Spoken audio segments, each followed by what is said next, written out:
Tantor Audio, a division of Recorded Books, presents The Ghost Who Wanted Revenge by Bobby Holmes, also known as Anna J. McIntyre. Narrated by Romy Nordlinger. Chapter 1. Clasping his right hand over the bullet hole in his gut, Stoddard Gusarov couldn't stop the blood. It oozed out, slipping between his fingers, soaking the white living room carpet in a warm puddle of red. It hadn't hurt when she first shot him. If asked, he would explain he was stunned, surprised to find her in his house, aiming a .38 in his direction. The first shot sounded like a car backfiring, and for an instant he thought the blast had come from outside. But then he looked down and saw the blood spilling from his belly. He felt the second shot. That one hit his right knee and sent him tumbling to the floor. Helpless, he looked up. Unable to suppress his plea, he moaned, "Help me." She stood over him. "There's no way I'm going to let your high-priced attorney get you off. You're going to pay for what you did to my friend." Her pistol-wielding hand trembled. "Please, help me." Overwhelmed with pain, he felt the room spin. His vision blurry, he watched as her gloved hand slipped the pistol into the red purse hanging from her shoulder. When he and Darlene had seen her getting into her new car in the grocery store parking lot, Danielle had been carrying that same handbag. At the time, his wife had suggested to Stoddard that Danielle had probably bought the ugly red purse to match her car. "I understand this is a slow and painful way to die." She tucked her braid up into the baseball cap atop her head. "I never hurt your friend," he managed to say. "You didn't? You kidnapped her, tattooed her arm, tried to frame me for your niece's murder when you knew I had nothing to do with her death. Don't play innocent. You were going to kill Lily when she regained consciousness. Don't lie to me. Please." Reaching out to her with one hand, he looked up pleadingly into her dark eyes. "You can't just leave me to die." She patted her purse and said, "I could just finish you off. But what fun would that be?" Stoddard watched as she walked across the room and picked his cell phone up from the coffee table. Going to the far side of the room, she set the cell phone atop the fireplace mantel. Even if he managed to crawl to that end of the room, there was no way he could stand up and retrieve his phone to call for help. "Do you have a landline?" she asked, glancing around the room. He did, but there wasn't a telephone in the living room. "No," he lied. There was no way he could reach the cell phone, but if he could manage to crawl to the other room, he might be able to get to the telephone there and call 911.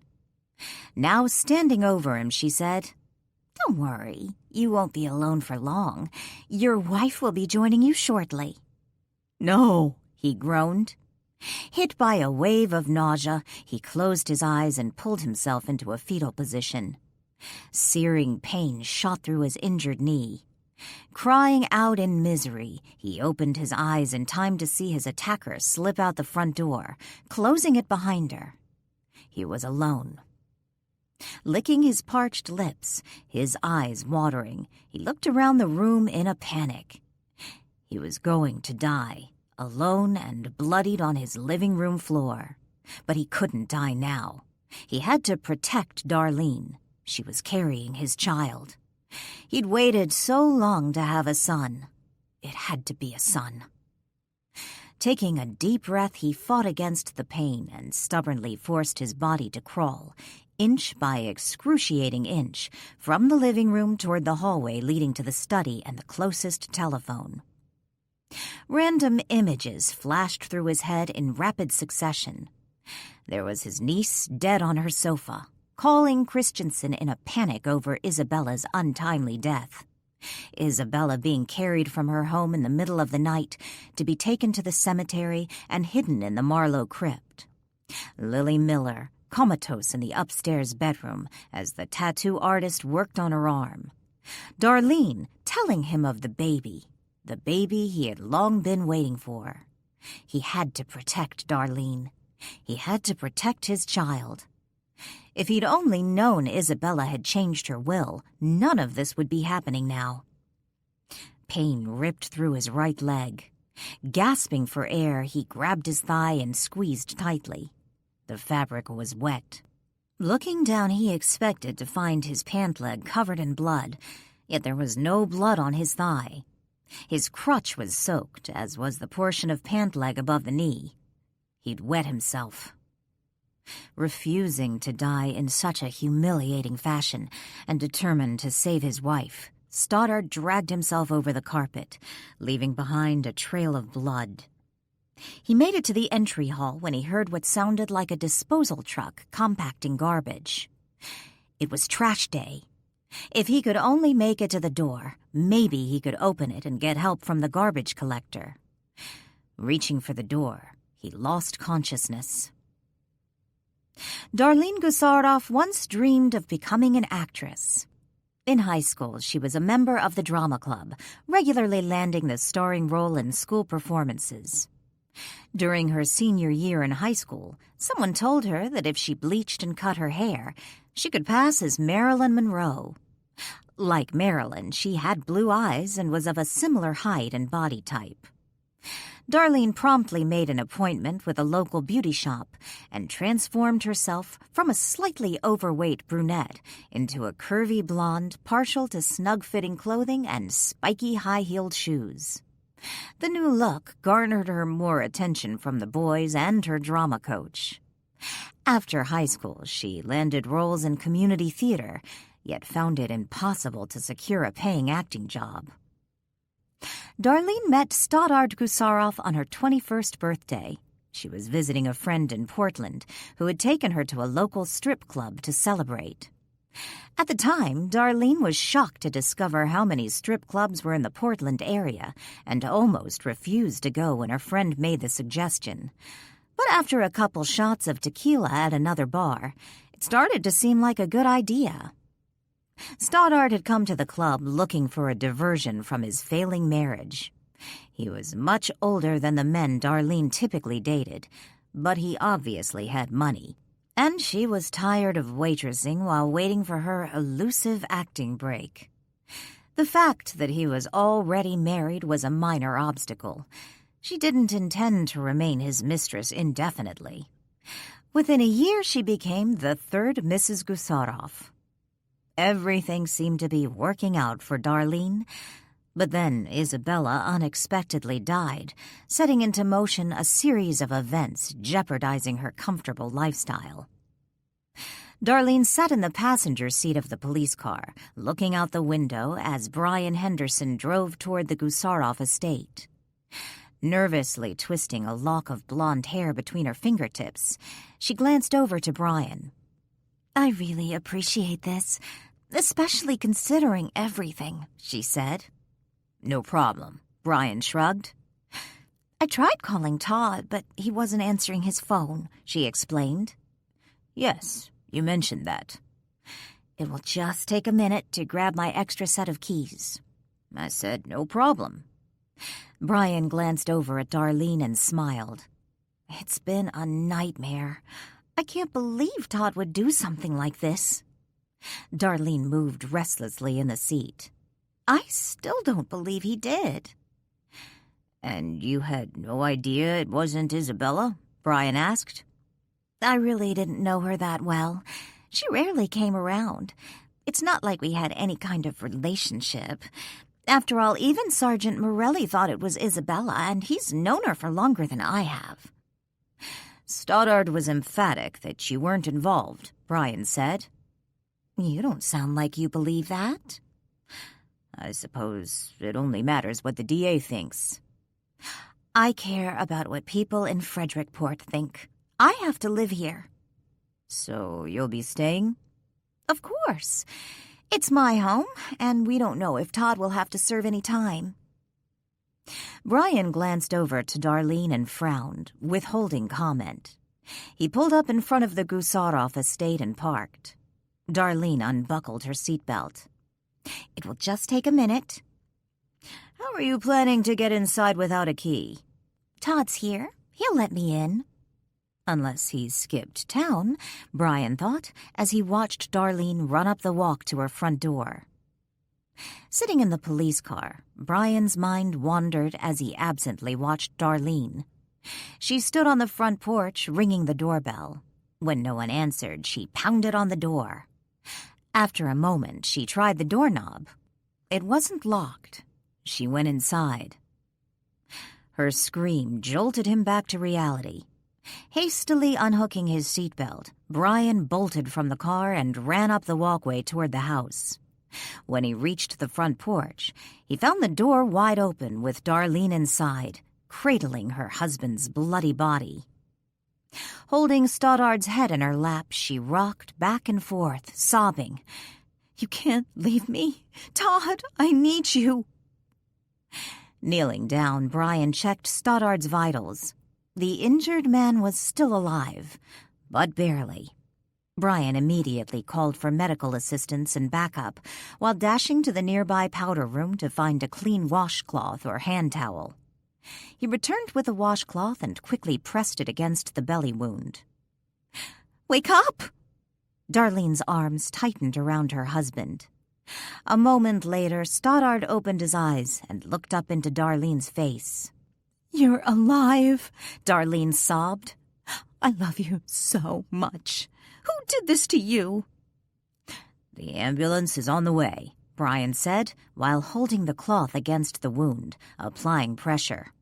"Is anyone else in the house?" Stoddard shook his head no and tried to speak. With effort, he managed to form words. "She's going to hurt Darlene. Keep her safe," he whispered. "Who did this to you?" Darlene asked with a sob. "Who shot you?" Weary, Stoddard turned his face toward Brian. "Please, keep her safe. She wants to destroy me." "Who did this to you, Stoddard?" Brian asked. "If you know who it was, tell us so we can help you, so we can keep Darlene safe." Stoddard nodded his head and whispered, "Danielle Bodeman." "Danielle Bodeman?" Brian repeated, surprised to hear the name. "Are you saying it was Danielle Bodeman who shot you?" "Yes." Stoddard forced the words. "She wants to destroy me. My family. She told me she was going after Darlene next." "Why would Danielle Bodeman do this?" Brian didn't mean to ask the question. The words just popped out. "She's afraid my lawyer will get me off. She wants me punished for what we did to Lily." "Are you sure it was Danielle Bodeman? Did you see her?" Brian asked. "Did she say anything?" "Isn't that what he just said?" Darlene shrieked. "It was her," Stoddard said. "I saw her, heard her. She told me why she was doing this. You have to stop her." A moment later, the paramedics and backup arrived. After gently prying Darlene from her husband, one of the officers led her outside while the medical team worked on Stoddard. But it was too late. Stoddard Gusarov, heir to the Gusarov fortune, died just moments after they placed him on the gurney. While the team roped off the crime scene, Brian Henderson called in an arrest warrant for Danielle Bodeman, wealthy heiress and the owner of Marlow House. Brian wondered how Danielle would try to explain her way out of this one. Chapter 2. Wedging the binoculars between the slats of the window blinds, he watched the woman next door. If she looked his way, he doubted she would notice him. As far as everyone knew, he had left town, gone away for the week, seeking a little R&R. After all, he needed it, considering all that he had been dealing with. But there wasn't anywhere he wanted to go, at least not alone, which was why he decided to stay in town, quietly renting a little beach house belonging to one of his Portland friends.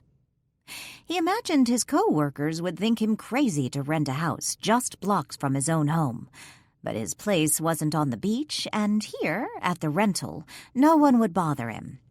It all seemed like a good idea until she showed up. What was she doing here anyway, poking around at the house next door? No one was there. He knew the people who owned the property, and they had packed up and headed home weeks earlier. That was one reason he had decided on the house he was renting. By the end of September, its neighborhood was a virtual ghost town. Only the house on the corner had a full-time occupant, Mrs. Beasley, who was practically deaf and preferred staying indoors with her 6 cats. When the woman had arrived over an hour earlier, she had gone first to the neighbor's front stoop, where she persistently pounded on the door while hollering, "Hello, it's Danielle Boatman." He had left his windows open to capture the morning breeze, which was why he had heard her. Glancing at the wall clock, he had noticed it was just 7 a.m., which seemed early for such a noisy visit. That was assuming someone was actually home next door, which didn't seem to be the case. He had grabbed the binoculars he found sitting on the kitchen counter and took a closer look. Yes, it was Danielle Boatman. Glancing toward the roadway, he noticed her new red Ford Flex parked in the street, between his mailbox and the neighbor's. She had purchased the car right after Lily came home from the hospital. When he looked back to Danielle, she was no longer pounding on the door, but talking on her cell phone. At the end of her conversation, she slipped her phone in her back pocket and headed to the side yard, making her way to the back of the neighbor's house. Curious, he continued to watch. Making herself at home, she took a seat on the neighbor's back porch swing and began pushing it to and fro with one foot while looking out to the ocean. A movement from the street caught his eye. He looked in that direction. For a moment, he thought someone was driving off in Danielle's car, but then he realized it was a second vehicle, another red Ford Flex. It parked briefly behind her car. He couldn't see its driver, as trees partially obscured his view.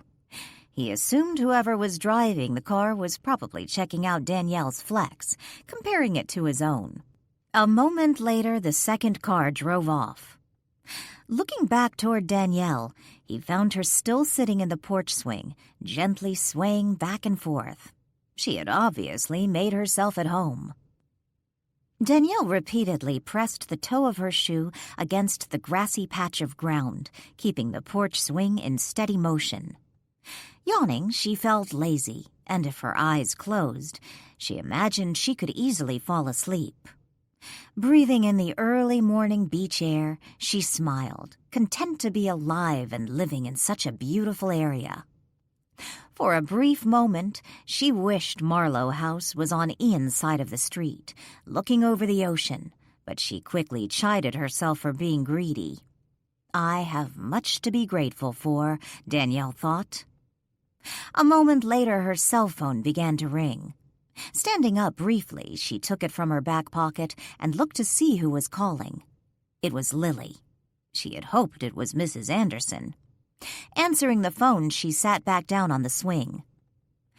"I thought you'd be home by now," Lily said. "Are you taking the piano?"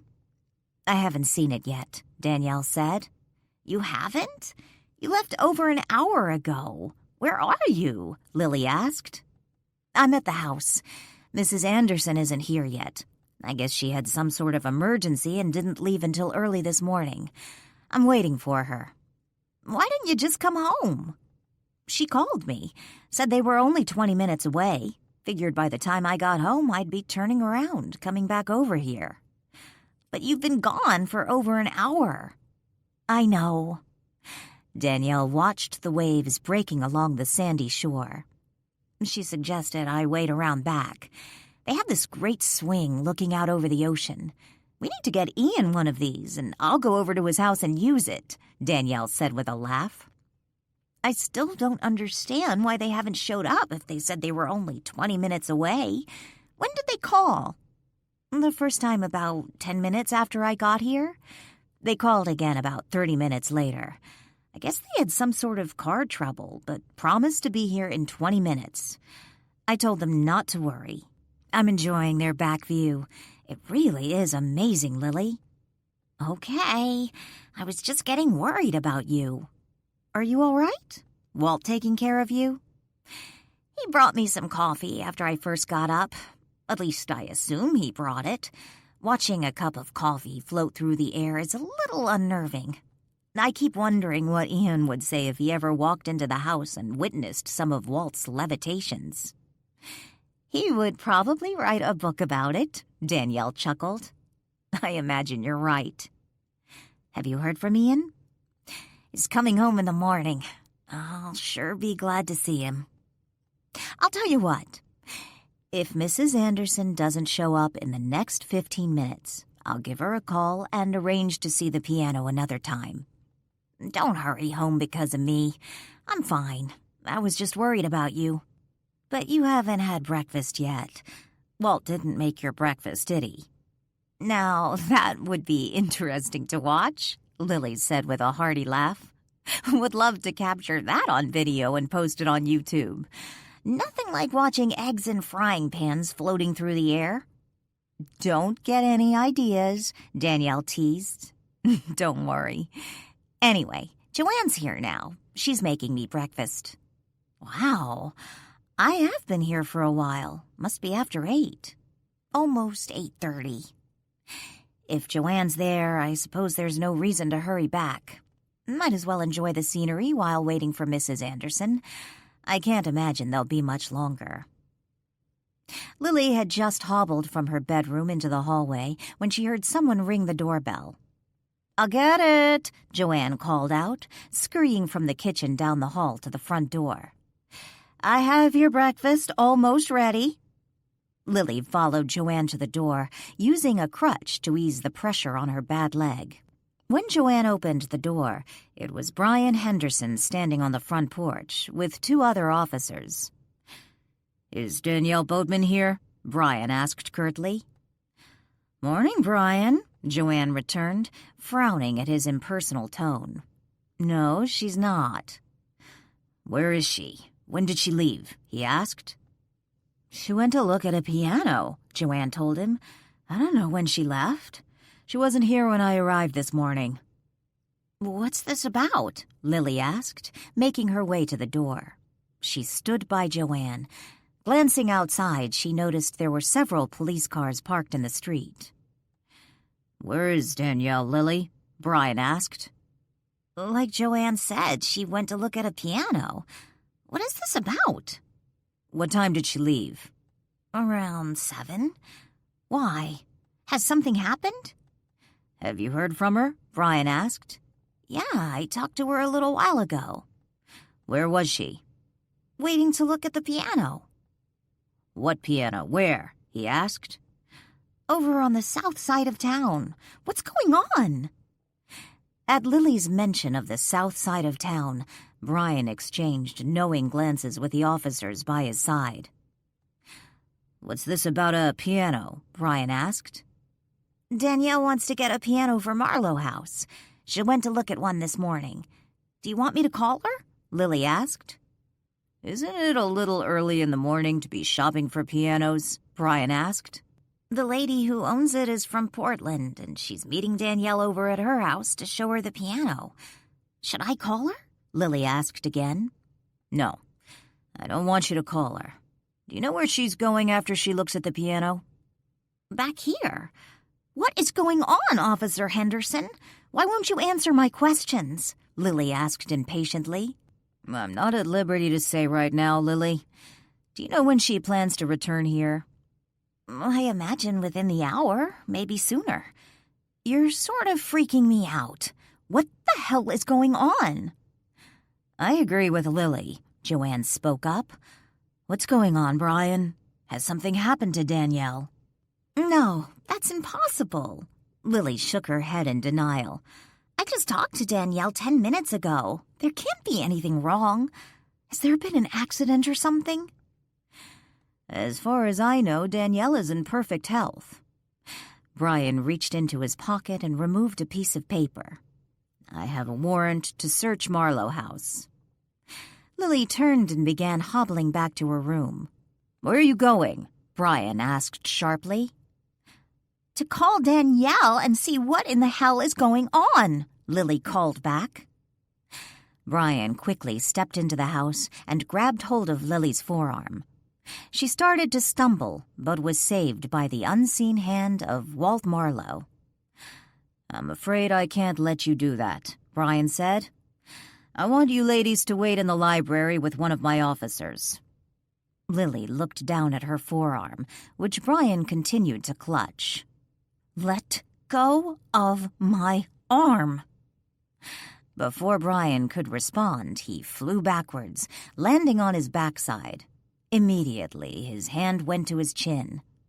If he didn't know better, he'd swear someone had hit him. Yet that was impossible.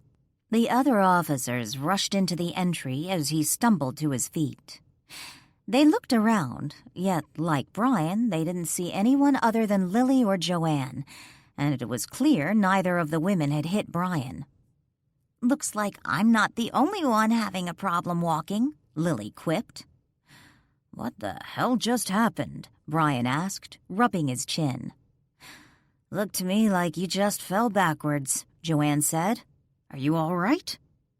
"I guess so." Warily, Brian glanced around the entry hall.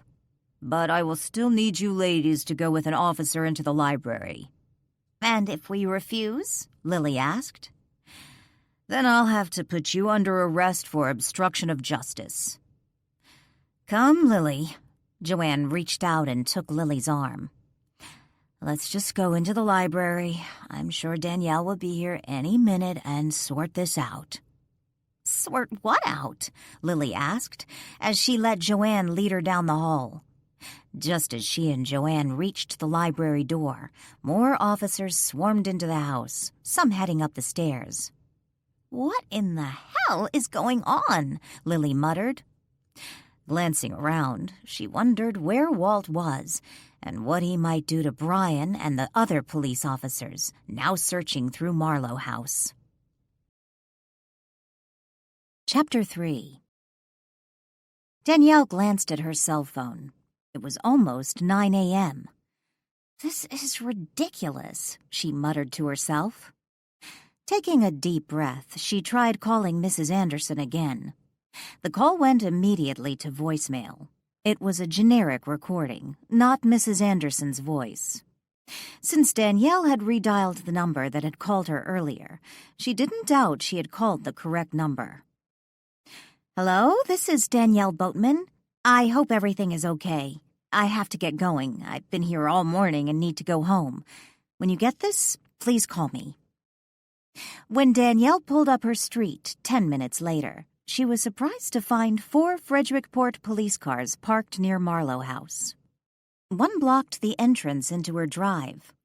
Frowning, she parked her car on the street and got out. Just as she slammed the door shut, she found herself surrounded by police officers, each pointing a gun in her direction. Where they had magically come from, she had no idea. One minute she was alone on the street, and in the next 6 armed officers, wearing what appeared to be SWAT gear, surrounded her. Someone screamed for her to freeze and raise her hands. Later she would wonder how he expected her to do both. Eyes wide, she raised her hands above her head. The first officer she recognized was Brian Henderson, who immediately grabbed her hands and pulled them behind her back. While putting her in handcuffs, Brian said, "Danielle Boatman, you are under arrest for the murder of Stoddard Gusarov." He then went on to recite her Miranda rights. Stunned, she stood mute, unable to think of a single sassy zinger to hurl in Brian's direction. She heard someone yell, "I found it!"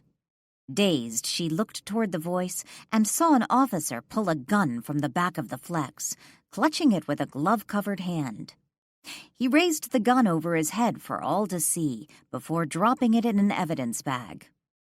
"Where did that come from?" Danielle muttered. She felt Brian give her a jerk, roughly pulling her toward his police car.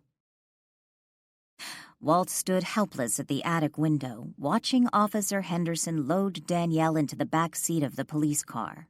He didn't regret slugging Brian earlier. If he had it to do over, he would hit him again, but this time harder. He had pieced together snippets from the officers who had searched the house that morning. From what he gathered, someone had murdered Stoddard Gusarov, the man being charged for Lily's abduction. He couldn't imagine why they thought Danielle would do such a thing. Why would she? Gusarov had already confessed to most of the charges, and although he and his lawyer were doing some major backpedaling, no one thought he would be able to beat the charges. Gusarov's attorney had already offered Lily a substantial settlement, to which she had so far refused, insisting her first priority was seeing the man put behind bars. What Walt found especially frustrating was that there was no one to talk with. He couldn't leave Marlow House, and neither Joanne nor Lily could see or hear him. If Danielle wasn't able to return to Marlow House, his only option was to jump into her dream or Lily's. Yet that would only give him information on what was happening. It wouldn't allow him to help Danielle, and from what he had just witnessed, she needed help. Danielle paced back and forth the length of the interrogation room, refusing to sit at the table or look in the two-way mirror, where she was certain members of the Frederickport Police Department watched her from the adjacent office. "Has she called her attorney yet?" Chief MacDonald asked Brian Henderson when he walked into the office next to the interrogation room. "She made her one call, but it wasn't to her attorney," Brian said. He and the chief stood side by side, watching Danielle. "Do you know who she called?" "I'm pretty sure it was Lily Miller." "Has she waived her right to an attorney? Has she said anything?" the chief asked. "To me?" Brian snorted. "She's only said one thing since I put her in the police car, that there was only one person at the Frederickport Police Department she'd talk to, but she wouldn't do it in the interrogation room." "Because of the two-way mirror?" the chief asked. "She didn't say, but that's what I assume." "Who was it? Morelli? Did you tell her he's on vacation?" "No, it wasn't Morelli." Brian turned to face the chief. "It's you. She said she'll only talk to you, but not in there." "Okay, bring her to my office." The chief headed to the door. Brian turned from the window to face his boss. "Are you sure?" The chief paused a moment and looked at Brian. "If she's willing to talk to one of us without her attorney present, then I want to hear what she has to say." Chief MacDonald sat at his desk when Brian led Danielle into his office.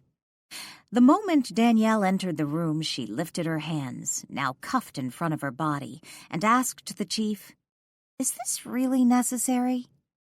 "Are they too tight?" he asked. "They are insulting," Danielle grumbled, flashing a glare in Brian's direction. "Let's leave them on for now. After all, you are under arrest, and I did agree to meet with you in my office, and not in the interrogation room." He pointed to a chair. Danielle nodded toward Brian and said, "If he's staying, I'm not talking." "You can leave now, Brian," MacDonald said, again pointing to the vacant chair. Brian flashed Danielle a harsh look before leaving her alone with the police chief. "What is this all about?" Danielle asked as she sat down. "I was under the impression Brian told you when he put you under arrest." "He said I was under arrest for the murder of Stoddard Gusarov." "Then you know why you're here." MacDonald leaned back in his chair and studied Danielle. "If the man really was murdered, I certainly had nothing to do with it. Why would I kill him?" "Revenge for what he did to Lily?" he suggested. "That's ridiculous. He was going to jail for that." "Then tell me where you were this morning." "I was over on Seacliff Drive." "Seacliff Drive? That's only a couple blocks from the Gusarov estate." "But I didn't go to the Gusarov estate. I didn't even drive down their street. I was at a house over on Seacliff, trying to look at a piano." "I suppose someone can verify this?" How long were you there? I arrived around 7, left a couple hours later, came right home. Then Brian arrested me. Who can verify you were there? I need someone's name. Well? Danielle squirmed nervously in the chair. They never showed up. They had car trouble, but I talked to them on the phone a couple times. I also talked to Lily once. I don't understand. You say you went to look at a piano, but no one was there. Yet you stayed 2 hours, and no one can corroborate your story? I know, that sounds bad. Are you saying Gusarov was murdered today at the estate? Yes. Sometime between 7:15 and 8:30. Why do you think I did it? Chief MacDonald studied Danielle a moment before answering. Because Stoddard said it was you. He said you shot him. Twice. And then when he was dying, you told him you'd be going after his wife next. Danielle bolted up straight in her chair, her eyes wide. Why would he say something like that? I assume because you killed him. I didn't, I promise. I was at the house on Seacliff all morning. I don't even own a gun. That's another problem. We found the gun in your car after you returned to Marlow House. Danielle slumped back in her seat, her head spinning. It was true. They had found a gun in her car. But how did it get there? She asked herself. I swear, Chief, I didn't do this. I don't even know how to use a gun. Did you check for fingerprints? The gun had been wiped clean. Why would I do that and then keep it? I assume you just hadn't gotten around to dumping it. I swear, I didn't do this. I have no idea how that gun got into my car or why Gusarov said it was me. He's mistaken. The only problem is, he's dead now. Tears filled Danielle's dark eyes. She felt sick.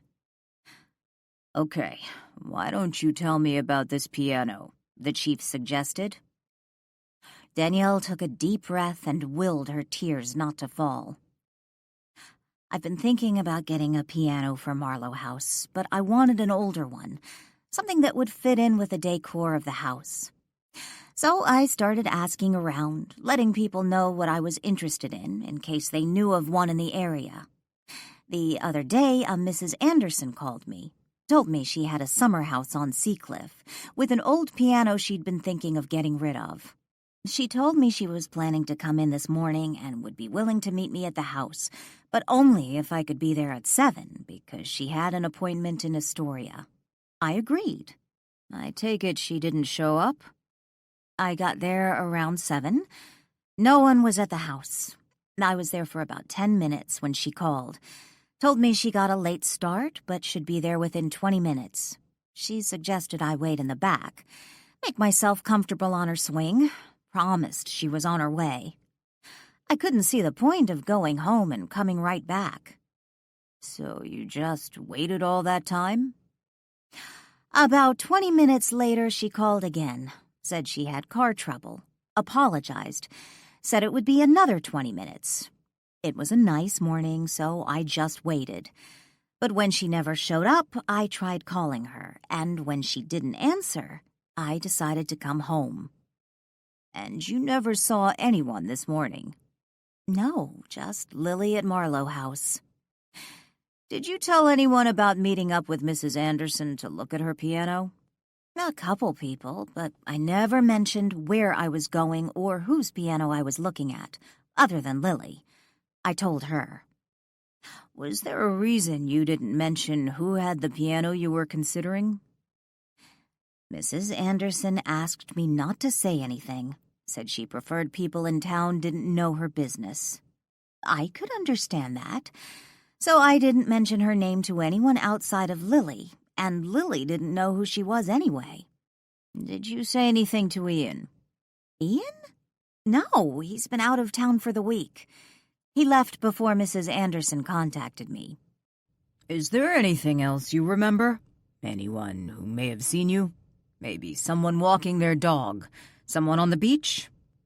Danielle considered the question a moment and then shook her head. "No, I didn't see anyone. But even if I had seen someone on the beach, which I didn't, you can't really see the swing from the beach because of the bushes." "I'd like to check out a few things. I'm going to have Brian take you back to the interrogation room." Danielle waited alone in the interrogation room for almost an hour before the chief joined her. The moment he walked into the room, she stood up and asked, "Did you get a hold of Mrs. Anderson?" "Yes, I did." MacDonald took a seat and motioned for Danielle to sit down. "What did she say?" Danielle asked anxiously, returning to the chair. "You were right. The address you gave me, it is owned by the Andersons. Unfortunately, Mrs. Anderson claims to have never heard of you. Says she doesn't own a piano and is currently in Florida attending a funeral. She didn't recognize the phone number you gave me, and after doing some checking, that number seems to belong to one of those throwaway phones you pick up at the grocery store." Danielle frowned. "I don't understand." "There is another problem. Wednesday morning is trash day for that section of town. We got a hold of the men from the truck servicing Stoddard Street to find out what they saw. They both described a red SUV with dealer plates. One thought it was a Flex. It was parked down the street from the Gusarov estate." "There are other red SUVs in town." "One of the men claims he saw a young woman leaving the estate and getting into the car around 7:30 this morning.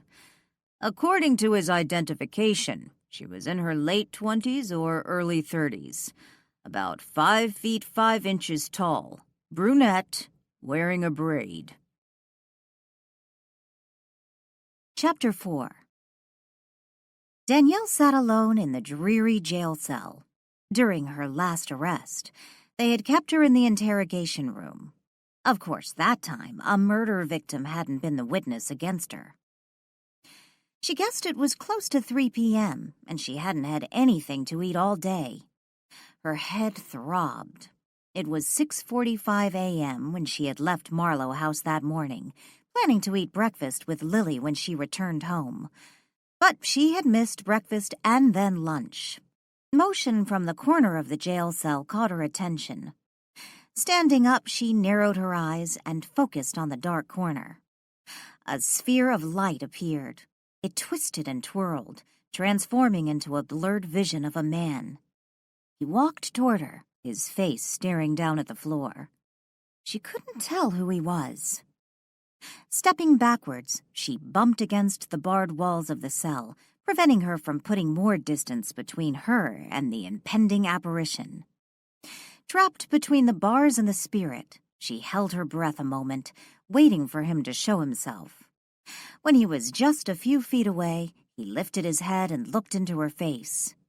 It was Stoddard Gusarov, and by his expression he was furious.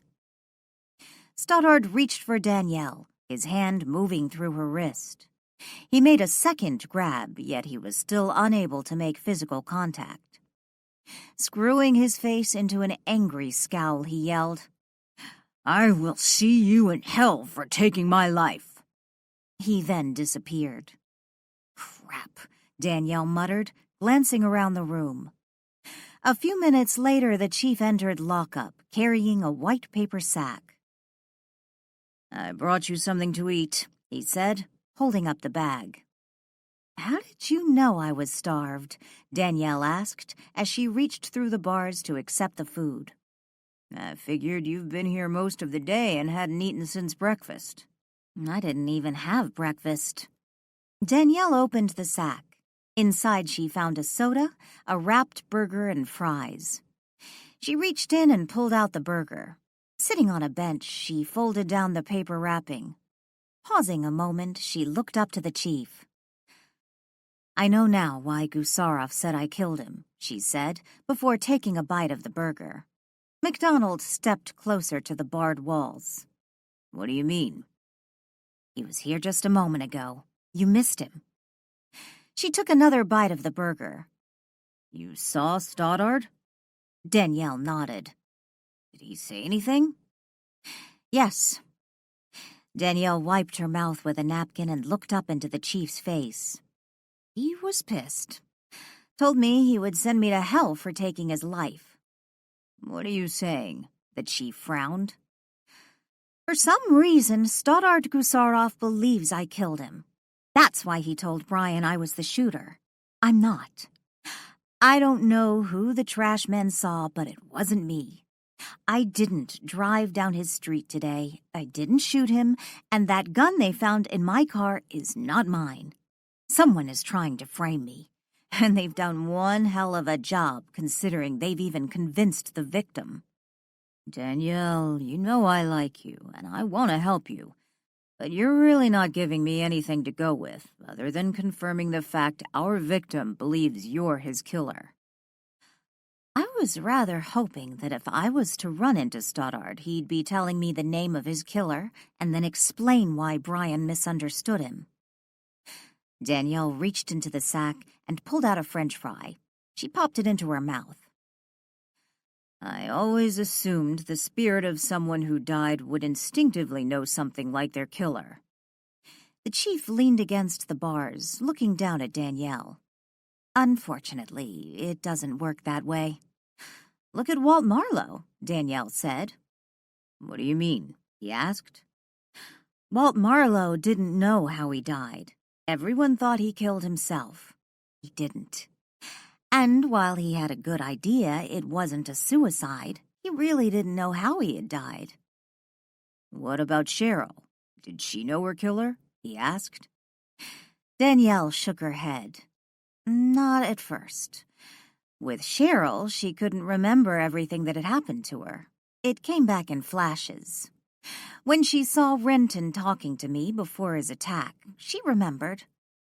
If you're right, why do you think someone is framing you for Stoddard's murder? I've been wondering that myself. Danielle took another bite of the burger. A moment later she said, I'll have to admit, until I saw Stoddard earlier, I wondered if Brian made up the story about Stoddard's dying words. According to what I overheard, his wife was hysterical, so it's possible she was too distraught to remember exactly what was said. I knew I wasn't the shooter, so the logical conclusion is that Brian lied. Brian Henderson would never frame an innocent woman. Sorry, Danielle shrugged. I know he's one of your men. You're a friend and you trust him. But look at it from my perspective. Since Cheryl disappeared, he's been convinced I'm either psychotic or homicidal. Maybe both. It's just that he doesn't understand that you know. It doesn't matter what Brian thinks about me. I know now he didn't lie about Gusarov. But why is someone trying to frame me?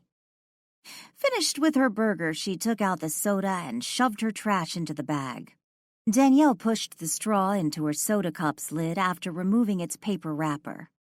She took a sip of the soda. The only person I can think of who might harbor a grudge against you is Stoddard. Without your intervention, Lily would probably be in Canada now, and he never would have faced jail time. But I don't see Stoddard sacrificing his life just to get back at you. Neither do I. Danielle considered the possibilities as she sipped the soda. What about Darlene? She is just as guilty as Stoddard. Not according to Stoddard. He swore she didn't know anything about it. And do you believe him? Danielle studied the chief's face. Not really. But we don't have anything to prove otherwise. But I don't see Darlene killing her husband just to get back at you. And from what Brian said, she was hysterical this morning. I suppose you're right. Plus, I imagine Stoddard would recognize his wife if she was the one who shot him. Danielle stood up and shoved her empty soda cup into the sack. She walked to the bars and handed the trash to MacDonald. I do have a favor to ask you, Danielle said. What's that? Lily's arranging an attorney for me. If my attorney manages to get me out on bail, I'd like one of those ankle monitoring thingies. Even if a judge agrees to release me on bail without one, I still want it. Why? Because someone is trying to frame me, and if they really told Stoddard that Darlene was next, I don't want to be out on bail if the killer is successful, and then get charged with 2 murders. My luck is not so terrific. You're serious? MacDonald frowned. Very. The more I think about it, I bet this is about money. Stoddard is worth a fortune, especially after inheriting Isabella's share of the estate. Who inherits if Darlene is gone? The door to lock-up opened. It was Brian Henderson. Miss Boatman's attorney is here, Brian said. Bring him in, the chief said, no longer leaning against the bars. It's a woman, Brian clarified. Then show her in. Thanks for the food, Danielle said. No problem. I'll see what I can find out about his estate. I sincerely hope we can figure this out, the chief said, giving her a brief nod. Danielle watched as he followed Brian out of the room. Several minutes later, a person Danielle had never seen before entered the lockup area. Tall and slender, she was an attractive woman who appeared to be in her mid-40s. She wore a tailored linen business suit and her blonde hair cropped short. In her left hand, she carried a leather briefcase. Behind her was a second person, Ian Bartley. Dressed casually, he wore denims, a red sweatshirt, jogging shoes, and his beloved Cubs baseball cap. Ian! Danielle called out, her hands gripping the bars. I thought you weren't coming back until tomorrow. Are you kidding? Lily called me this morning in a panic. Told me you'd been arrested. We figured you needed a good attorney. I want you to meet my old friend, Candace Holloway. She's one of the best criminal attorneys in the state. Candace, this is the woman I was telling you about, Danielle Boatman. Ms. Boatman? Candace greeted her, slipping her right hand through the bars to shake Danielle's hand. Danielle accepted the gesture and said, I really appreciate you coming. She glanced at Ian. Both of you. Ian wanted me to start working on your bail, but I explained I needed to meet with you first, and if you agree to hire me. If Ian says you're the best, then that's good enough for me. And I definitely need an attorney. Ian insists you're innocent, but I've looked at what they have, and it's going to be a challenge. I'm not guilty, Ms. Holloway. I didn't kill Stoddard Gusarov. I don't really care about that, Candace said. My job is to give you the best legal defense possible, regardless of whether I believe you're innocent or guilty. If you don't believe me, how can you help me? Danielle asked. Danielle, trust Candace. She really is the best, Ian urged. Ms. Boatman, what I personally believe won't impact the jury's decision. I suppose I can't blame you for thinking I did it. Danielle sat back down on the bench. All we need to do is present reasonable doubt. That's going to be impossible, considering the prosecution's prime witness is the victim, Danielle said. I believe we can show the jury how a man who has been critically wounded, suffering from incredible pain due to his injuries, could become delusional. He knew what he did to your friend, so it's only natural for him to start imagining you're the one who shot him.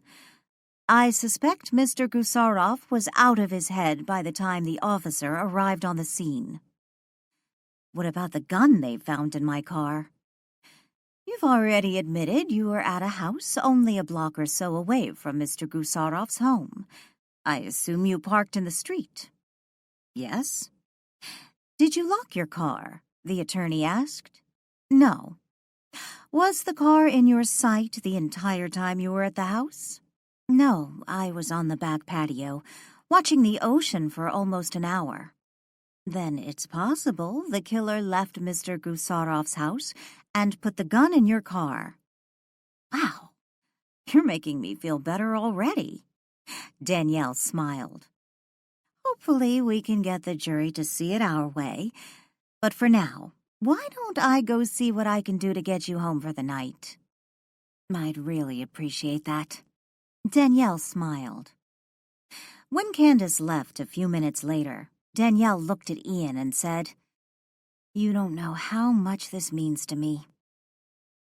"I don't believe for a minute you shot Gusarov," Ian declared. "Thanks for coming. I was worried about Lily." "She's fine, aside from being sick worrying over you. The nurse was at the house when I stopped by Marlow House, and Joanna's coming back over later to make her dinner." "That makes me feel better. And, of course, Walt's there." "Have you seen Joe? I didn't see him upstairs," Ian asked. "No, he wasn't there when they arrested me, and I haven't seen him all day. I don't suppose you asked where he was. I'm surprised he's not involved in the case." "I didn't ask." Danielle shrugged. "Figured it was his day off or something. Anyway, I don't really need him around. Just someone else to insist I'm guilty." Chapter 5. Brian Henderson wasn't happy Danielle managed to make bail. It didn't seem right she wouldn't be spending the night in jail, especially considering that, according to Stoddard, she threatened to kill Darlene. Chief MacDonald reminded him she would be wearing an ankle monitor, yet to Brian, that was simply another example of how a spoiled little rich girl could get away with murder and then go home at night and sleep comfortably in her own bed. Electronic monitoring came with a fee for the accused, a fee Danielle Boatman could easily pay. "If looks could kill, we'd both be dead now," Ian said as he drove Danielle home that evening. "What do you mean?" She sat in the passenger seat, looking out the side window. "Brian, did you see him glaring at us when they were checking you out?" "Yeah, I noticed that. Capital punishment is legal in this state. If they decide to fry me, Brian would probably be the first in line to volunteer to pull the kill switch." "Damn, Danielle, don't even talk that way." Ian cringed.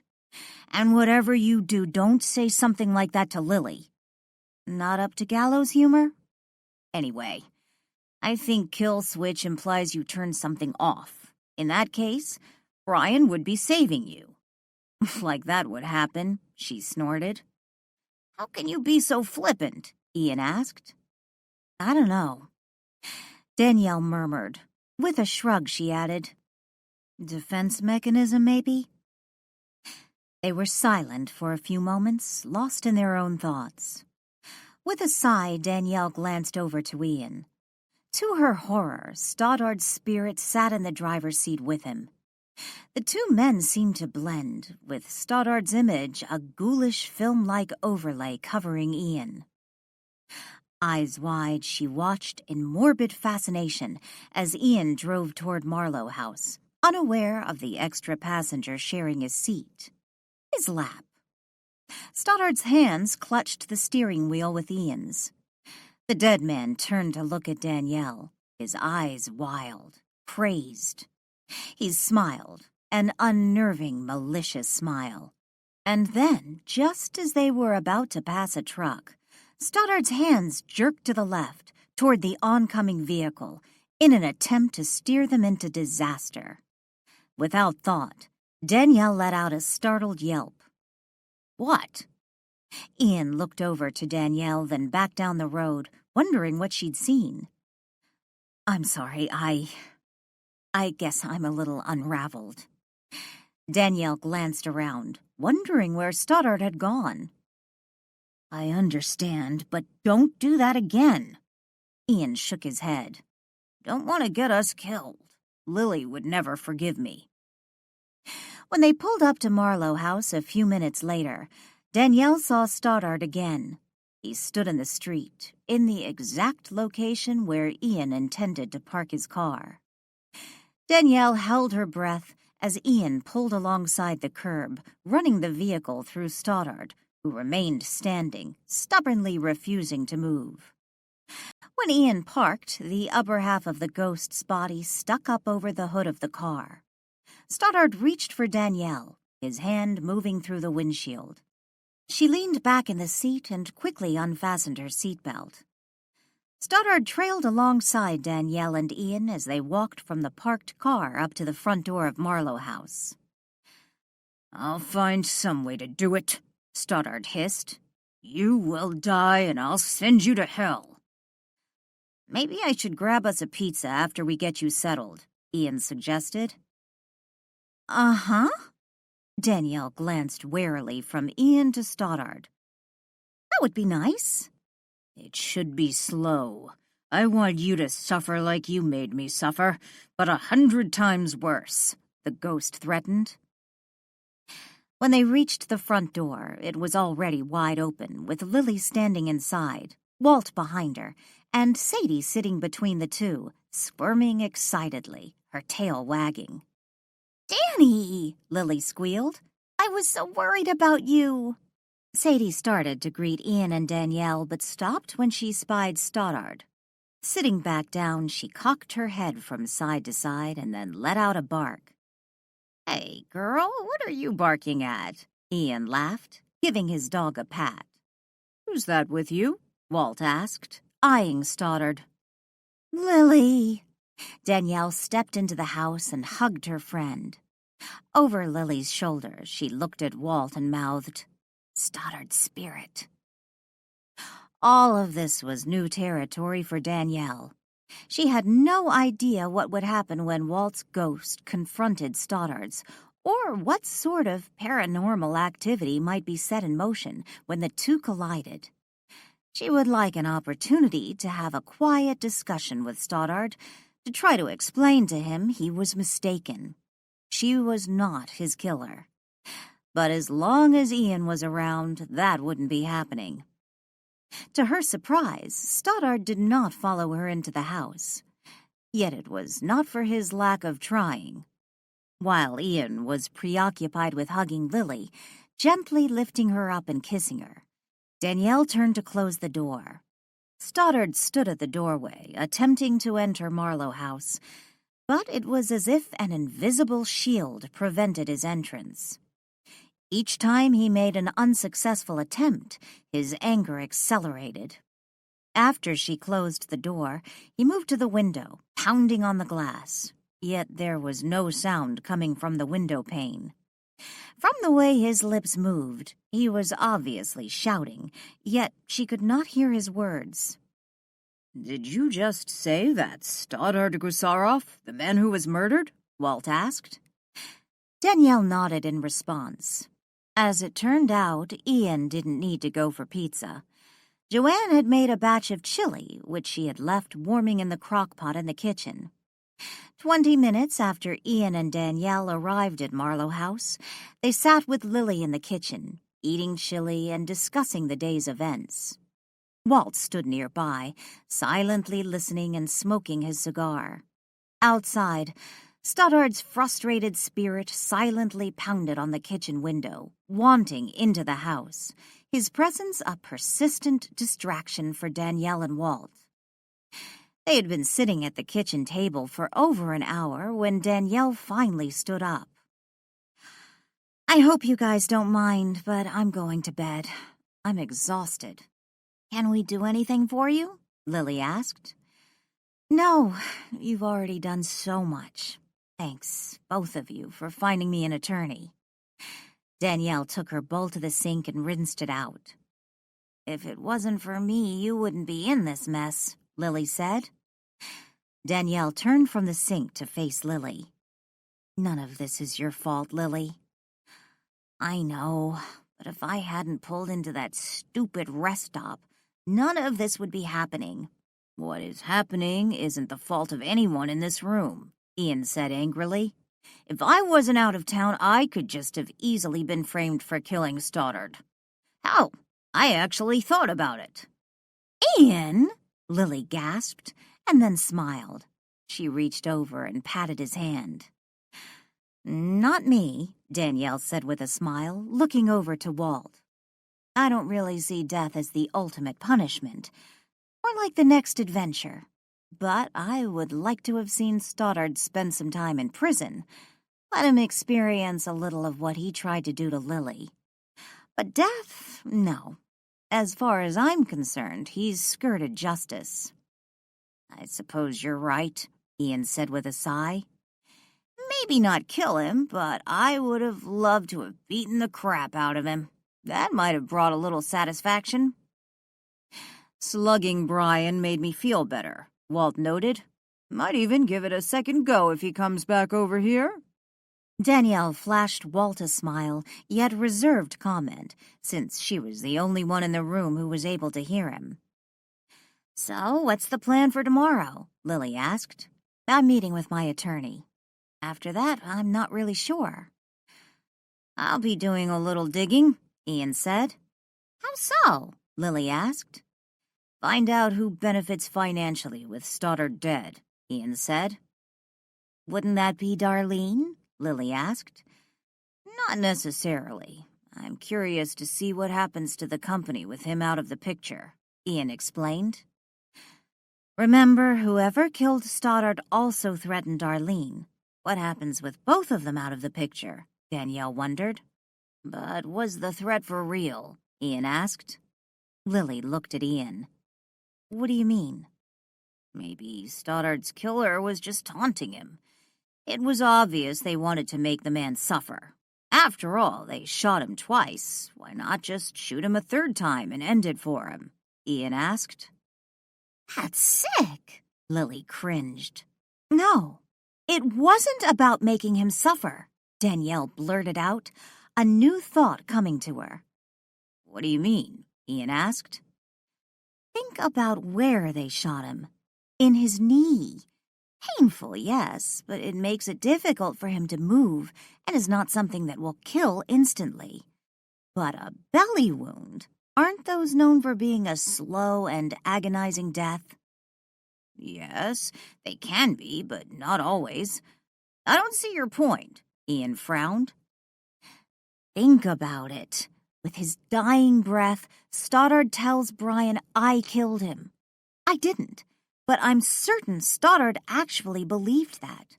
Someone made it a point to make him think I was the killer, and they wanted him to live long enough so he could share that information, which he did. But that's pretty risky. I mean, there's always a chance he'd die before someone reached him.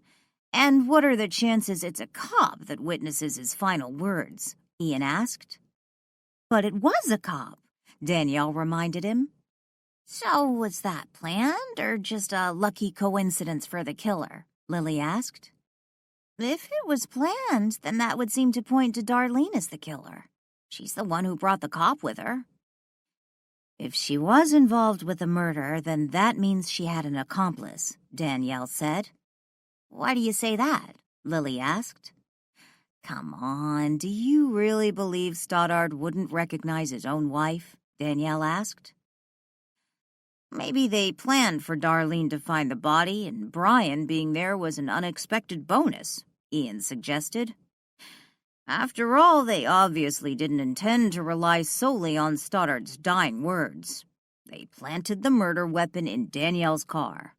I bet they knew when the trash truck would be coming down the street, so they'd have reliable witnesses there to see a car like Danielle's. And according to the description of the other Flex's driver, she looked just like me, Danielle grumbled. If that's the scenario, then I don't see Darlene as the lone shooter, even if she was able to convince her husband she was someone else, Lily said. Why do you say that? Ian asked. Because I don't think Darlene's that bright, Lily explained. You haven't really met her, have you? Ian asked. No.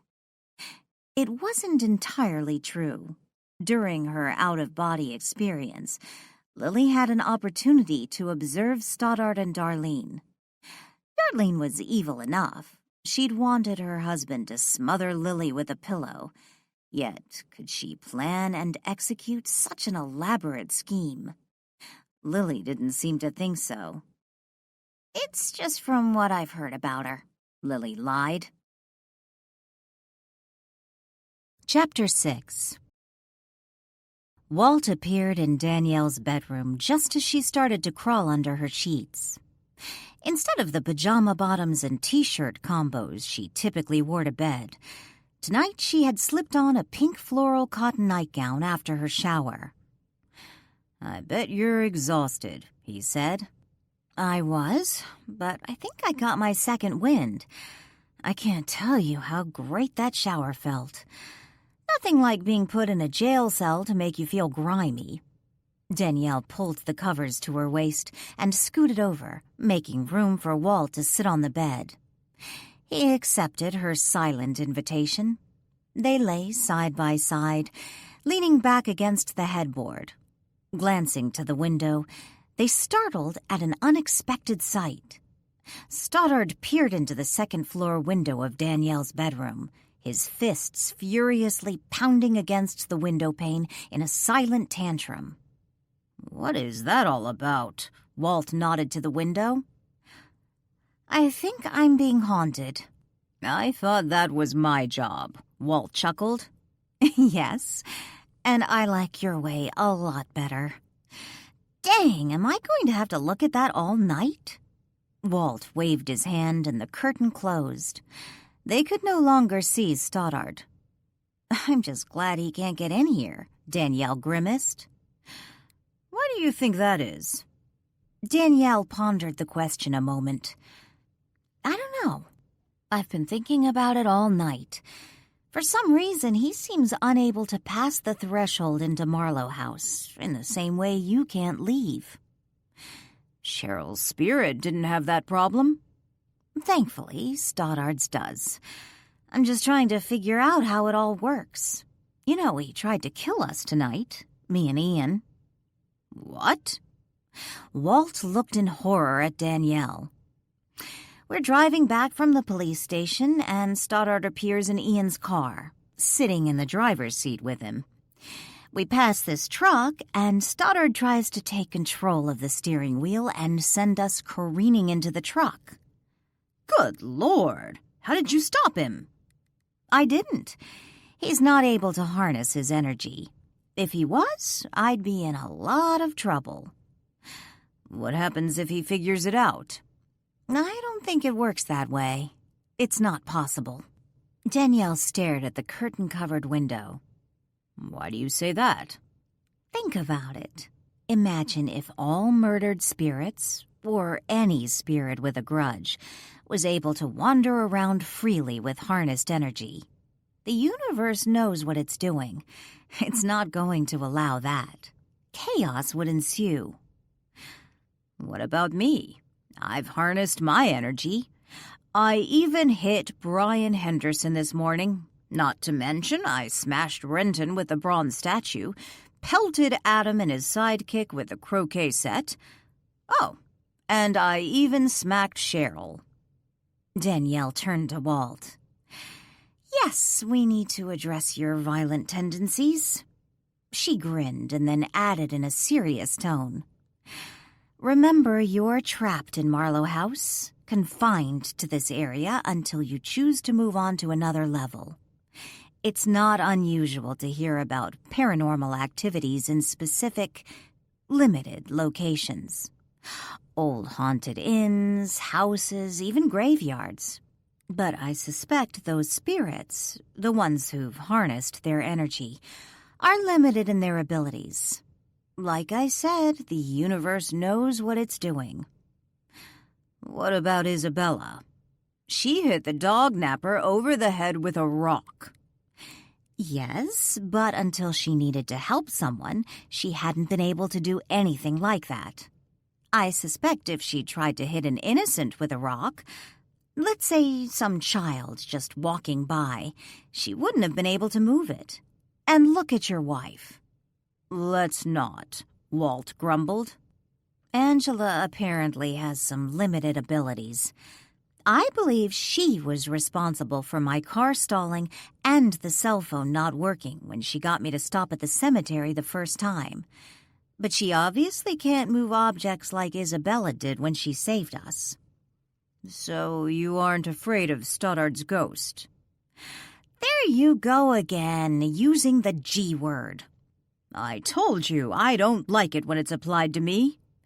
But considering Stoddard's behavior, the term ghost seems fitting.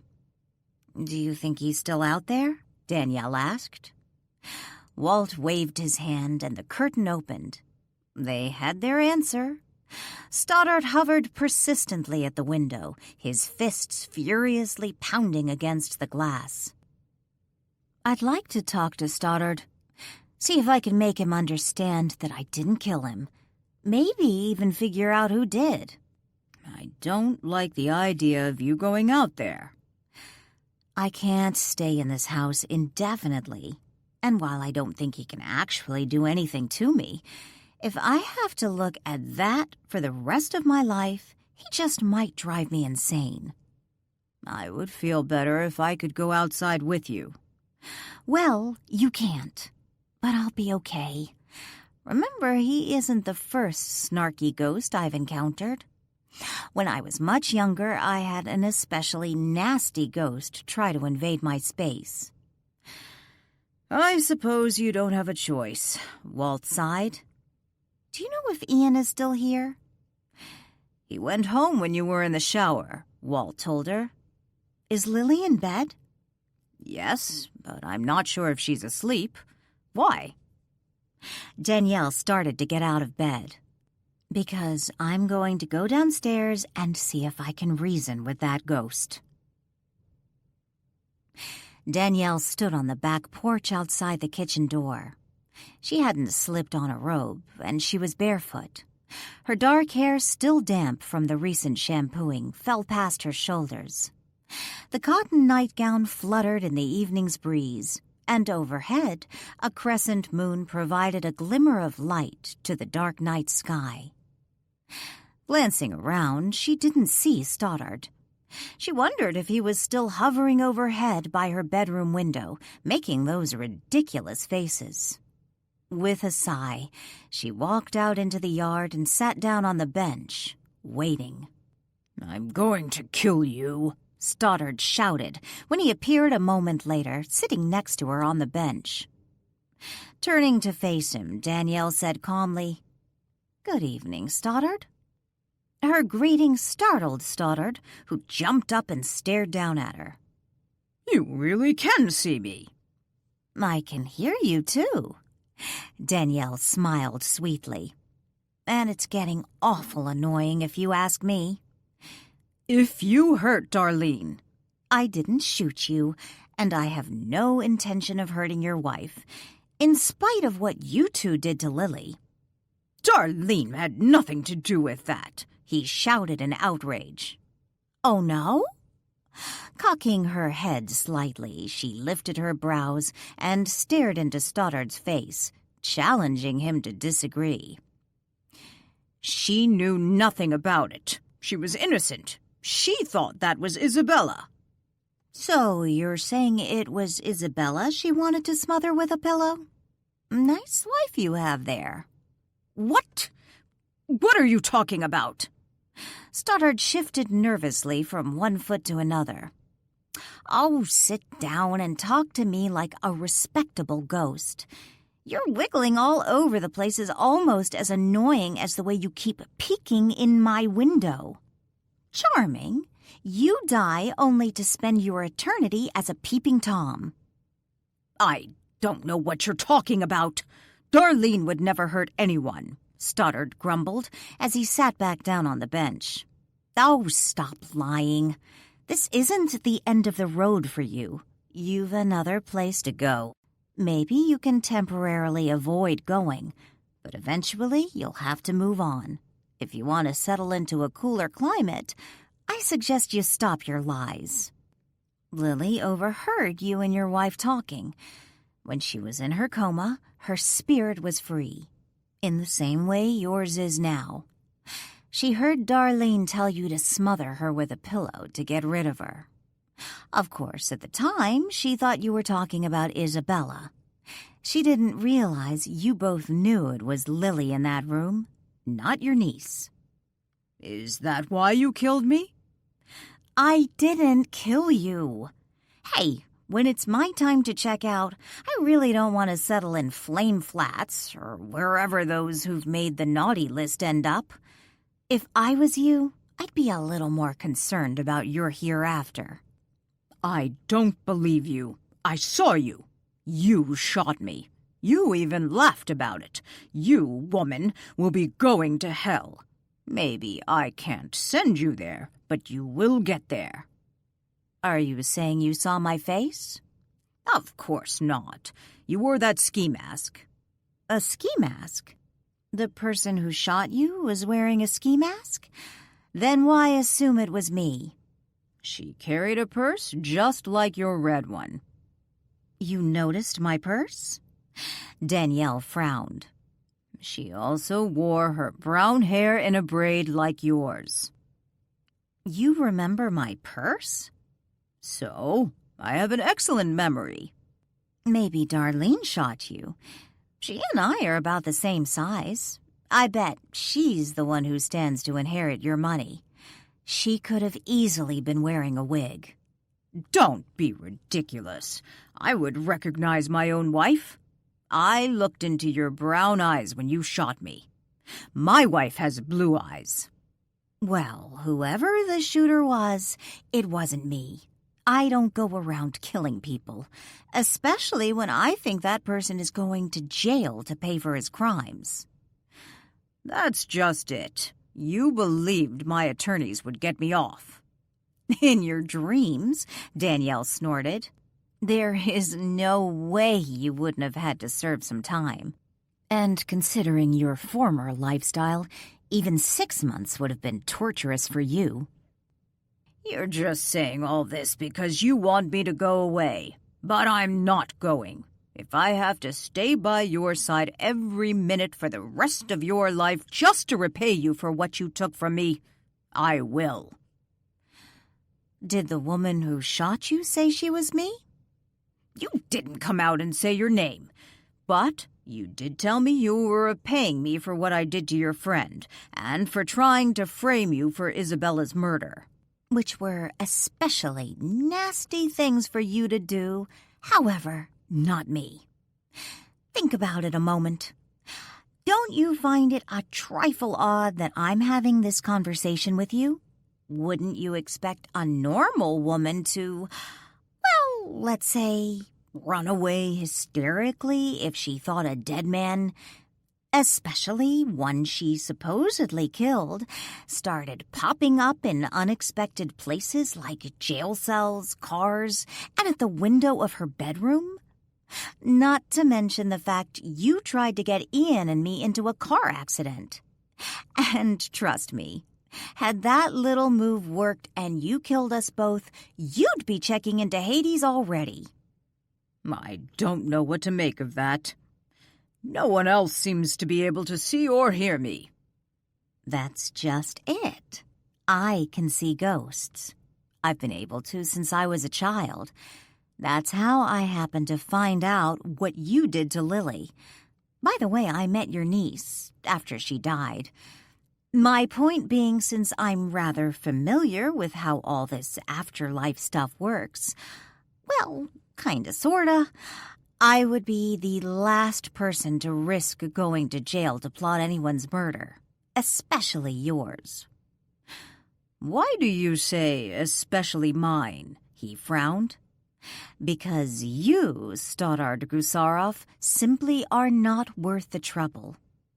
What you did to Lily, what you did to your niece, was inexcusable. I didn't hurt my niece, he argued. You don't think hiding her body, letting her friends think she just took off, wasn't hurtful? Stoddard abruptly stood up. This only proves you're the killer. How do you figure that? Danielle frowned. Because you must have known about the baby. You knew how important it was to me to finally be a father. But now, I will never be able to hold my son." "Darlene is pregnant?"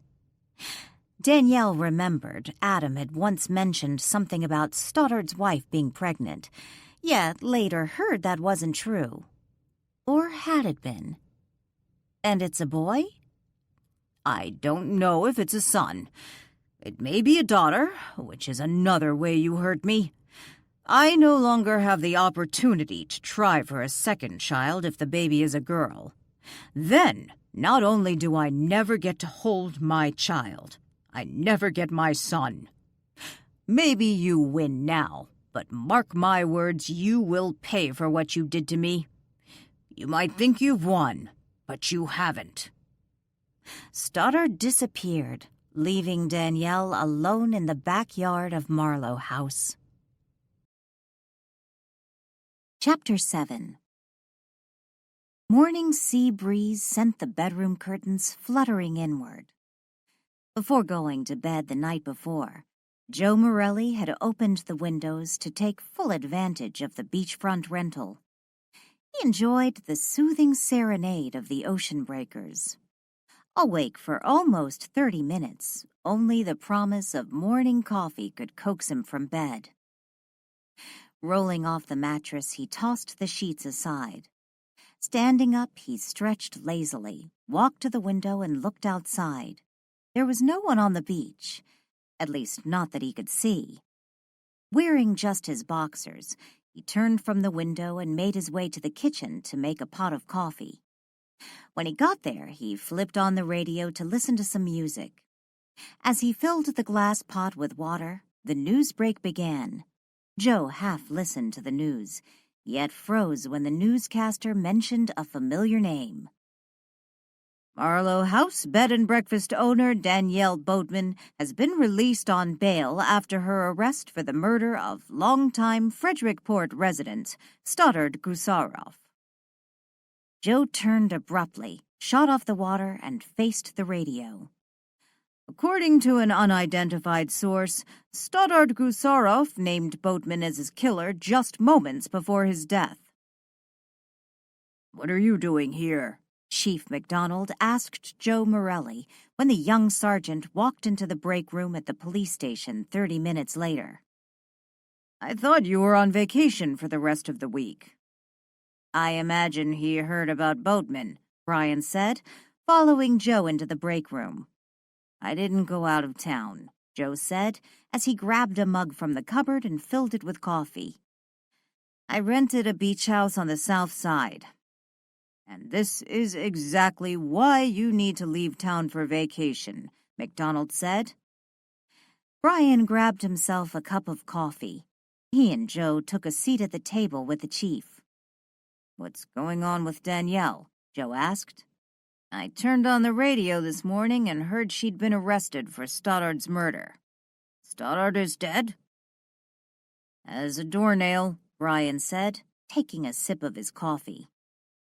"They said he identified Danielle as his killer, according to an unidentified source, but that can't be true." Joe shook his head. "Yes, it can," Brian said. "Not sure who the unidentified source is, although I suspect it's Darlene." "Darlene? You're not telling me you've arrested Danielle because of Darlene's account? She'd be my top suspect, considering what she's likely to inherit." "I said Danielle was probably the unidentified source, not that she was the only one to hear Stoddard say Danielle Boatman shot him," Brian explained. "Who else heard?" Joe asked. The chief tipped his cup toward Brian and said, "He did." "Stoddard told you Danielle shot him?" Joe asked incredulously. "I'm not sure I believe it either. Oh, not that Brian didn't hear Stoddard accuse Boatman, but I'm not sure Stoddard knew what he was talking about," the chief said. "You're just like Joe. You have a soft spot for that girl." Brian shook his head. "I keep telling you both she's nothing but trouble." The chief shrugged and took another sip of coffee. "But you arrested her?" Joe asked the chief. "I didn't have a choice. Not only did Stoddard tell Brian she was the shooter, we found the murder weapon in her car. Doesn't look good for her," McDonald explained. "Were her fingerprints on it?" Joe asked. "No, the gun had been wiped clean, but I suspect she was getting ready to dump it," Brian explained. "The serial numbers had been removed. Of course, she insists she doesn't own a gun. Claims she doesn't even know how to shoot one." "I don't think she does," Joe said. "Why do you say that?" the chief asked. "Once, when we went out, we got on the topic of guns. She told me she had never shot one and was a little afraid of them." "She obviously got over her fear," Brian snorted. "Did she have gunshot residue on her hands?" Joe asked. "No, but we figured she wore gloves," Brian said. "Did you find any gloves?" "No." "Tell me what happened. Start at the beginning," Joe urged. Brian set his mug on the table. "Yesterday morning, I stopped in the diner to have breakfast, and I ran into Darlene Gusarov in the parking lot, cursing up a storm. She's driving Stoddard's little T-Bird and had just locked the keys in the car. I figured I could probably get the key out for her. Not too hard on those old cars. Of course, I needed a piece of wire, but Darlene's paranoid about scratching the car. Says Stoddard will kill her. Tells me she already tried calling him to see if he'd bring down the extra set of keys, but he wasn't answering the phone. One thing leads to another, and I end up driving her home to pick up her extra set of car keys." "And you found Stoddard?" Joe asked. "Technically, Darlene found him first. I was waiting in the car while she ran up to the house to get her extra set of keys. The minute she went in the door, she started screaming bloody murder. When I got up to the house, he was barely hanging on. Been shot twice, once in the gut and once in the kneecap. I can't believe Danielle would do something like that." Joe shook his head in denial. "While waiting for the paramedics to arrive, I asked Stoddard who had shot him. He said Danielle Boatman. I admit at first I thought he was confused. According to Stoddard, he saw her, heard her. In fact, she threatened to kill Darlene, too, for what they'd done to Lily, and for trying to convince us she had murdered Isabella." "I find this impossible to believe." Joe felt ill. "I'm having a hard time believing it, too," the chief said. "Danielle says someone is trying to frame her." "Right," Brian scoffed. "Pretty good frame-up when you get the victim to play along." "Wait a minute. You said this happened yesterday morning?" Joe frowned. "Yes, Stoddard was shot sometime between 7:15 and 8:30 yesterday morning," the chief explained. "I got there a little after 8:30, and Chuck Christensen, Stoddard's right-hand man, claims to have talked to Stoddard on the telephone at 7 that morning. The call lasted about 15 minutes, when Stoddard said he had to go because someone was there. The phone records check out." "But that's impossible. Danielle couldn't have killed Stoddard," Joe said excitedly. "Why is that?" Brian frowned. "Because I saw Danielle yesterday morning." Joe jumped to his feet and started pacing the small room. "Chief, she's right. Someone is trying to frame her." "What are you talking about?" Brian asked. "I've been staying at a beach house on the south side of town. Yesterday morning, I heard someone pounding on the neighbor's door. I looked out the window. It was Danielle. It was 7:00 a.m. I know because I looked at the clock." "Was the rental on Seacliff Drive?" the chief asked. "Yeah. How did you know that?" Joe asked. "Because Danielle claims to have been on Seacliff Drive the time of the murder. Said she was there to look at a piano someone was selling. She was there for about an hour. I get the feeling she was waiting for someone. She made a couple calls and finally went to the back of the house and sat on the porch swing. I thought the whole thing was a little odd. Danielle didn't mention seeing you, Brian said. No, she wouldn't have.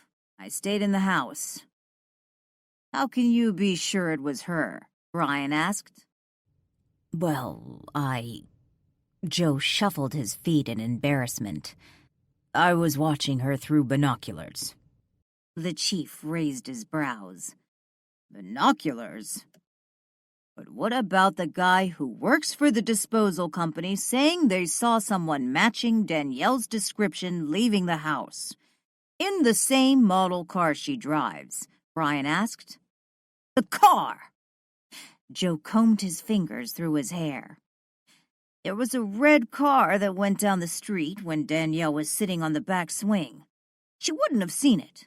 It looked like hers. In fact, I wondered for a moment if someone had taken off in her new car. It stopped a moment by hers before taking off again. Did you see who was driving the other car? The chief asked. No. Joe shook his head. Did you see them put anything in Boatman's car? Brian asked. You mean like the murder weapon? No, but they could have. The chief stood up. Are you positive this was yesterday? Of course. Just because I decided to spend a few days alone doesn't mean I'm drinking alone and getting my days confused. Joe, I think we need to have a little talk with the DA and judge. See about getting the charges dropped against Danielle. I wonder if that will be possible, Brian murmured. What do you mean? I saw her. If he was killed during that time frame, then she's innocent. And considering your history with Danielle, you don't think the DA or judge might question your motives for coming forward? Are you suggesting I'm not telling the truth? Joe asked angrily. Of course not, Brian insisted. But if I was the DA and the victim claimed to know the killer, and then the ex-boyfriend of the killer came forward with a story. I was never Danielle's boyfriend. We only went out a couple times. No, but we all know you wanted to be, Brian retorted. And we all know the reason Danielle is no longer interested. I helped arrest her for Cheryl's murder. And what a perfect way to ingratiate yourself to her. Be the star witness to exonerate her in what appears to be a slam-dunk case, Brian said. Enough, the chief interrupted. If Joe had come into this office yesterday morning before we filed charges on Danielle, then we wouldn't be having this conversation. Brian, I can't believe you doubt Joe's word. I never said I doubted him. It didn't sound like that to me, Joe grumbled. I was just playing the devil's advocate, Brian insisted. One thing I'm fairly confident about, the chief said. Danielle Boatman is innocent, and someone is trying to frame her for Stoddard's murder. Whoever did this went to a lot of trouble to implicate Danielle. Darlene is looking like a prime suspect. She seemed sincerely upset at Stoddard's death, Brian said. You don't think Stoddard would recognize his own wife? I would suspect she had an accomplice, the chief said. Why do you think she's involved at all? Joe asked. For one reason. She's the one who brought Brian to the house when she found her husband, the chief said. But how would she have known? Joe paused a moment, considering his question. He turned to Brian and said, That's right. You said you were having breakfast at the diner, which you do every morning. Darlene knew right where to find you. Chapter 8 Earthbound Spirits headquarters perched high atop a rocky ridge overlooking a section of Frederickport's northern beach. The Hilton family, no relation to the hotel chain, built the house in 1935. The property remained in the family until the passing of Helen Hilton, who died at the age of 98. She bequeathed her entire estate to Earthbound Spirits, much to the displeasure of her 4 grandchildren. Even Helen's great-nieces and nephews took umbrage over the bequest, arguing Helen was only a Hilton by virtue of marriage to her late husband, and the property should remain within the Hilton family. Had Helen been around to argue her decision, she would remind her unhappy family that since none of them made an effort to visit her during her final years, none of them was entitled to the property. The grandchildren contested the will, but their attorneys were no match for the legal team employed by the secretive and wealthy organization. Peter Morris, founder of Earthbound Spirits, sat at his desk, examining the 2 documents just handed to him by his protégé, Cleve Monchique. The 2 men sat alone in the office, the doors shut. Morris, who had recently turned 60, looked more like a man in his late 40s.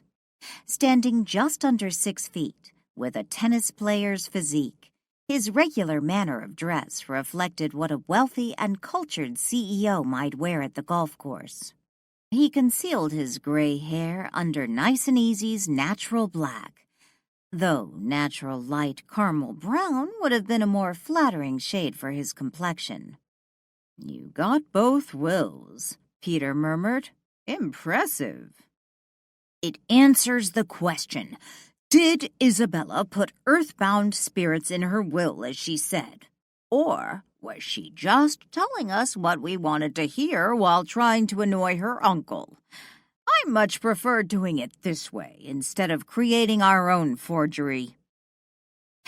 While comparing the 2 documents, Peter sighed. Earthbound Spirits was obviously the beneficiary, if only for a brief time. I was rather hoping Stoddard's will was a forgery. "None of that matters as long as we have this one," Cleve said excitedly. "This is the original. We know Stoddard's is nothing but a photocopy, which we can easily argue was forged." "I suppose this is my fault, having to do it this way." Peter wearily shook his head. "I should have realized I was pushing her too hard." "It wasn't as if you asked more of Isabella than any other member," Cleve argued. "But the pressure alienated her from us, and that didn't have to happen. Had I only known she was telling the truth, I could have eased off. Then maybe she would have never changed her will back, leaving everything to her uncle." "I disagree. You didn't do anything wrong. Isabella was always more difficult than the others.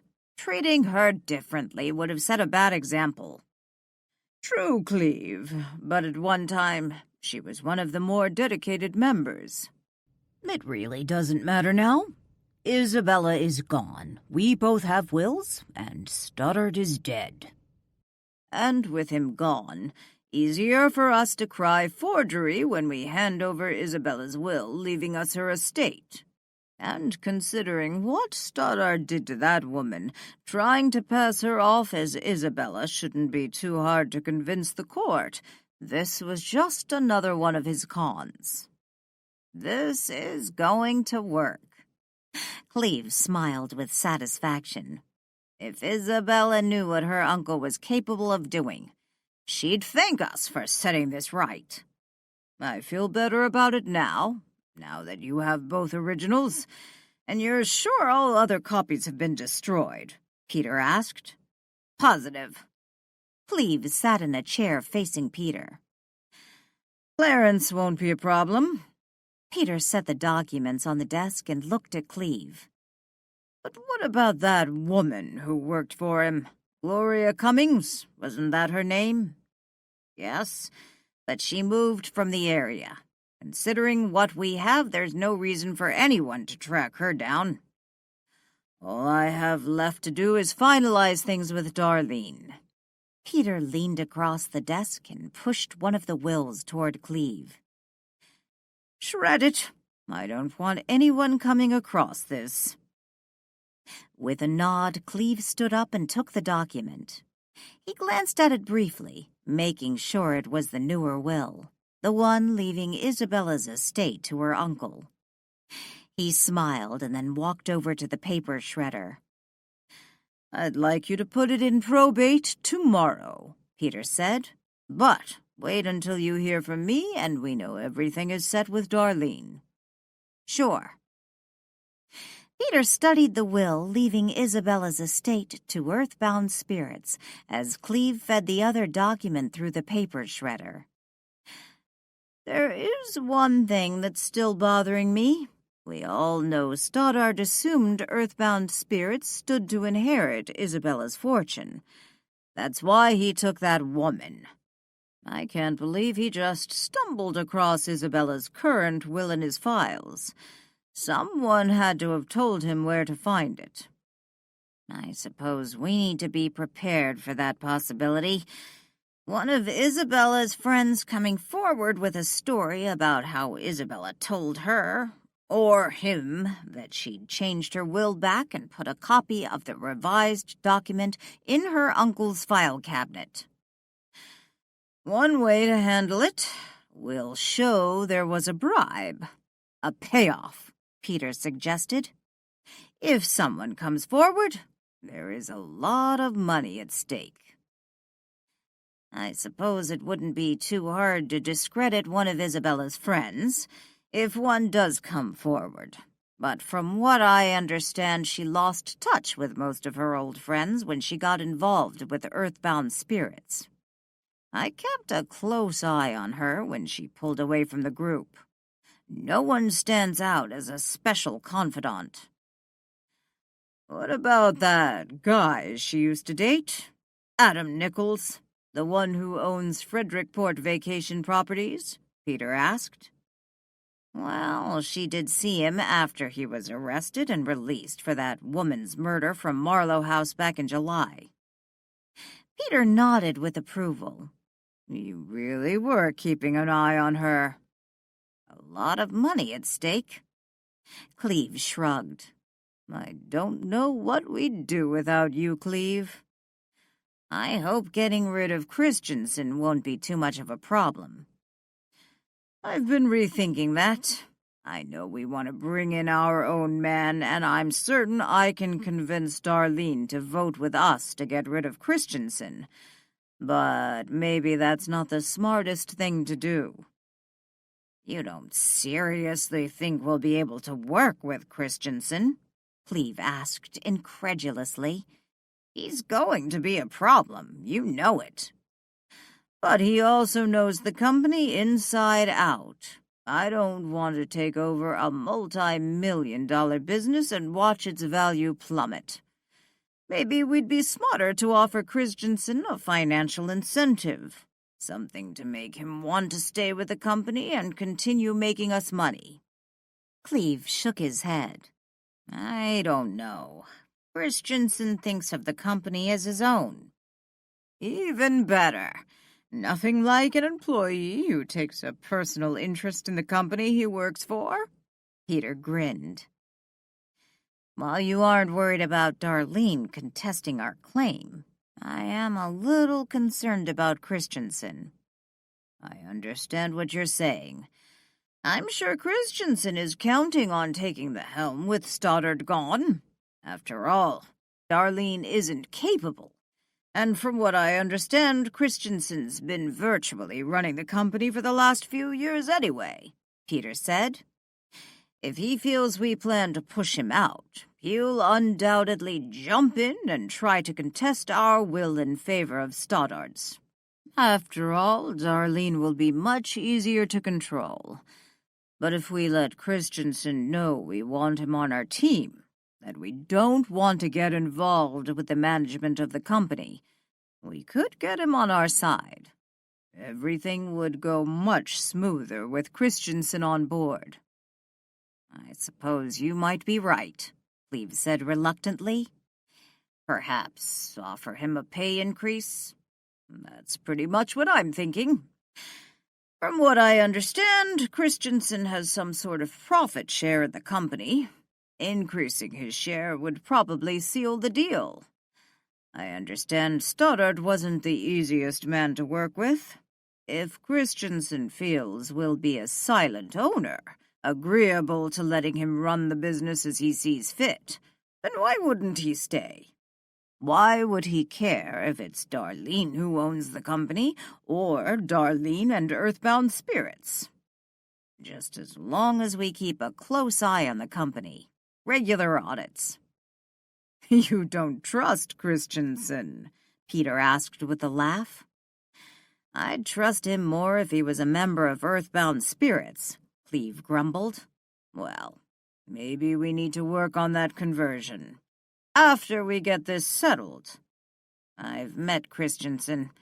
I don't think he's a likely candidate. If Christensen doesn't work out, we can get rid of him later," Peter said. "But if he continues managing the company after we take over and he doesn't work out, he might not be so easy to get rid of," Cleve said. "We thought Stoddard Gusarov was going to be a problem," Peter reminded him with a laugh. "But look how nicely that worked out." Chapter 9. Joe sat in the passenger seat of the squad car. He glanced over at Brian, who drove the vehicle toward Marlow House. "I'm surprised the chief's not going with me instead of you, considering how Danielle feels about you." Still wearing his street clothes, dressed casually in new denims and a golf shirt, Joe leaned back in the seat. "The feeling's mutual," Brian grumbled. "I don't know why you have such a problem with Danielle. And she didn't kill Stoddard." "Maybe not, but this used to be a nice, quiet, law-abiding town. Since Danielle Boatman arrived, we've been stumbling over dead bodies. She seems to always be in the center of the drama. I understand you took quite a tumble when you went to arrest her yesterday. Fell on your butt." Joe studied Brian's reaction. Frowning, Brian turned to Joe and then looked back down the road. "Who said that?" "Doesn't matter. Did you really fall in Marlow House after grabbing hold of Lily?" "I didn't grab her exactly," Brian snapped. "I barely touched her." "But one of the guys said you practically flew off your feet, landing on your back.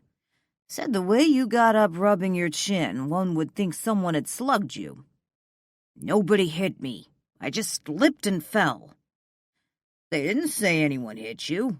In fact, the way they saw it, you pretty much flew backwards without anyone's help." "So? You've never fallen before?"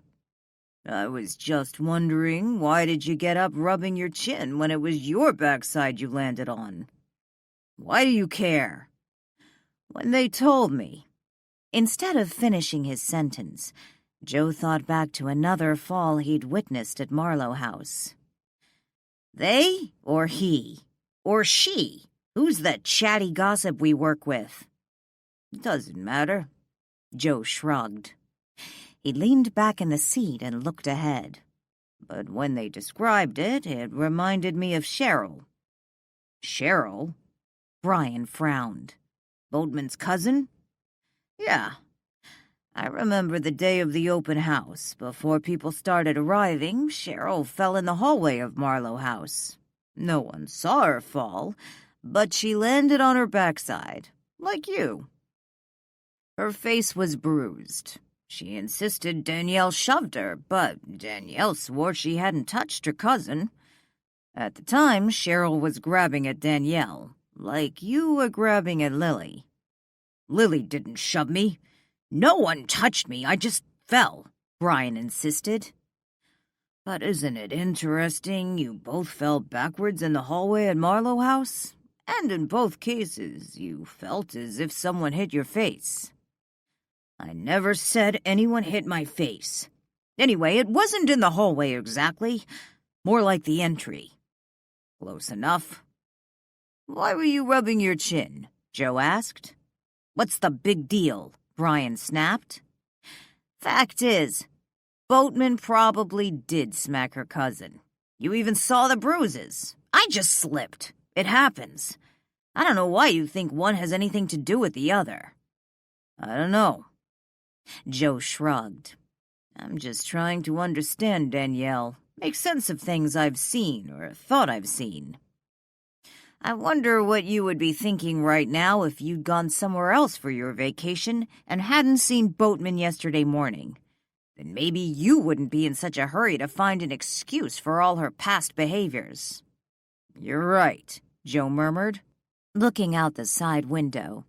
I'd probably be helping you lock her up, and that realization scares the crap out of me. When Joe and Brian arrived at Marlow House a few minutes later, Ian Bartley answered the front door. Joe, Brian, I'm surprised to see you two here, Ian coolly greeted, not inviting them inside. We'd like to talk to Danielle, Joe explained. Ian raised his brow curiously, eyeing each officer. He noticed Joe was dressed in street clothes, while Brian wore a uniform. Without her attorney present, really? Ian asked. We understood her attorney was here, Joe explained. Ian didn't respond, but silently studied both men a few moments while holding the edge of the front door. Finally, he opened the door wider, letting the officers inside the house. Wait here, Ian instructed after closing the front door. Silently, Joe and Brian waited in the foyer while Ian walked down the hallway to the library, where Danielle was meeting with her attorney, Candace Holloway. How did you two make it past the front door? Walt asked when Ian left for the library. Neither man could see or hear Walt, yet that did not stop Walt from trying to make his presence known. With his hands behind his back, Walt, dressed in his favorite pinstripe suit and leather shoes, circled the men while critically looking them up and down.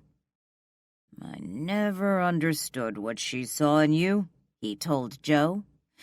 Lily says you're good-looking, but I don't see it at all. And you. He turned his attention to Brian and paused a moment. I want you to stay away from Danielle. Walt reached out and jabbed Brian on his right forearm. Ouch! Brian called out, grabbing his now bruised forearm. Cry, baby, Walt snorted. That didn't even hurt. What was that for? Brian asked Joe. What are you talking about?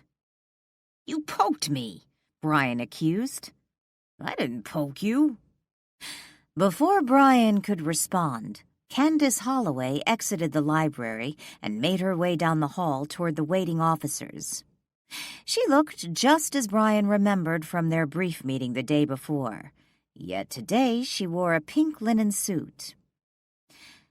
Gentlemen, I understand you wish to speak to my client? Candace said primly, holding out her hand in greeting. Joe briefly shook her hand as he introduced himself. She had already met Brian. We were hoping to speak to both of you, Joe explained. I suppose we can listen to what you have to say, but at this time my client really has nothing to say, Candace smiled sweetly. I'm sure your client will be thrilled with what we have to say, Brian said dryly. We'll see.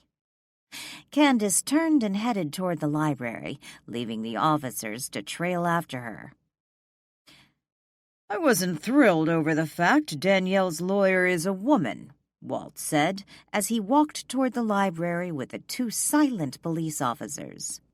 But she doesn't seem particularly intimidated by you two palookas, Walt chuckled. Maybe she'll work out after all. In the library, they found Lily and Danielle sitting on the sofa together, talking to Ian, who sat in a chair across from them. When the attorney re-entered the library, followed by Joe and Brian, the three turned toward the doorway. Ian stood, yet Danielle and Lily remained seated. "The officers have something they wish to tell us, but I've already informed them that Miss Boatman has nothing to say at this time," Candace explained as she walked into the library and headed to the seat next to Ian. Both she and Ian sat down and looked up at the officers, who remained standing. Walt followed them into the room and sat on the edge of the desk, observing the unfolding scene. With a wave of his hand, a thin cigar appeared between two of his fingers. He took a puff and looked over at Danielle, who warily eyed Brian and Joe. "We knew it was only a matter of time until Joe got in on the act," Walt told Danielle. "I don't know why Ian let the clowns in my house." Danielle glanced over to Walt, prepared to send him a scolding glance. She hated when he rambled on when other people were present. It made it too difficult for her to focus. But then motion from the library window beyond Walt caught her eye. It was Stoddard's ghost. He stood outside the window, his fist silently pounding against the pane as he wailed pitifully. Or at least, she assumed he was wailing pitifully, considering how his mouth was moving. Fortunately for her, she couldn't actually hear his caterwauling, at least not with the window closed. "Chief McDonald did try calling you," Joe told the attorney. "Your phone went to voicemail." Danielle turned her back to Walt and the window, trying to focus her attention on what Joe and Brian had to say. "So you decided to just come over here?" Candace said. "We thought you'd want to know immediately. Charges against your client have been dropped," Brian explained, his tone void of any emotion. "They have?" Danielle exclaimed, sitting up straighter. Silently, Candace motioned for Danielle to remain silent, wanting to hear everything the officers had to say. "It seems a witness has come forward and claims to have seen Miss Boatman during the time Stoddard was murdered. His story corroborates Miss Boatman's account." "And who is this witness?" Candace asked. "I am," Joe said softly, looking over at Danielle. Walt shot off the desk, bolting upright. Now standing, he looked from Joe to Danielle. "He better not be making this up just to get back in your good graces," Walt said angrily. "His so-called help could end up backfiring and cause you more harm." Danielle glanced to Walt and back to Joe. She wanted to ask questions, but continued to follow her attorney's instructions and remained silent. "I don't understand. Joe is the witness?" Lily asked. All eyes turned to Joe, waiting for him to explain. He and Brian remained standing. "I've been on vacation. Instead of going out of town, I rented a beach house on Seacliff Drive." As Joe talked, his eyes remained on Danielle. "Yesterday morning, I heard someone knocking at the house next door. I looked out the window. It was Danielle. I noticed the time. It was 7 a.m. This morning, when I got up, I turned on the radio and heard a news report about Danielle being arrested. At the time, I didn't know when the crime had been committed. It wasn't until I went into the station that I learned the details of the case. And I realized it couldn't have been Danielle." "And if you hadn't seen me with your own eyes, you would have believed I murdered Gusarov?" Danielle asked angrily, unable to contain her comment. "I'm sorry, Danielle," Joe said. "I didn't know what to think when I heard the news report. I couldn't imagine you would have done something like that." Candace stood up and walked to Danielle. Keeping her eyes on Joe and Brian, she gently placed her hand on Danielle's shoulder. "Thank you for coming over here and telling us," Candace said. "Have there been any new leads in the case?" "If what Joe says is true, then I guess this means someone has gone through a great deal of trouble to frame your client, considering the eyewitnesses who claim to have seen Danielle driving by Stoddard's house during the morning of the shooting," Brian said. "And is there some reason you doubt Sergeant Morelli's account of the events?" Candace asked. "No," Brian said, glancing over to Joe, who was now glaring in his direction. "I'd like to hear exactly what you saw yesterday," Candace asked Joe. She walked over to the desk and picked up a pad of paper and pen. Joe gave Candace a nod and then proceeded to tell her what he'd seen and heard yesterday morning, beginning when he first heard Danielle pounding on the neighbor's door. He explained how he heard Danielle introduce herself when knocking on the door, how he'd been watching her with the binoculars, and about the car that had driven down the street when Danielle was sitting at the back of the house on the porch swing. The car, as Joe explained, appeared to be the same make and model as Danielle's, and it was entirely possible, Joe said, that whoever was driving the second car might have put the murder weapon in Danielle's vehicle. Candace took notes as Joe told his story, and she asked several questions during the telling. When he was done, she thanked him, but she didn't allow Danielle to ask any additional questions. "That's good news, isn't it?" Ian asked, after Joe and Brian departed. "I feel as if a tremendous weight has been lifted," Danielle said with a sigh, slumping against the back of the sofa. Lily reached over and patted Danielle's knee. With a smile, she said, "I knew this would all work out." Candace tucked the notepad inside her briefcase. "I'd like to say this is all over." "What do you mean?" Danielle asked warily. "I'm just saying this is still an open investigation, and the victim did name you as his killer," Candace explained. "But Joe said he saw Danielle at the time of the murder," Lily said. "I understand that," Candace said, "and hopefully this will be the end of it. But if the DA decides he can make a case against Danielle and believes Joe has perjured himself because of his past relationship with Danielle, then they could possibly refile charges. We have no idea what else the police might uncover." Chapter 10. "Stop being annoying, you miserable excuse for a spirit!" Lily shouted from the open kitchen door into the side yard of Marlow House. "Why don't you get your scrawny ghost butt moving onto the next level and face the music, you coward? Go haunt your own house, you loser." Lily? He isn't there anymore," Danielle said when she walked into the kitchen. Lily turned from the open doorway and looked at Danielle. "He isn't?" "Nope. He's up by the attic window, making ugly faces at Walt." "What's Walt doing?" Lily closed the door, hobbled over to the kitchen table, and sat down. "Silently staring at him while smoking a cigar. I'm not sure what they would be doing if they could actually be in the same room together." Danielle took a seat at the table and glanced up at the clock. It had been almost 24 hours since she learned the local authorities had dropped the murder charges. "I find it exceedingly annoying Gusarov has the audacity to hang around here throwing his ghost fits after what he did to me. I wish I could see the dead old goat. Then I would be able to tell him off properly," Lily said angrily.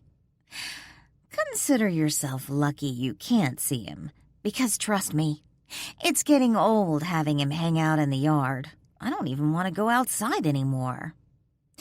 That's what makes me so darn angry. All of this is his fault, but he's making it something you did. He's obviously pissed to be dead. Not sitting well with him. I just hope... Danielle glanced toward the window. Hope what? That he doesn't figure out how to harness his energy. I thought you said that wasn't possible. I'm only guessing, Danielle sighed. It's like with you and your reflection in the mirror. Nothing more than an assumption on my part. But you were right, Lily reminded her. True, but I could have been wrong. And when it comes to harnessed energy, we know it's possible. Look at Walt. But you said spirits who are able to harness energy usually have a limited space to do it in, like with Walt. Yes, that's my experience. There are some haunted places where disruptive paranormal activity has been reported. Instances where a spirit might be capable of harming a living person. Things like scratches and moving objects, which could result in injury. The pattern seems to indicate those destructive powers are limited to a small area. The ghost can't just wander at will, causing havoc. So, what is the problem? Lily frowned. Danielle looked at Lily. What happens if Stoddard is able to cultivate a sphere of power here, around my house? Since I first moved in, I knew this was a haunted house. But Walt, well, you know Walt, not exactly a spirit that sends my guests running and screaming from the premises. Can't say the same for those who break in, or try to arrest you, Lily giggled. True, Danielle smiled. I see what you're saying, though. If Stoddard sticks around long enough, he might learn to harness his power and be a menace to Marlow House. Exactly. Danielle let out another sigh. I tried talking to him last night. When I told him the charges against me had been dropped, I hoped he'd take that to mean I was innocent and he was wrong. But he just got angrier. About those charges being dropped, I hope your attorney is wrong. I don't want to even consider the possibility the DA could still bring new charges against you. I think she was just being brutally honest. Her job is to consider all the possibilities, and what she said didn't really come as a big surprise to me. I understand that charges can always be refiled if for some reason they feel Joe isn't telling the truth, or if something else comes up during their investigation. Oh, Danny, how can you say that and sound so calm? Lily asked. Danielle shrugged. I guess I have to have faith that eventually everything will work out. Before Lily could respond, the doorbell rang. That wouldn't be your nurse, would it? Danielle asked as she stood up. No, she was already here this afternoon. You were upstairs, I think, in the attic. Wow, she was quick. Danielle started for the door. It takes less than 40 minutes, Lily said. I don't think it's Ian. He had that meeting over in Astoria this afternoon. Just as long as... Danielle called out from the doorway leading to the hallway. It isn't the police again. When Danielle answered the front door a few moments later, it wasn't anyone from the Frederickport Police Department. Nor was it anyone she knew, although he did look somewhat familiar. A tall, lanky man wearing pressed denims, a crisp white long-sleeved shirt, bolo tie, and cowboy boots and hat stood on the front porch. She guessed he was about the same age as Lily's parents. Hello, can I help you? Danielle greeted him cheerfully, trying to place them in. Are you the proprietor? He asked. Yes, I am. What can I do for you? I was hoping you had a vacancy. I would have called, but I'm afraid I don't own a cell phone, and no one seems to have payphones anymore. Oh, I'm sorry. I'm not taking reservations at this time, Danielle apologized. I was afraid of that. All full up, huh? Well, actually... Danielle paused and took a closer look at the man. You're Billy Bob Wayne, aren't you? The man laughed. Goodness, little lady. I certainly never imagined I would be recognized up in these parts. You never hear them complain when they buy a car from Billy Bob Wayne, Danielle sang. You really do know who I am? He laughed again. I used to visit a friend of mine who lived in Phoenix, and I remember your commercials. You are something of a celebrity. Oh, yes, I have to fight off the lovely ladies, he grinned. Would you like to come in? Maybe I can help you find some place to stay. I'm Danielle Boatman, by the way. I own Marlow House. Billy Bob Wayne accepted Danielle's invitation and followed her into the parlor. When he was standing on the front porch, she hadn't noticed his cane. It wasn't until they were in the parlor and he was preparing to sit down that she noticed it. That and the fact he walked with a limp. I'm really sorry to hear you're full up. I picked up one of your brochures when I got into town. This place sure looks more interesting than the local hotels. I assume you're traveling alone? Or did you leave someone sitting in your car? Danielle asked.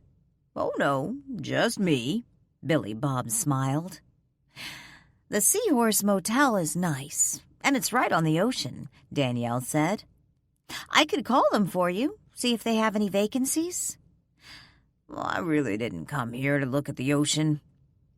He removed his cowboy hat and set it on his lap. You aren't here on vacation? Danielle asked. Well, I suppose I am, Billy Bob said with a sigh. I recently retired. Finally getting around to doing some traveling. You don't have the car dealership anymore? No, sold it a few months ago. Figured I'd been doing it long enough. Is this your first time in Frederickport? Actually, I used to live here, he said. Oh, so you're in town visiting friends? Family, perhaps? Never really kept in contact with anyone. Been years since I lived here, but my wife and daughter are still here. That's why I decided to come. Should have come earlier, but there are no do-overs in life. Your wife and daughter live in Frederickport? Maybe I know them. I doubt it. They don't live here exactly. Their graves are at the Frederickport Cemetery. Oh, I'm so sorry. It's been a long time, but I figured I wanted to make it here, at least one more time before I cash in my ticket. How long were you planning to stay in town? Danielle asked. Just a week. Rented a car in Portland, flying home next Friday. The thing is, Danielle glanced briefly at his cane. I have a friend staying with me. She is convalescing. She has an infection in her leg, which requires IV treatments 3 times a day. I thought it best not to take any guests while she's recovering. Oh. Billy Bob sat up straighter in his chair. I wouldn't be any problem, I promise. I'd stay out of her way, wouldn't disrupt her sleep. The only problem, she's using the only downstairs bedroom. Well, I wouldn't mind letting you stay, especially considering the circumstances. The only available rooms are upstairs, and we don't have an elevator. Oh, this? Billy Bob gave his lame leg a light smack with his cane. Slows me down a bit, but I can manage stairs. At the dealership, my office was upstairs. Walked them every day. If you're sure, Danielle smiled. I'd really appreciate it, Ms. Boatman. Please, call me Danielle. She stood up. I think we can fit you in. And please, call me Will. Will? Danielle frowned. I only used Billy Bob for advertising purposes. I was born in California. You really think my folks named me Billy Bob?" He laughed. "William Robert?" she asked. "Yep," he grinned. "And the boots and hat? Please don't tell me you aren't a real cowboy," she teased. "Strictly drugstore. Never been on a horse in my life." Danielle laughed and then said, "Let me go check the red room.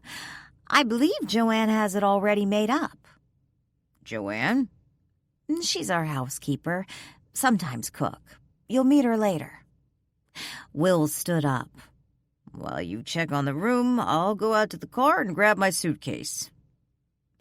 A few moments later, Walt appeared in the entry hall just as Will walked outside and shut the door behind him. "Who's that?" Walt asked, peering out the window. "Our new guest," Danielle said brightly. "I thought you weren't taking any new guests until Lily got better," Walt asked while following Danielle down the hallway. "Oh, Lily. I better tell her before she wonders about the strange man walking around the house." Instead of continuing to the staircase, Danielle turned into the kitchen. Lily was still sitting at the table. "Lily, we have a house guest," Danielle announced. "Fine. Ignore me," Walt grumbled. "What do you mean?" Lily asked. "The person who was at the door. He was looking for a place to stay." "I thought you weren't going to take any new guests for a while," Lily said. "That's what I asked," Walt said, knowing only Danielle could hear him. Chapter 11. "Are you insane?" Chuck Christensen shouted as he paced the floor in the home office at the Gusarov estate. He'd just driven in from Portland and wasn't happy with what Darlene was telling him. Clutching her hands in her lap, Darlene cringed and looked up at Chuck. "Don't yell at me! Someone is going to hear." She sat primly on the chair next to Chuck's desk. "The door is closed," he snapped. "Not to mention, your housekeeping staff doesn't speak English." "They can still hear you screaming at me. And I am your boss," she squeaked. "Right," Chuck snorted. He stopped pacing and looked down at Darlene, his hands on his hips. "You and that group of Fruit Loops are my new bosses. Thanks to you." "Well, what does it matter?" Darlene shrugged. "Me or them? I understand they want to keep you on." "That makes me feel just peachy keen," he snapped. "It's not my fault. You didn't expect me to lie, did you?" She looked up into his angry face. "I certainly didn't expect you to tell the probate court Stoddard forged Isabella's will." "Don't yell at me! I didn't know the will was forged until Tuesday night." "And you didn't think to tell me all this? Why?" "Todd assured me there was no other will. I just figured he worked something out with Renton. Everything happened so fast. I was afraid." "You should have just played dumb instead of handing over half of the estate to that group of nuts. We have attorneys. We could have fought them." "They caught me by surprise." Darlene looked down at her hands, fidgeting nervously on her lap. "With everything going on, I just didn't want to deal with this. I told them the truth, that I learned about the fake will the night before Todd was killed, and I didn't know what to do. And then he was murdered." Darlene looked up at Chuck. "They can't blame me for something Todd did, something I just found out about." "So, just like that, you hand over half of the estate?" "What do you care? What does it matter if I'm a sole owner or not? It doesn't change your position with the company. I told you they want you to stay on." "Does this mean you've talked to them?" Darlene nodded. Yes, this morning. Before or after you talked to the court? What does it matter? What does it matter? Chuck shouted. He stomped over to the chair behind Stoddard's desk and sat down. I haven't worked my butt off, put my entire life and soul into this company, risked everything, just to end up working for some wacky cult like Earthbound Spirits. I didn't sign up for this. I didn't know what else to do, Darlene whispered. After a few moments of silence, Chuck sighed and said, I suppose I always knew the will was a fake. Why do you say that? Stoddard told me someone called him anonymously. Said he assumed it was a friend of Isabella's, letting him know where to find the will. I should have known he'd done something like this. I'm not happy about this either. Darlene rubbed her temples. I guess you aren't. But I wonder, does this mean Isabella's share of the estate is protected from Lily Miller's lawsuit? Darlene stopped rubbing her temples and looked over at Chuck. What do you mean? Think about it. If Isabella's estate goes directly to Earthbound Spirits and not to Stoddard, then I don't see how she can touch it. But the share you get from Stoddard, his half of the company, her attorneys might be able to wrestle a portion of that from you. But it's mine. Before Todd died, he told authorities I had nothing to do with taking Lily Miller. Yeah, right. My point is, if she can't touch Isabella's estate because Isabella had nothing to do with the abduction, then Lily shouldn't be able to touch my share either. As far as the authorities know, I knew nothing about it. It doesn't work that way. I already explained that to you. Technically, it doesn't belong to you yet. It still belongs to Stoddard. He's dead. Obviously. Don't be obtuse, Darlene. You know very well you may have to pay off a chunk of the estate to Miller. Well, I didn't think it would all come from my half. Darlene stood up and rubbed her forehead. Agitated, she paced the room. I see it just sink in. Chuck leaned back in the chair and watched Darlene pace. Whatever Miller gets in way of a settlement, it wouldn't hurt as much as if your estate was twice the size, which it was this morning until you so foolishly opened your big mouth. I didn't even consider that. Darlene paced faster. Sit back down. You're making me dizzy. Chuck pointed to the chair. Darlene stopped pacing, looked at Chuck, and then quietly sat back down. Chuck studied Darlene for a moment. Her fair complexion appeared paler than normal, with no hint of blush on her cheeks or discernible makeup enhancing her clear blue eyes. While he hadn't seen her cry, her long dark eyelashes seemed to glisten with unshed tears. The way she pulled her blonde hair back in a silk scarf reminded him of a Russian peasant. The designer pantsuit and Christian Louboutin shoes offset the peasant look. Of course, that is the sunny version, Chuck said. There is another darker scenario. What are you talking about? Darlene frowned. I'd say that version is anything but sunny. I spoke to our attorneys last night, and it seems that because corporate resources were involved, such as paying for the medical staff to care for Miller, the corporation, as well as your private estate, may be held liable, which I'm sure won't please your new business partner, Earthbound Spirits. But I thought we took care of all that. I thought that's what this was all about, Darlene whined. Only where it touches us personally. It won't protect the company or Stoddard's interests. This just keeps getting worse and worse. Darlene closed her eyes for a moment and took a deep breath. "But we have other things we need to discuss," Chuck announced. "What else could there be? This is more than enough for us to deal with." "I talked to Chief McDonald this morning. Seems they dropped the charges against Danielle Boatman." "What do you mean they dropped the charges? I was there when Todd told Brian Henderson Boatman was the shooter. He heard him."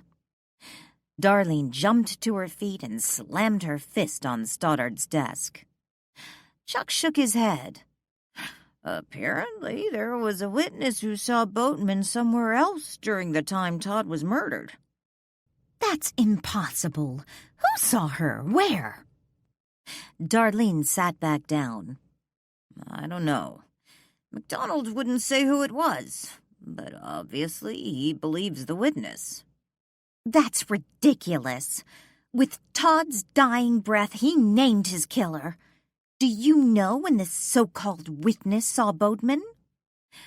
"Apparently between 7 a.m. and when you and Henderson found your husband." Chuck removed a cigarette from an ivory box on Stoddard's desk and lit it with a lighter he'd fished from one of the desk drawers. Darlene stubbornly folded her arms across her chest and leaned back in the chair. "Well, that doesn't mean anything. She could have killed him before 7. "Unfortunately, there's another witness that proves Stoddard was still alive at 7. So if the police believe this anonymous person saw Boatman after 7, she won't be charged, and they will start looking at other suspects." Darlene narrowed her eyes and glared at Chuck. "Who is this other witness?" "I am. Did you forget I talked to Stoddard on the phone that morning?" "Maybe you were wrong about the time. Maybe you talked to Todd 15 minutes earlier, which would mean Boatman had time to shoot him before the witness saw her." "They have my phone records, remember?" "What about the men from the disposal company who saw Boatman in the neighborhood during that time frame? They saw her car. We know they're telling the truth. Who is to say Boatman isn't paying off someone to give her an alibi? She has the money." "I mentioned that to the chief."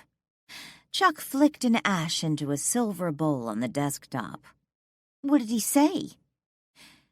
"He claimed his mystery witness is unimpeachable." "Bull! Anyone can be bought." "Very true. And Danielle Boatman has unlimited resources. She could easily find someone to come forward as a witness." "Exactly," Darlene said with a nod. "I think you need to go down to the police station and raise hell." "Me? What do you mean?" Darlene frowned. "You're Stoddard's widow. You were there when your husband died in your arms, when he told you and Officer Henderson the name of his murderer. You have every right to be outraged. You should be outraged, knowing his killer is getting away with murder. For you not to be furious wouldn't be natural, considering the circumstances." Darlene stood up. "Of course you're right. After all, Todd himself told us who shot him. When Brian asked him pointed questions, he clearly identified Danielle Boatman as his assassin. If Todd was still alive, they wouldn't be pulling this." Darlene walked to the window and looked outside. "If he was alive, then we wouldn't be discussing the fate of his killer," Chuck scoffed. "I know that," Darlene snapped, looking at Chuck briefly before turning back to the window.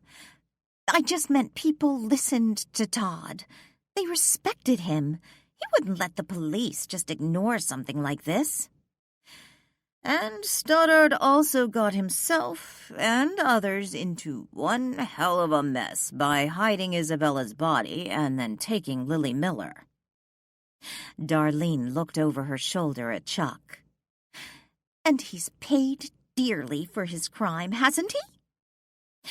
Chuck was silent for a moment and then said with a sigh, "I suppose he has." Darlene walked back to the chair and sat down. "I loved my husband. I would have been happy to spend the rest of my life with him." "Yes, I understand that," Chuck said wearily. "But it just didn't work out like that. Things happen in our lives that we can't control." "I wish I could have given him a baby while he was still alive." Darlene looked down and touched her belly. "He always wanted children," she said dramatically. "I wonder." Chuck leaned back in his chair, contemplating a thought. "What?"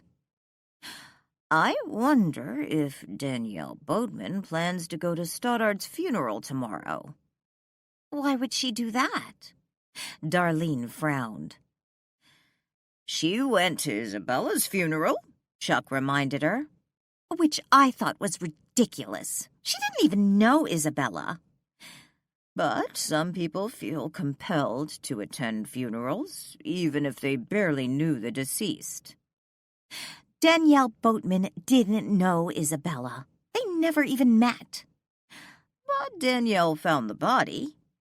"What's your point, Chuck?" "Just that I wouldn't be surprised to see Danielle Boatman at Stoddard's funeral.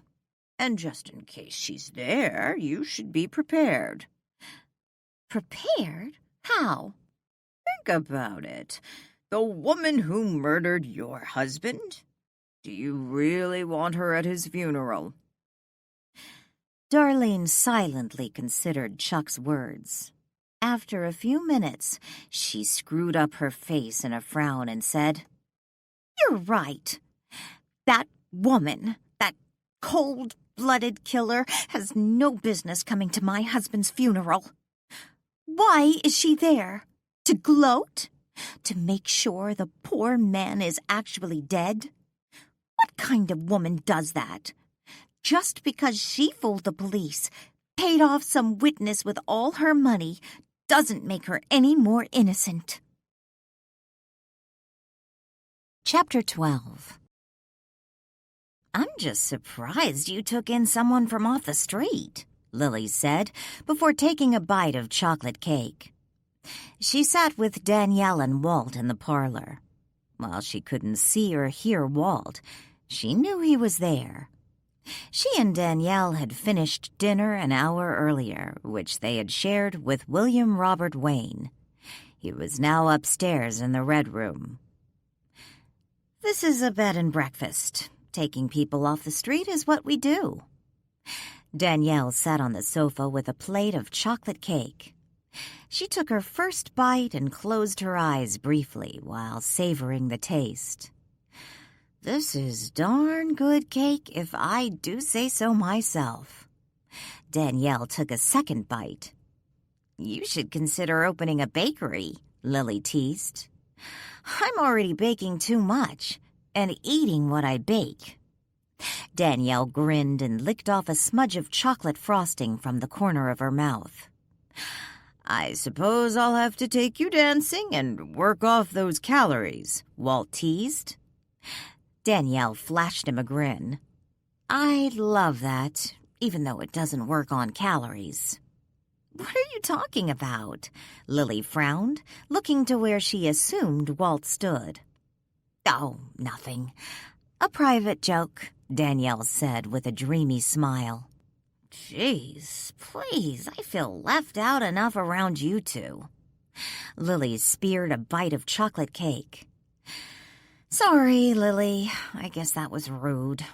Danielle flashed Walt another smile, which he returned. "Back to this new guest of yours. Why exactly did you decide to take him in? It's not that I really care. I mean, I never thought you needed to stop taking guests because of me anyhow. I'm just curious. Why him?" Lily took another bite of her dessert. "I suppose I felt sorry for him." Danielle shrugged. He's here to visit the graves of his wife and daughter. Just seemed so sad. And I knew who he was. Yeah, Billy Bob Wayne. I'd never heard of him myself, Lily said. He's really only famous in the Phoenix area. Or was. He told me he sold his dealership a few months ago, so I imagine there's some new Billy Bob to take his place. Do you know what happened to his wife and daughter? Lily asked. I didn't want to pry. I imagine he'll go over to the cemetery tomorrow. Aren't they having Stoddard's funeral tomorrow? Yes. Marie called me up this afternoon and quizzed me about the arrest. I guess she heard all about it. While we were on the phone, she mentioned his funeral. Told me if I wanted to go, I could go with her and Adam. You aren't going, are you? Lily asked. Heck no. You know how I feel about cemeteries in the first place. And why would I want to go to that man's funeral? Not with his annoying ghost haunting my yard. Danielle shuddered at the thought. She picked up her empty cake plate, now just littered with crumbs, and placed it atop Lily's. Danielle started to carry them to the kitchen when the doorbell rang. Setting the plates on the desk, she went to answer the front door. A few minutes later, she returned to the parlor with Chief MacDonald. Instead of his police uniform, he wore street clothes, denims and a button-down shirt. Evening, Chief. You didn't come to arrest my friend again, did you? Lily asked, only half teasing. Not today, Lily. But I imagine she'll get herself into some mischief in the future, and I'll have to lock her up for the safety of Frederickport. He grinned and took a seat. The chief says he needs to talk to me about something, and I told him you already know all my secrets, so no reason to leave the room. Danielle sat back down on the sofa. In the corner, Walt summoned a lit cigar. A moment later, he exhaled and watched as the smoke drifted up to the ceiling. Catching a whiff of the spicy scent, which wasn't there when he walked into the room, MacDonald took a deep breath. Cigar smoke. Does that mean Walt Marlow is in the room? Wow, you catch on quickly, Lily said with a chuckle. When Danielle told me you understood, I didn't quite believe her. I don't understand exactly, the chief clarified. But I do believe she has a gift. My grandmother taught me that. As for the cigar smoke, Lily went on, it only means he is smoking.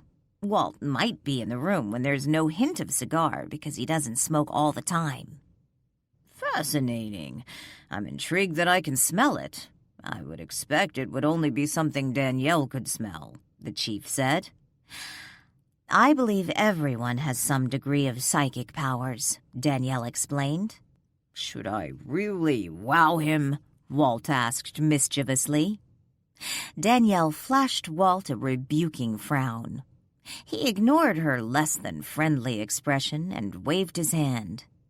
The cigar vanished. He then walked to the curio shelf on the wall and removed a small figurine.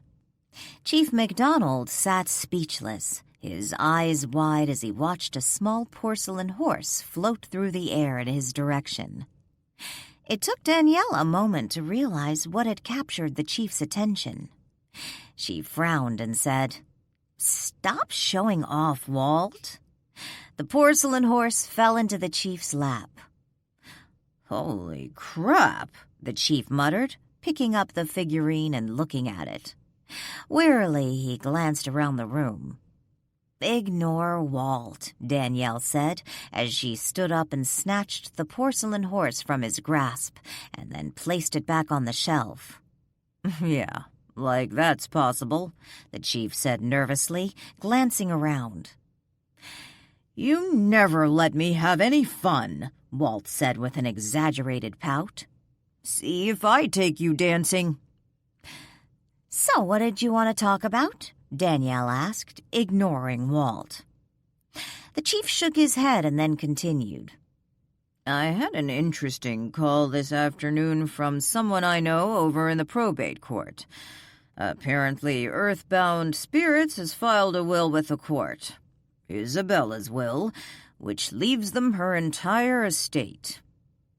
Danielle had been the one who told Chief MacDonald about Isabel's most current will, which Isabella had hidden at the Gusarov estate months before her death. Danielle had acquired that information from Isabella's spirit, something the chief knew. According to Isabella's spirit, she had changed her will back, leaving her estate to her uncle and not to Earthbound Spirits.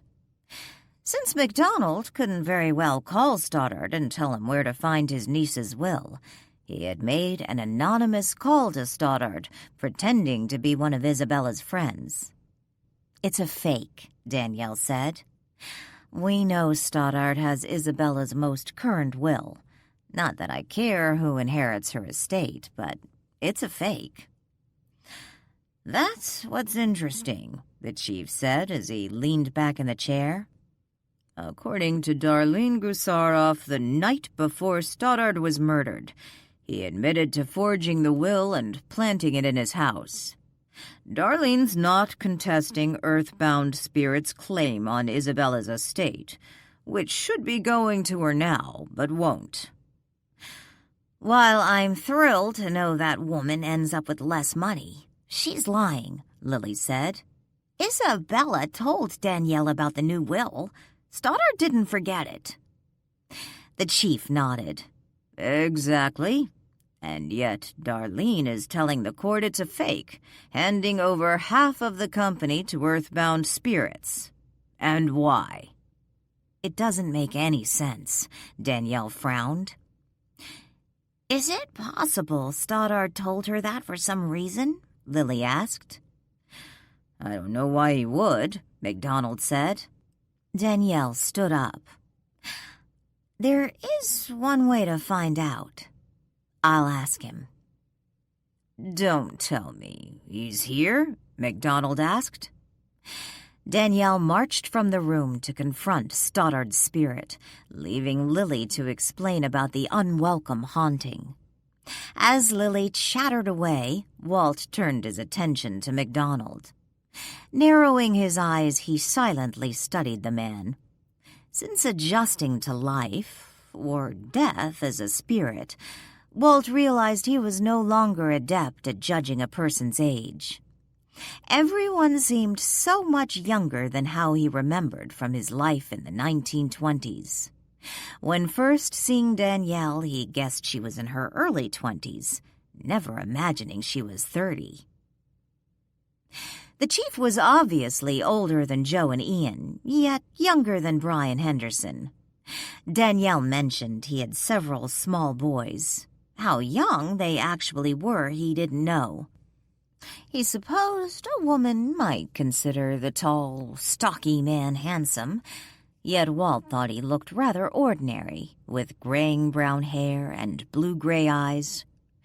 He gave the chief points for having faith in Danielle, and perhaps he might actually like the man if they were to meet in another time or place, yet he didn't particularly want to like him. The moment Danielle stepped from the kitchen to the side yard, Stoddard swooped down from above and shoved his face just inches from hers as he let out an angry howl and waved his arms, reminding her of a wounded bird trying to take flight. "Would you please stop that for a moment? I have a question for you," Danielle asked in a bored tone as she did her best to ignore his facial contortions. He didn't stop immediately. When he couldn't get her to show fear or anger, he settled down on his feet. Crossing his arms across his chest, he faced Danielle. "What?" "Did you, by any chance, tell your wife Isabella's will, the one you found in your house, was fake? That you forged it?" In response, Stoddard started shouting again, telling her the will wasn't fake and asking her what she was pulling. "If you're trying to hurt my wife by "Quiet, please, and listen," Danielle shouted. Miraculously, he did. "I know the will isn't fake. I know it was not forged. Just who do you think is responsible for you finding it in the first place?" "What are you talking about?" Stoddard frowned. "Your niece's spirit told me about the will. She explained she changed it months ago, taking earthbound spirits out of it and putting you back in. She then told me where to find it. That's why you received the anonymous phone call." "Then why did you ask me that question?" "Because your wife has told the court you forged Isabella's will, the one you found, and Earthbound Spirits has filed a second will with the courts, leaving them your niece's estate instead of you." "Why would Darlene say something like that?" "I have no idea. I was hoping you knew." Stoddard was silent for a moment, and then narrowed his eyes and glared at Danielle. "All this is your fault. If you hadn't killed me—" Disgusted with his new outburst, Danielle turned and headed back to the house, leaving Stoddard hurling insults in her direction. "He says he never told Darlene that," Danielle said when she walked back into the parlor. "And I believe him." "Why would she tell a lie like that?" Lily asked. "That's what I'd like to know. As far as a motive for murder, Darlene is at the top of my list, primarily because she had the most to gain financially. But now this? Why would she tell the courts her husband forged the will and just give away half of the company?" Danielle asked. "I can only think of one reason. Some sort of payoff," MacDonald suggested. "Maybe she and Earthbound Spirits were in this together. With Stoddard gone, they divide the company. Although, from everything we've uncovered so far, there doesn't seem to be any connection between Darlene and Earthbound Spirits. No phone calls, no meetings, nothing." "But the investigation has only been going on a few days. It's entirely possible there's a connection you've missed," Danielle suggested. "Let's say we do find something. Phone calls, meetings. Why would Darlene give up such a large share of the estate to get rid of her husband? Isabella's share was a fortune.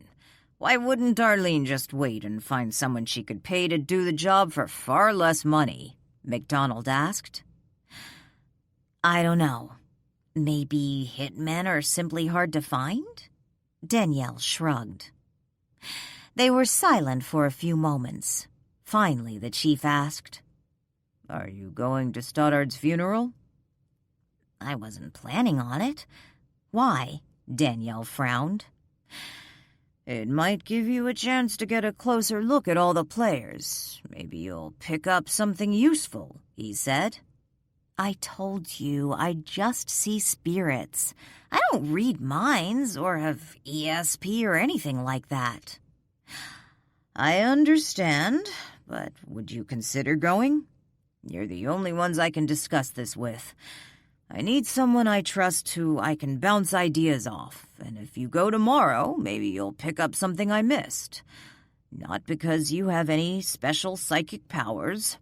I can't very well announce Darlene is lying, that she's giving away half of her estate for some reason, or even suggest that possibility. I have nothing to back it up, aside from the fact Isabella's ghost told you where to find her will." Danielle let out a deep sigh and said, "Okay, I'll go." Chapter 13. Lily and Will sat in the dining room of Marlow House while Danielle served them a breakfast of homemade blueberry muffins, scrambled eggs, bacon, and fresh fruit. She had set 3 places at the table and intended to join them once all the food was brought out from the kitchen. "We could have eaten at the kitchen table, like we did last night. I feel bad making you go to all this trouble," Will said. Don't be silly. Danielle refilled each of their coffee cups before sitting down at the table. Eating in the dining room is more civilized, and I can't have people saying Marlow House is anything but civilized. Lily looked down the long dining room table with all the empty seats. Yeah, right. And it's real cozy, too. Oh, hush, Lily, Danielle laughed. So, what are you ladies doing today? Will asked. I'll be doing the same thing I do every day. Lay around the house and wait for the nurse to arrive and hook me up to the IV, Lily grumbled. Danielle reached over and patted Lily's hand. Does it hurt when she hooks you up? Will asked. Nah, I'm just being a big old baby. Lily flashed Will a guilty grin and took a bite of her muffin. I'm going to a funeral this morning. Perhaps I'll see you at the cemetery? Danielle asked. Funeral? Will frowned. I'm sorry. Was it a close friend? Close friend? No, definitely not.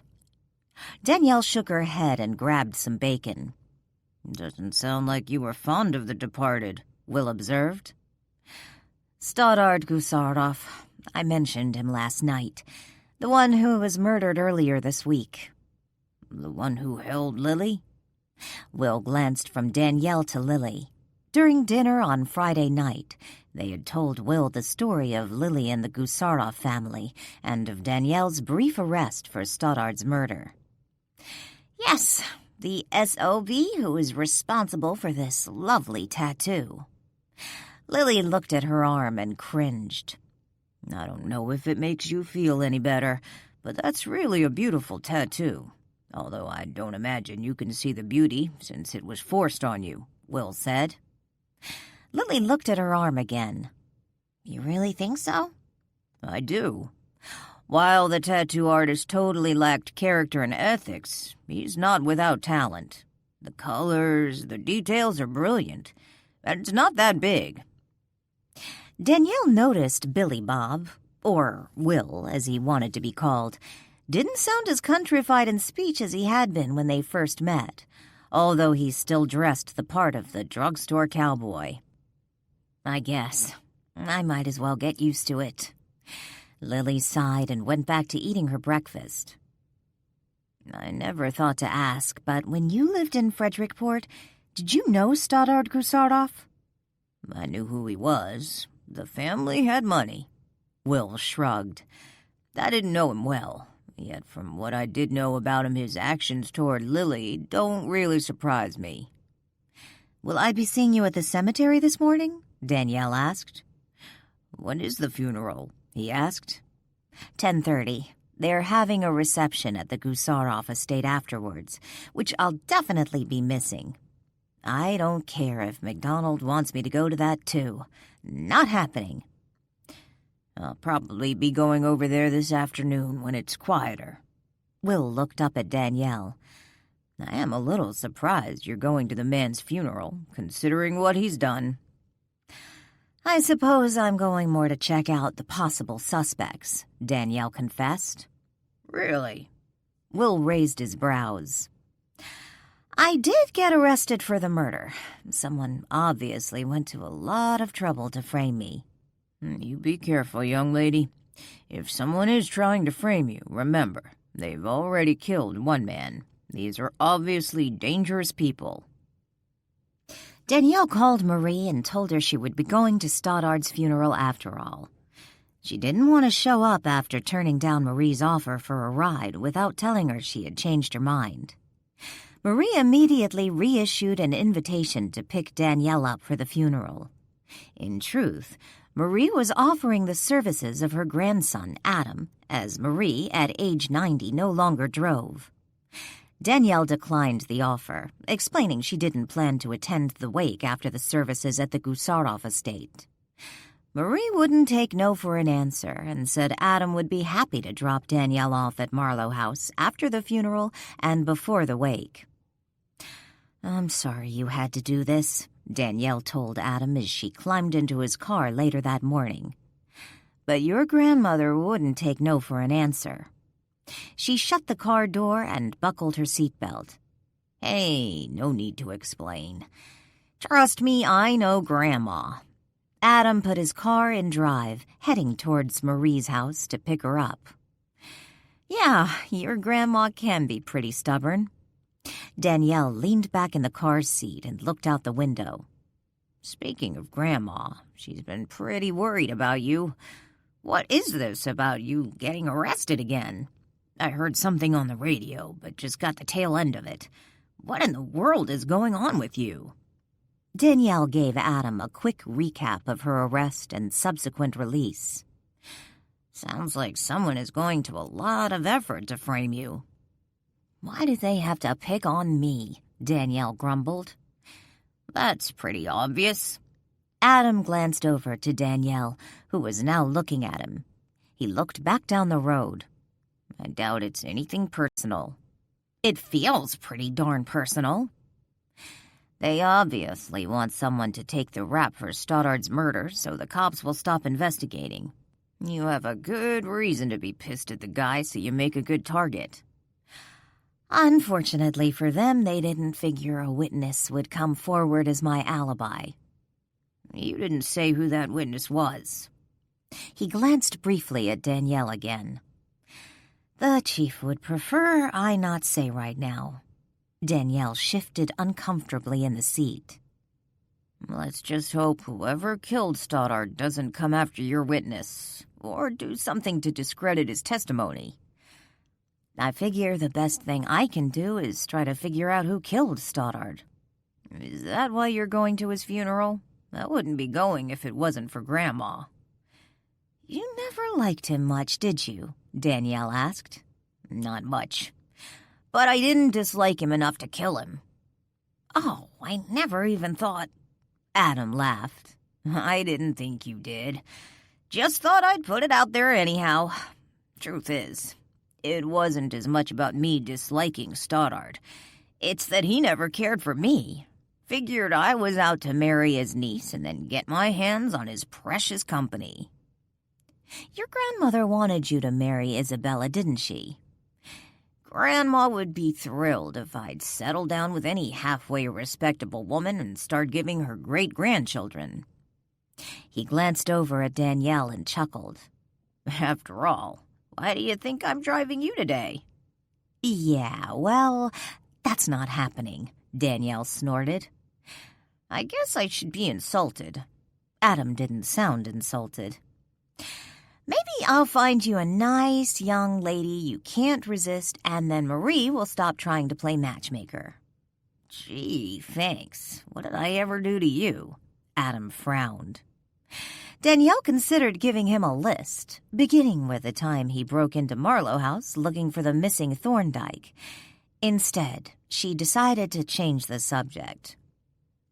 So who do you think are the likely candidates for Stoddard's murder? She asked. You lived in Frederickport all your life. I suppose wife number 3 would be on the top of the suspect list. From what I understand, Darlene will be inheriting Stoddard's estate. Now, had Isabella not died, and if Stoddard had known Isabella changed her will back, I imagine Isabella would be inheriting the bulk of the estate. Stoddard was big on keeping the family business in the family. Of course, if Darlene had children, then a different story. I understand Darlene is pregnant. Adam briefly glanced over at Danielle. Where did you hear that? I can't recall, Danielle lied. She couldn't very well tell Adam that Stoddard's ghost had told her. I find that hard to believe, Adam said. Why do you say that? I saw Darlene last night at the Gray Whale. She was pounding them down pretty heavy. I'm just surprised she'd be drinking like that if she were pregnant. She was smoking, too, now that I think about it. Unfortunately, some people keep drinking and smoking through a pregnancy. I guess. Just thought she was smarter than that. Adam shook his head. So Darlene would be at the top of your list? Yes, but if she's pregnant, like you say, I'd be tempted to take her off the suspect list. Does a woman really knock off the father of her unborn child? And considering the pregnancy, it ensures her place in Stoddard's pocketbook, if not his heart. I know a woman's risk of being killed by a lover or spouse increases when pregnant, yet have never heard about the reverse situation. Danielle paused a moment and glanced over at Adam. Adam, how did you know about Isabella changing her will back to leave everything to Stoddard? Grandma told me. How did your grandmother find out?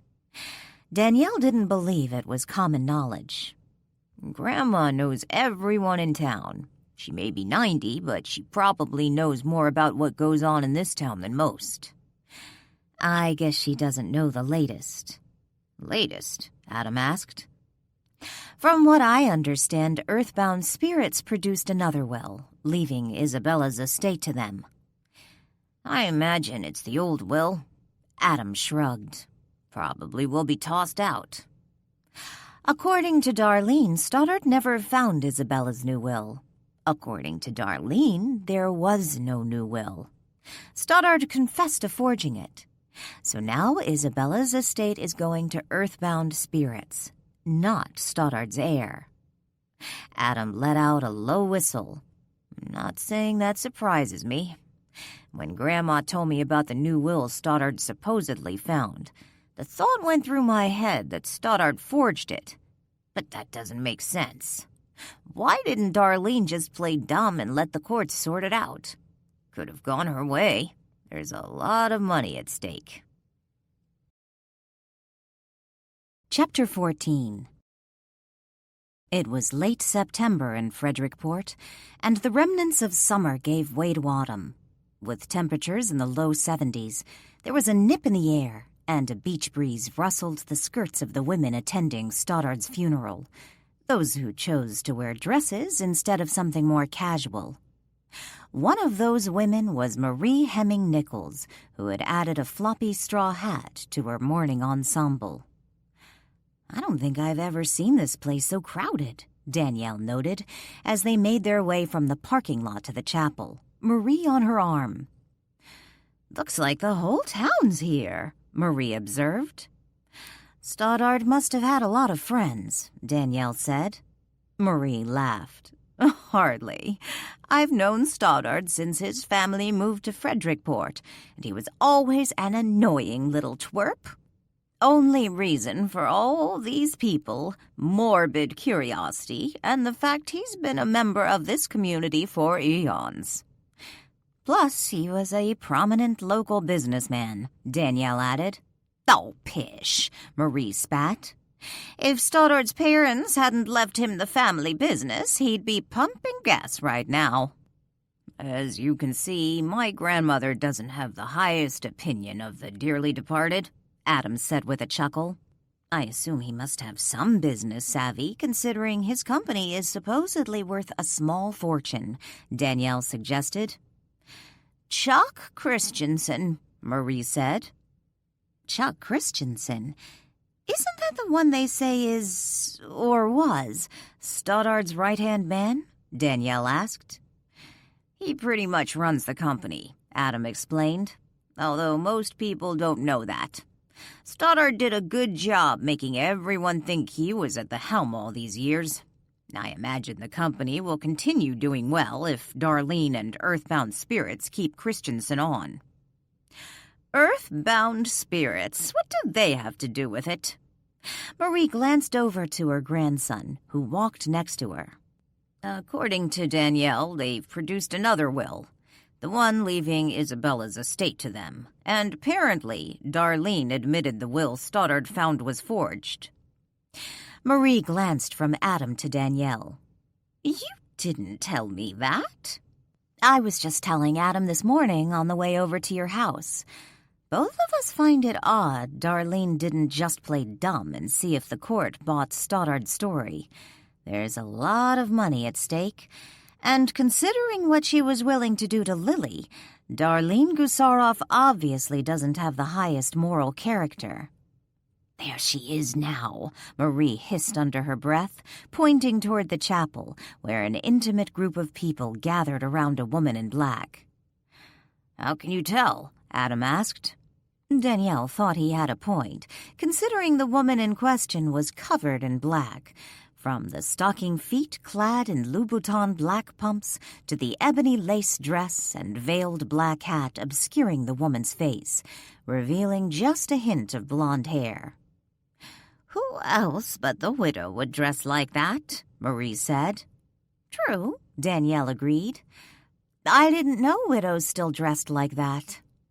"One thing you can say about Darlene, she always had a dramatic flair," Adam snickered.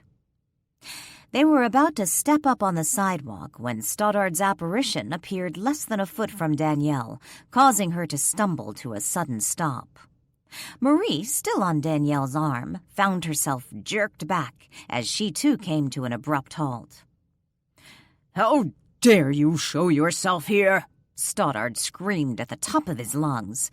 That was, if he had lungs, which she no longer did. "Something wrong, dear?" Marie asked as she steadied herself. Danielle blinked and glanced from Stoddard to Marie and Adam, who eyed her curiously, and then back to Stoddard, who stubbornly blocked her way as he continued to hurl verbal insults.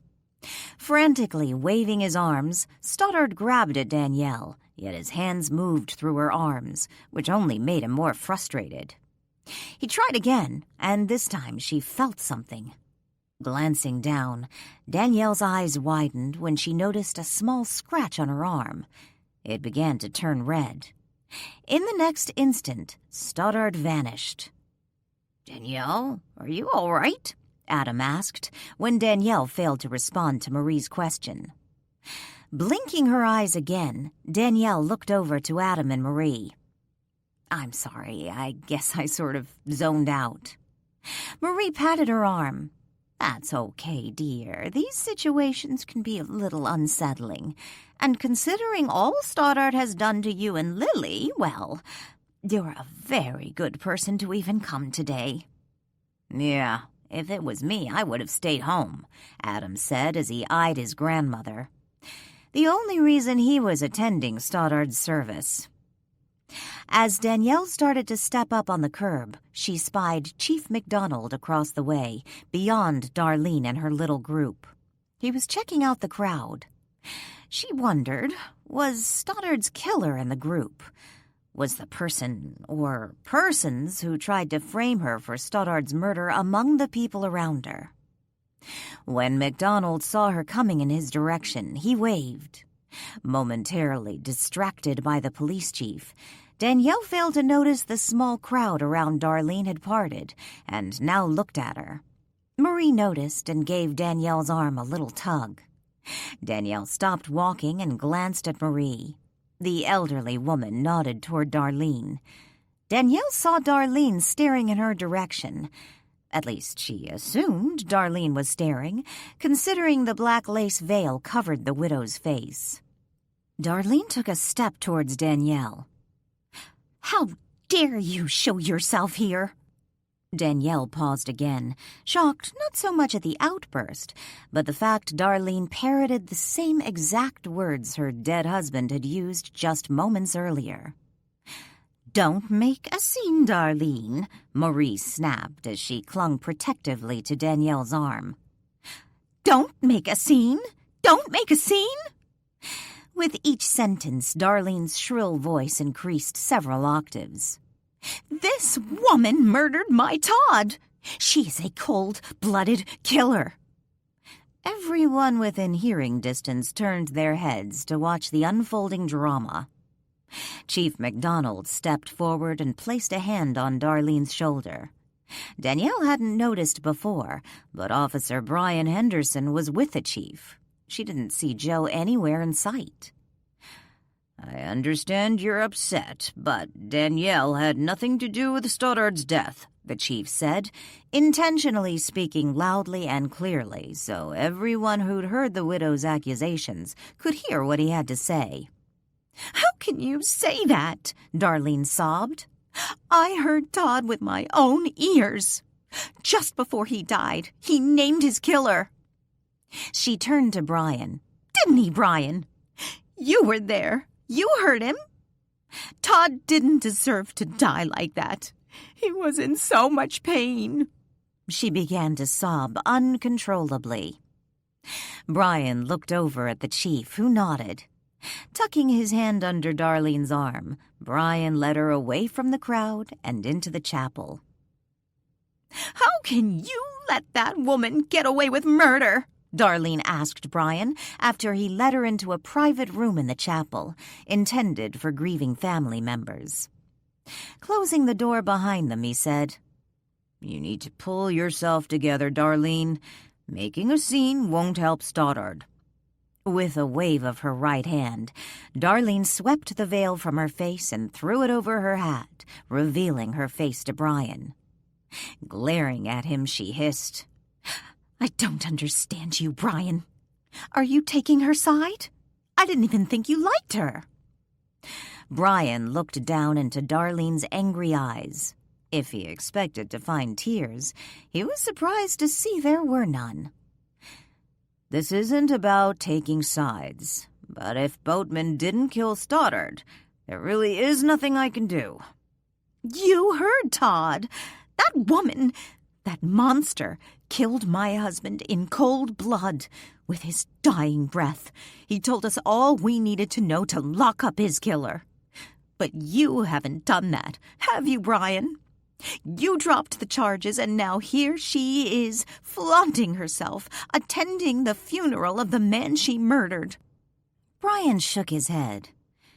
"I don't know why Stoddard said what he did, but he was wrong.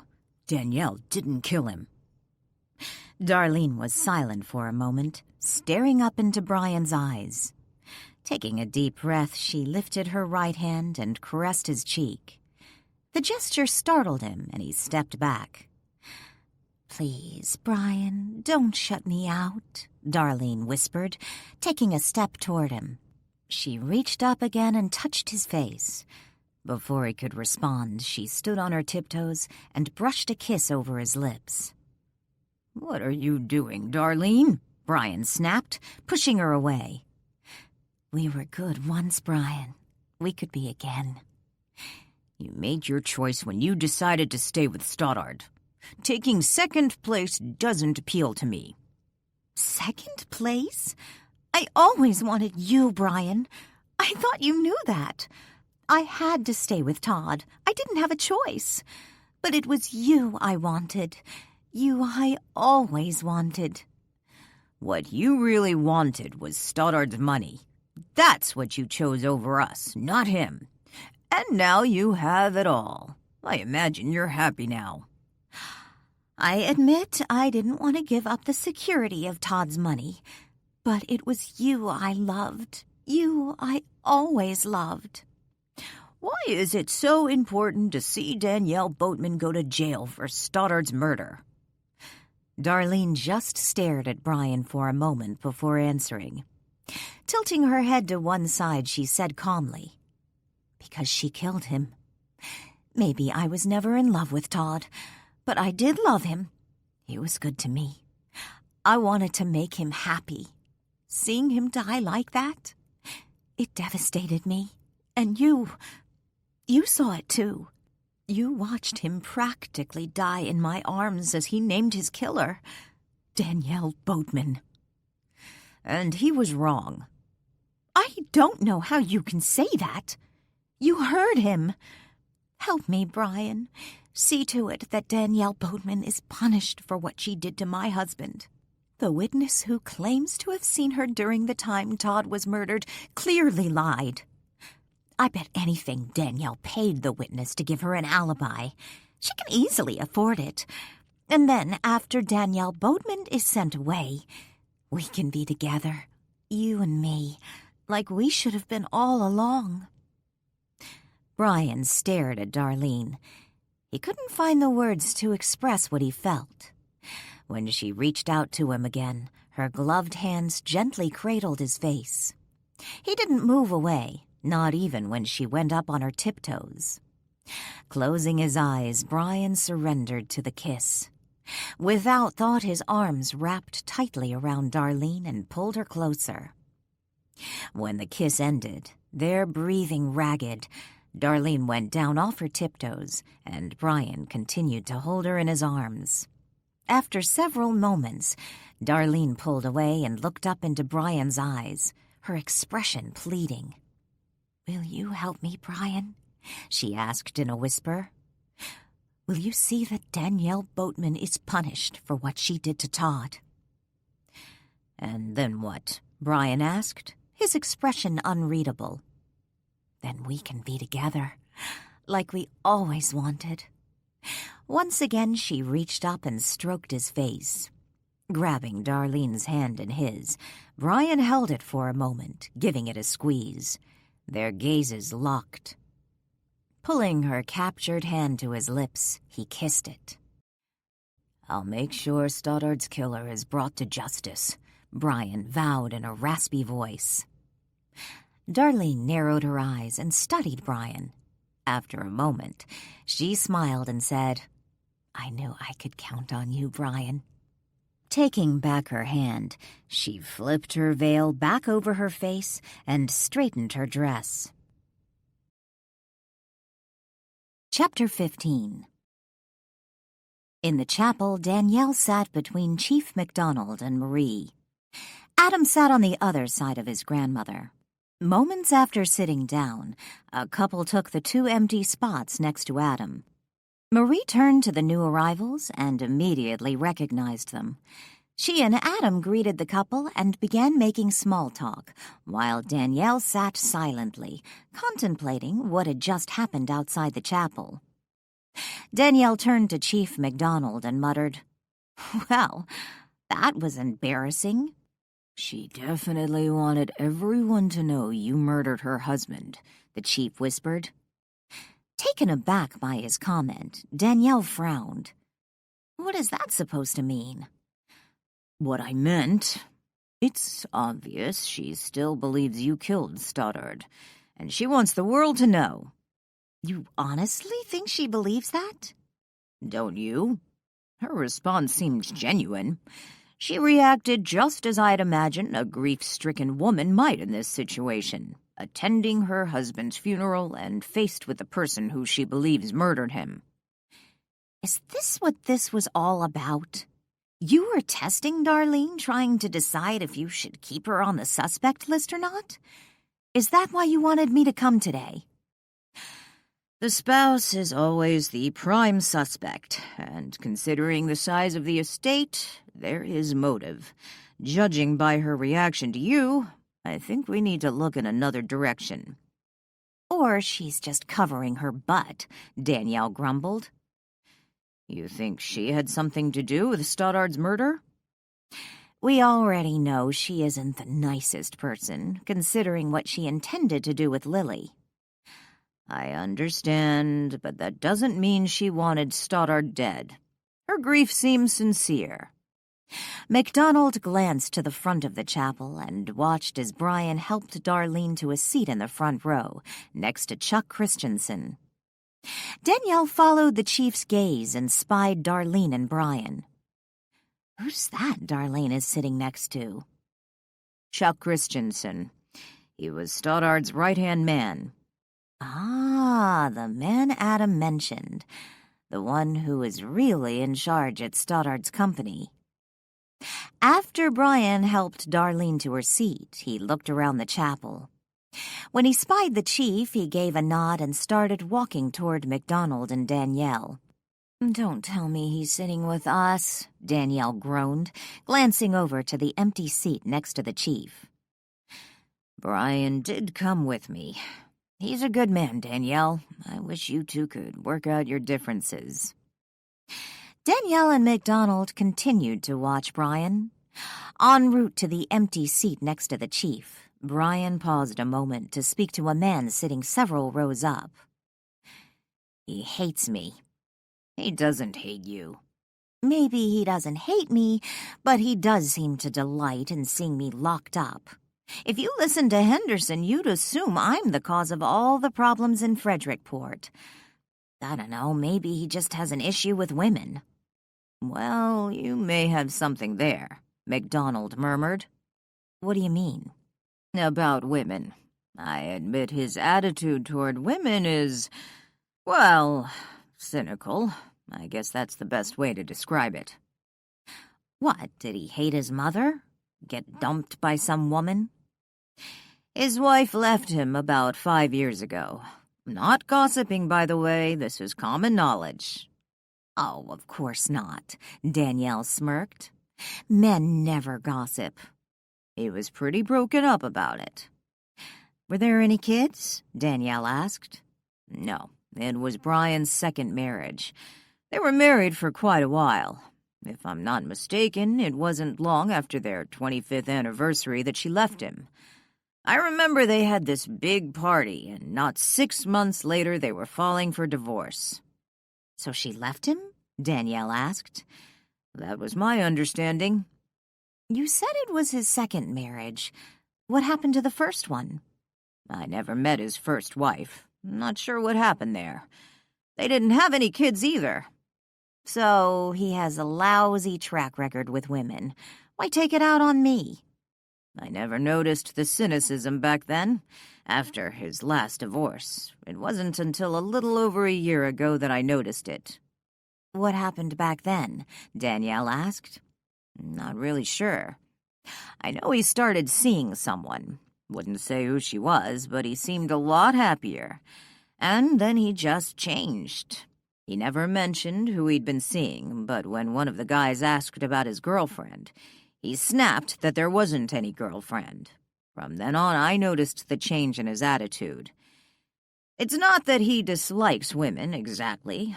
Let's just say he doesn't seem to trust them. Figures they all have some angle. And you think that's a good trait for a cop? Danielle asked. I never felt it affected his work or how he treated women during the line of duty. What about me? Danielle asked. In all fairness, Danielle, your behavior since coming to town has been suspect. Can you really blame Brian? Sheesh. Danielle slumped down in her seat and looked ahead. With friends like you, who needs enemies? The chief chuckled. Trust me, I'm probably the best friend you could have right now. Danielle glanced over to the chief and sighed. I suppose you have a point. A few moments later, Brian Henderson took a seat next to the chief.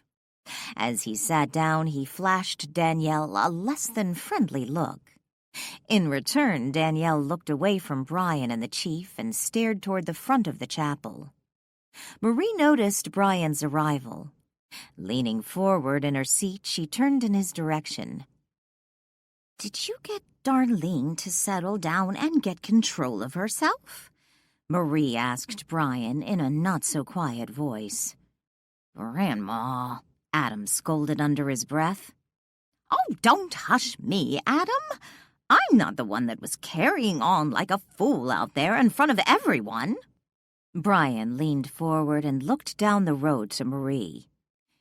She's fine, Mrs. Nichols, he said in a loud whisper.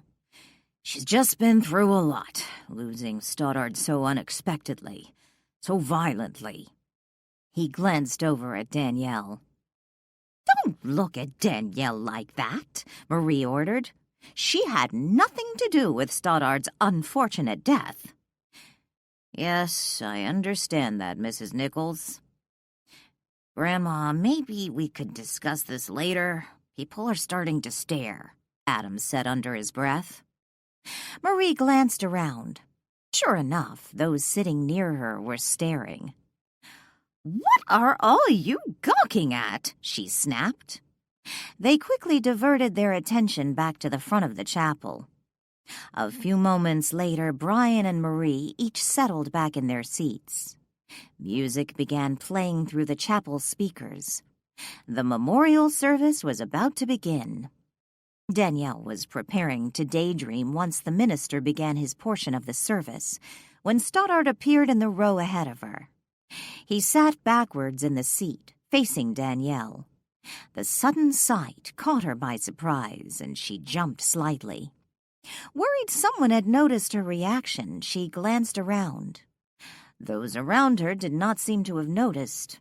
Brian, MacDonald, Marie, Adam, and even the couple next to Adam were looking to the front of the chapel where the minister stood. What Danielle found especially troubling was the fact there was already a man sitting where Stoddard perched.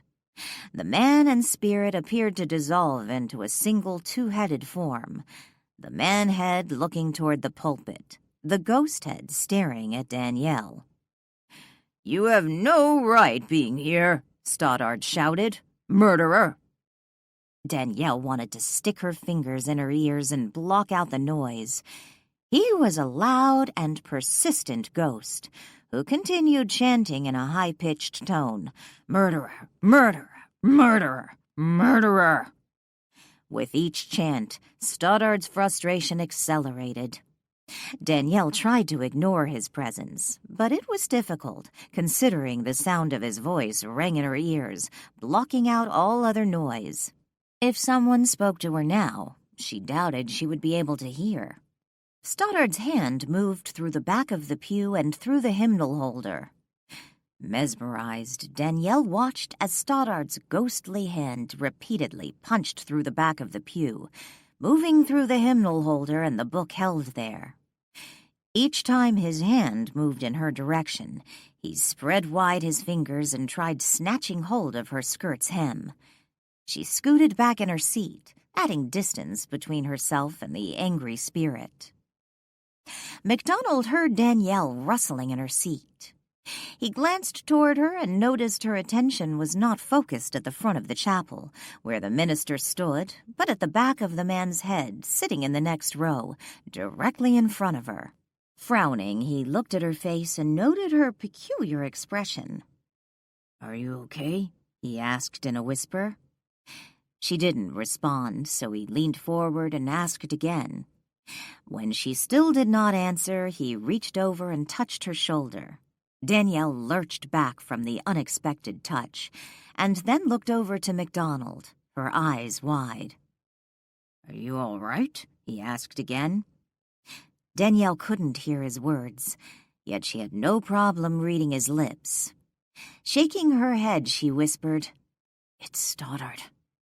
"Where?" he asked, looking around. Danielle nodded toward the unruly spirit. MacDonald saw nothing out of the ordinary, just the church pew and the back of a man's head. "This is why you aren't in jail," Stoddard shouted. "You've tricked the police chief, haven't you? You've spun your lies. You've tricked him. I should have known it was something like this.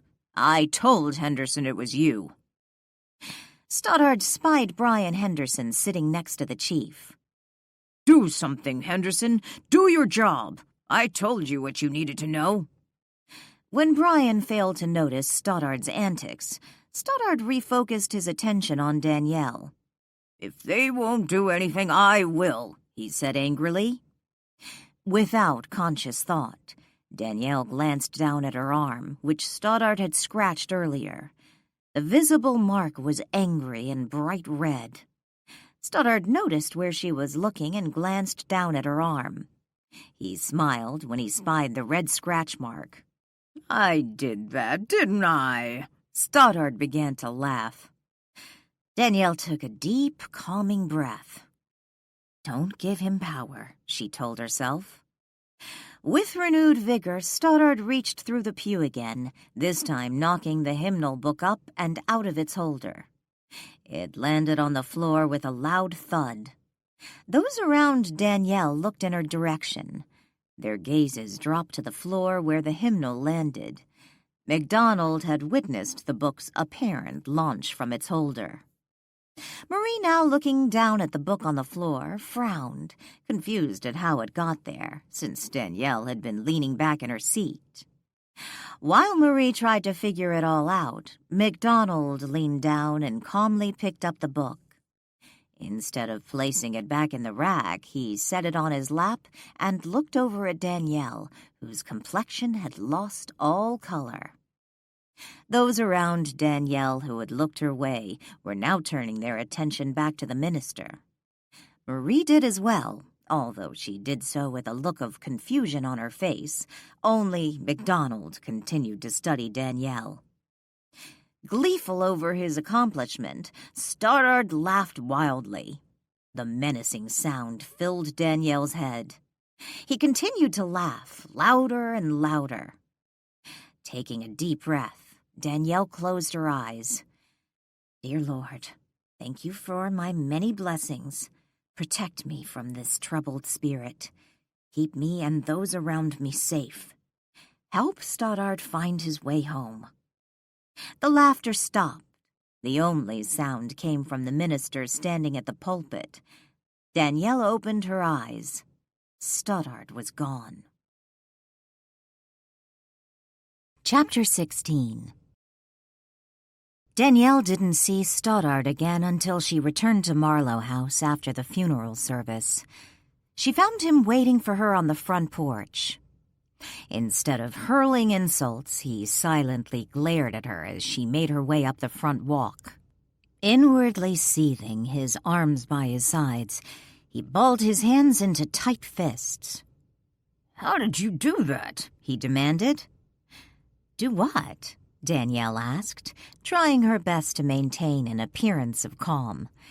She glanced back at the road and watched Adam and Marie drive away, en route to the Gusarov estate for Stoddard's wake. You did something at the chapel. I could hear your voice in my head. It got louder and louder. And then I was back here. Back here, Danielle grumbled, and then added under her breath, You would have to end up here.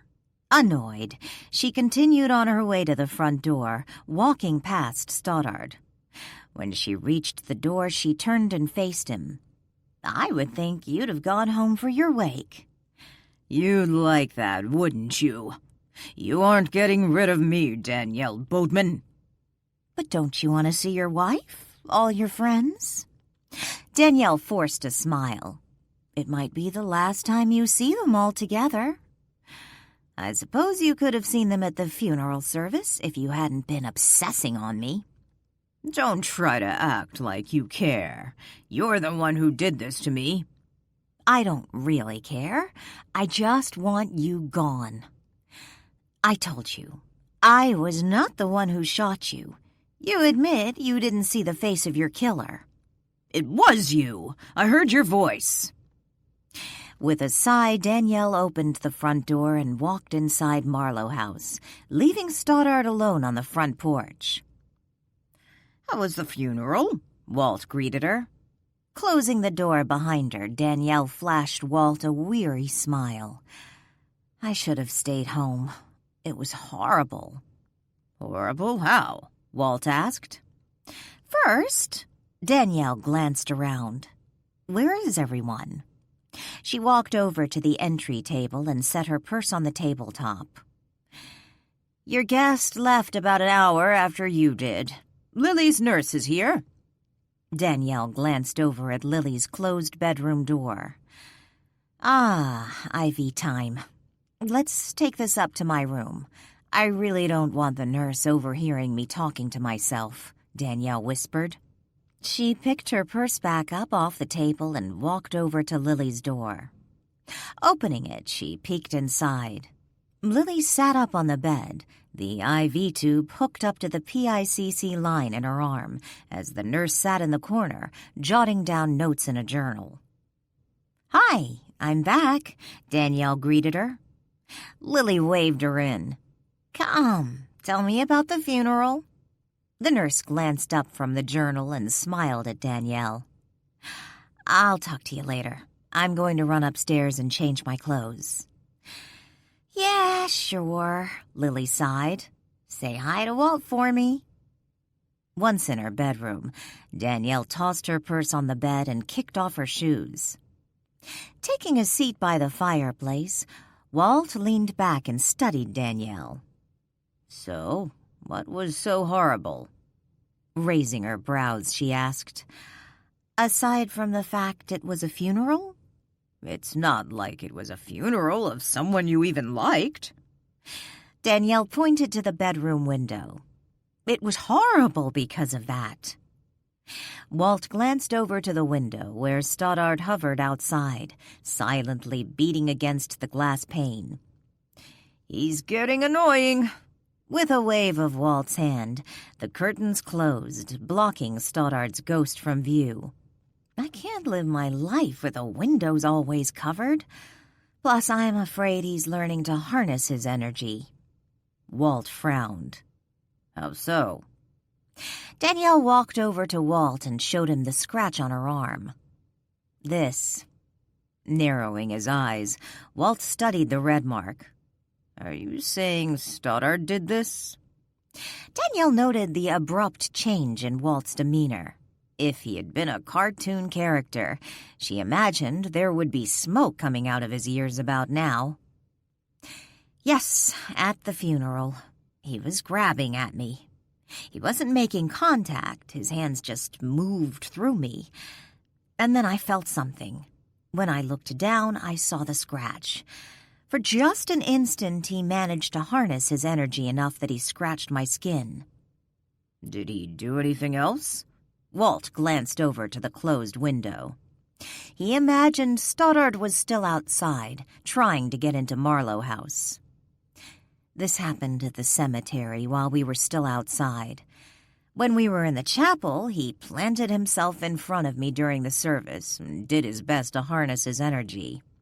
"Did he touch you again?" "No, but he did manage to fling a hymnal out of the rack and onto the floor." "I don't like this, Danielle." "You don't like it? How do you think I feel?" Danielle sat down on the bed and looked at Walt. "So, what happened? Did he just follow you home?"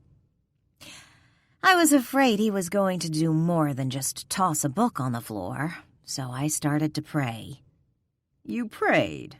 Walt smiled. "We were in a chapel, God's house, so to speak." "True," Walt grinned. "I take it there were no lightning bolts?" "Well, not for me." Walt frowned and glanced briefly to the window. "For Stoddard?" "In a way, I suppose. He vanished. One minute he was there, being incredibly annoying, yelling at me, drowning out the service, and the next I'm silently praying and poof, he's gone, just like that." "But he's still here." "True, he is still here. However, the prayer did work. At least I believe it did. Unfortunately, it didn't work exactly as I hoped it would. Didn't banish him completely, just from the chapel. He was waiting for me on the front porch when I got home." Lily watched as the nurse flushed her IV line. Mentally, she counted the days left in her treatment. She was halfway there. She still didn't know the origin of the infection that had settled in her knee. According to her doctors, it might have come from either arm, the one with a recent tattoo done under questionable conditions, or the one scraped and scratched after she was dumped on the rocky and harsh desert floor, left to die. Or perhaps neither arm was the culprit. "How did physical therapy go today?" the nurse asked as she removed her gloves and tossed them into the trash can by the IV stand. "I guess okay," Lily shrugged. "But I think he might be a sadist." She watched the nurse move the IV stand slightly while tidying the room. Lily guessed the nurse was a few years younger than herself, late 20s perhaps. "It's important to do all the exercises he gives you. It might hurt now, but it'll mean a faster recovery." The nurse turned to Lily as she picked up her purse and keys. "Are you coming back tonight or the other nurse?" Lily searched her memory, trying to recall this woman's name. The first two nurses the hospital sent were Carol and Barbara. What their last names were, Lily couldn't recall. Carol took care of the morning treatment, while Barbara came in the evenings. The two nurses took turns giving the midday treatment. Last week, this new nurse replaced Barbara. Why exactly, Lily didn't know. She just assumed Barbara took another nursing job or was on vacation. Since making the change, Carol only came in the mornings, and this new nurse, what was her name? Came in afternoons and evenings. Administering the IV medication wasn't as difficult as Lily had first imagined. If necessary, she could probably handle it herself, yet it wasn't something she felt comfortable doing. Lily's medical insurance, along with financial help from Danielle, covered her medical and living expenses. But according to her attorney, a settlement from Stoddard's estate was inevitable, and that would allow her to repay Danielle. "I'll be here this evening," the nurse told her. "I'm really sorry, but I don't remember your name," Lily confessed. "Samantha, but you can call me Sam," she told her. "Sam, cute name." Lily leaned back on her pillows. "I feel horrible you having to drag yourself over here every night at 11. It's my job. You mentioned yesterday you might have an outing sometime this next week." "Yes, Monday. I so need to get out of here and do something." "Don't overdo it. Where are you planning to go?" "Ian, you met him. He's taking me to lunch in Astoria. We're planning to leave after you give me my afternoon IV treatment." "It will probably be good for you to get out." "You have no idea how much I'm looking forward to it." "By the way, when I was here last night, I noticed another car parked in front of the house. Are there guests staying at Marlow House?" "Yes. He checked in yesterday." "He? Just one guest?" Samantha asked. "Yes, an older gentleman." "That surprises me. I thought you mentioned Miss Boatman wasn't planning to take guests while you're recuperating." "I guess she changed her mind." Lily shrugged. "Will he be staying long?" "I think he's leaving at the end of the week." "Why?" "Oh," Samantha blushed. "I was just being nosy." Before Lily could respond, the doorbell rang. "Let me get that for you," Samantha said, as she hastily grabbed her purse, exited the room, and went to open the front door. When she did, Ian and Sadie were standing on the front porch. Instead of bounding into the house the minute the door opened, Sadie stood next to Ian, growling. The moment Samantha heard the golden retriever's threatening growl, she froze. Yet the dog was not looking in her direction, but slightly to the right, at the window adjacent to the front door. "Sadie, what has gotten into you?" Ian demanded. Sadie continued to growl. Crouching down, her rear end in the air, the fur on her back bristled as she focused on some unseen enemy. "Sadie, heel," Ian ordered. The dog ignored his command. "Is something wrong with her?" Samantha asked warily, glancing around, trying to figure out why the dog was growling. She'd met Sadie during a previous visit, and the dog was friendly, but now the canine seemed prepared to attack. Attack what exactly? Samantha had no idea. "I'm beginning to think so." Ian grumbled when Sadie ignored him. He reached down and took Sadie by the collar, giving it a firm jerk. Samantha took that opportunity to scoot out of the house, slipping quickly around the growling dog. "Lily is in her room," Samantha said, as she rushed down the walkway toward the street. Ian dragged Sadie into Marlow House and closed the door behind them. When he released hold of Sadie, she dashed to the window, leapt up on the window seat, and began barking. "Sadie, down!" Ian ordered. "What's going on out here?" Lily asked, as she hobbled out from her bedroom. "The only thing I can think of, she's seen a mouse or something. I've never seen her act like this, but the last couple days, she's been acting strange." "Stop barking, girl," Walt said when he appeared a moment later. Sadie did as he suggested and sat down by the window. She looked over to Walt. "We need to figure out some way to get rid of him," Walt said. but barking like that isn't going to do it, and it's just making Ian think there's something wrong with you." Looking at Walt, Sadie cocked her head from side to side. "At least she stopped barking." Ian looked down at Sadie and frowned. "But what is she looking at now?" "She's just being a dog," Lily said, as she took Ian by the arm, using him for support. "Help me to the kitchen, would you? I'd love a sandwich." Ian glanced down at a now calm Sadie. Shaking his head in confusion, Ian helped Lily make her way to the kitchen. Glancing over her shoulder, Lily wondered what Walt had said to make Sadie stop barking. She didn't doubt the cause of Sadie's agitation. Stoddard Gusarov. Chapter 17. By his manner of dress and the beach towel tossed casually over his shoulder, an observer would assume he was a tourist. Strolling along the stretch of beach adjacent to the houses on Seacliff Drive, a camera in hand, the man seemed more interested in capturing photographs of waves breaking on the shore than what was happening in the nearby houses. Joe parked his car in the street in front of the Seacliff Drive beach house. He had rented the property through the weekend, but he had moved back home after hearing about Danielle's arrest on the radio and going down to the station. He was no longer in the mood for a vacation. Next time, he told himself, I'll get out of town on my 2 weeks off. While he had packed up most of his belongings the day he had heard about Danielle's arrest, he had left a few things behind, and he still needed to clean up the place. There were linens to wash, a refrigerator to empty, and a barbecue to clean.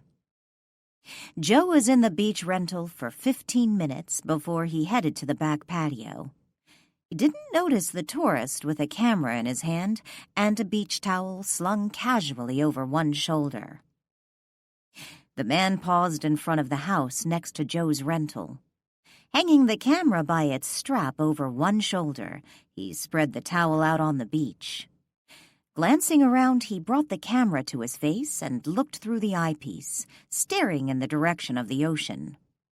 After a few moments of snapping pictures, he turned slightly, pointing the telephoto lens at the man cleaning the barbecue. A moment later, he turned his attention back toward the ocean and then sat down on the towel. Setting the camera on the towel next to him, he glanced back at Joe's rental one more time before removing a cell phone from his pocket and placing a call. On his third call, he told the other party, I think we have our answer. You know who the witness is? The voice on the other end asked. Joe Morelli. Apparently, he was staying in the house next door. Sergeant Joe Morelli? The cop? The person asked with disbelief. None other. He stared out to the ocean. That doesn't make sense. Why would he rent a house? He already has a house in town. Maybe he's there because of the witness. Someone else is in the house. No, I made a few calls. Seems he rented the place for his vacation. Who are you calling? You're going to screw this up if you aren't careful. Stretching out on the towel, he said, Hey, I'm not the one who screwed this up. I thought you'd taken care of this possibility. Made sure there were no neighbors around. There wasn't supposed to be anyone staying at the houses on either side, and they are never rented out. He glanced over to the beach house. Joe was still outside. When was this time? And to a cop, no less. Are you sure he's the witness? According to my sources, he was staying at the house alone. No one at the department had a clue he was still in town. By the looks of things, he's cleaning up the place. Crap, this really screws up the works. I thought everything was working out perfectly. You know, I was never sold on this plan. It was too risky banking on Stoddard surviving the shooting just long enough to name his killer to a reliable witness. It obviously wasn't that crazy. The plan would have worked had Morelli had the good sense to go to Florida for his vacation. Well, he didn't. He glanced back over at Joe, who was still outside. There's always Plan B. Staring out to the ocean, he asked, Plan B? Set up Darlene for Stoddard's murder. At this point, you think that would be a good idea? Maybe not. Let me think about this and I'll get back to you. Fine. I'll hang out here for a while and see if anyone else shows up. Maybe my sources were wrong and there was another witness. After disconnecting the call, he tossed the phone on the towel. Picking up the camera, he stood up and pretended to take more pictures of the ocean. Glancing over to the beach house, he watched as Morelli walked back into the house. It looked as if he was locking the sliding door. 15 minutes later, the cell phone rang. Yeah? What do you want to do? He asked when he answered the call. At this point, I think there is only one thing we can do. Go with our original plan and make it work. How do you intend to do that? He sat back down on the towel. We need to get rid of Morelli.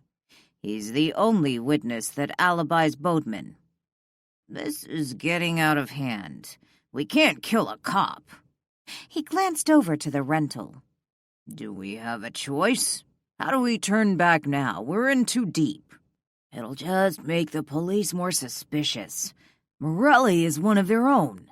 If he suddenly dies, especially from unnatural causes, they're going to be even more convinced Boatman is being framed and start looking in other places.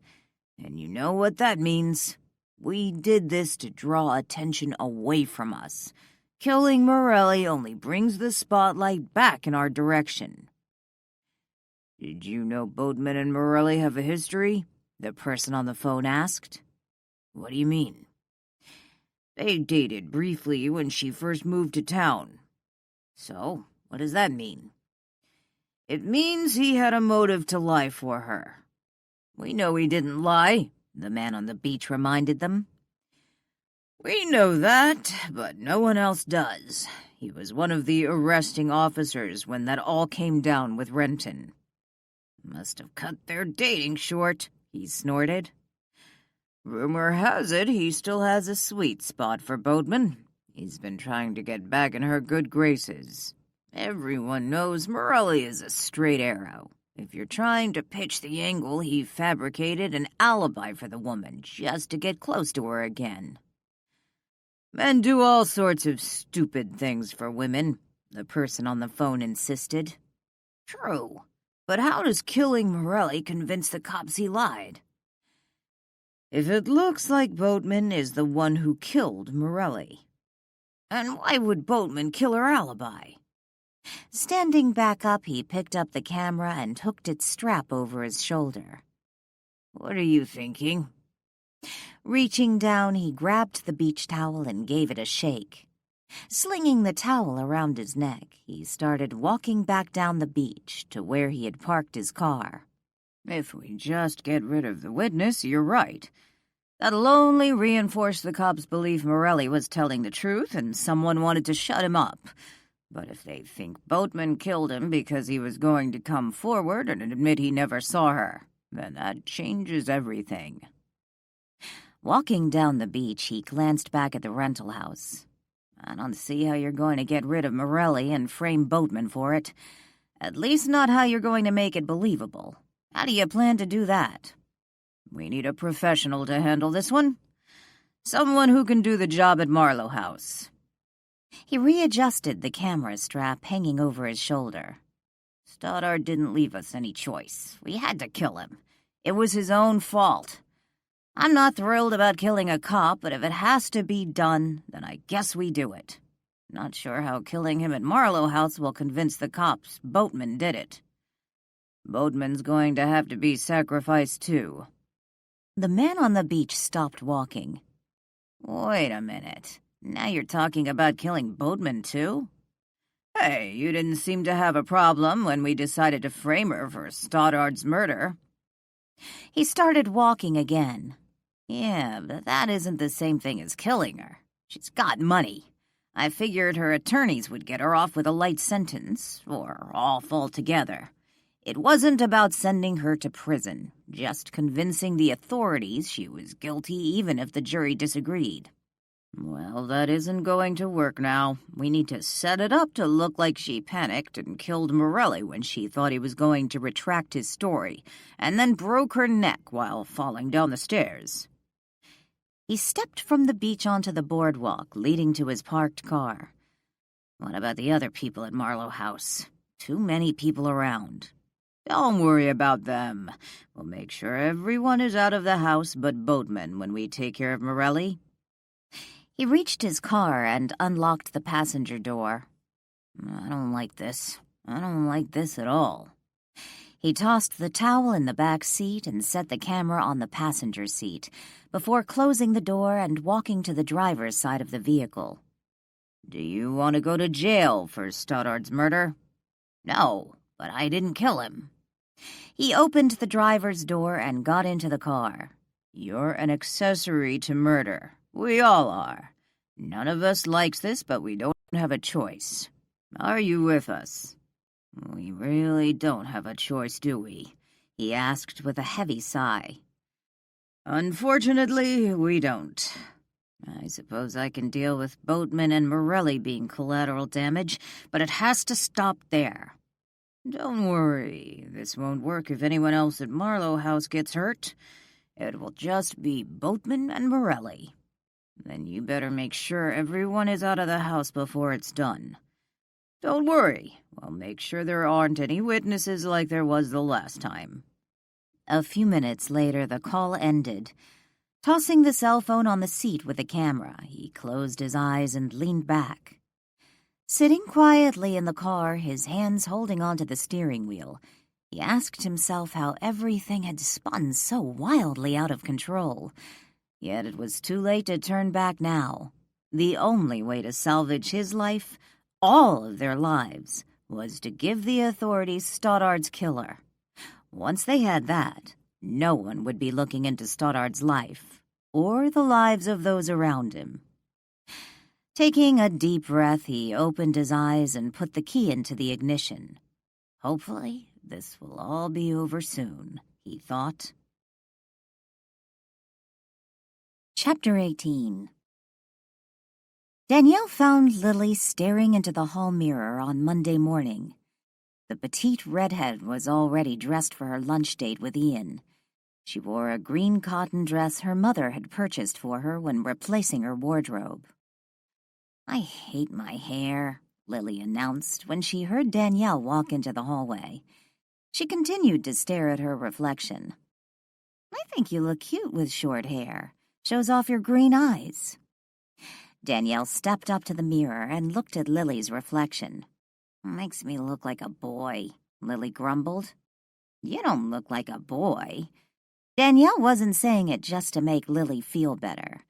With Lily's delicate features and natural rusty curls, there was no way anyone would mistake her for a boy, despite the shortness of the cut. I wish there was some way I could punch Stoddard's ghost in the face. Lily glanced to the front door.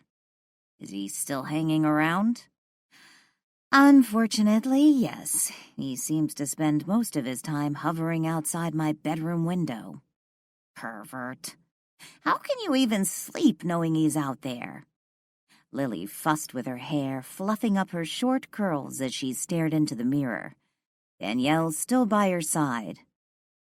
I keep the curtains shut and try to ignore him. Danielle shrugged. I'm not sure what else to do until I can figure out some way to convince him it wasn't me. Hopefully the police will catch the real killer, or killers, and then he'll believe me and move on. Danielle studied Lily's reflection for a moment and then said, At least you have a clear reflection. There is that, Lily sighed.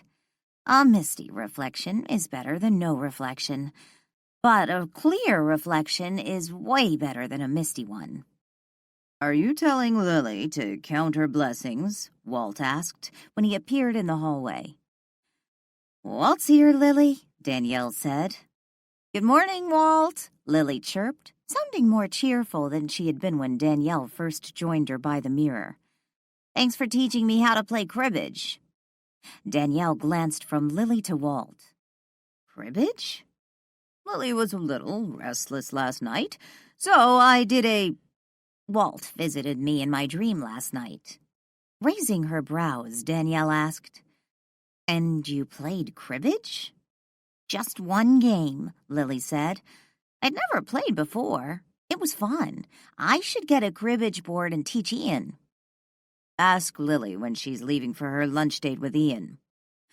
Walt wants to know when you're going on your lunch date. He's picking me up after I finish my afternoon IV treatment. Will he be leaving Sadie here? Walt asked. Walt wants to know if Sadie will be staying here. No. Lily turned from the mirror and faced Danielle. He made an appointment to have her groomed. We're dropping her off at the groomer's on our way out of town.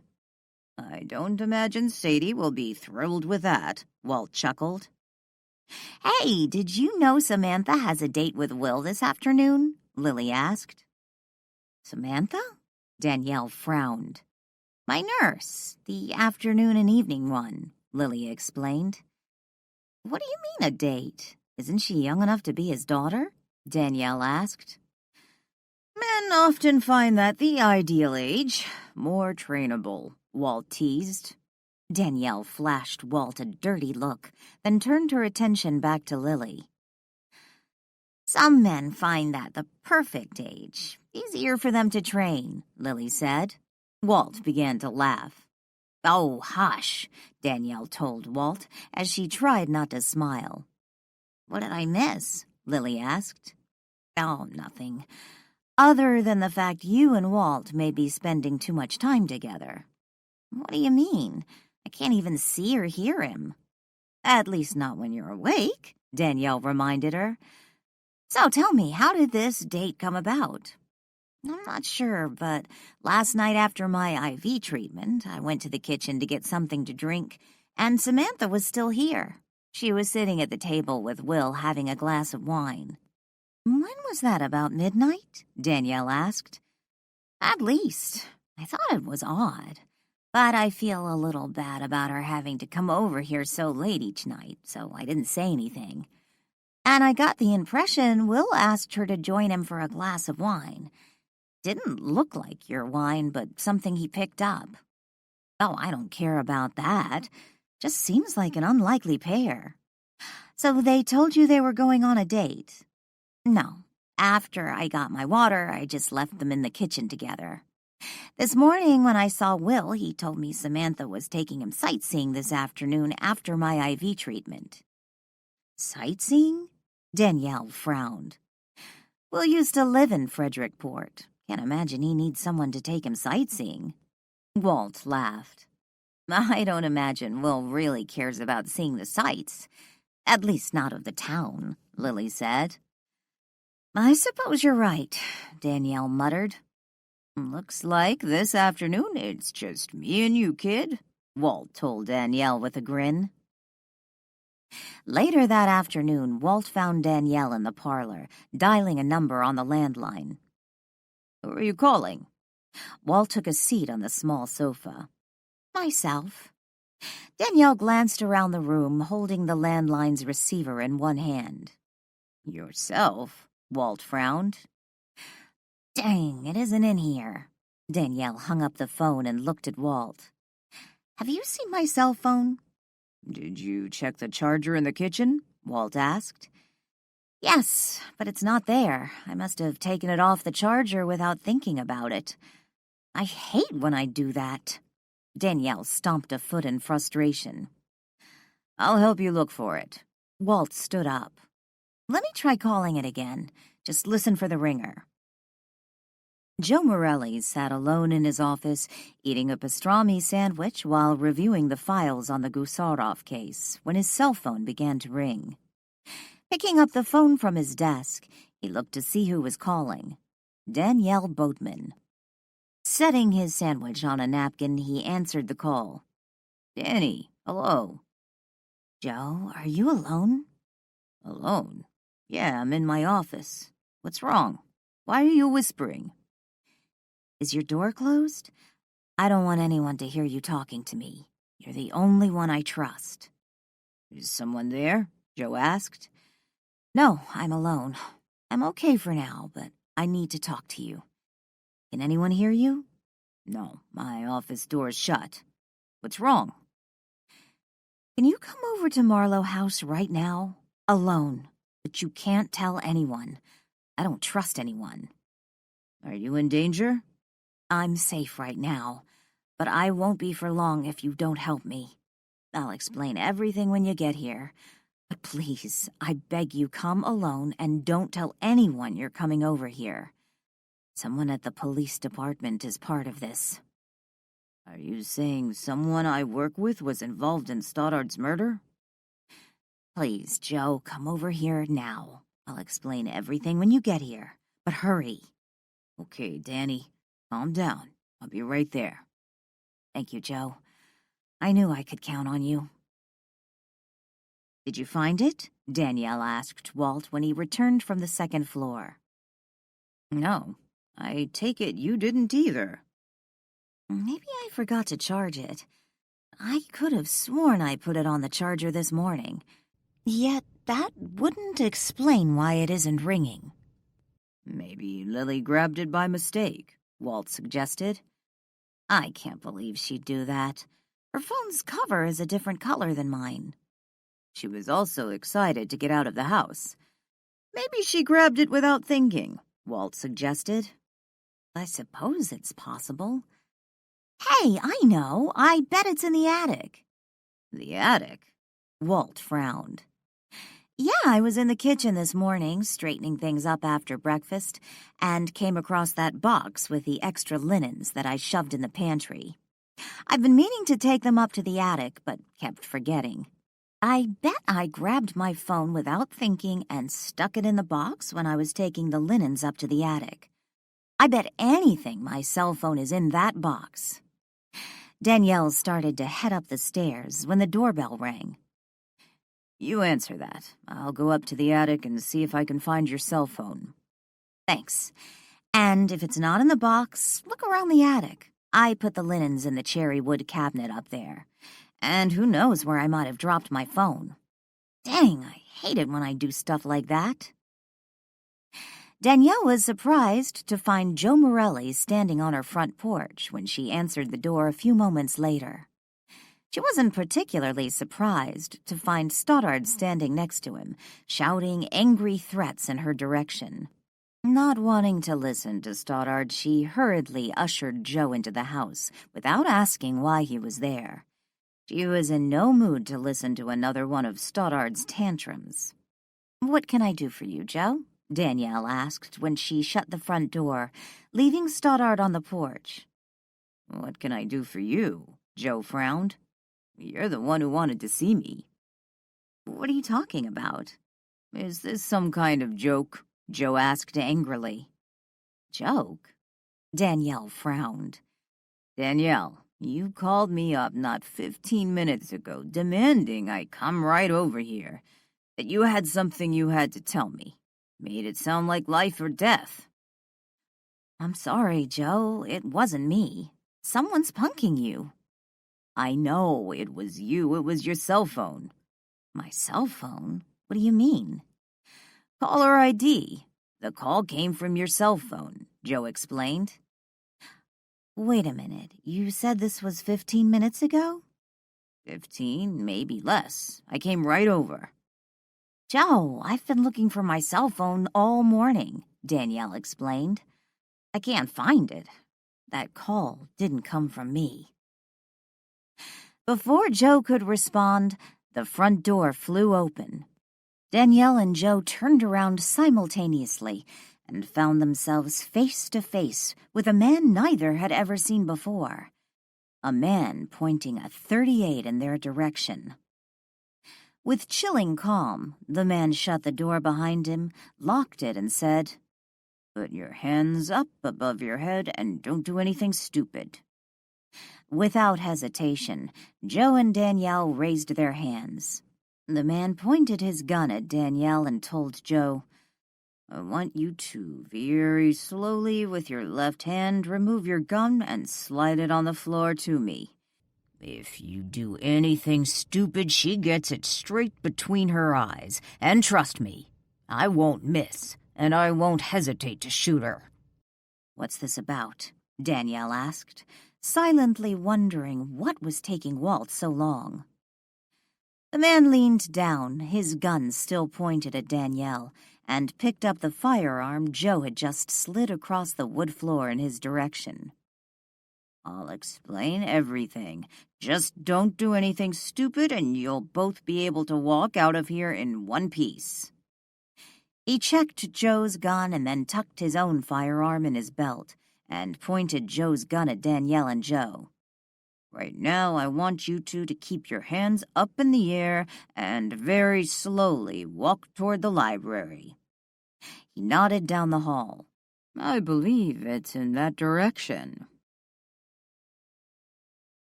Chapter 19. As they made their way down the hall toward the library, Joe started to say something, but the man immediately shut him up, telling him if he said another word, asked a single question, he would put a bullet through Danielle's head.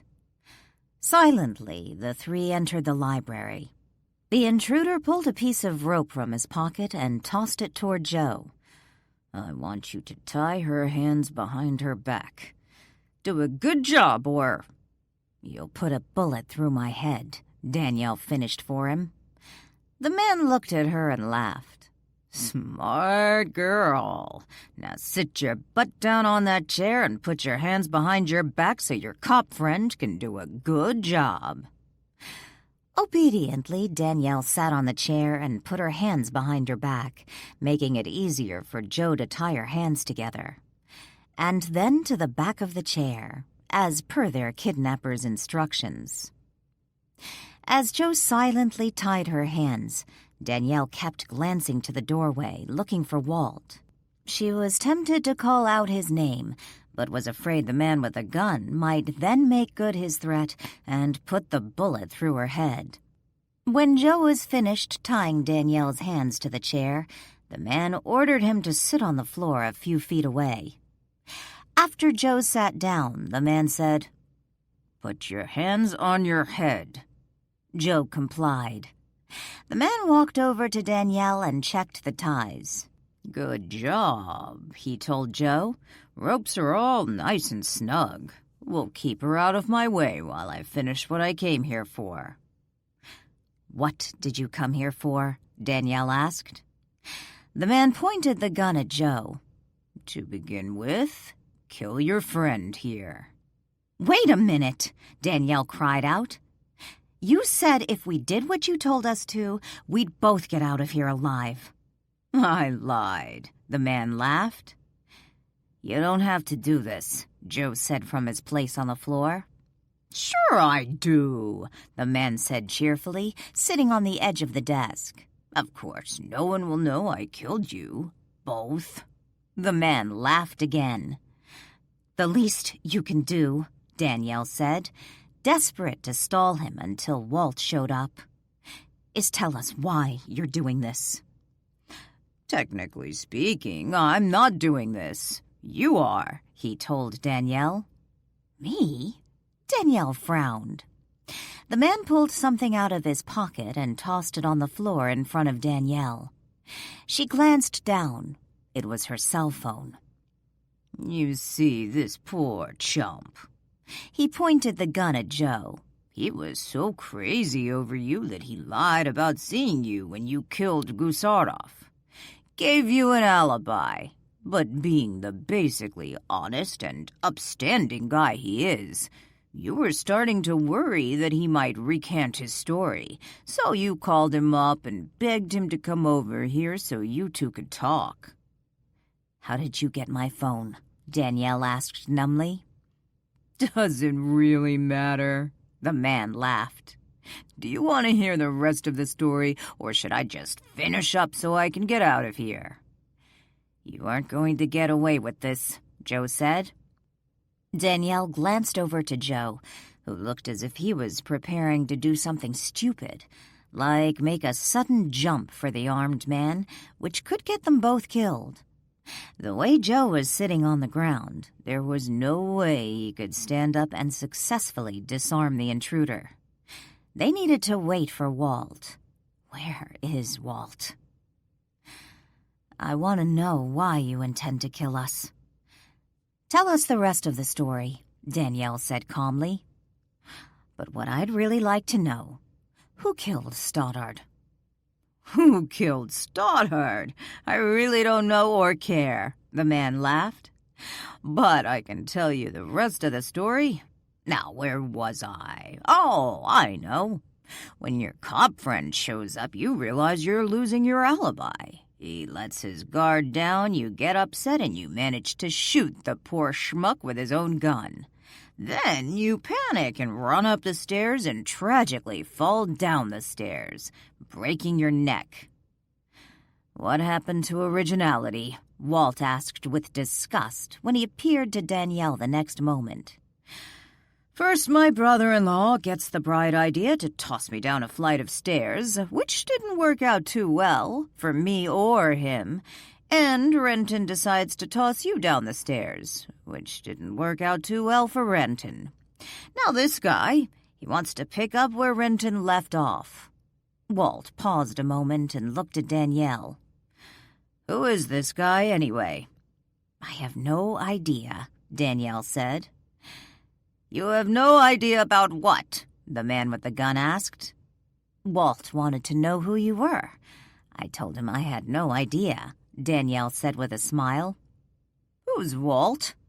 You trying to make me think you're crazy or something? Because I don't really care if you have a room full of imaginary friends. He stood up, no longer leaning against the desk. Time to get this wrapped up. Enough chit-chat. Turning to Joe, preparing to take aim, the man was startled when the gun in his hand flew from his grasp and sailed across the library, landing on the top bookshelf. Before he could react, the second gun, the one tucked in his belt, flew across the room, joining Joe's firearm.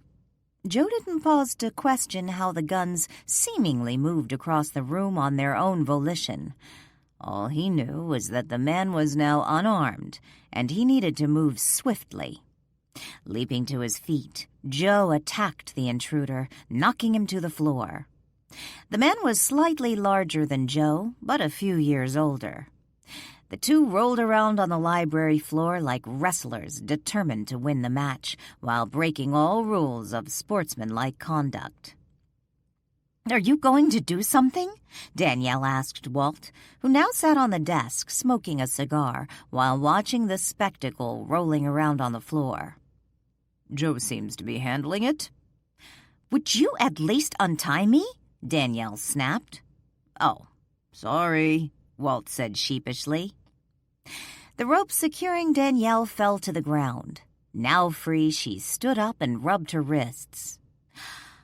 Well, if you aren't going to do anything, Danielle said with disgust as she picked up the landline off the desk, preparing to dial 911. On the floor, their would-be killer caught a glimpse of her reaching for the desk phone, and he managed to roll over with Joe in a death grip while kicking out his right leg, jerking the phone line from the wall. Danielle let out a curse and dropped the telephone, redirecting her attention to the cell phone on the floor, now under the two men. They were blocking the exit, so she couldn't run from the library without going around them, which at this point looked risky.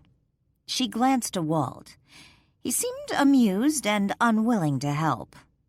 I know you don't like Joe, but please help him, Danielle pleaded. I never said I didn't like him. Walt sounded insulted. Then do something, now, before he gets hurt. The man has his pride, Danielle. Look at him. He thinks he's protecting you. He's fighting for his life.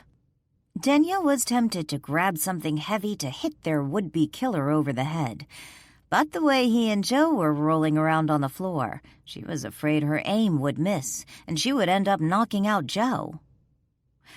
Preparing to issue another plea to Walt, Danielle paused when a cracking sound caught her attention. It sounded like a head making unpleasant contact with the wood floor. Looking down at the two men, a sickening sensation washed over her. The sound had come from Joe's head. To her horror, he lay sprawled unconscious across the floor as the stranger started to pull himself up. "Ouch!" Walt winced. "I bet that hurt." The would-be killer looked at Danielle, his eyes dark and menacing. "Not exactly how we planned it." He stood up and assessed the situation. By his stance, he was prepared to grab Danielle should she decide to take this opportunity to make her escape. "Is he going to be okay?" Danielle looked down at Joe. There was slight movement. At least he was alive. "Okay." The man started to laugh. "Not after I kill him, he won't be." "That is a really annoying habit you have," Danielle said, no longer afraid. Maybe Walt had let Joe roll around with the man, but she had no doubt he would intervene before the stranger touched her. "What are you talking about?" the man scowled. "I love how fearless you are," Walt smiled. "You laugh at the most inappropriate times." Danielle glanced at Joe. "This is going to get you locked away for a long time, attacking a police officer like that, threatening to kill us both. Maybe if you tell us who you're working with, why you're trying to frame me, and who killed Stoddard, just maybe, you won't have to spend the remaining years of your miserable life behind bars." "Listen, lady, just because I'm no longer armed, don't for a moment think you're getting away from me. There's no way you're getting out of here alive."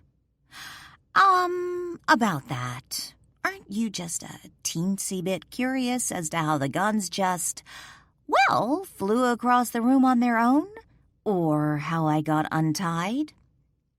Danielle waved her free hands at him and smiled. "After all, you did check the ropes after Joe tied me up." The man frowned. He had forgotten all about the guns until she mentioned them, or about her being bound just minutes earlier. Narrowing his eyes, he looked across the room at the bookshelves where the guns had landed. He stared at them a moment and then looked back at Danielle, who smiled smugly in his direction. Confused, yet prepared to finish what he had started, he lunged in Danielle's direction. He hit what felt like an unseen wall, causing him to stumble backwards. Dazed, he shook his head and stared at Danielle, who appeared unfazed over his attempt. She continued to smile, which spiked his anger. Joe moaned and moved ever so slightly, his eyes still closed. The intruder looked down, preparing to finish the job, when something picked him up and sent him crashing into the far wall, head first. He crumpled to the floor. Danielle figured he was either unconscious or dead, considering the severity of the impact. "Why didn't you do that earlier, before he hurt Joe?" Danielle leaned by Joe's side and gently touched his forehead. With a sigh, Walt picked up the rope from the floor and walked over to the unconscious intruder. Kneeling next to Joe, cradling his head in her lap, Danielle asked, "Joe? Joe, can you hear me?" Groggily moving his head from side to side, Joe's eyes fluttered open and he looked up into Danielle's face. "Danielle, are you okay?" he asked with a raspy voice. "I'm fine, Joe. But I'm concerned about you. You hit your head pretty hard." "Where is he? The man?" Joe tried to look around, but he winced from the pain. "It's okay, Joe." Danielle glanced up at Walt, who had just finished tying up the intruder. "The man isn't going anywhere." Chapter 20. The paramedics carried Joe and the intruder out of Marlow House on stretchers. Danielle had called 911 after checking on Joe and making sure the intruder was no longer a threat. He was still unconscious, which concerned Danielle, but he was alive. Joe was awake, yet disoriented and confused. Brian had been one of the responders on the call. She told him what had happened, and he asked, "And Joe will be able to confirm this?" "If you would have just done something in the beginning," Danielle hissed under her breath to Walt when Brian walked back into the hallway to talk to the departing paramedics. "Then it would have made all of this much easier." "I'm sorry. You're right. I should have stopped Joe from trying to play hero." "He wasn't playing hero. He was fighting for his life. Our lives. But then I already mentioned that." "It's not like you were ever in any real danger." "He didn't know that," Danielle fumed. She and Walt sat together on the library sofa. Brian had given her firm instructions to sit down, stay out of their way, and wait quietly. "I suppose that's true." Walt flicked an ash off his cigar. It disappeared before it reached the floor. Chief MacDonald walked into the library a moment later. "Hi, Chief," Danielle greeted him. "I'm surprised to see you here." "When I heard a 911 call come in from Marlow House and that one of my officers had been injured, how could I not come?" he asked, walking to the sofa. "How's Joe?" Danielle asked. "The minute Brian and the others showed up, he made me sit down and would barely listen to me." "Joe's a little out of it. Looks like he took a good knock to the head." Danielle flashed Walt a reproving frown. "What about the other guy? Do you know who he is?" Danielle asked. "I've never seen him before. He didn't have an ID on him, and if he arrived by car, someone must have dropped him off." "Did he say anything?" Danielle asked. "He's still out. I'm a little concerned about that. I'd really like the guy to wake up so we can question him. What happened? Brian said you told him the man was planning on killing you both and framing you for Joe's murder to make it look like Joe had lied about seeing you on the day of Stoddard's murder, and now regretted giving you an alibi." "That pretty much sums it up." "Who was he working with?" the chief asked. "I don't know. He never said. And when I asked him who murdered Stoddard, he said he didn't know or care. And I believe him." "Something else went on in here," Brian announced when he walked back into the library. The chief and Danielle turned and looked in his direction. "What do you mean?" the chief asked. "First off, where is Joe's gun? Danielle claims the man was armed, but where is it?" Brian asked. "Up there." Danielle pointed to the top bookshelf. Both officers looked in the direction she pointed and frowned. Brian walked over to the bookshelf and looked up, scratching his head. "How did they get up there?" "Well, they sort of flew up there during all the commotion," Danielle explained. Turning from the bookshelf, he faced Danielle. "They flew up there?" "What exactly do you think happened here that's different from what I've told you?" Danielle asked, annoyed with Officer Henderson. "Someone beat the crap out of Joe and the other guy. When we arrived, they were at opposite sides of the room, with Joe barely conscious." "So?" Danielle frowned. "If they had beat the crap out of each other, I wouldn't expect one to be unconscious and the other one barely conscious. And if that was the case, which I'd seriously doubt, I'd expect them to be lying side by side." "You tell us what really happened," Danielle said. "I need to slug him again," Walt grumbled. "It looks to me like someone else was here. Someone else beat up Joe and that other guy." "Which would mean everything I told you was a lie." Brian stared at Danielle in stony silence. Clearing his throat, the chief said, "Brian, I would like you to wait in the hallway while I speak to Miss Boatman alone. And please close the door on the way out." Brian flashed the chief a cool look before turning and leaving the room as requested, shutting the door behind him. "Okay, Danielle, tell me what really happened." Tell me what you failed to mention to Brian." Danielle took a deep breath and then exhaled before telling the chief everything that had happened that morning, beginning with losing her cell phone. "Unfortunately, your attacker was wearing gloves, so when we got those guns off the bookshelf, Joe's won't have his fingerprints on it." Or my cell phone either, unless he touched it before putting on the gloves. "Do you have any idea how he got a hold of your cell phone?" the chief asked. I'm almost positive I put it on the charger in the kitchen. When I couldn't find it, I thought maybe I'd taken it off the charger and got distracted when straightening the kitchen and put it in a box I took to the attic. But that man had it. "You think the last time you saw it was this morning in the kitchen?" the chief asked. I'm pretty sure. "Who was in the house this morning?" Well, there was me, Lily, Ian, Lily's nurse, Samantha something, and our guest, Mr. Wayne. "What about Joanne?" he asked. She didn't come in today. "Where are Lily and Ian now?" he asked. Ian took Lily to lunch in Astoria. It's her first real outing since getting out of the hospital. "What do you know about your guest, Mr. Wayne?" Billy Bob Wayne? Oh, I seriously doubt he's involved in this. He's from Phoenix, here on vacation. Used to live in Frederickport years ago, recently retired. But I know who he is. He's pretty well known in the Phoenix area. "Well known how?" He's a car salesman. Danielle laughed after she said it. I guess that sounds funny. He used to own a very well-known car dealership in Phoenix.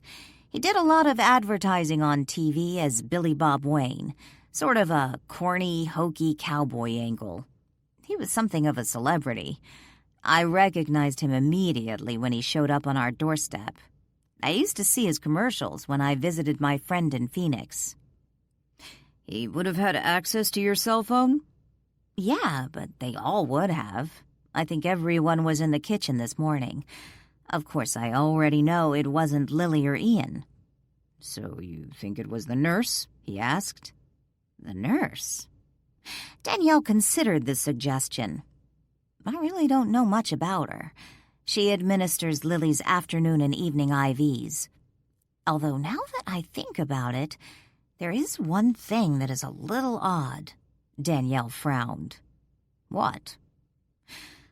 Today, after administering Lily's afternoon IV, she and Mr. Wayne went on a sort of date thing. "Date?" She took him sightseeing.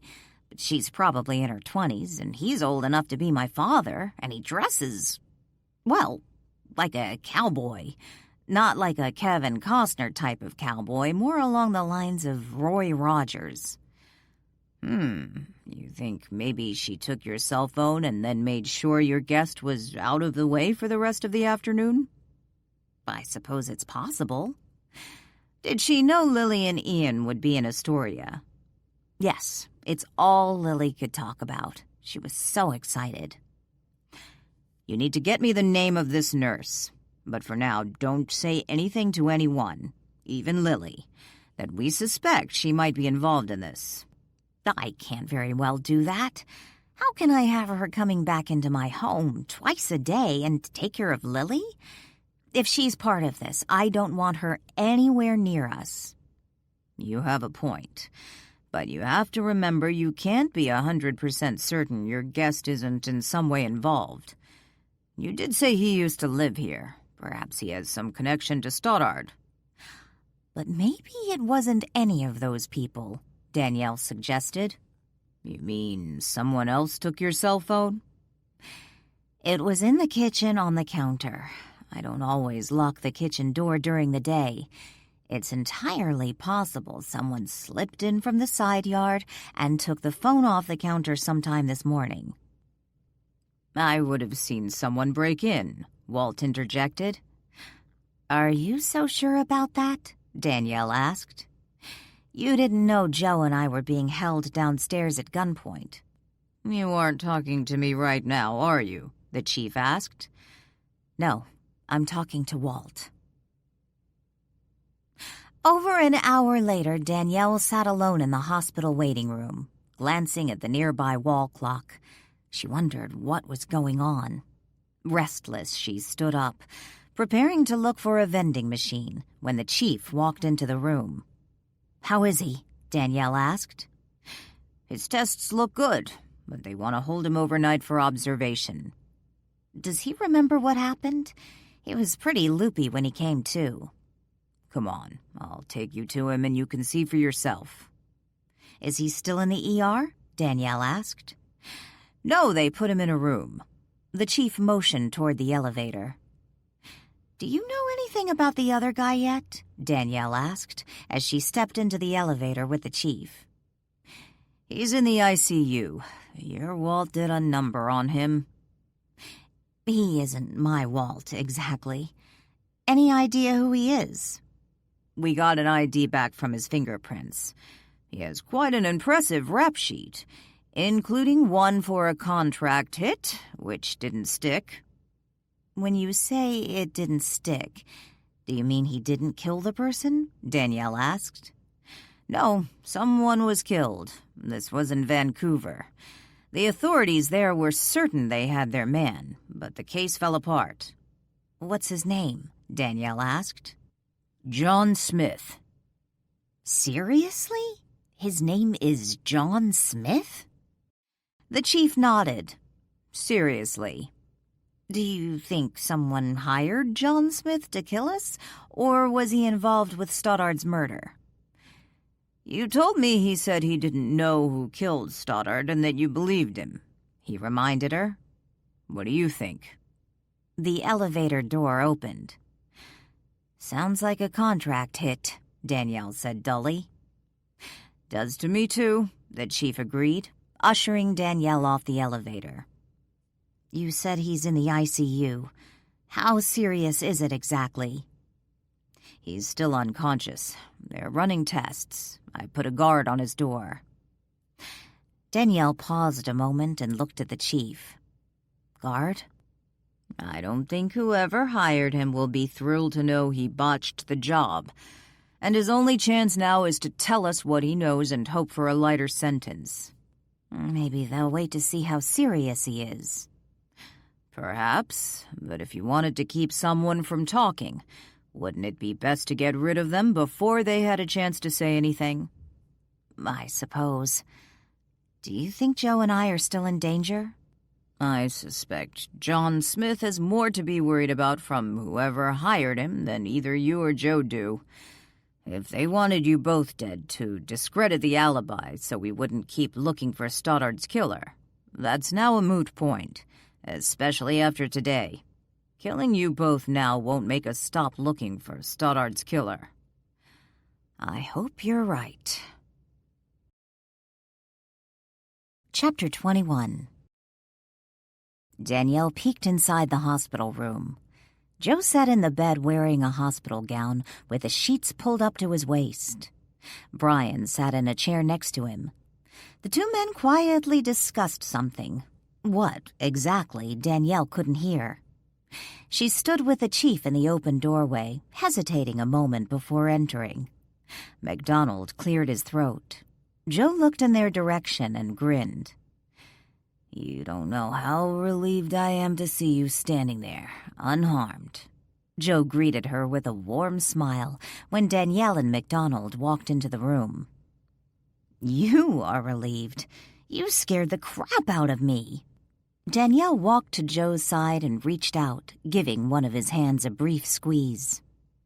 Silently, Brian stood up and offered Danielle the chair. She politely declined the offer and remained standing by the bedside. Brian sat back down.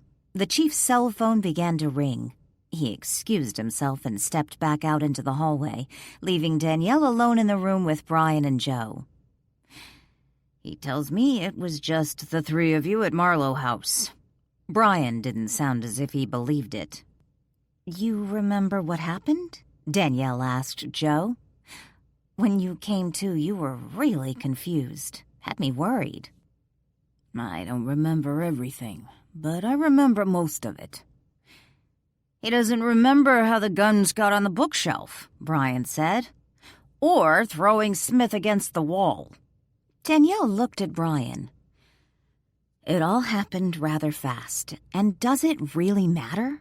I think the important thing is finding out who hired Smith to kill us. I do remember something about the guns, but it really doesn't make sense, so I'm thinking it was just my mind playing tricks on me because of the way I hit my head. What do you remember? Brian asked, before Danielle could respond. I remember sitting on the floor thinking Danielle and I were going to die. I was angry at myself for not trying to disarm him before he made me tie Danielle up. He would have shot you, Danielle reminded him. He was going to do that anyway. I just wanted to distract him, give you a chance to get out of there, but I waited too long. Apparently you or someone did something. When we got there, Smith was the one tied up, not Danielle, Brian reminded them. And someone threw those guns on the bookshelf. That's when everything gets mixed up for me. I remember my mind was racing. I was desperately trying to think of something to say, anything to stall him. I figured if I could just get to my feet, it would be easier to lunge at him, possibly take him down. He pointed my gun at me. I figured that was it, and then the gun just seemed to fly out of his hand. A second later, the gun in his belt flew across the room, too. I know it couldn't have happened like that, but that's what I keep seeing. I remember jumping up, tackling him, and then hitting my head.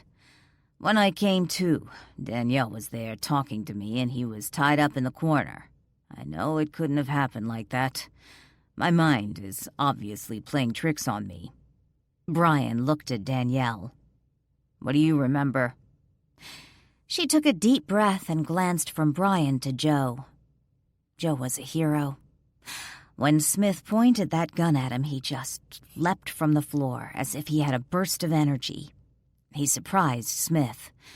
Joe ripped the gun out of Smith's hand and flung it across the room, and then he did the same with the other gun. The two men ended up on the floor rolling around. They both got their heads whacked on the wood floor pretty hard. It knocked Smith out, and Joe was dazed. He stumbled across the room toward me and then just passed out. Joe shook his head wearily. So strange. I don't remember any of that. About the guns or Smith passing out. I have one question, Brian asked, looking at Danielle. Yes? Danielle smiled. How did you get untied? Joe said when he came to, you had his head in your lap and Smith was tied up. Danielle wanted to kick herself. It was too late to add Joe had untied her before passing out. I managed to wiggle out of the ropes. Joe didn't tie them all that tight. By the time Smith was down, I was out of the ties and then used the rope to tie him up before he came to. Brian silently considered Danielle's version of the day's events. Finally, he said, I guess Joe really is a hero. Yes, he is. Danielle grinned. I just wish they weren't keeping me overnight. I'd like to get out of here and figure out who's behind this. You just take care of yourself, Joe, Brian said. We'll figure this out. I'm just hoping Smith wakes up and he can tell us who hired him. Are you saying he might die? Joe asked. Apparently his head was hit hard. They're running some tests, but he's still out. Damn, Joe muttered, falling back on the pillows. Closing his eyes, he rubbed his temples. Joe, what is it? Danielle asked. I've never killed anyone before. I know it comes with the territory, but... damn. He isn't dead. Danielle silently cursed Walt for not intervening sooner, and with less violence. Joe, don't beat yourself up over this. If he does die, so? The guy was there to kill you. That's what he does for a living, Brian reminded him. You ready, Henderson? The chief asked from the doorway. We need to get going. Sure, Chief. Brian stood up. I wish I could go too, Joe grumbled. Just take care of yourself, Brian told him, and don't worry about Smith. A few minutes later, Danielle sat in the chair previously occupied by Brian. She and Joe were alone in the hospital room. "I need to get going in a few minutes," Danielle said. "The chief confiscated my cell phone as evidence, so Lily won't be able to get a hold of me. She and Ian should be getting home about now." "I've been thinking about that phone call," Joe said. "You mean the one from me that wasn't from me?" "Yeah, it really did sound like you. At the time, I didn't doubt for a moment I was talking to you." "There wasn't anything different about the voice? Is it possible they used some recording thing, simulating my voice?" "No, there was a person on the other end of the line, but she was whispering, so I suppose the voice was slightly different. But close enough that I just attributed any difference to the fact that she was whispering." "Someone is definitely going to a lot of work to make people think I killed Stoddard. They get a woman who looks like me to drive around Stoddard's neighborhood in a car like mine. They plant the murder weapon in my car, and if you hadn't seen me and come forward, well, I might still be sitting in jail right now. I owe you an apology." Joe studied Danielle. "For what?" "I never thanked you for coming forward and telling the chief what you'd seen. And as I recall, I was really pretty snarky about the whole thing when you came over to tell me the charges had been dropped." Joe shook his head. "You don't owe me an apology or a thank you. I would hope anyone would do the same thing." "Yes, but if you hadn't gotten involved, then someone wouldn't have tried to kill you." "Which brings me to a question I need to ask you." "Okay, ask away." Danielle shifted in the chair, trying to get comfortable. "Is it possible none of this is about Stoddard, but about you?" "What do you mean?" Danielle frowned. "Do you have an enemy? Someone who might go to elaborate lengths to frame you for a murder just to see you locked up?" "Are you suggesting Stoddard was simply collateral damage to hurt me?" "You did say someone went to a lot of trouble to frame you. Do you have any enemies? Maybe someone who was upset over either of your inheritances?" "Well, the only one who ever tried to kill me was Renton, and he's locked up." "Maybe Renton wants to see you locked up too," Joe suggested. Danielle considered the possibility for a moment and then shook her head. "If Renton, or someone else, paid someone to hurt me, why not just kill me instead of Stoddard? Less trouble." "True, but maybe he wanted to see you in jail, like him, and not dead." "Then why try to kill me today?"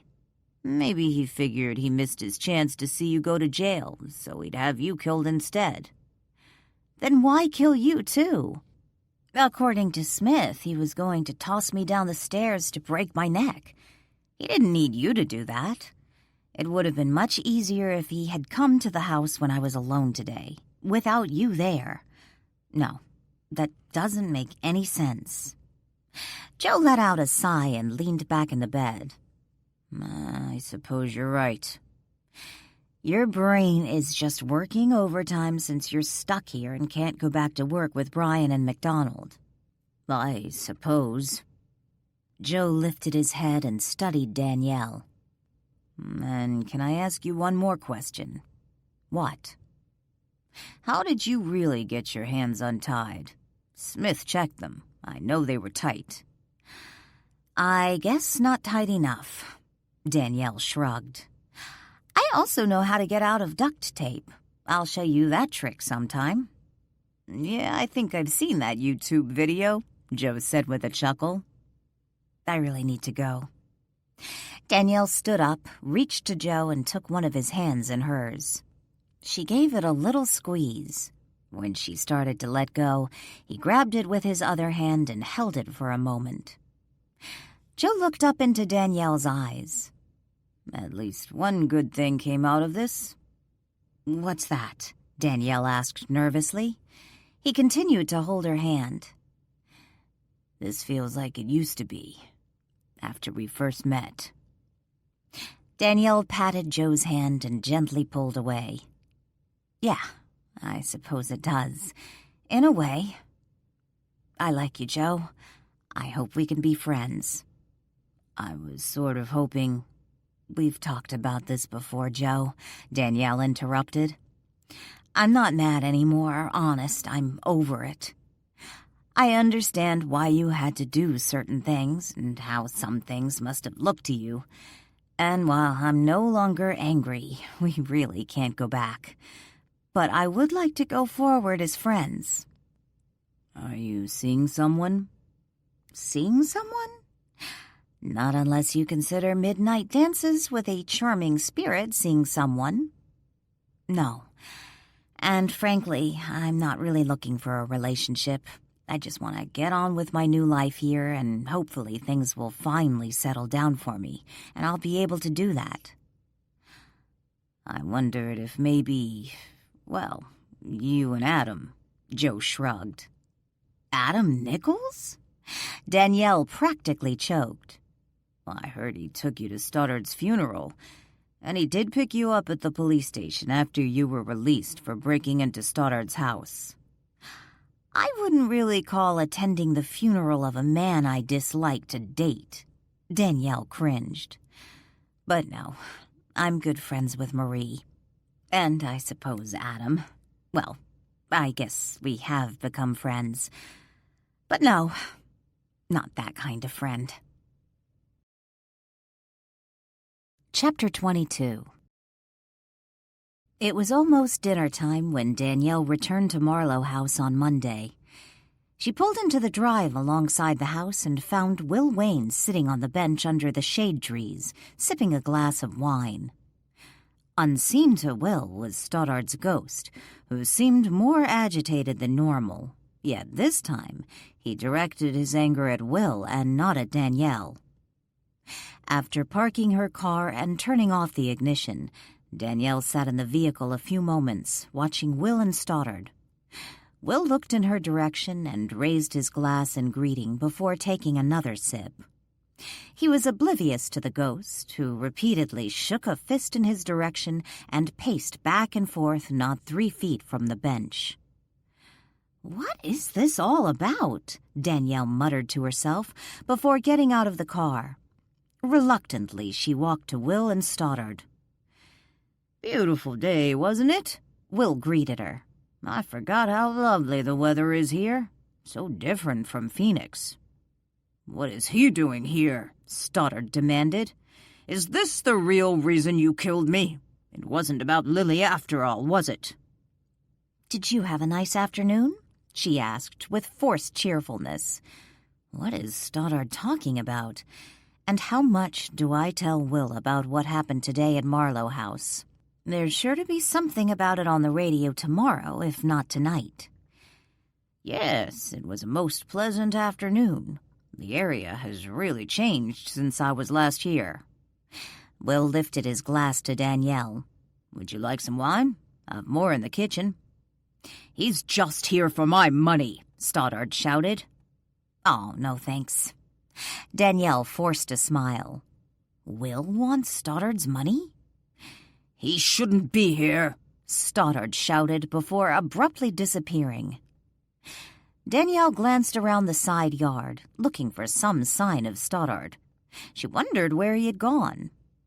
"Do you know if Lily's back?" Danielle asked. "Yes, she and Ian were here when I returned. They were in the library. I didn't see Ian leave, so I assume he's still here. Did she ever get a hold of you?" "What do you mean?" "When I got back, she said she's been trying to call you all afternoon, but you weren't answering your cell phone." Instead of responding to Will's question, Danielle stared at him for a moment. Did Will take my cell phone? Was he the one and not Samantha? "When did Samantha leave?" she asked abruptly. "Samantha? Oh, she dropped me off about an hour before Lily and Ian returned. Why, did you need her for something?" Yes. There was something she was supposed to pick up, Danielle lied. Did she come in the house when she dropped you off? No. Will shook his head. I just had her drop me off out front. She was in a hurry anyway. Had a patient to see this afternoon. Confused and troubled over Stoddard's reaction to Will, Danielle excused herself and headed to the house to find Ian and Lily. Sadie greeted Danielle in the kitchen. Wagging her tail, the golden retriever ran circles around Danielle, playfully nudging her legs. "Don't you look pretty?" Danielle told Sadie, giving her a pat. "You smell good, too." "Are Ian and Lily still in the library?" As if she understood the question, Sadie turned quickly and raced from the room, heading to the library. "Why haven't you been answering your cell phone?" Lily asked the moment Danielle walked into the library a few moments later. Lily sat on the couch with Ian, her feet up on his lap as she leaned against one pillowed arm of the sofa. Ian smiled over at Danielle as he gave Lily a foot rub. If Ian hadn't been here, I would have figured out some way to let Lily know what was going on. Write a letter, perhaps, Walt said when he appeared in the room a moment later. Danielle flashed Walt a smile and shut the door behind her. "You guys are going to believe the day I've had." She walked to the window and looked outside. Will was still sitting on the bench. If he was involved with the plot to kill her and Joe, he didn't seem upset that she was still alive. "Well, we had a wonderful day," Lily boasted. "We went to this restaurant that—" "Someone tried to murder Joe and me today," Danielle blurted out. The foot rub abruptly ended. "What?" Ian and Lily chimed in unison. Danielle sat on a chair across from the sofa and told them about her day, beginning with the missing cell phone. She left out the role Walt played in the drama, yet assumed Lily was able to fill in the blanks. The version she told Ian was not much different from what she'd told Brian. Later, she would tell Lily the complete story. "So you think Samantha was in some way involved?" Lily asked. "The chief wants to question her." Danielle glanced at the window leading to the side yard. Will was still outside. "But I sort of wonder about Will," Danielle muttered. "Will?" Ian frowned. "Billy Bob Wayne?" Ian was familiar with Will's celebrity status and had seen a number of his commercials when staying in the Phoenix area while working on a story. "Maybe I'm just being paranoid," Danielle shrugged. "But he did once live in Frederickport. I'd like to find out if he has any connection to Stoddard." "There is something you aren't saying, isn't there?" Walt asked. "I definitely don't want Nurse Ratchet touching Lily again," Ian said. Lily patted Ian's arm. "We don't know if it was her. Samantha seemed nice, but you have a point. I'm not thrilled with the idea of her continuing as my nurse if she was in some way involved. Maybe we could—" Lily stopped talking when her cell phone began to ring. It was sitting on the end table next to the sofa. She picked it up and looked to see who was calling. "Speak of the devil," Lily said as she answered the phone. "Samantha? Hello." Ian, Danielle, and Walt silently listened to Lily's side of the conversation. When she finally finished the call, she said, "Well, that was interesting. Sorta takes care of our immediate problem." "What did she say?" Danielle asked. "Apparently, the police brought her in this afternoon to interview her. She knows all about the attempt on your life. Of course, she claims she knows because of the police interview. She insisted she had nothing to do with taking your phone. Said she would never be involved with something like that. But she felt under the circumstances she could no longer come here and be my nurse. I guess the morning nurse is filling in tonight until the hospital sends someone else over." "Do you believe she's telling the truth?" Ian asked. Lily shrugged and tossed her phone back on the table. She sounded sincere. But who knows? At least it solves that problem. The chief doesn't believe either Joe or I are in danger now, because he thinks the whole point of killing us was to discredit my alibi. But their murder attempt actually had the opposite effect. If someone was trying to stop the local cops from looking elsewhere for Stoddard's killer, they blew it. I think all of us would feel 100% better if the police had Stoddard's killer, or killers, behind bars, Ian said. It might also solve the local Stoddard problem, Walt told Danielle as he glanced to the window, assuming the angry ghost was nearby the house. You think it's more than one person? Lily asked. It has to be, Danielle said. We know there were at least 2 people involved, John Smith and the woman who impersonated me. Or one person is behind it and they hired the others, like they hired Smith, Ian said. And Samantha, if she was the one who took your cell phone, Lily suggested. I think what we need to do is follow the money, Ian said. If you mean who profits from Stoddard's death, the most obvious person is Darlene, Lily said. I know MacDonald doesn't see her as the killer. I guess she was pretty broken up over Stoddard's death, Danielle said. Seriously? Ian scoffed. Spouses are always prime suspects. I can't believe a few tears would get to MacDonald. I'm not saying he's dismissed the possibility exactly, but if the motive is money, she's just acting a little odd when it comes to the estate. How so? Ian asked.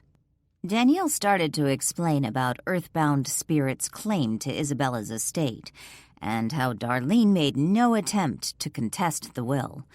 But he already knew. Lily had told him. Maybe she knew she didn't have a valid claim. Earthbound Spirits have a decent legal team. Perhaps she figured she would just cut her losses and take Stoddard's share. It's still a lot of money. The thing is, Danielle wished she could tell Ian everything, but that wasn't feasible. It's hard to explain, but I have this gut feeling the will Stoddard found was valid. We know it was valid, Walt said. Gut feeling? Ian asked. That's more of a collection of things I've overheard, pieces of the puzzle I've put together.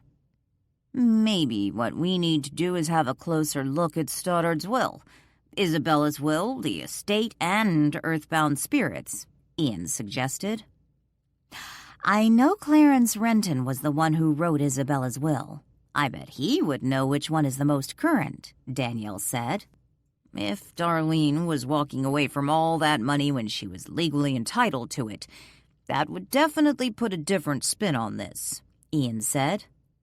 What would it mean? Lily asked. Ian looked at Lily. Blackmail, perhaps? If whoever killed Stoddard wasn't hiring hitmen to come into my home to murder me, I suppose I wouldn't have a problem sitting back and letting the Frederickport Police Department sort this out. After all, I wasn't particularly fond of Stoddard in the first place. Danielle glanced to the window and wondered where the angry ghost was now. I'll see what I can do about getting a copy of the wills, Stoddard's and Isabella's. It's a start anyway, Ian said. I suppose I could call up that private detective I worked with when Lily was missing and see what he can find out about Stoddard's company and do a little digging on Darlene, Danielle suggested. The discussion stopped when Will came into the house. He poked his head into the library to say hello to everyone and then went up to his room. Ian and Sadie went home about 30 minutes later, and Danielle, Lily, and Walt retreated to Lily's room. Is Walt here? Lily asked, when they were in her bedroom on the first floor. Yes. Danielle glanced over to Walt, who leaned against a wall, fidgeting with an unlit cigar. I assume there was more to that story you told me and Ian. And one thing I keep wondering, where was Walt when that guy first showed up? Lily scooted up on the bed and leaned against the pillows piled against the headboard. Danielle took a seat in the nearby chair.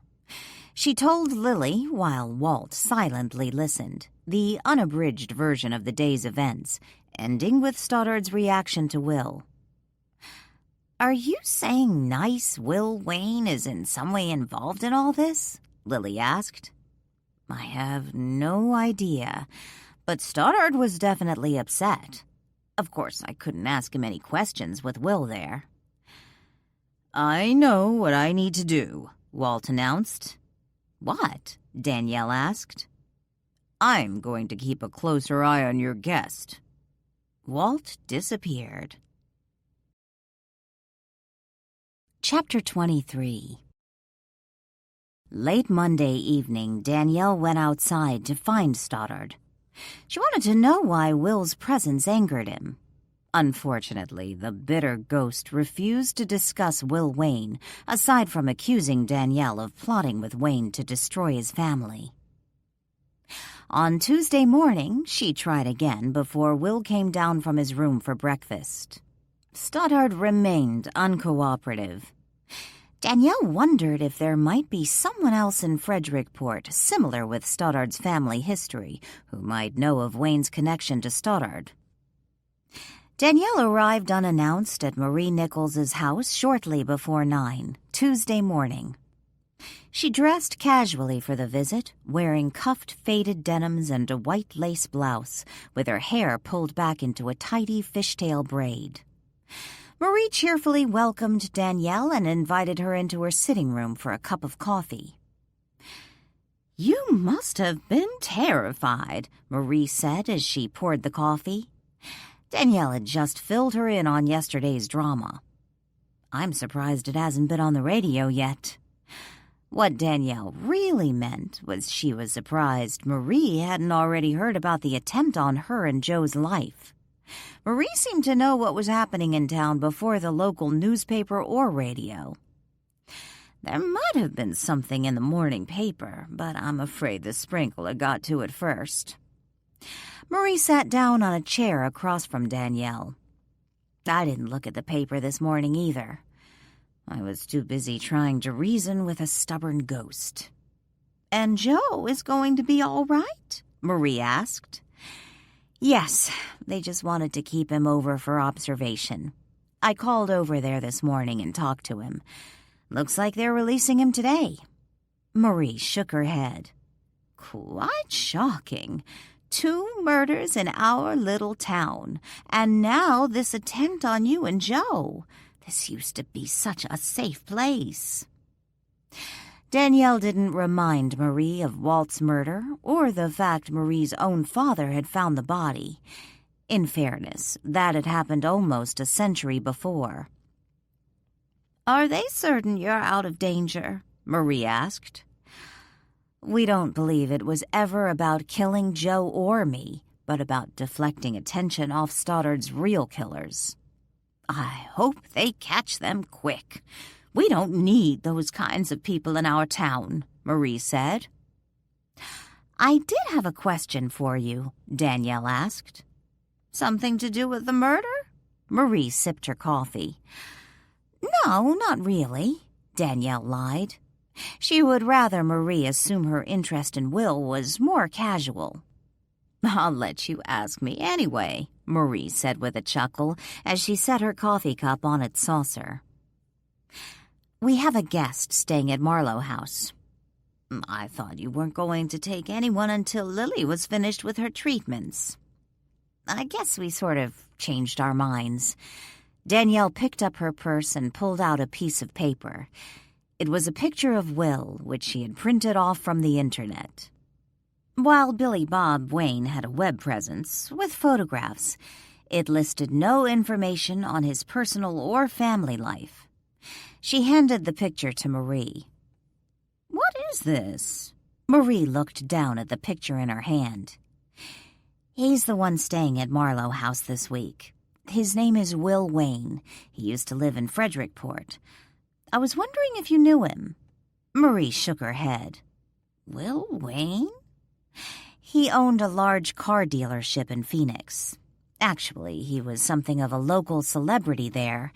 Went by the name Billy Bob Wayne and was featured in lots of corny commercials. Always dressed like a cowboy. Still does, in fact. He sold his dealership recently and retired, but he used to live here. He's a widower. Both his wife and daughter are buried in the Frederickport Cemetery. I was hoping maybe you knew him when he used to live here. Marie handed the picture back to Danielle. I'm sorry, dear, I don't recognize him. From what I understand, he lived here years ago. He probably looked a lot different back then. The name's not familiar either, Marie said. Danielle stared at the picture a moment and sighed. She slipped it back in her purse. Oh well, it was worth a shot. I guess there's always my private detective. You said his wife and daughter are buried here. Do you know when they died? No, but I got the impression it was back when he lived here. And from what I found online, I know he's been in the Phoenix area for over 20 years. I believe he started his car dealership in the 90s. And you don't know how they died? Marie asked. No, I never asked. Marie thought a moment. I remember a horrible car crash, but this was about 30 years ago, where a mother and her daughter were killed. So tragic. The family had just moved to Frederickport, hadn't lived here 6 months when it happened, but I don't remember their name. The husband, he only stayed a few months after the accident, then moved. I heard he couldn't bear driving on the same highway where his wife and baby were killed. 30 years ago. That might be the right time frame. I do recall it was the same week that time travel movie was released. Now what was the name of that movie? Marie frowned, trying to recall. Time travel? Yes, with that nice young actor. What was his name? The one who has Parkinson's. Do you mean Back to the Future? Danielle asked. Yes, that's the movie. Marie smiled. According to Danielle's memory, Back to the Future was released in the mid-1980s. Do you remember if the family was connected in any way to the Gusarov family? Stoddard's family? Marie frowned. I was just wondering if they knew each other. It was a small town back then. Everyone seemed to know each other, although I don't remember that family's name. They weren't here that long. I only remember them because of the tragic circumstances. Do you know what caused the accident? It was a drunk driver. The driver wasn't a local. What happened to the driver? Danielle asked. He went to jail. I assume he's out by now, but I really don't know. So do you think your guest is the same man whose wife and daughter were killed back then? Danielle shrugged. I don't know. I just assumed they both died around the same time since they're buried here together, and it's been years since he lived here. Why did you ask if he knew Stoddard? Well, I figure the subject of Stoddard is bound to come up with everything that's happening, and with Lily staying with me, I'd just like to be careful what I say in front of him if he and Stoddard used to be buds, Danielle lied. I doubt they ran in the same circles. The two women chatted for another 30 minutes before Danielle told Marie she needed to be on her way. She had a number of errands to run, which included buying a new iPhone and stopping at the police station to get an update on Joe and John Smith. By the time Danielle finished most of her errands, it was past noon. She still wanted to stop at the police station, but she was hungry, so she decided to stop by Pier Cafe and grab something to eat. When she walked into the restaurant, she found Adam Nichols sitting at the lunch counter eating a burger. It's the never-a-dull moment, Danielle Boatman, Adam greeted her when he saw Danielle. She walked to the lunch counter and looked at the empty seat next to Adam. "Do you mind if I sit here?" Adam glanced at the empty seat, then back at Danielle and grinned. "Is it safe? I heard hanging out with you can get a person killed." Ha ha. Danielle rolled her eyes and sat down. "So you've heard?" She turned the coffee cup sitting on the counter in front of her over to be filled. "The entire town's heard." "Are you okay?" Carla, the waitress, asked when she walked up behind the counter and filled Danielle's cup. Adam nodded toward Carla. "See?" "Yes, Carla, I'm fine," Danielle smiled. "I'd like to order a roast beef sandwich, fruit instead of fries." "Got it. What would you like to drink?" "Just coffee is fine. Maybe some water?" Danielle took a sip of the coffee. "You must have been terrified. I heard all about it." Carla paused mid-sentence when the cook rang the bell. She flashed Danielle a smile and then went to pick up the order in the pass-through window to deliver to a table on the other side of the cafe. "So, are you really fine, Adam asked in a more serious tone. "I'm alive, aren't I?" Danielle took another sip of coffee. "I'm going to regret this." "Regret what? Being alive?" "No," Danielle said with a chuckle. "The coffee. I already had a couple cups at your grandmother's and some this morning at home. I don't normally do coffee this late in the day. I'm going to be buzzing tonight." "I knew you were at Grandma's. She called me, told me about your visit, but I'd already heard about what had happened yesterday. Scary stuff." "Yes, it was." Danielle turned her head and studied Adam. "You dated Isabella for a while. You must have spent some time around Stoddard." "They weren't that close. It's not like we ever had Sunday dinners with them. But I've known Stoddard for years, before I even started dating Isabella. Knew all Stoddard's wives." "Do you have any theories about who killed him?" "Not really." Adam took a bite of his burger. "What do you know about Darlene?" Danielle asked. Adam set the burger on his plate and considered the question for a moment. "Not much, really. I know Isabella didn't care for her, but Isabella wasn't thrilled with any of Stoddard's wives. She felt each one got younger and dumber." "Do you think Darlene might have killed Stoddard?" "Hard for me to picture Darlene as the Black Widow." "Why? Was she madly in love with her husband?" "Not sure I would call it love exactly. She was pretty needy. It wasn't just Stoddard's money she wanted, and I don't doubt that's the main reason she married him. But she relied on him for everything. I simply don't see her going to all that trouble and risk to kill him off. And for what? To get total control of his money? Nah, she wanted him to take care of her in more ways than just financially." "Why do you say it wasn't love exactly?" "Her affair, for one thing." Adam shrugged and finished his burger. "Her affair?" Danielle practically choked on her coffee. "Darlene has a boyfriend?" "Had. Yet I wouldn't call him a boyfriend exactly. I just know she had a little fling back when Isabella and I were still together, but she ended it." "Did Stoddard know?"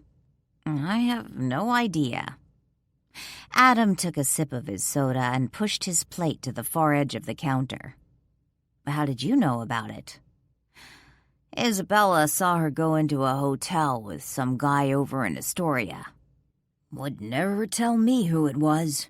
She thought it was pretty hilarious at the time. Said it served Stoddard right, considering how he kept marrying younger." "Did Darlene know Isabella saw her?" "Nah, I think Isabella found it amusing to keep the secret. Stoddard always acted all high and mighty, tried to push Isabella around, wanted to tell her how to run her life. She took pleasure in knowing he was a clueless, cuckold husband. But apparently the affair was brief. How do you know that? Isabella told me. I don't really know how she knew, but she was pretty convinced Darlene was faithful after that one time. She joked once that Darlene got boring, throwing herself into the role of the faithful wife. But all that was back when Isabella and I were still dating. I'd love to believe Darlene killed Stoddard so she could be with her lover. A nice, simple motive. Well, it would be if the affair hadn't ended so long ago. Chapter 24. Danielle was surprised to find Joe at the police station when she stopped by after lunch later that afternoon. I knew they were letting you out of the hospital, but I'm surprised to see you here, Danielle said from the doorway leading to Joe's office. He looked up and smiled. Where else would I be? Danielle stepped into the room. How are you feeling? A little achy today. I guess I'm not as young as I thought. You were slammed against my floor pretty hard. I feel it today. Has Smith regained consciousness? He's in a coma, Joe said solemnly. Too bad. I'd love to know what he has to say. If he would say anything. True, Danielle agreed. Is the chief here? Yeah, he was in his office earlier. I think he's still there. Thanks. I need to talk to him. Danielle turned to the door, then paused, briefly looking back at Joe. Don't overdo it today, okay? You should probably go home and rest. Yes, Mom, Joe grinned. Danielle rolled her eyes and then went to find MacDonald. The door to MacDonald's office was ajar. Danielle knocked on it and peeked inside. The police chief was alone, sitting at his desk, sorting through papers. He looked up and waved Danielle in, motioning for her to shut the door all the way after she entered. Any news today? Danielle asked, as she took a seat across from his desk. Joe's out of the hospital. MacDonald set his pen down and leaned back in his chair, looking across the desk at Danielle. Yeah, I saw him already. I told him he should go home. I told him the same thing. He said Smith was in a coma. Do they think he's going to come out of it? It looks serious. The way his head hit the wall did some real damage. I could kill Walt, Danielle grumbled. Wouldn't that be rather redundant? Yeah. Danielle smiled. I suppose it would. You think he could have disarmed Smith without hurting him? I don't know. Danielle shrugged. I just wish he would have done something sooner, before Joe got hurt. I'm just glad he did something eventually. I'd hate to lose one of my best men. And what about me? Danielle teased. You? Well, you're just kind of a pain in the butt, so... MacDonald grinned. Gee, thanks. On a serious note, I think your nurse Samantha may have been involved. Why? What did you find out? We interviewed her yesterday, the chief explained. I know. She called Lily and said under the circumstances she couldn't be her nurse. The lab found a partial fingerprint on your cell phone. It belonged to Samantha. It's possible she touched the phone at Marlow House before someone else took it. What does she say about it? Danielle asked. That's the thing. She's gone. What do you mean, gone? Danielle frowned. This morning, I sent someone over there to see what she had to say about the print, and her apartment was cleaned out. I called the company she works for, and they said she didn't show up for one of her patients this morning. Do you have any idea where she went? Not yet, but she seems like the most likely candidate for whoever took your phone. I figured it was either her or your guest. Oh, about my guest. Danielle glanced at the door. What about him? Something strange happened yesterday when I got home. Stoddard saw him and really freaked out. Stoddard. MacDonald leaned forward, resting his elbows on the desk. Not sure I can ever get used to the idea his spirit is hanging around Marlow House. Well, he is, and it's getting pretty annoying. I'd love to be able to convince him I didn't kill him so he'd just move on. What did you mean he freaked out? He must know Will from somewhere. Stoddard was angry Will was at the house. Kept asking me why he was there and said Will just wanted to destroy his family. Did you, ask Stoddard what the problem was? I tried, but he just kept accusing me of being in league with Will, like he thought I was asking something I already knew.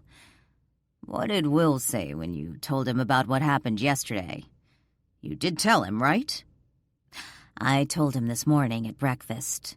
He acted shocked, and afterwards got really quiet.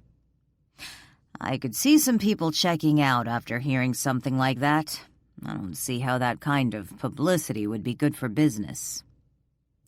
Last night, after Stoddard freaked, I wondered if Will was in some way involved with the killer. And if that were the case, he would naturally expect to return to Marlow House and find the police there and the place taped off. Lily got home before he did, and she and Ian would have found our bodies. But according to Lily, when Will came back to the house, he acted perfectly normal. And when I saw him later, when I got back from the hospital, he was rather mellow, just chilling in the backyard drinking a glass of wine. Isn't it possible Stoddard thought Will was someone else? Are spirits always rational? You have a point. Danielle silently considered the possibility for a moment. After all, he did think I killed him. I don't want you to worry, Danielle. I can't tell you everything I know right now. We're still following up on some leads, but I don't believe you're in any danger. And whoever tried to frame you really has no reason to hurt you anymore. So go home and try to get some rest. Danielle stood up. But there is still Stoddard. Sorry, but I can't help you there. Maybe I should stop by the Catholic Church and see if they can help me. Danielle walked to the door. Catholic Church? MacDonald frowned. Sure, for an exorcism. When Danielle arrived home from the police station, there was a black Mercedes parked in front of Marlow House. Will's car was gone, and so was Ian's. Lily was home alone, except for Walt and, perhaps, whoever was driving the Mercedes. Instead of pulling down the driveway, she parked behind the Mercedes and got out of the car. I really should get me one of these, Danielle thought, as she walked by the expensive vehicle and admired its shiny and clean exterior. As she made her way up the front walk, she looked around for Stoddard, expecting him to jump out at any minute. When she reached the front door, he still hadn't made an appearance. The front door was unlocked, which didn't please her, considering the previous day's events. Entering the house, she heard voices coming from the parlor. Walt appeared in the entry. You're finally home. Who's here? Danielle whispered, pointing to the parlor. They're talking to Lily. The men from... Let me see. What do they call themselves? Ah, yes. Earthbound Spirits. A ridiculous name. Earthbound Spirits? What are they doing here? They said they wanted to discuss the lawsuit. At first, I thought she was going to turn them away. But you know Lily. I think her curiosity got the best of her, and she wanted to hear what they had to say. Danielle frowned and walked to the parlor. She found Lily sitting on the sofa talking to two men who sat in chairs facing her. The moment they saw Danielle enter the room, they stood and greeted her. Danielle, this is Peter Morris, Lily introduced, pointing first to the taller of the two men. And Cleve Monchique from Earthbound Spirits. Gentlemen, this is Danielle Boatman, the owner of Marlow House. They definitely didn't get those off the rack, Danielle thought to herself as she noted the men's tailored silk business suits. A couple of dandies, Walt quipped as he leaned against the parlor desk. Very nice to meet you, Ms. Boatman, Peter Morris said as he took her hand and gave it a brief shake. Miss Boatman, Cleve greeted her, shaking her hand after Peter. We heard what happened to you yesterday, Peter said. We're so relieved to hear you survived the ordeal unscathed. If there's anything we can do to help, we want you to know we're here for you. Thank you, but why exactly are you here today? Danielle asked with hesitation. We wanted to introduce ourselves to Ms. Miller, Cleve Monchique explained. You probably haven't heard, but Isabella Strickland left her estate to Earthbound Spirits, which of course includes a 50% share of Dignity Care in Life. We're aware of the pending lawsuit against DCL by Ms. Miller, Peter Morris continued. Yes, Danielle interrupted. There is a lawsuit. I'm not sure this is such a good idea, you speaking with Lily without her attorney present. Danielle looked at Lily. Lily? I thought I could at least listen to what they had to say, Lily said with a shrug. Oh, please understand, Peter Morris explained. We are in no means attempting to circumvent Ms. Miller's legal counsel, but technically speaking, we haven't assumed ownership of DCL yet. Therefore, we're not yet part of any lawsuit. And I'm sure Lily's attorney would not want her to discuss the case with anyone at this point, Danielle said politely. We just wanted to make Ms. Miller aware of all the worthwhile projects Earthbound Spirits funds, Cleve explained. We understand and sympathize with her plight, and certainly support her lawsuit against the personal estate of Stoddard Gusarov for the pain and suffering she has endured. But dear Isabella was in no way part of that injustice. Therefore, we hope Ms. Miller would at least consider dropping her claim against DCL, which will only hurt innocent people who had nothing to do with Stoddard Gusarov's actions and could financially cripple the company, thereby hindering funding for numerous worthy projects. I'd like to know what worthwhile projects these Palookas fund, Walt snorted. Would you mind if I ask a question? Danielle asked politely. Of course we wouldn't, Peter said with a smile. What exactly is Earthbound Spirits? I understand you are some sort of a religious order, but your organization has a very, interesting name. It's a stupid name, Walt said. And you are curious as to what it means, Peter smiled. I suppose I am. Why don't you sit down, Ms. Boatman, and I will be happy to explain it. Peter motioned to the empty spot on the sofa next to Lily. How charming. He is inviting me to sit down in my own house. No, that's okay. I've been sitting all morning. Please, go on. I am curious. An expression akin to annoyance flashed briefly over Peter's face, yet was quickly replaced with a smile, one that seemed oddly fake to Danielle. He glanced over to Cleve and then back to Danielle. Both men remained standing. It's very simple, really, Peter began. You see, we are all earthbound spirits on Earth for a very short time. While here we are preparing for our next, the ultimate journey for our souls. If we spend our time selfishly, waste the opportunities given to us by indulging in personal, petty pleasures, we return to Earth in our next life to learn lessons, often painful lessons, instead of moving on. We will continue to return, destined to repeat the painful cycle. You mean reincarnation? Danielle asked. Something like that, Peter said.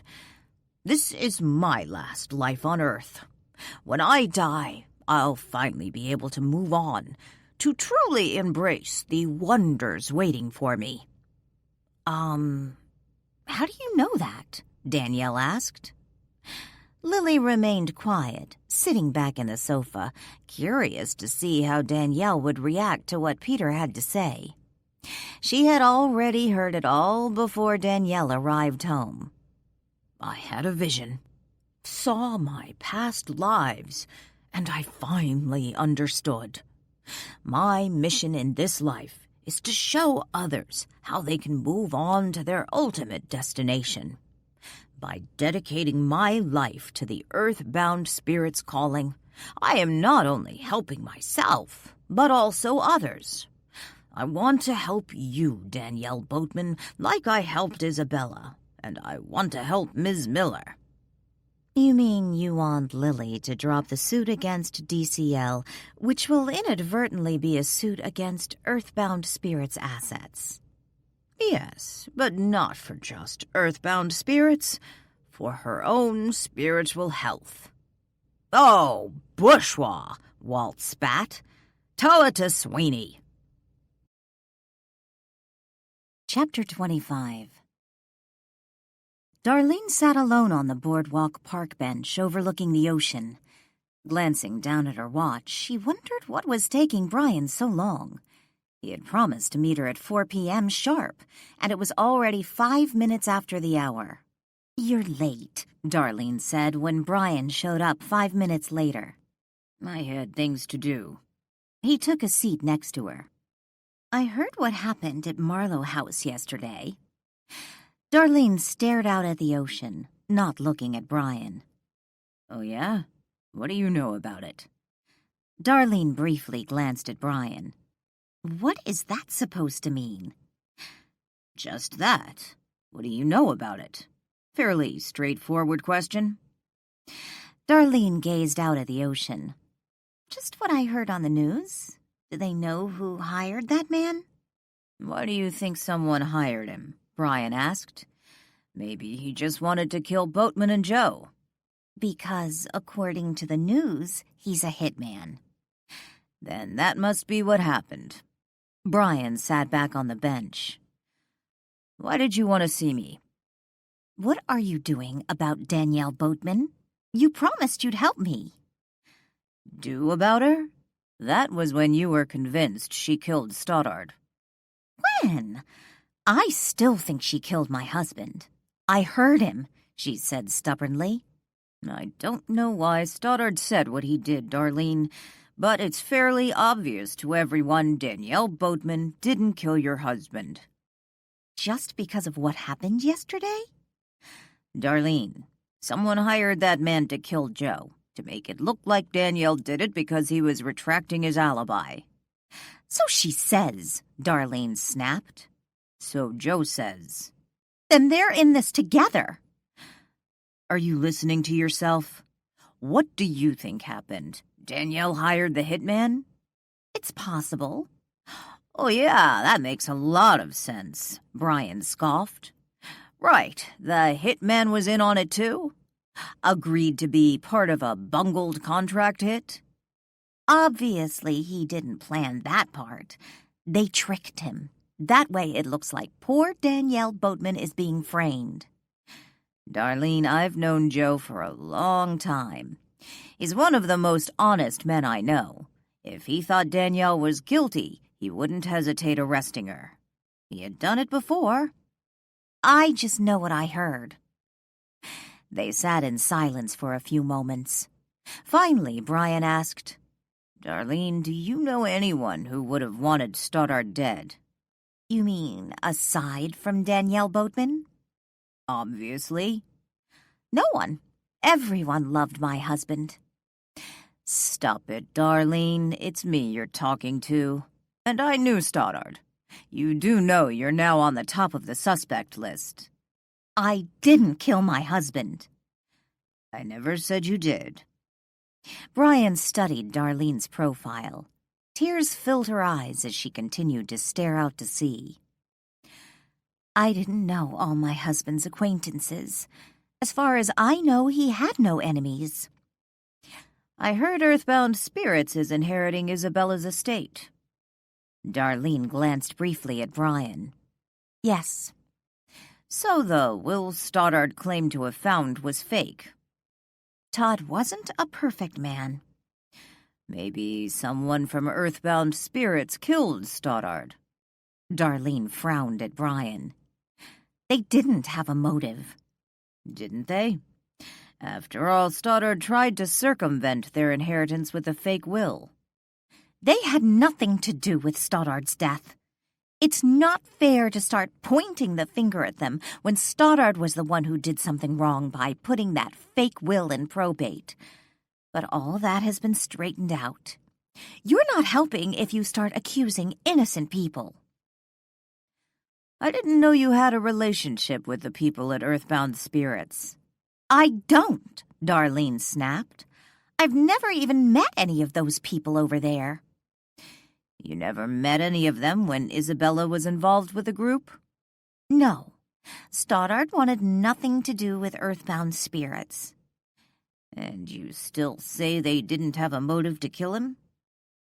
Darlene turned abruptly to face Brian. Why are you doing this, Brian?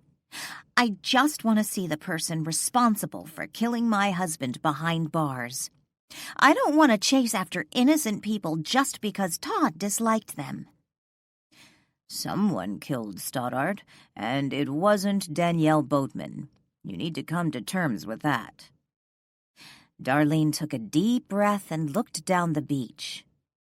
Does MacDonald think I killed Stoddard? I imagine he's going to be looking at everyone who was close to Stoddard.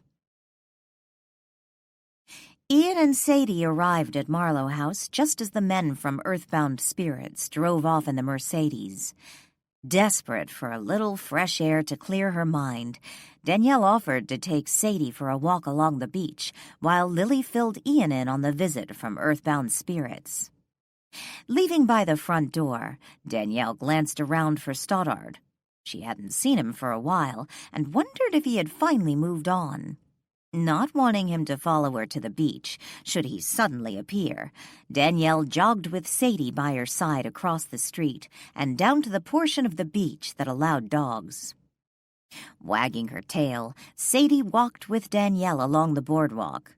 "If the cops show up," Danielle said as she showed Sadie the leash she carried, "I'll have to put this on you. I really don't want to get arrested again." Danielle laughed when Sadie responded with a bark.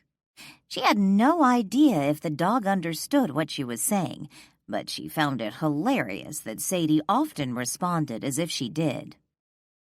They had walked for about 5 minutes when Danielle spotted a woman sitting alone on a park bench. It was Darlene Gusaroff. Danielle was about to turn around and go in the opposite direction to avoid running into Stoddard's widow when Sadie took off, chasing a pigeon. "Sadie, come back here," Danielle called out. When the dog didn't listen, Danielle took off in a sprint, catching Sadie just a few feet from the bench where Darlene sat. Darlene looked over to Danielle and Sadie. "Dogs are supposed to be on a leash?" "Yes, I know," Danielle said, trying to catch her breath. Leaning down, she snapped the leash on Sadie's collar. Darlene continued to stare at Danielle. Finally, she said, "I guess you didn't kill my husband." "You believe it now?" Danielle stood a few feet from Darlene, the golden retriever sitting by her side. "I suppose I have to," Darlene sighed. "I heard some man tried to kill you and Joe Morelli. Do you know who hired him?" "Not yet, but I imagine the police will figure it out." Danielle was tempted to ask, "Did you hire him?" But then she took a second look at Darlene and noticed the tears in the widow's eyes. Darlene had lost her husband and, according to Stoddard, was pregnant. Danielle felt a surge of sympathy for the widow. "I'm sorry about your husband. I had my issues with him, but never wanted to see him dead," Danielle said seriously. Darlene, her expression devoid of emotion, studied Danielle for a moment. Finally, she said, "Thank you for that." "How are you feeling?" Danielle asked. "I suppose as well as can be expected. I'm taking one day at a time. It's all so overwhelming." "I imagine it's been very stressful, but it's important to take care of yourself, for the baby and all." "Baby?" Darlene scowled. "I heard about the baby. You being pregnant." "I'm not pregnant," Darlene snapped. She glanced down at her cotton blouse and sat up straighter. "Are you saying I look fat?" She ran her palm over her belly. "Fat?" Darlene frowned in confusion. "No, but I heard you were pregnant." "Who told you that?" Someone mentioned it. I can't remember who," Danielle lied. "They were wrong. Stupid rumors." "So you've never been pregnant?" The question just popped out of Danielle's mouth. She instantly regretted it. "No, I haven't, although I really don't see how that's any of your business." Darlene sat rigidly on the bench, her hands folded primly on her lap. "You're right. It isn't any of my business." Danielle gave the leash a little tug. "Come on, Sadie, let's go." As she walked away, she told Darlene, "Have a nice day." Danielle could feel Darlene stare at her back as she walked back down the boardwalk toward Marlow House. She paused a moment and glanced back. Darlene continued to look in her direction. Turning her back to Darlene again, Danielle suddenly recalled something Stoddard had reportedly said with his last breath. She didn't doubt Stoddard had said it, since he told her the same thing. According to Stoddard, his killer had threatened to kill Darlene after she finished with him. However, from what she could tell, Darlene never seemed particularly fearful of the threat. Or had she been? What would I do if I thought someone was going to kill me? Danielle pulled her cell phone out of her back pocket and dialed Chief McDonald. She continued to walk down the boardwalk, holding the phone by her ear. "Hi, Chief. I have a quick question for you," Danielle said after he answered the call. "I'll see if I have a quick answer." "When I was released on bail, did Darlene ever ask for protection?" "Not really. I did tell her you were wearing an ankle monitor." "But afterwards, when Joe came forward and she still thought I killed her husband, did she demand any protection?" "No. Why?" "Do you know if she hired any security guards?" "You mean someone to protect her from you?" "Yes. According to Stoddard, I was coming after her next. Brian and Darlene heard him say it before he died. And I don't doubt it, because Stoddard said the same thing to me." "I don't think she hired anyone. Why?" "Don't you think it's odd? If I felt someone I knew planned to kill me and the police didn't believe it, I would hire someone to protect me. After all, I can afford it, and so can Darlene.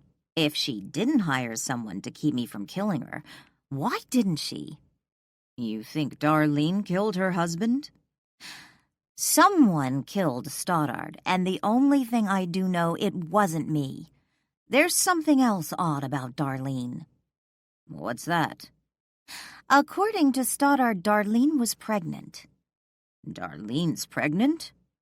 "According to her, she isn't." "You talked to her?" "I'm down at the beach right now taking Sadie for a walk. I ran into Darlene and I stopped to talk to her. She told me she no longer believes I killed Stoddard." "That's a good thing, isn't it?" Well, if she killed him, then she knew all along. But what about this supposed baby? I sorta mentioned something about her being pregnant. Kinda pissed her off. She made it clear I was misinformed. Maybe she lost the baby. No. According to her, she was never pregnant. Which I can believe, since Adam mentioned he saw Darlene at a bar not long ago, doing some serious drinking. Not really something I'd expect a pregnant woman to do. But why would she let Stoddard think she was pregnant? Did Stoddard say how far along he thought she was? No, but I assume he thought she was in the early stages, considering she wasn't showing. I can think of one reason. What's that? He insisted on seeing me days before his death. Wanted to make a sworn statement. Sworn statement? He was emphatic Darlene was not involved with Lily's abduction. Gave a sworn affidavit that his wife was completely innocent. Insisted Darlene believed Lily was Isabella. You think he did it because he thought she was pregnant? He might have done it anyway, but considering how adamant he was at the time, wanting to put it on record, insisting he did not want her subjected to any questioning. Because of the baby. Exactly. Chapter 26. Where's Will? Ian asked Danielle and Lily when he arrived at Marlow House on Wednesday morning. He and Sadie had come through the side gate and entered the house through the kitchen door. He found Danielle and Lily sitting at the kitchen table, drinking coffee. Sadie raced through the kitchen, into the hallway, and up the stairs to find Walt.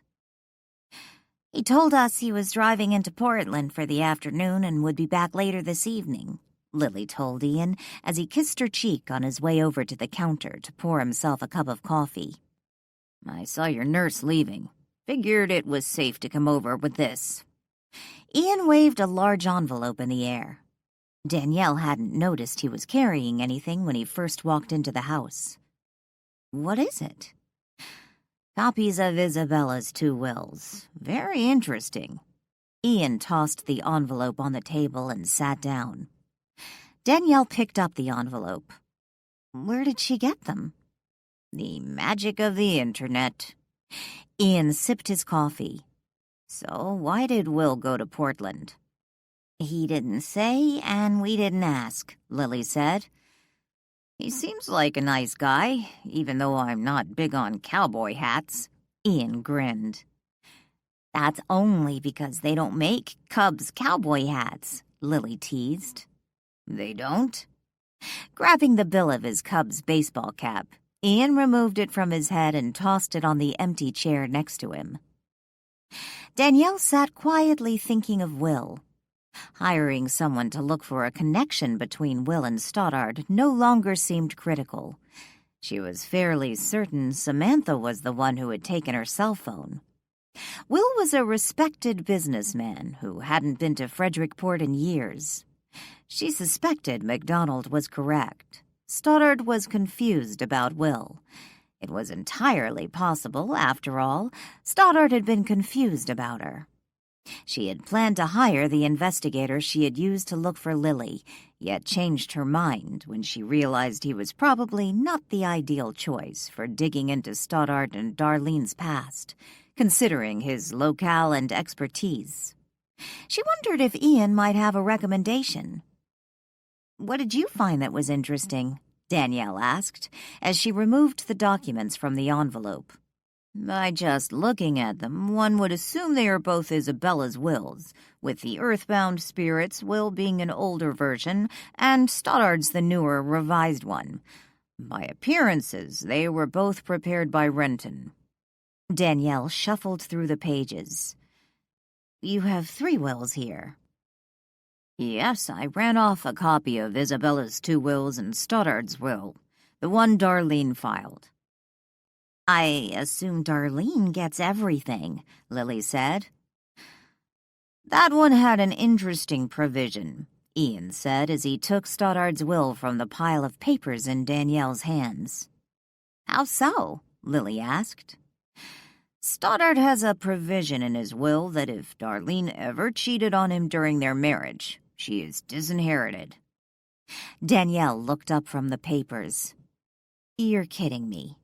Nope. Ian found the section in the will with the infidelity clause and showed it to Danielle.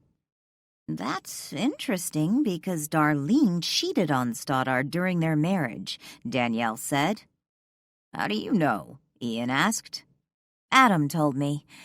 I guess Isabella caught Darlene meeting some guy on the sly in Astoria, but she never told Stoddard or let Darlene know she knew. Did you tell MacDonald this? Ian asked. No, it happened over a year ago. It gives Darlene a motive to kill her husband, Lily suggested. Why? Because she once had a lover? Like I said, it was over a year ago, and according to Adam, Isabella told him Darlene ended the affair and seemed even more committed to the relationship afterwards, Danielle argued. Maybe it's a flimsy motive for murder after all this time, but even if she ended the affair, she would lose her inheritance if it was proven to the courts she'd been unfaithful to Stoddard during their marriage, Ian said. I doubt that will happen after all this time, Danielle said. If she is disinherited, where would the money go? Lily asked. I understood Isabella was his only family, and with her gone, who'd inherit after Darlene? Another thing I learned, Darlene isn't Stoddard's sole beneficiary. He leaves a portion of his estate to something called KS Trust. But if Darlene is disinherited due to infidelity, then his entire estate goes to KS Trust, Ian told them. What is that? Danielle asked. I don't know. I need to do more digging, Ian said. Any more surprises with Stoddard's will? Lily asked.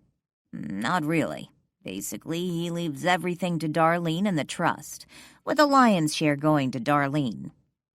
I imagine whoever is behind KS Trust would be interested in learning about Darlene's indiscretion, Lily said.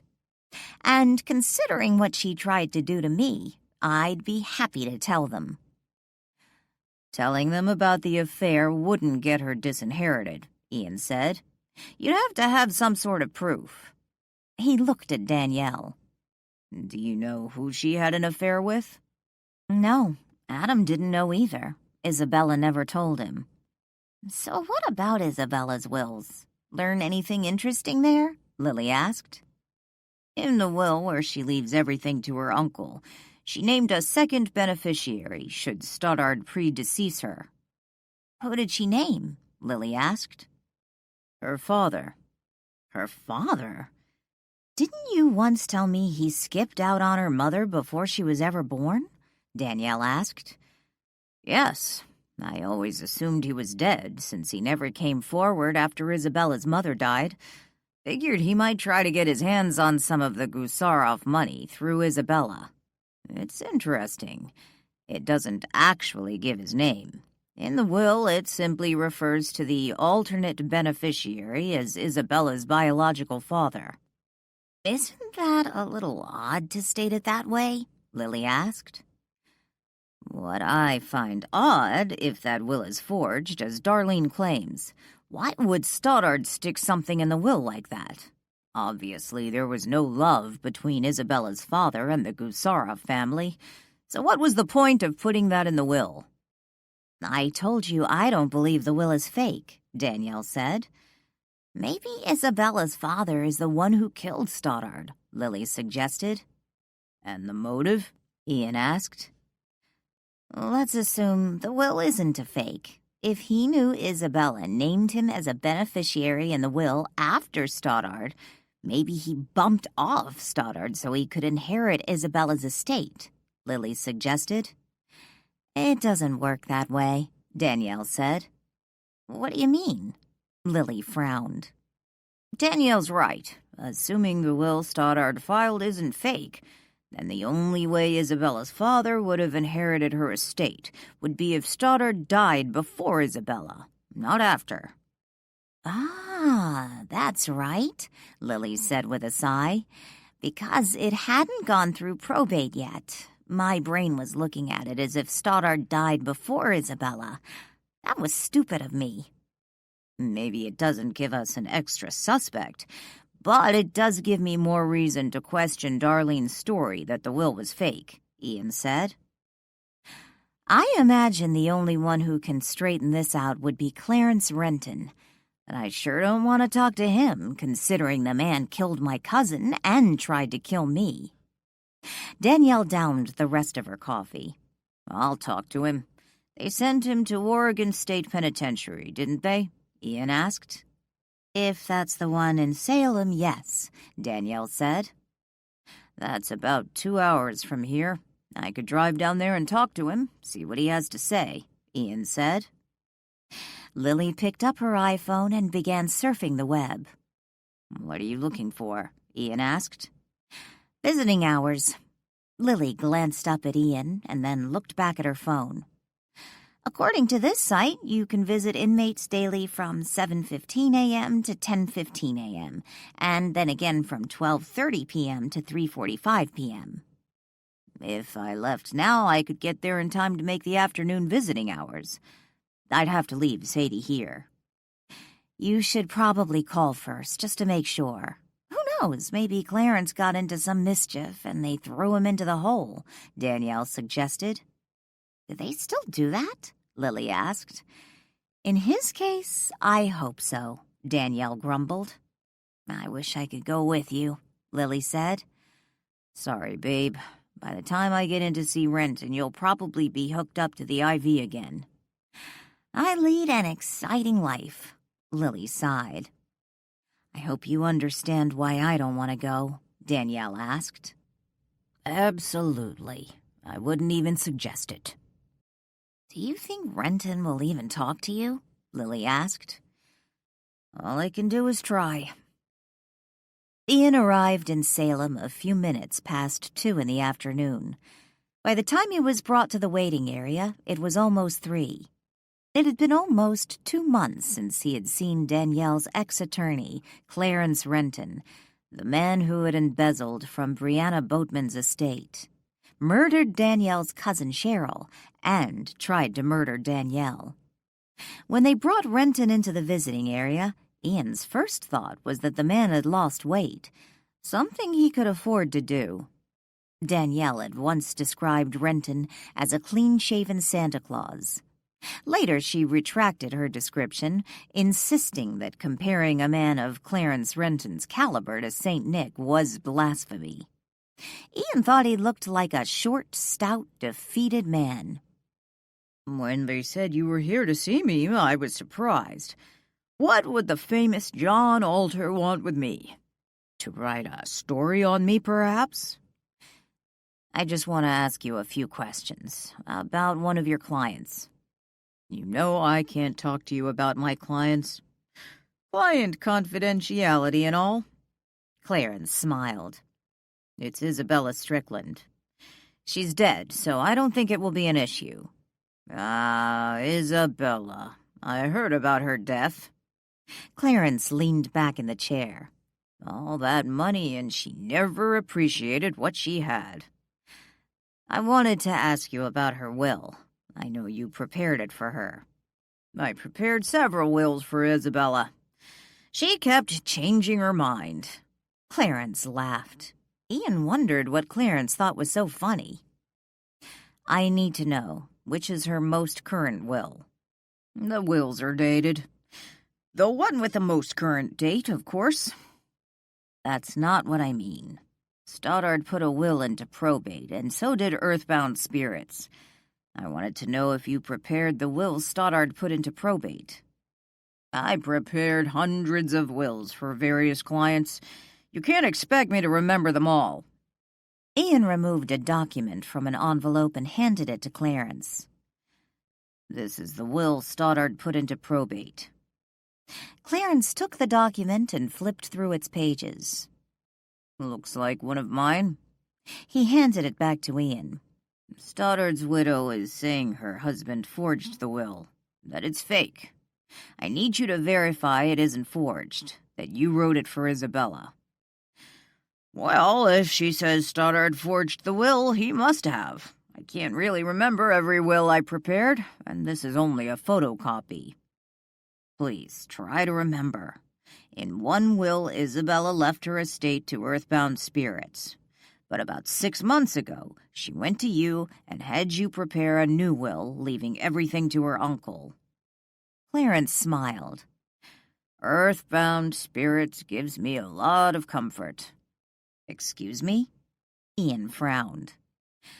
They've showed me I'm on this earth to learn, improve my soul. I've made mistakes, but I no longer have to return and continue making the same ones. What are you talking about? Clarence stood up. I'm glad Isabella left her estate to earthbound spirits. Chapter 27. So what does this mean? Is Renton lying for earthbound spirits? Lily asked when Ian returned to Marlow House that evening. He shared a pizza with Danielle and Lily while Walt sat with them at the kitchen table, and Sadie napped nearby. If you're positive the will Stoddard put into probate wasn't a fake, then, yeah, it appears that way. Ian took a swig of his beer. I really don't care who gets Isabella's money, Danielle said as she picked up a slice of pizza. All the possible beneficiaries are sleazy in my book. Darlene and earthbound spirits. I'd just like to know if any of this has something to do with Stoddard's murder. It must mean something, but what? You think Renton is a true follower of earthbound spirits? Lily asked. More than likely he's getting some sort of payoff, Ian suggested. We already know he's not exactly ethical. That's a major understatement, Danielle scoffed. That pizza looks good, Walt said as he watched the meat. Danielle, the only one who could hear him, glanced briefly in his direction. I'm sorry you had to go all the way to Salem for nothing, Lily said. It was interesting, Ian told her. When was the last time I ate something? What has it been, almost 90 years? I remember hearing about pizza when I was alive. A friend of mine from New York told me about it. I always meant to try some. Apparently he was right. It must be good, considering the commercials I've seen on television promoting it, and the amount of times you seem to eat it. It's just an easy meal, Danielle said. Ian looked over at her. What? Suspecting Danielle's comment was directed to Walt, Lily began to giggle. What's so funny? Ian asked, looking from Lily to Danielle. Don't mind Danielle, Lily said. Sometimes she thinks aloud. Yes, I was just thinking about how pizza is an easy meal, Danielle lied. You mean it doesn't taste that good? Walt asked. Sure, it tastes good, Danielle replied. I see what you mean, Ian chuckled. I confess there have been a few times I thought Danielle was talking to herself. I'm not sure if I should be concerned or relieved to know Lily considers it's the norm. There is nothing normal around here, Lily said. Danielle's startled gasp was not in response to Lily's comment about there being nothing normal around Marlow House, yet it was fitting. Stoddard had taken that moment to show himself, appearing outside the kitchen window, pressing his face against the glass pane while howling silent screams. He's back, Walt said dryly. Ian looked toward the window where Danielle stared. He saw nothing out of the ordinary. You okay? Ian asked. I'm fine. Just thought I saw something. My imagination, she lied. A few minutes later, Danielle had a fairly good idea why Stoddard was back and making himself known. Will had returned from Portland. He walked into the kitchen with a cheerful hello, oblivious to the fact an angry spirit hovered just a few feet away, cursing his presence. "How was your afternoon?" Lily asked. Will walked to the table. "It was nice." "Want some pizza? A beer?" Ian offered. "I already ate, thanks, but I will take a beer." "In the fridge, help yourself," Danielle said. Will grabbed a beer and started to sit down in the chair occupied by Walt. "Damn, I hate when that happens," Walt cursed, jumping up from the chair.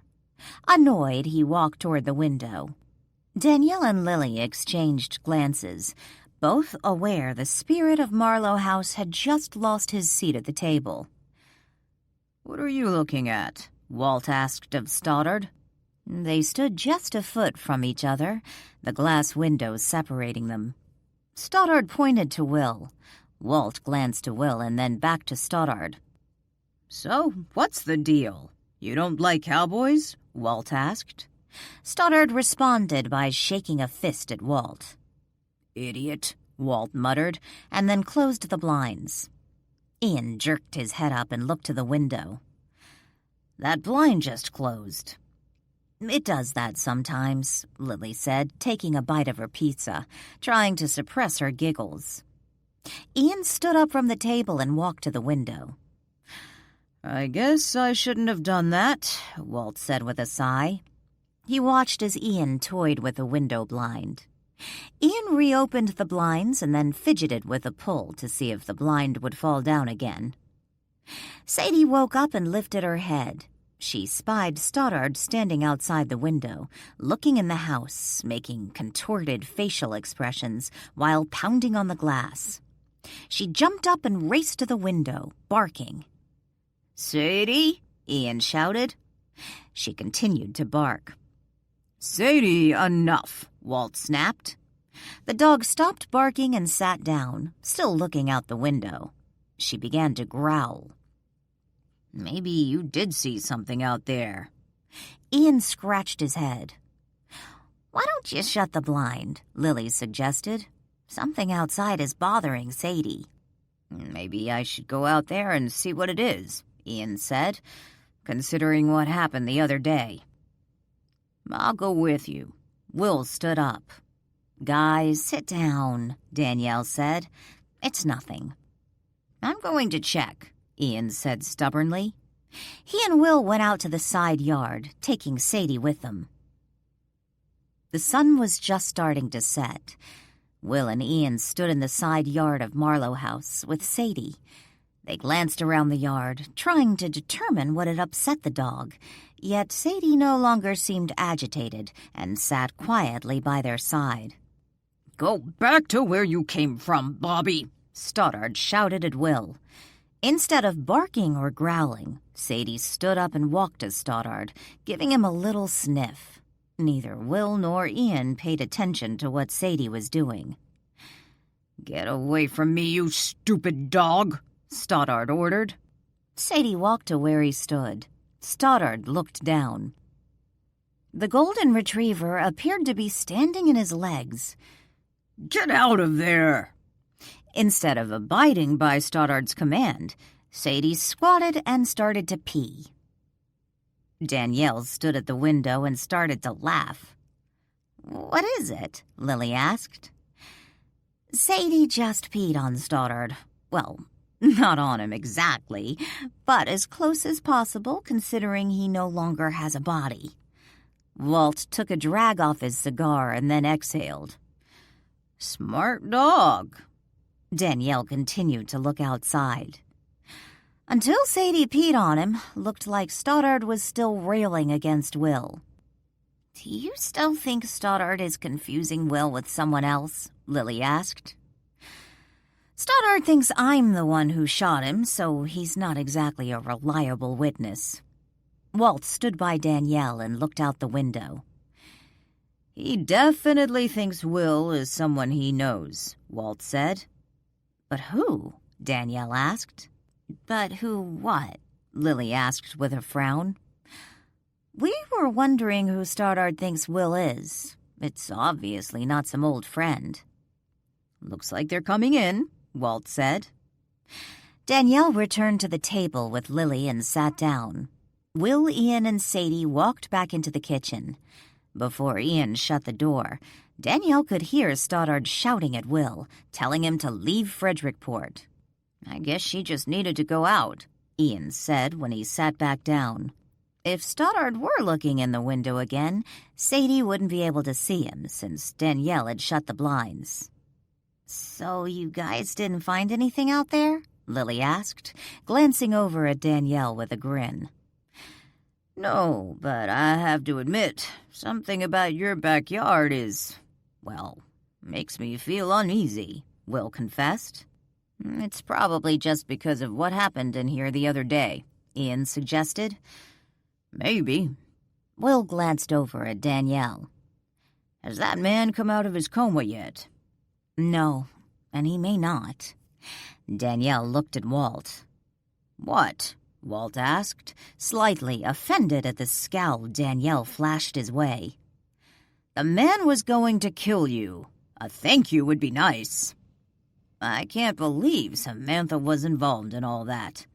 Will had been interviewed by the police earlier, since he was one of the last people to see Samantha before she disappeared. "She seemed like such a nice woman, offering to show me the sights." "It was her idea?" Lily asked, trying to sound casual. "More or less," Will shrugged. "So when you lived here, you didn't know Stoddard Gusarov, the man who was murdered?" Danielle said. "I knew who he was." Will sipped his beer. "His family was well known back then."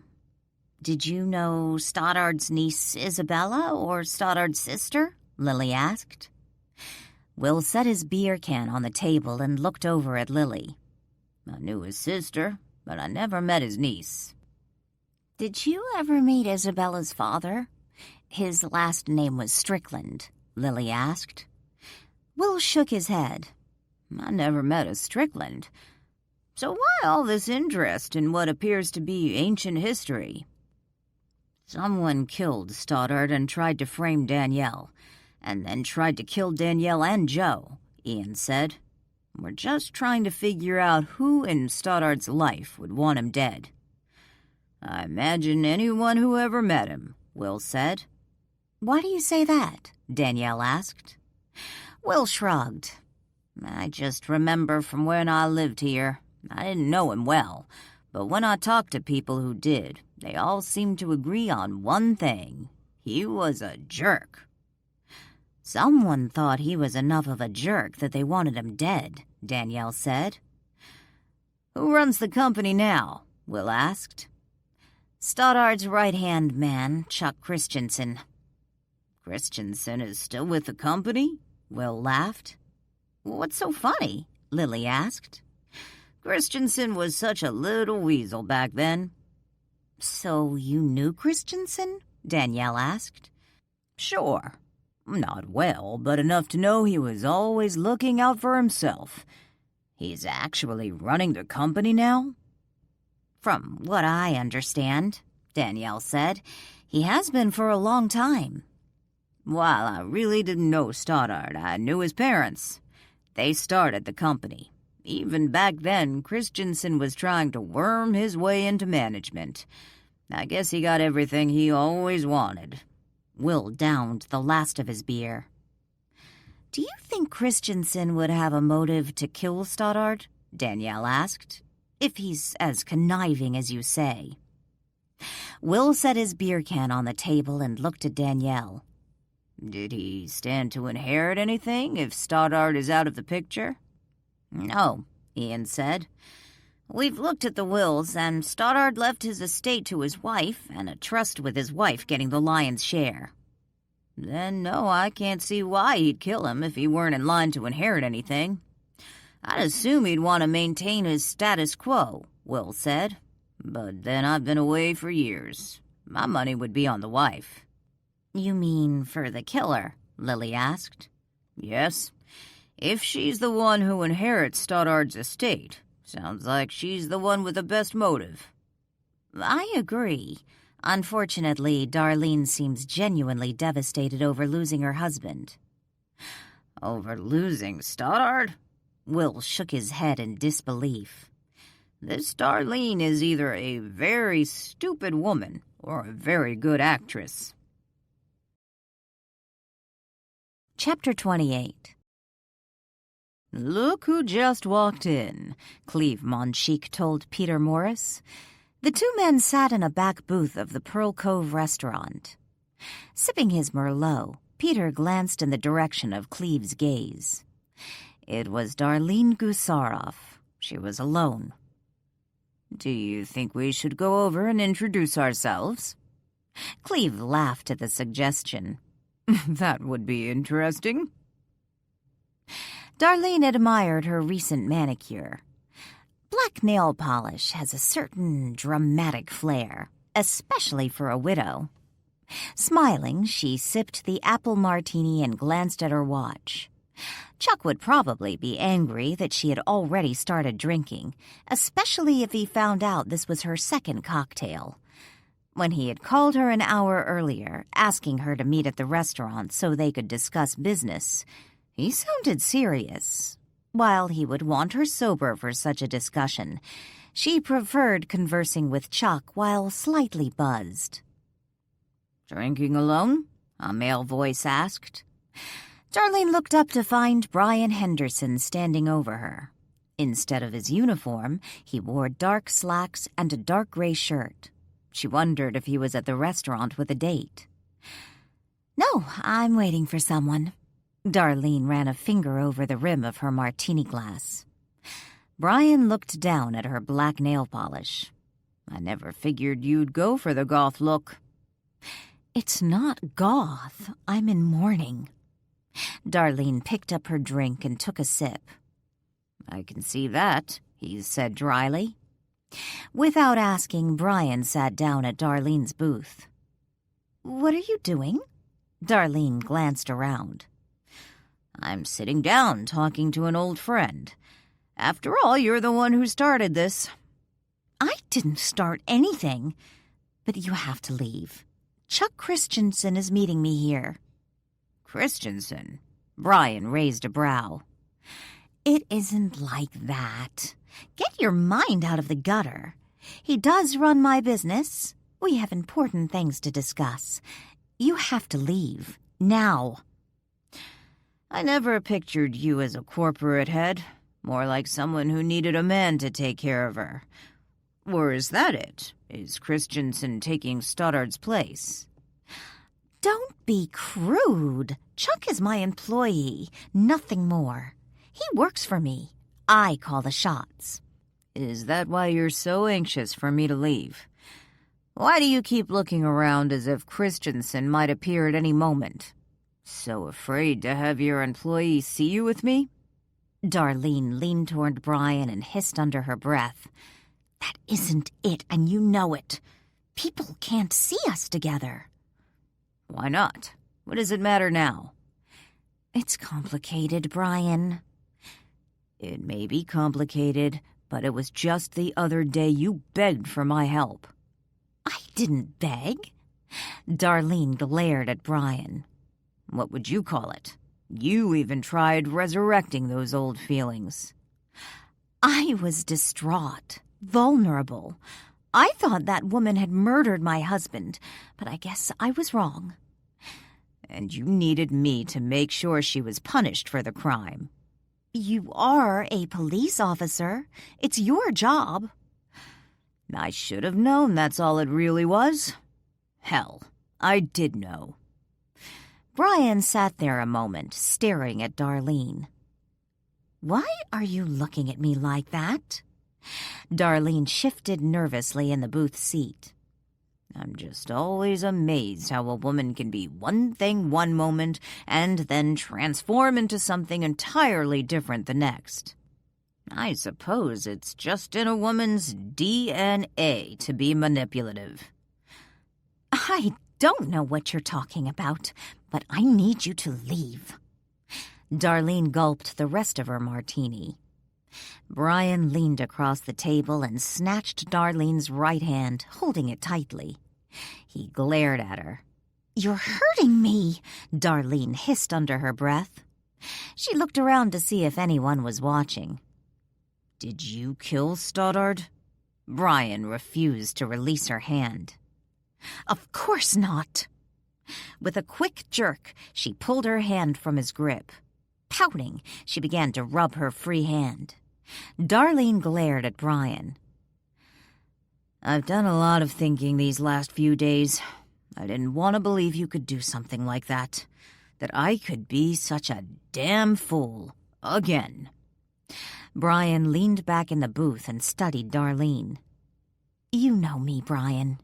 You know me better than anyone. You can't believe I'd do something like that. Do I know you? Did I ever? Why did you really want me to make sure Boatman got what was coming to her, so you could get away with murder? How can you even think I would do something like that? For one thing, you basically kidnapped Lily Miller. It wasn't me, it was Stoddard. I had no idea it was Lily Miller and not Isabella. You know I was never close to Todd's niece. I didn't see her at the hospital, and when they brought her to the estate, she was partially bandaged. She was in a coma, and Stoddard hired round-the-clock nurses to care for her. I had no reason to visit her. Brian shook his head. I find that hard to believe. How can you say that? Even Joe Morelli thought Lily was Isabella. Why would you expect me to tell the difference if he couldn't? You were living in the same house with her. I find it hard to believe Stoddard didn't confide in you. Todd kept his own secrets. He was trying to protect me. There was no reason for me to know what he was up to. He didn't want me to worry. Before he died, Todd made a sworn statement declaring I had no prior knowledge of the crime. Yes, I know. I was there when he came in to make the statement. I agree. He was trying to protect you. I'm just not certain he was telling the truth. And if he wasn't telling the truth, what would any of that have to do with my innocence or guilt regarding Todd's murder? It just makes me wonder what you're willing to do to get what you want. And it isn't just about Stoddard. Did you hire Smith to kill Joe and Boatman? Joe's one of my best friends. How would I even know how to find a hitman? You've always been a resourceful woman. Why would I kill Todd after all this time? Why? I chose him over you. Is that why you're so angry now? Why you're making these ugly accusations because I chose to stay with my husband? The other day you insisted I was the one you really wanted.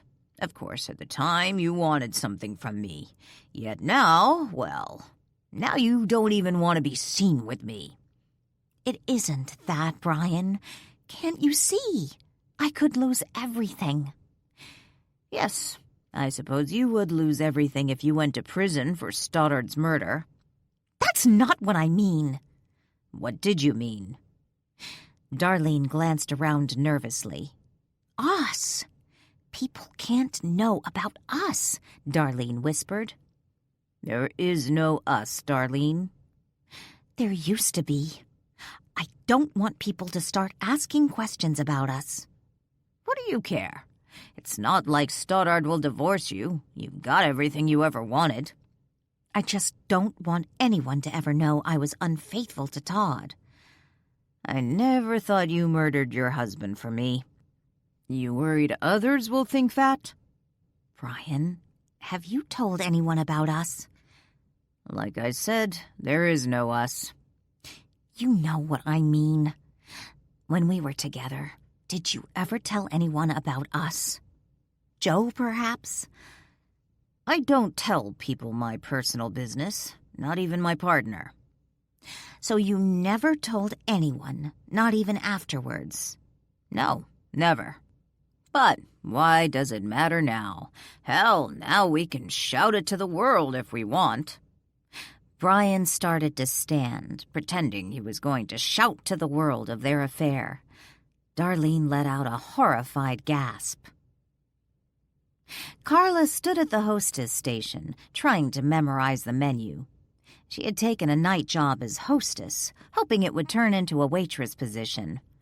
Servers at the seaside dinner house had to be bringing in bigger tips than she was earning at Pier Cafe. So far, she hadn't memorized any of the menu items. Since coming on shift, she had been distracted watching the interaction between Darlene Gusarov and Officer Henderson. Carla knew Brian. He was a regular at the cafe. She had waited on Darlene a number of times, but the woman wasn't particularly friendly. Carla remembered Brian was the officer who had been with Darlene when she found her husband shot and dying. Brian had been the one to hear Stoddard accuse Danielle Boatman of his murder. However, if the last newspaper article she read was correct, Danielle was innocent. Two men walked into the restaurant, interrupting Carla's train of thought. She recognized one of the men. He occasionally came into Pier Cafe. She had never seen the second man. From their manner of dress, she assumed they were at the restaurant for a business dinner. While Pearl Cove was upscale compared to Pier Cafe, the male clientele rarely wore suits. "Good evening," Carla greeted them, picking up two menus. "Do you have a reservation?" "We're meeting someone. She might already be here. Darlene Gusarov," the man she recognized said. "Oh, yes, she and Brian Henderson are already here." "Brian Henderson?" The man frowned. "Officer Henderson?" "I thought we were meeting Mrs. Gusarov alone," the second man said, looking at his companion.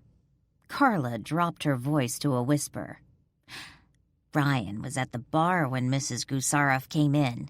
When he went over there, I just assumed that's who she was waiting for, because he sat right down."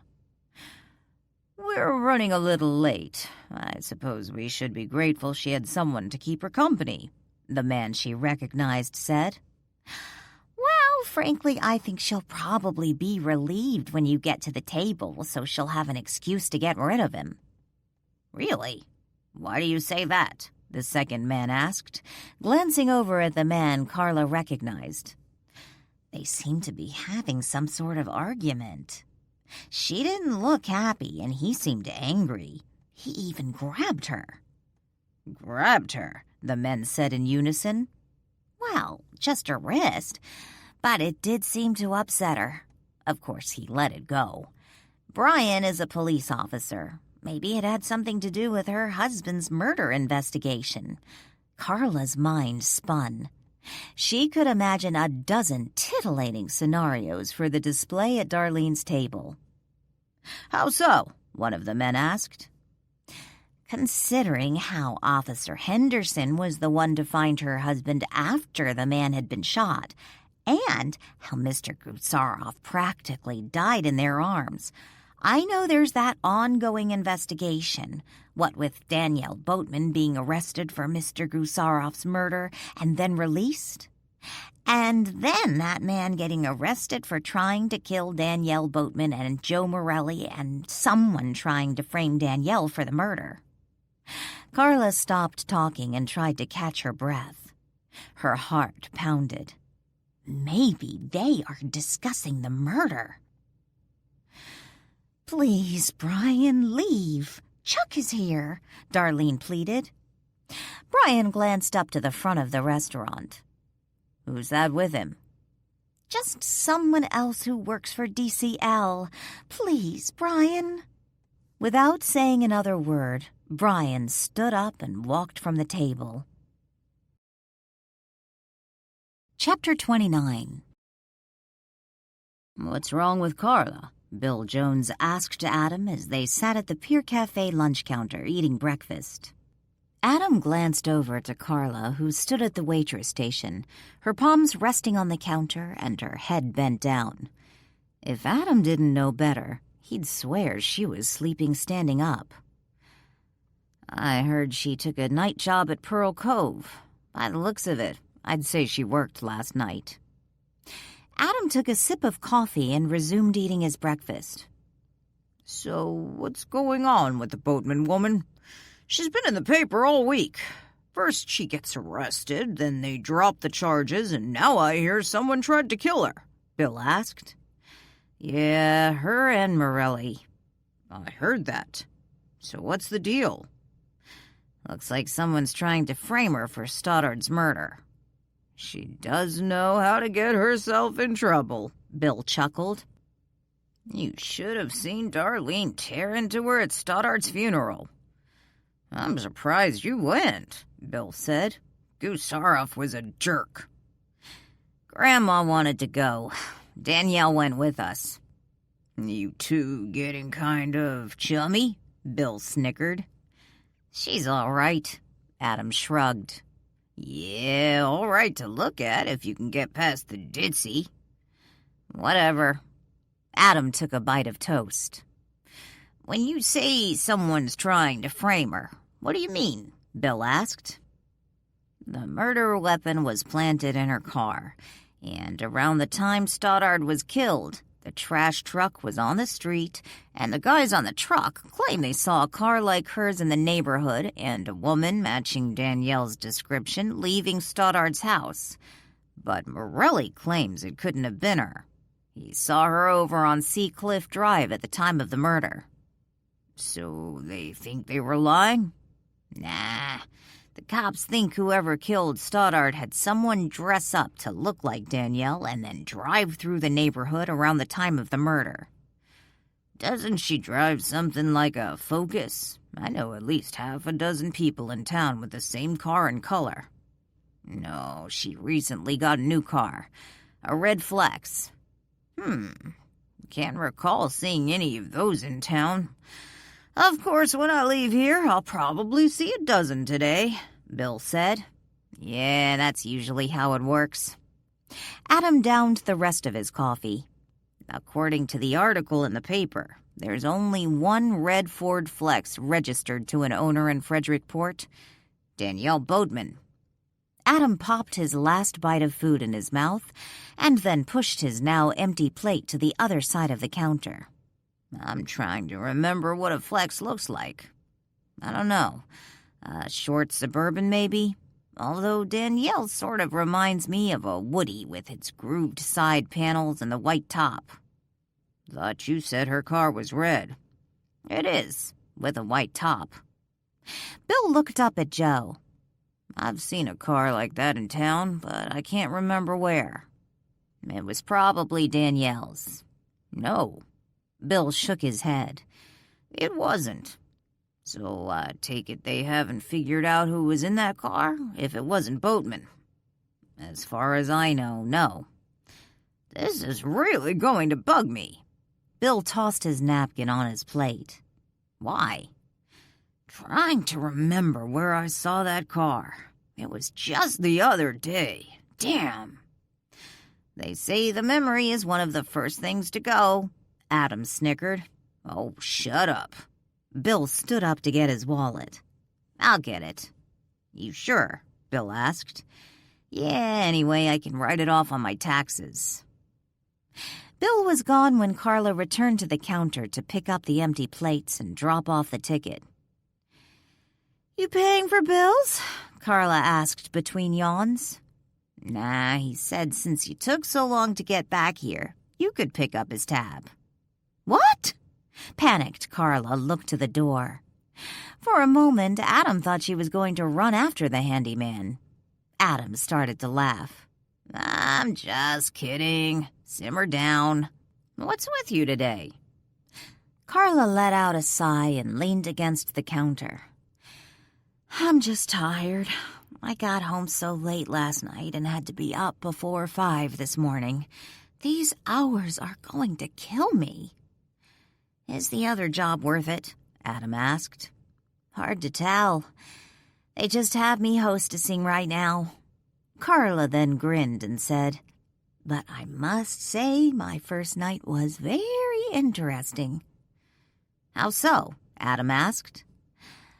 "Darlene Gusarov came in for dinner last night," Carla explained. "Darlene is a regular merry widow," Adam mumbled. "Why do you say that?" I saw her the other night at the Gray Whale, throwing back one too many and having a pretty good time." Carla shook her head. "Well, this wasn't like that." "What do you mean?"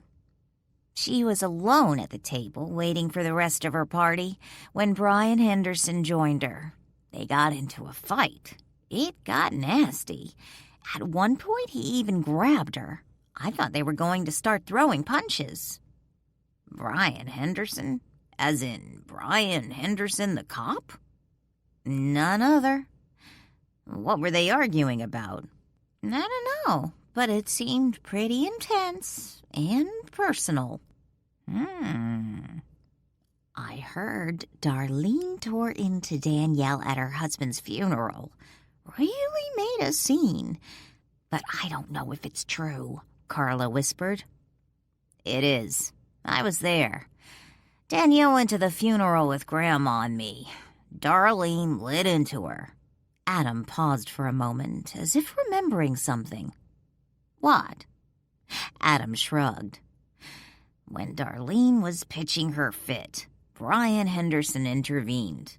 Took her off somewhere to calm down." "Did he have to force her?" "Force her?" Adam wasn't sure what Carla meant. "To go with him when she was yelling at Danielle." "No. In fact, she seemed pretty comfortable with him." "Well, they weren't comfortable with each other last night." "So what happened?" Adam asked. "Brian was still with her when the rest of her party arrived. They were just walking to her table when he took off. Didn't say anything to them or me, just stormed out of the restaurant." "Stormed out? Like he was pissed?" "Was he in uniform?" Adam asked. "No. Before she came in, he was sitting at the bar having something to drink." "Alone?" "Yeah, I guess." Carla shrugged. "So you don't have any idea what they were arguing about?" "No, but like I said, it looked intense and personal. I tell you what, I certainly wouldn't want to get Brian Henderson pissed off. He gets a little scary." Bill Jones sat in his truck smoking a cigarette while flipping through the work orders on his clipboard. Adam kept him busy maintaining the rental houses for Frederickport Vacation Properties, yet that didn't stop Bill from taking on side jobs. Sorting through the work orders, he removed the ones that had been completed and tossed them on the passenger seat. He added one of the completed work orders to the pile when a memory sparked. Frowning, he picked it back up, studying the paper a moment. It was for a vacation rental house on the south side of town. The job was a simple one: replace a fluorescent lighting tube in the garage. But he was running late that day and he didn't have time to stop at the hardware store, located on the north side of town, to purchase one. He decided to borrow one from a rental house a few blocks away on Seacliff Drive. The second property was empty and he had a key. He knew there were a couple spare fluorescent lighting tubes in the garage. He had put them there. He could borrow one. They were the same size. And then later, when he was at the hardware store, he could purchase a replacement. He didn't call the owner of the Seacliff Drive property to ask permission. He didn't see the point. After all, no one would miss the lighting tube. Tossing the work order and the clipboard on the passenger seat, Bill threw his cigarette out the window and started up his truck. Curiosity sent him back to the vacant rental property. A few minutes later, Bill turned down Seacliff Drive. There weren't any vehicles on the street and no sign of life. Most of the houses in this neighborhood were rentals and typically vacant this time of year, save for an occasional weekend visitor and the cat lady who lived on the corner. He pulled in front of the house where he had borrowed the fluorescent lighting tube. Parking the truck, he looked around and turned off the engine. Technically speaking, he wasn't supposed to go into any of the houses he occasionally worked on without a work order. Some of the property owners, like this one, had given him a house key, making it more convenient to go in when needed.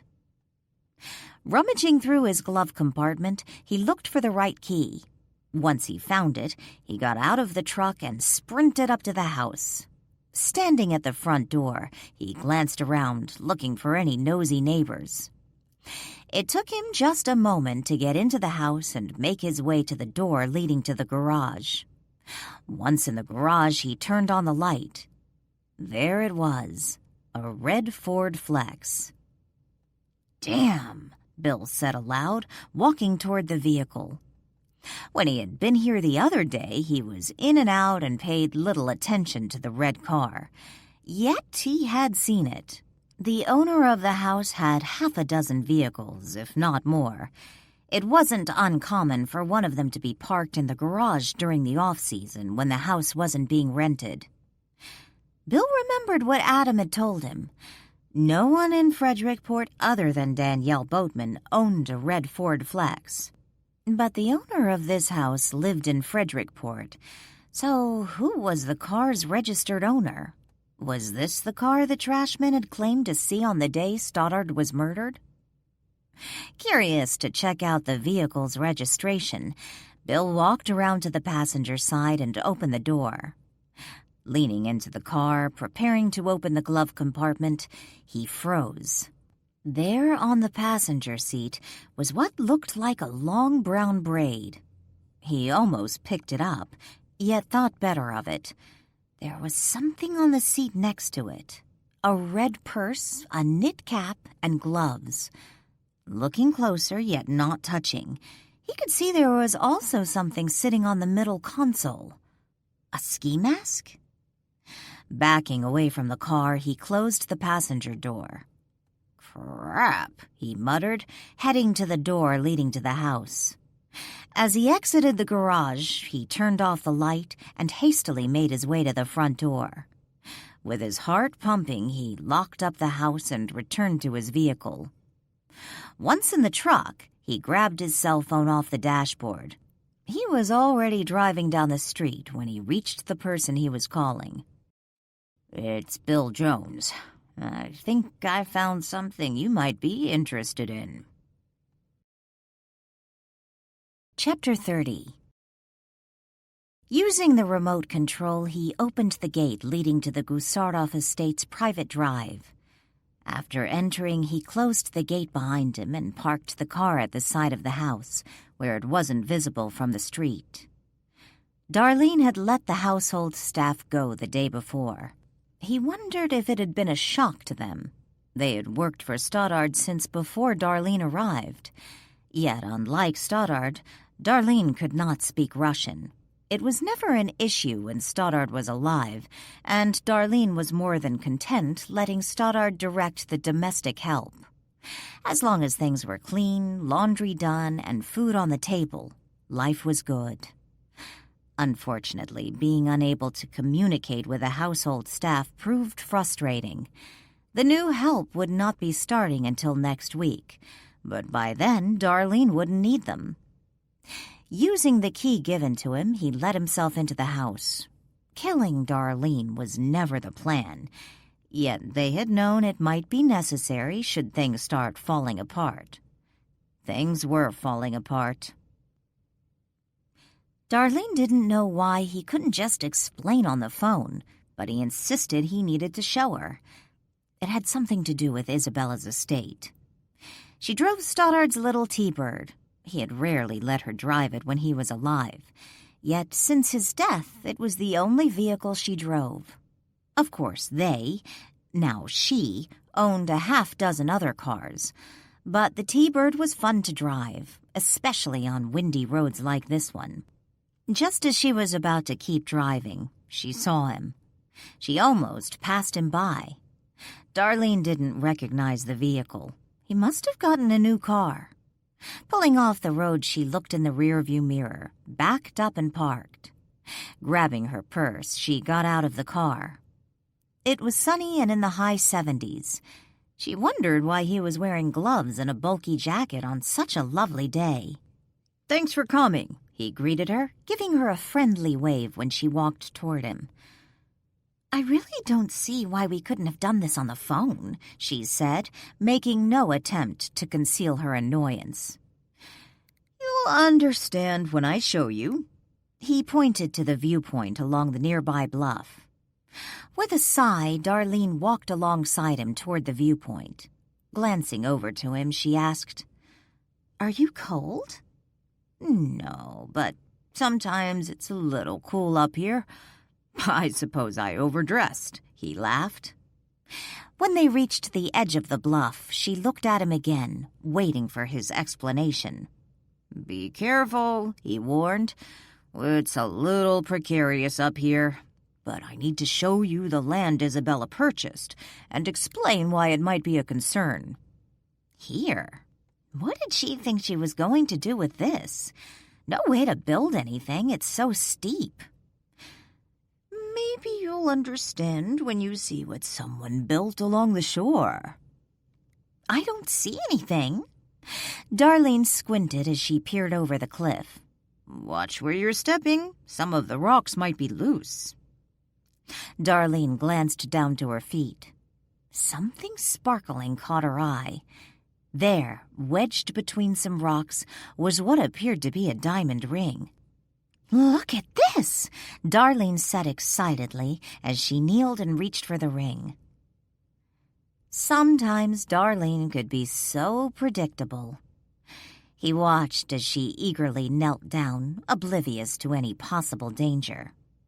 From his coat pocket, he removed a heavy paperweight he had hidden there. With steady hands, he brought the paperweight down on her skull, crushing it. She crumpled to the ground without a whimper. Glancing around, he hastily pulled a knit cap from his pocket and slipped it on while kneeling beside Darlene. While this stretch of roadway was normally quiet, there was always a possibility another car could come by at any minute. Feeling for a pulse, he was surprised to find there was none. He expected a second blow would be needed to finish the job. Picking up the diamond ring next to her body, he slipped it in his pocket. It wasn't actually a real diamond, but a high-quality cubic zirconia with plenty of sparkle. Enough sparkle to attract Darlene's attention. He shoved her body over the bluff's edge and watched it roll down the hill. It was about 200 feet from where they stood to the desolate stretch of beach below. Before standing, he picked up her purse and opened it up. "Wasn't sure if you'd leave your purse in the car, but this saves time," he said aloud, pulling her cell phone from the purse. He used it to send a text message. Waiting a few seconds for a reply, he glanced around nervously. A reply came, to which he responded. A brief text exchange ensued. When he was finished, he slipped the cell phone back into the purse. Setting the handbag on the ground, he picked up the paperweight. There was blood on one side. He set it atop the leather handbag, blood side down. Standing up, he jogged toward the car he had borrowed. Borrowed was putting it nicely. He had procured the vehicle from one of his employees. He needed to return the car before anyone knew it was missing and before someone drove down the road and noticed the T-Bird. His manner of dress might make it difficult for someone to identify him, yet he couldn't take any chances. He had already taken enough chances these last few weeks to last a lifetime. Brian Henderson stared at his cell phone. He had just had the oddest text exchange from Darlene. During their affair, she had never sent him text messages, fearful Stoddard would see them on her phone. With Stoddard gone, Brian figured she no longer had that worry. Of course, she still didn't want to be seen with him, considering her behavior the previous night. Perhaps that was why she wanted him to meet her at such an isolated location. Silently, he reread the exchange. Her. Meet me at Pilgrim's Point as soon as you can. Come alone. Urgent. Him. Why? Her. You were so angry last night. We need to work this out. Him. There is nothing to work out. Her. You hurt my arm last night. I thought you were going to break it. Him. It wasn't that bad. Her. You scare me when you get violent. I hate when you are mad at me. Him. I'm not mad. Her. I still love you. Please forgive me for what I did. Please meet me. Him. When? Her. Now. Him. Okay. Brian drove along the desolate stretch of highway leading to Pilgrim's Point. According to local folklore, Frederick Marlow had named the landmark. Why the town's founder chose that name, Brian had no idea. He spied the T-Bird up ahead, parked along the side of the road. He didn't see Darlene. Pulling behind the T-Bird, he put his car in park and turned off the ignition. Getting out of his car, he looked around. It didn't feel right. Walking to Darlene's car, he peeked inside. He didn't see keys in the ignition or a purse on the seat. She must have taken them with her. But where did she go? Surveying the desolate area overlooking the ocean, he noticed what appeared to be a woman's handbag abandoned on the ground near the edge of a cliff. His heart lurched. "Darlene?" he shouted. With a sprint, he rushed to the cliff's edge. A paperweight sat atop the leather handbag. It was always breezy at Pilgrim's Point. The heavy paperweight helped prevent the handbag from blowing off the side of the cliff. Picking the paperweight up, he tossed it aside and opened the purse, looking for identification. The purse belonged to Darlene. Once again, he shouted her name. Clutching the handbag in one hand, he stood up and looked over the edge of the cliff. A lifeless body lay on the beach below. Frantic, he looked for some way to climb down to Darlene, praying she was still alive. Unfortunately, the only way to get to her now would be to drive down the highway a half-mile, take the dirt path leading down the hill, and walk back up the beach. Racing to his car, he pulled out his cell phone and called for help. Removing his baseball cap briefly and repositioning it on his head, Chief McDonald let out a weary sigh. Silently, he watched the coroner examine Darlene's body.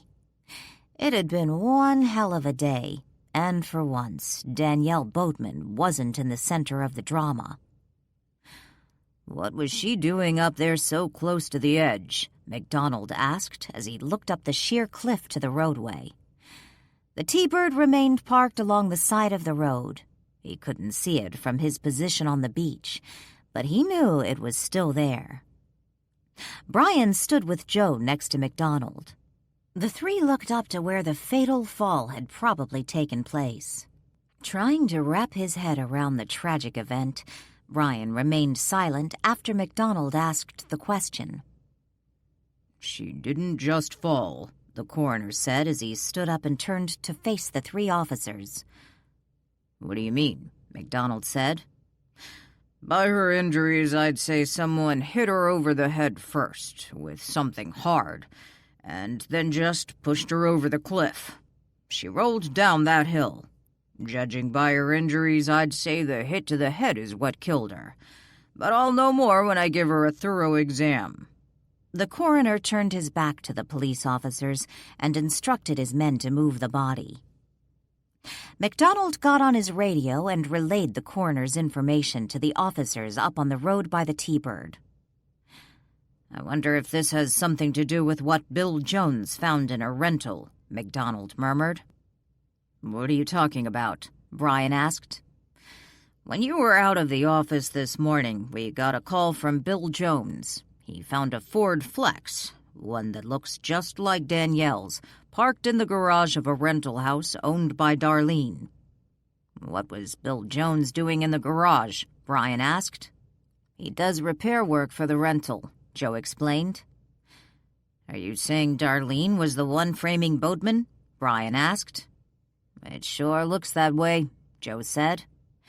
"After Bill called, we got a warrant, and I went to check out the house. The car's there.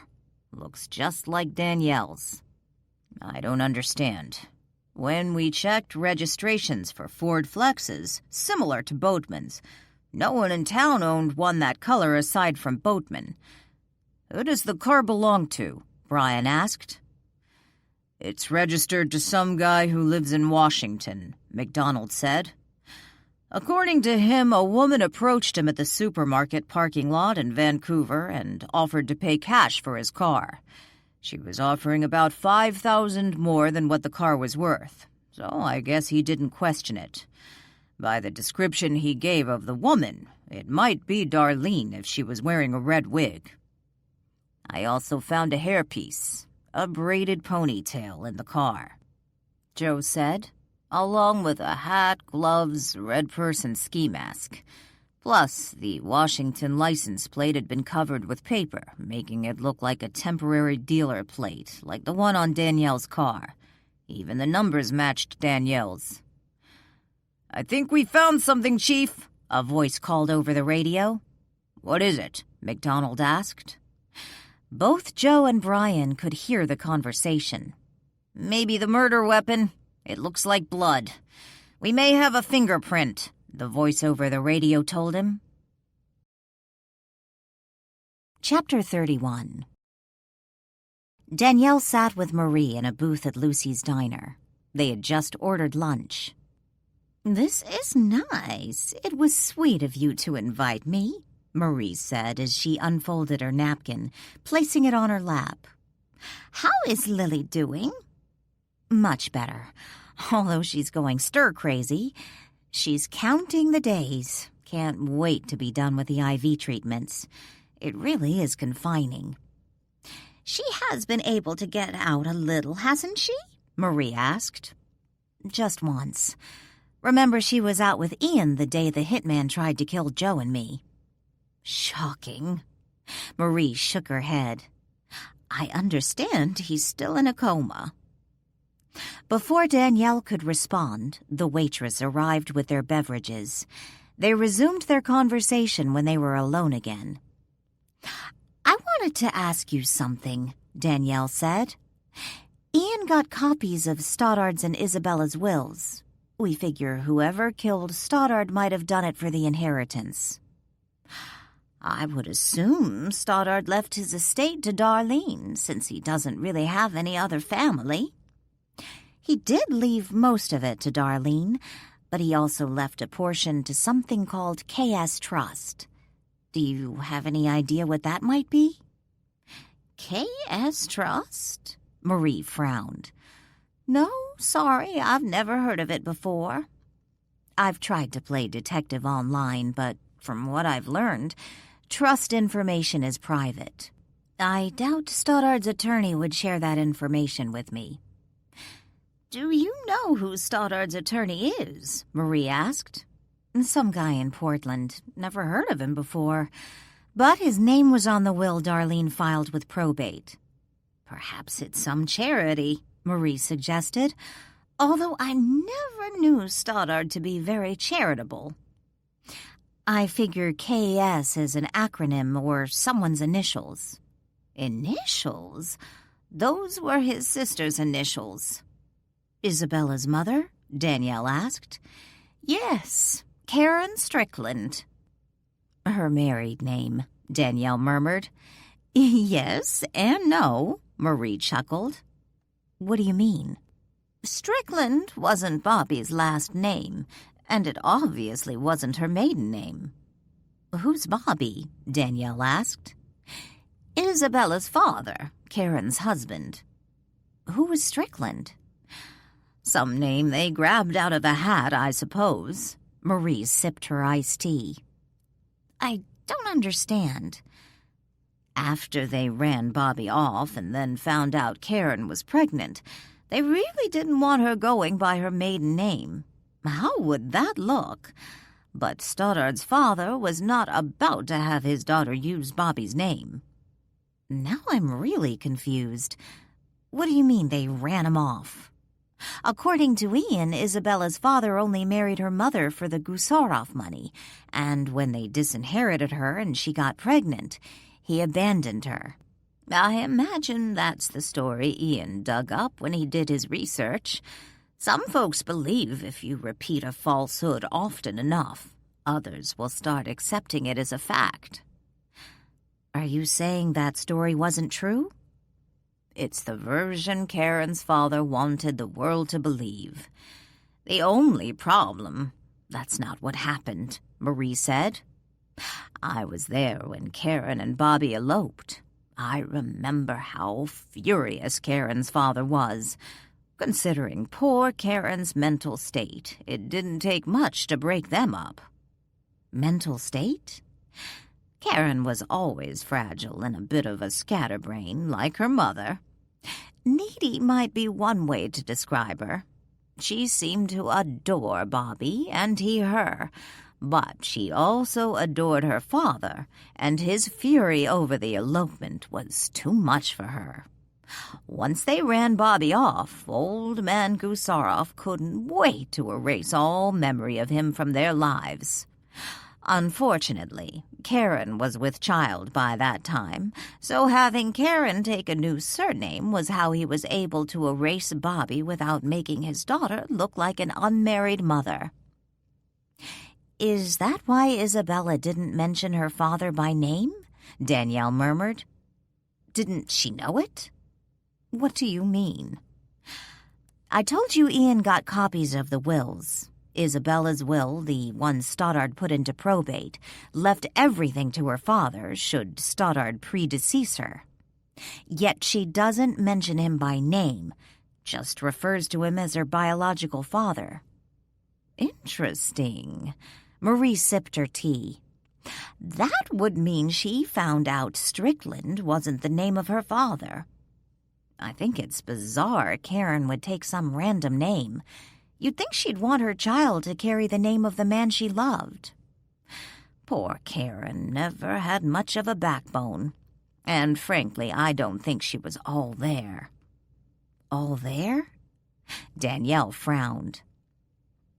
Marie tapped a finger against her temple. Her screws were a bit loose.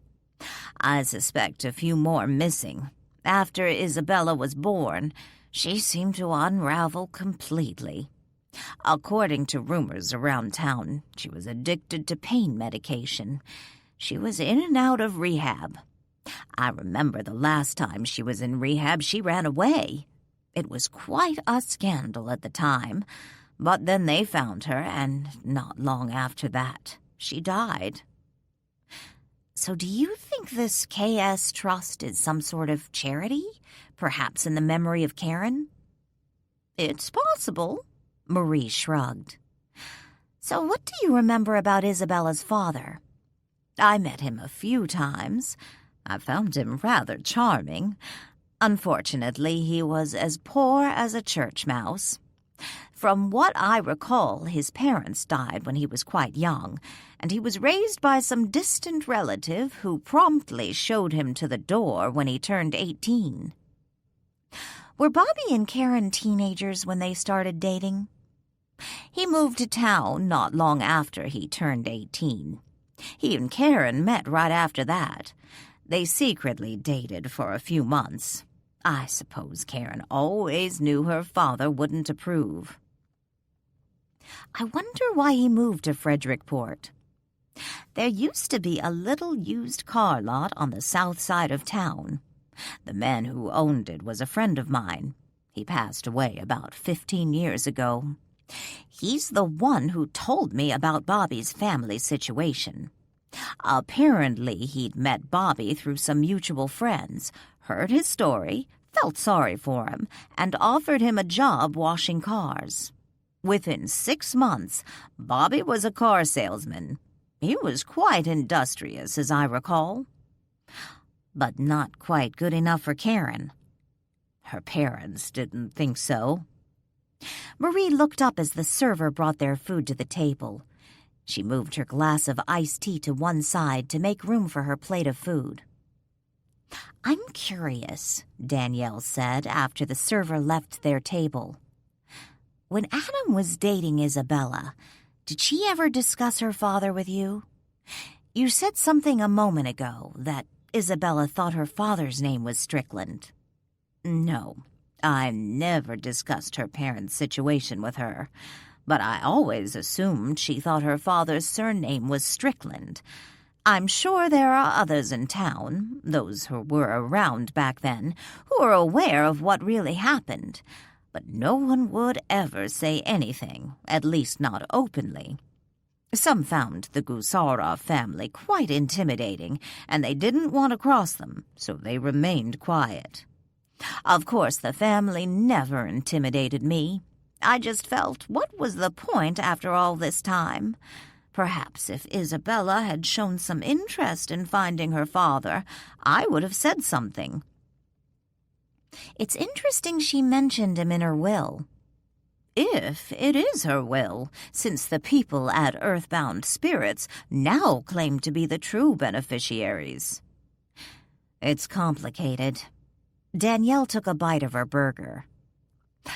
I will tell you a little secret, Marie whispered, glancing around to make sure no one could hear. I was secretly relieved when Adam broke up with Isabella. Danielle arched her brows. Really? Isabella was a sweet girl. I liked her, in spite of that horrid tattoo. What are young women thinking these days? Marie shook her head. But I was worried about the great-grandchildren. Marie tapped a finger against her temple again. Bad genes. Oh, you mean because of Karen's mental issues? Yes. I had a cousin who married the loveliest girl. Her mother was nuttier than a fruitcake. When they had children, goofiest bunch you ever saw. All in the genes. What do you think happened to Isabella's father? I know there was some sort of row. What happened exactly, I don't know. It was all very hush-hush. But one minute Karen and Bobby are newlyweds. The next, her father is busting a gasket, and then Bobby just vanishes. Moves out of town, never to be heard of again. Danielle's eyes widened. You don't think they killed him? Marie laughed. No, although that thought did cross my mind when I heard he just upped and disappeared. But my friend, the one who gave the boy a job, later told me in confidence that he got a call from Bobby several months later, apologizing for leaving so abruptly. He didn't explain what had happened, but he wanted to know how Karen was. From what I understand, he'd call my friend every month. Continued to call after Karen died. But then he was asking about Isabella. How long did that last? You mean the calls? Marie asked. Yes. I assume until my friend died about 15 years ago. And you never mentioned any of that to Isabella? The opportunity never came up. Marie sighed.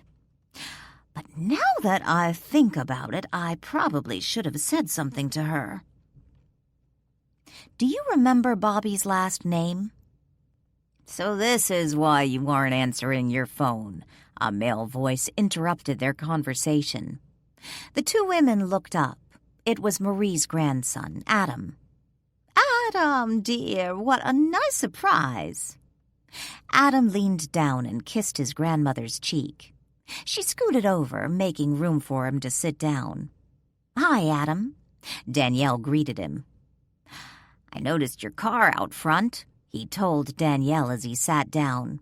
Wondered if you heard the news. I've been trying to call Grandma to tell her. News? What news? Marie asked. Nothing official. Just what we heard over the police scanner in the office. You have a police scanner in your office? Danielle asked. Yep, brand new. I was just trying it out.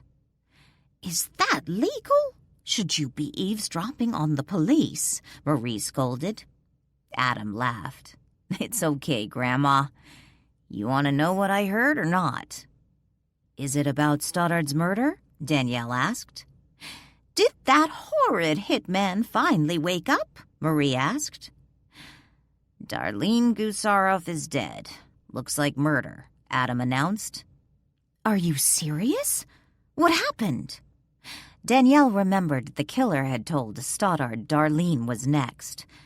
Had the killer made good on his promise? Looks like someone pushed her off Pilgrim's Point after bashing her head in. Another murder? What is happening to our town? Marie shook her head. Dang, I wish I was still wearing that stupid ankle monitor, Danielle muttered. Why do you say that? Adam asked. Before Stoddard died, he not only claimed I was the shooter, he told Brian Henderson I was planning to kill Darlene next. Brian Henderson? Adam laughed. A poor woman has been killed, Adam, Marie chided. Not a laughing matter. Sorry, Grandma. It's just that according to what I heard on the scanner, Brian is the one who found her. And according to Carla, Brian and Darlene got into quite an argument last night. She claimed Brian even got physical. Carla from Pier Cafe? Marie asked. Yeah, Adam said with a nod. Carla's a little gossip, Marie grumbled. I'd take anything she says with a healthy dose of salt. Adam shrugged. Just telling you what I heard. I wonder what they were arguing about, Danielle said. I don't know, but for now it takes the heat off you. Adam grinned. I was going back and forth about Darlene. But now this, Danielle muttered. What do you mean? Adam asked. One minute I'm convinced Darlene is behind Stoddard's murder, and the next I think it has to be someone else. I wonder who inherits the estate now. That would be Darlene's heirs, whoever they may be, Marie said. Knowing Stoddard, Adam said, I'm sure his attorney prepared Darlene's will, leaving everything to him. I know he purchased some real estate with Darlene, a couple rental houses here and some along the coast. Isabella told me. No way would he let her bequest those to her family. Now it's probably going to his other heirs. Unless she prepared a new will, Danielle suggested. You mean since Stoddard's murder? Adam asked. Danielle responded with a nod. I doubt she had time. Adam then added with a shrug. I suppose it is possible. If her estate now goes to Stoddard's other heirs, it is not a person per se. It's KS Trust, Danielle said. What's that? Adam asked. We have no idea, Marie said. Now, with Darlene gone, I wish there was some way to learn more about Isabella's will. The one Stoddard put into probate. I still don't believe it's fake. For some reason, Darlene lied. Renton was Isabella's attorney, Adam said. Ian already talked to him. All he found out was that Renton seems to be a fan of earthbound spirits. He saw him at the prison? Marie asked. Yep, Danielle nodded. But he didn't say much one way or another about the validity of the will, just that he was glad it was going to earthbound spirits. There's always Gloria. She'd know, Adam suggested. Gloria Cummings, Renton's assistant? From what I understand, she left town and no one knows where she went, Danielle said. I went to school with Gloria. She was one of those girls who always had to follow the rules. Took her job seriously. Renton's arrest came as quite a blow to her. She couldn't get out of town fast enough, Adam explained. Well, if she didn't know what he'd done, she wasn't to blame, Danielle said. True, but that's not how she sees it. Gloria would know if that will was Isabella's or not. She'd tell you the truth, Adam said. Adam, you know how to contact Gloria, don't you? Marie asked. Sure I do, Adam grinned. You know where she is? Danielle asked. Yeah, like I said, Gloria and I go way back. I'll call her for you, see what she says. Thanks, Adam. I'd appreciate that. If the will is legit, you think she'd be willing to give MacDonald a statement? I'm sure she would. Like I said, Gloria is a straight arrow. Another thing, Danielle said. She looked at Marie. Before Adam showed up, I was asking you if you remembered Bobby's surname. Who's Bobby? Adam asked. That was Isabella's father, Marie explained. Then wouldn't it be Strickland? Adam asked. No, dear. Marie patted Adam's knee and then looked at Danielle. I remember it was the same last name as one of my favorite actors. I once asked him if they were related. Of course, I knew they weren't. What was the name? Danielle asked. John Wayne. I loved his movies. Don't you just love John Wayne? Marie asked. Chapter 32. Danielle tossed her keys and purse on the kitchen counter at Marlow House. After parking her car in the driveway a few minutes earlier, she had dodged Stoddard's ghost, who hurled curses at her the moment she stepped out of her car. A sound from the kitchen window caught her attention. Looking toward the sound, she saw Walt, who had just closed the blinds. Thanks, Danielle greeted him. I was going to do that.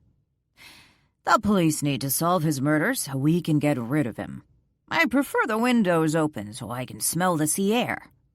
Walt waved his hand, summoning a lit cigar. So we get to smell cigar instead?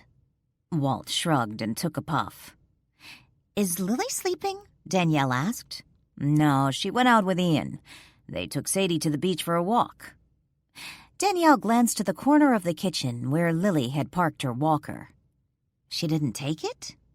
I don't imagine it would work very well on the beach. Plus, she seems to be doing much better today. I'm glad she's getting out more. I saw Will's car out front. Where is he? Danielle glanced to the doorway leading to the hall. Up in his room. He just took a shower. I think he's getting ready to go out. I heard him tell Lily that he's leaving in the morning. Walt leaned against the counter and watched Danielle. Is there something wrong? Wrong? You seem edgy, nervous. Where do I begin? Danielle sat at the kitchen table. But if Will comes in here, you stick around. Don't leave me alone with him. What's wrong? Walt took a seat at the table. I think Will might be Isabella's father. Her father? At lunch, Marie told me Isabella's father was named Bobby Wayne. Strickland was just a name her mother took after the two separated. I thought you showed Marie Will's photograph, told her his name, and she didn't recognize him. She knew Isabella's father as Bobby Wayne, not Will Wayne or Billy Bob Wayne. She didn't recognize the name. It's been years since she's seen him. He was just a teenager back then, so the picture didn't trigger anything, not to mention the fact that Marie is 90. So it's Isabella's and her mother's graves he came to visit, Walt murmured. Interesting, considering he abandoned Isabella's mother before Isabella was born. That may not be the true story. He didn't abandon them? Not exactly. According to Marie, Isabella's grandparents broke up the marriage and drove their son-in-law from Frederickport. I guess they really were in love, and Marie doesn't believe he married her for the Gusarov money. I'm not sure how or why he left, but he kept in contact with one of Marie's friends up until the friend died, checking on Isabella and her mother. I thought you said Will had a lot of money. I'm sure he does. His car dealership was very successful. I have no idea why he stayed away. I could see how an inexperienced young man might be intimidated by the Gusarov family. From how it sounds, they were once influential in the same way my family was. Yet, once he got older and financially successful, I would expect him to return if he were truly interested in his daughter and wife's welfare. Ex-wife. From what I understand, they were divorced. But still, Isabella was his daughter. I know if I ever had a daughter, I would never abandon her. That's not all the news. Darlene is dead. Darlene, you mean... Walt nodded to the kitchen window, its blind closed. His wife? Yes. Danielle stared at the closed window. What happened? I don't know all the details, but apparently she fell from Pilgrim's Point. That's quite a fall. What was she doing up there? Danielle shrugged. Like I said, I don't know all the details. Adam stopped in the restaurant when I was having lunch with his grandmother. He'd heard it on the police scanner. Police scanner? Walt frowned. It's a device that picks up the radio frequency used by the police, so you can listen in to what they're saying. Interesting. I think I saw something like that on a television show. Adam says it sounded like someone hit her over the head and then shoved her off the cliff. I imagine the fall alone would kill her. All I know for sure is that she's dead. Are you worried? Walt asked. Worried? How? Stoddard did tell Brian Henderson you planned to kill her next. The police understand Stoddard didn't know what he was talking about. I hope you're right. Walt nodded toward the closed window. Does he know yet? Stoddard? No, but that doesn't surprise me. After all, for decades, you never knew your wife had died. Yes, but Stoddard's experience seems to be quite different from mine. Even different from Cheryl's, Walt said. How so? Neither Cheryl nor I realized we were dead. At least not right away. I lived here for close to a century, not realizing the truth. And if you hadn't told Cheryl, she might still be stumbling around in a haze. You have a point. Stoddard knows he's dead, knows he was murdered. Unfortunately, he gets confused on the who murdered him part. I thought someone was in here with you, Will said from the doorway. Danielle stood up and turned to Will, blushing. Hi. I guess I was thinking out loud. I do that sometimes, too. Will laughed and walked into the kitchen. What have you been up to today? Danielle went to the sink, getting herself a glass of water. I took a drive this morning, Will said, as he walked to the table and sat down. I'll be leaving in the morning, and I wanted to tell you how much I appreciate you letting me stay here. We had our share of excitement. Glad you didn't walk into it and get caught in the crossfire. Glad you're okay, Will smiled. Danielle walked back to the table and sat down. You said you took a drive this morning. Where did you go? You don't think he had something to do with Darlene's death, do you? Walt asked. Silently, Danielle glanced at Walt. Just drove up the coast a ways. You didn't happen to go by Pilgrim's Point, did you? Will stood up abruptly and walked to the sink. You don't mind if I help myself to a glass of water, do you? No, help yourself. Danielle watched Will as he silently got himself a glass of water without answering her question. So, did you drive by Pilgrim's Point? She asked again. Pilgrim's Point? Will turned to face Danielle and took a sip of his water. I'm afraid I don't know where that's at. Really? It's a well-known landmark around here. Will shrugged. Doesn't sound familiar. He finished his water and set the glass in the sink. Why do you ask? Danielle shifted uncomfortably in her seat. Will remained standing by the sink, staring at her, waiting for an answer. I heard there was an accident up there today. Just wondered if you saw any of the commotion. Lots of police cars, ambulances, that sort of thing. Accident? What kind of accident? A woman fell. She was killed. How sad, Will said. Was it someone you knew? It was Darlene Gusarov.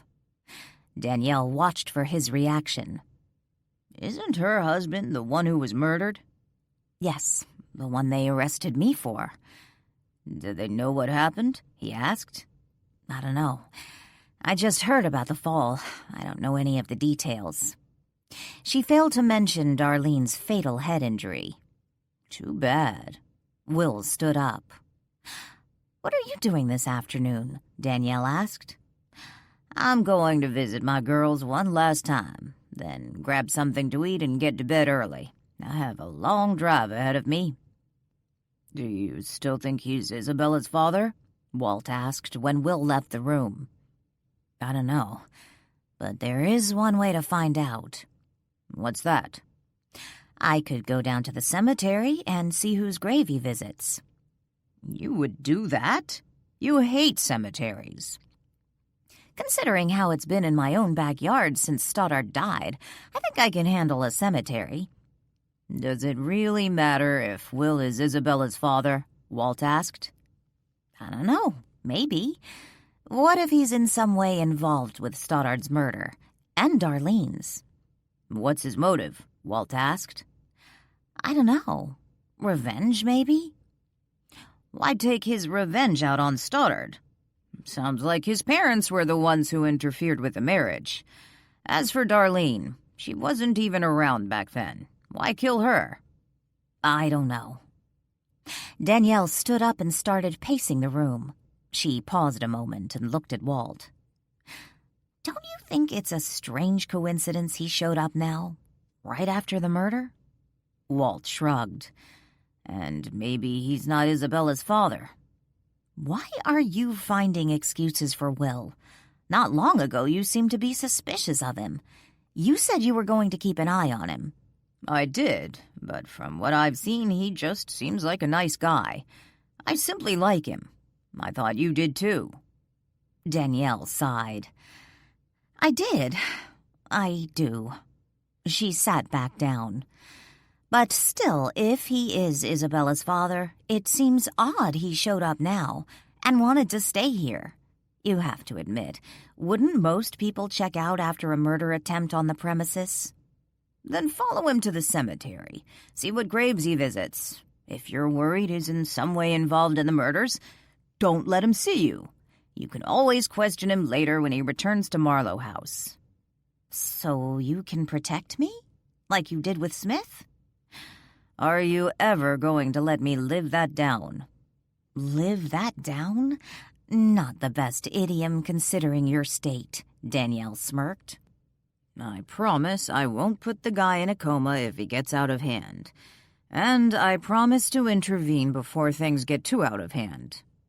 Danielle grinned, but didn't say anything as the kitchen door opened and Sadie rushed in, followed by Ian and Lily. Lily leaned on Ian, who helped her into the room. Danielle stood up and faced the open door. Behind Lily and Ian was Stoddard, who jumped up and down, flailing his arms. She tried to ignore him, focusing her attention on Lily. "Will told me you took a walk. How did it go?" "I think I wore her out," Ian chuckled, leading Lily to a chair. "It was nice getting out, but I am such a wimp," Lily grumbled. Danielle slammed the door shut on Stoddard and turned to the table where Ian and Lily now sat with Walt. Sadie curled up under the table on Walt's feet. "I don't imagine you two have heard yet," Danielle said as she sat down. "What?" Lily asked. "Darlene Gusarov is dead." "Seriously?" Ian asked. "If Adam Nichols is to be believed, I was having lunch at the diner with Marie when he stopped by. He heard it on his scanner. She fell at Pilgrim's Point." "What happened?" Ian asked. "I don't know the details, but from what Adam could pick up, sounded like someone hit her over the head, then shoved her off the cliff. I haven't turned the radio on yet, so I don't know if the news has picked it up."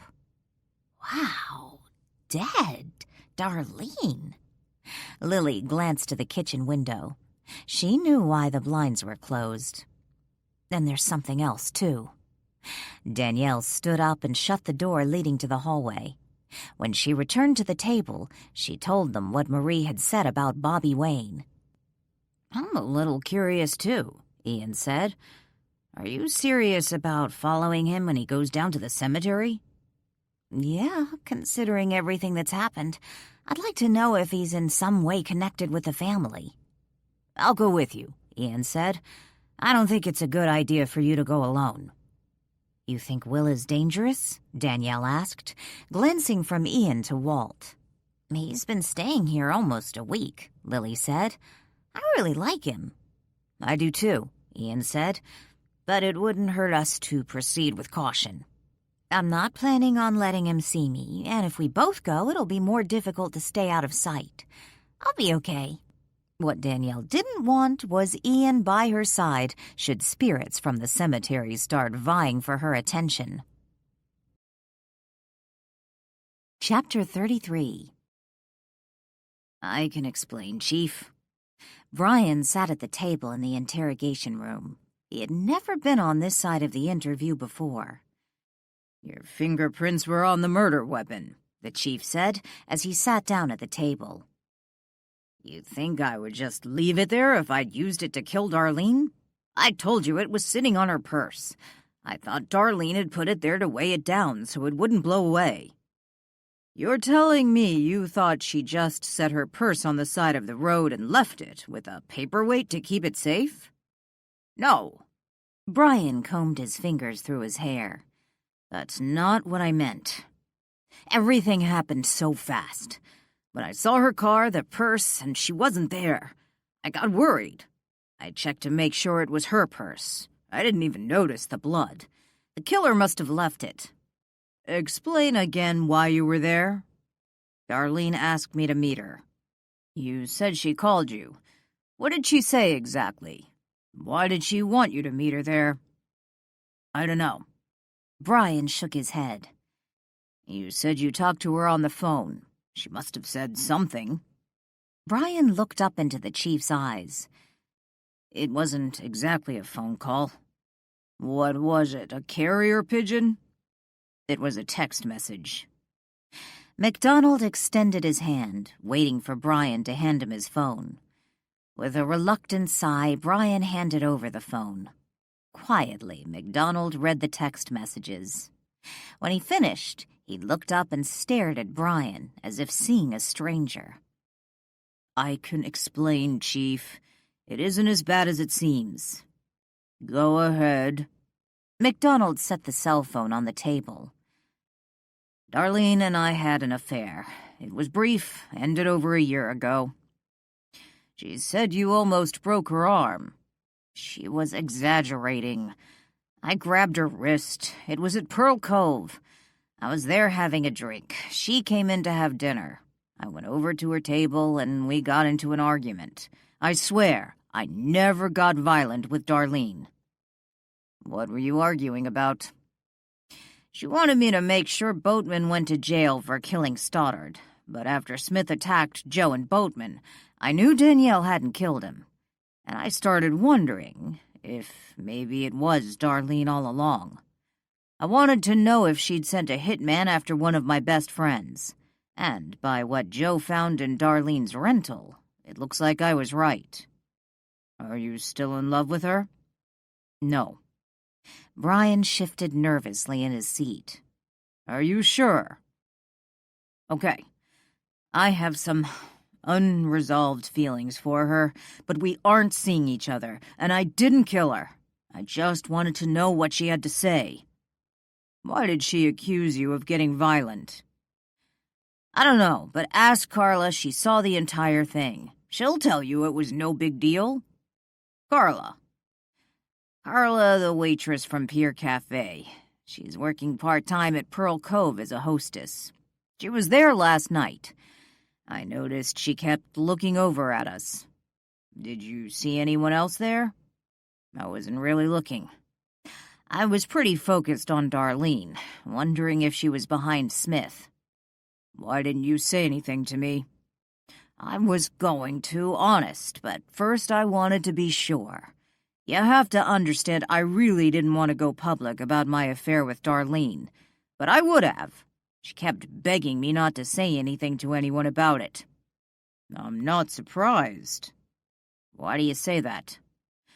I've read Stoddard's will. Darlene could have lost everything if you came forward about the affair. Stoddard had a provision in the will stipulating she'd be disinherited if she was ever unfaithful during their marriage. Had you made the affair public knowledge, it would have complicated things for her, since the will just went into probate. She never told me. I'm going to put you on paid leave. Why? Brian sat up straighter in the chair. This is an ongoing investigation, and right now, you are the lead suspect. I didn't kill her, Brian said dully. Carla sat across the table from Chief McDonald in the interrogation room. I can't believe she's dead. I saw her just last night, she said. How well did you know Darlene Gusarov? The chief asked. I really didn't know her. Oh, I knew who she was. She came into the cafe sometimes. Tell me about last night. How did Mrs. Gusarov seem? She seemed fine when she came in. She was meeting Mr. Christensen and some other man for dinner. I took her to her table. I remember she ordered a couple martinis before Mr. Christensen arrived. So nothing unusual happened? Unusual? Well, Carla lowered her voice and glanced over at the two-way mirror. Officer Henderson was there. That's okay, you don't have to whisper. Officer Henderson isn't here. He's gone home. Well, Carla said in a clearer voice. He was in the bar having a drink when she came in. He went over to her table. I assumed to say hello, but then they got in this argument. Argument? Do you know what about? No, I couldn't hear what they were saying, but I could tell Mrs. Gusarov was embarrassed. She wanted him to leave. How could you tell that? By the way she kept looking around, like she was worried people were staring. Were people staring? Well, no, there really weren't many people in the restaurant yet. What happened? At one point, he grabbed her. That's when it really got heated. Did you ever consider going to her table? Go to her table? Why would I do that? Carla frowned. Well, if one of your customers is being bothered by another customer, don't you think it's your job to do something? But he's a police officer. I figured it wasn't any of my business. Okay. After he grabbed her, then what? She pulled away from him, rubbing her wrist like it really hurt. Gave him a dirty look. A few minutes later, Mr. Christensen and the other man arrived, and by the time they got to the table, Officer Henderson had left. You said it wasn't very busy last night. Do you remember who was there during Darlene and Officer Henderson's argument? No, not really. Carla considered the question a moment. But everyone paid by credit card. Does that help? Are you sure? Yes. About an hour after Mrs. Gusarov's party left, I remember ringing up a customer's ticket and thinking it was the first cash sale of the evening. I'd like to get a list of the customers who were there last night during the time Mrs. Gusarov was at the restaurant. Thank you for coming in. McDonald greeted Chuck Christensen, shaking his hand. I can't believe she's gone. I just had dinner with her last night.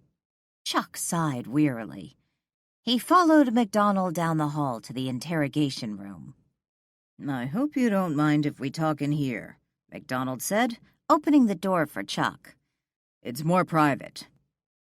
This is fine, Chuck said, walking into the room. He took a seat at the table. McDonald sat across from him, a notepad in hand. You mentioned you had dinner with her last night? McDonald asked. Yes, Bart Haston and I. Bart Haston. He manages the Western Division, Chuck explained. So was this a business dinner? Yes, we've been trying to get Darlene up to speed on what's going on with the company. She was never involved when Stoddard was alive. Chuck took a deep breath and rubbed his temples. I can't believe she's gone. What happened exactly? They told me she fell from Pilgrim's Point. How did that even happen? We're not sure. The coroner hasn't finished his report yet, and we're still processing the crime scene. Crime scene? I thought it was an accident." "It's an open investigation. We'll be able to tell you more later. But for now, could you please tell me how Mrs. Gusarov was last night? Did she seem concerned about anything?" "She was rather upset about her run-in with Brian Henderson." "Run-in? What do you mean?" "Before we arrived at the restaurant, Henderson approached her table. According to Darlene, he'd had too much to drink and got a little forward." "Forward?" "Apparently he felt Darlene was ready to start dating, and he wanted to be her first date." "Are you suggesting he made a pass at Mrs. Gusarov?" "I'm not suggesting anything. I'm just telling you what Darlene told us when we arrived at the table. She was upset, claimed Henderson got forward with her, even grabbed her. I offered to come down here and talk to you about it. After all, he is one of your officers." "What did she say?" "She didn't want to get Henderson in trouble, insisted he simply had too much to drink. But she seemed genuinely afraid of him." "What was her and Stoddard's relationship like?" the chief asked. "Stoddard? I'm not sure what that has to do with what happened last night." "It doesn't." "Well..." Chuck shifted in his seat. "They're both dead now. I feel strange talking about them." "Yes, they are both dead. Under more than questionable circumstances. They had their problems. All married people do." "Do you think Darlene was happy in her marriage?" "I don't know," Chuck stammered. "You suggesting they weren't happy?" "I know Darlene was furious over the Lily Miller situation. She blamed Stoddard for the legal problems, insisted she didn't know it wasn't Isabella. But honestly, I can't believe she didn't know. Stoddard confided in Darlene." "Do you think she was angry enough to kill him?" "I hate to say this, especially with Darlene dead now. But when I heard he'd been murdered, my first thought was that Darlene had done it. Then I heard Stoddard supposedly told Henderson it was Danielle Boatman. But now..." Chuck shook his head.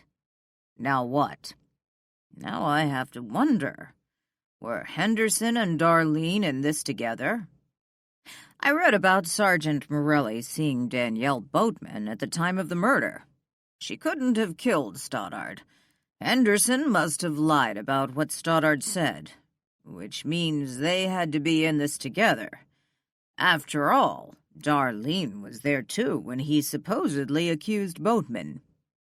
"You're saying Officer Henderson and Darlene conspired to kill Stoddard?" "How can I not wonder that? Maybe she planned to pay him off. Maybe it was something more personal between them.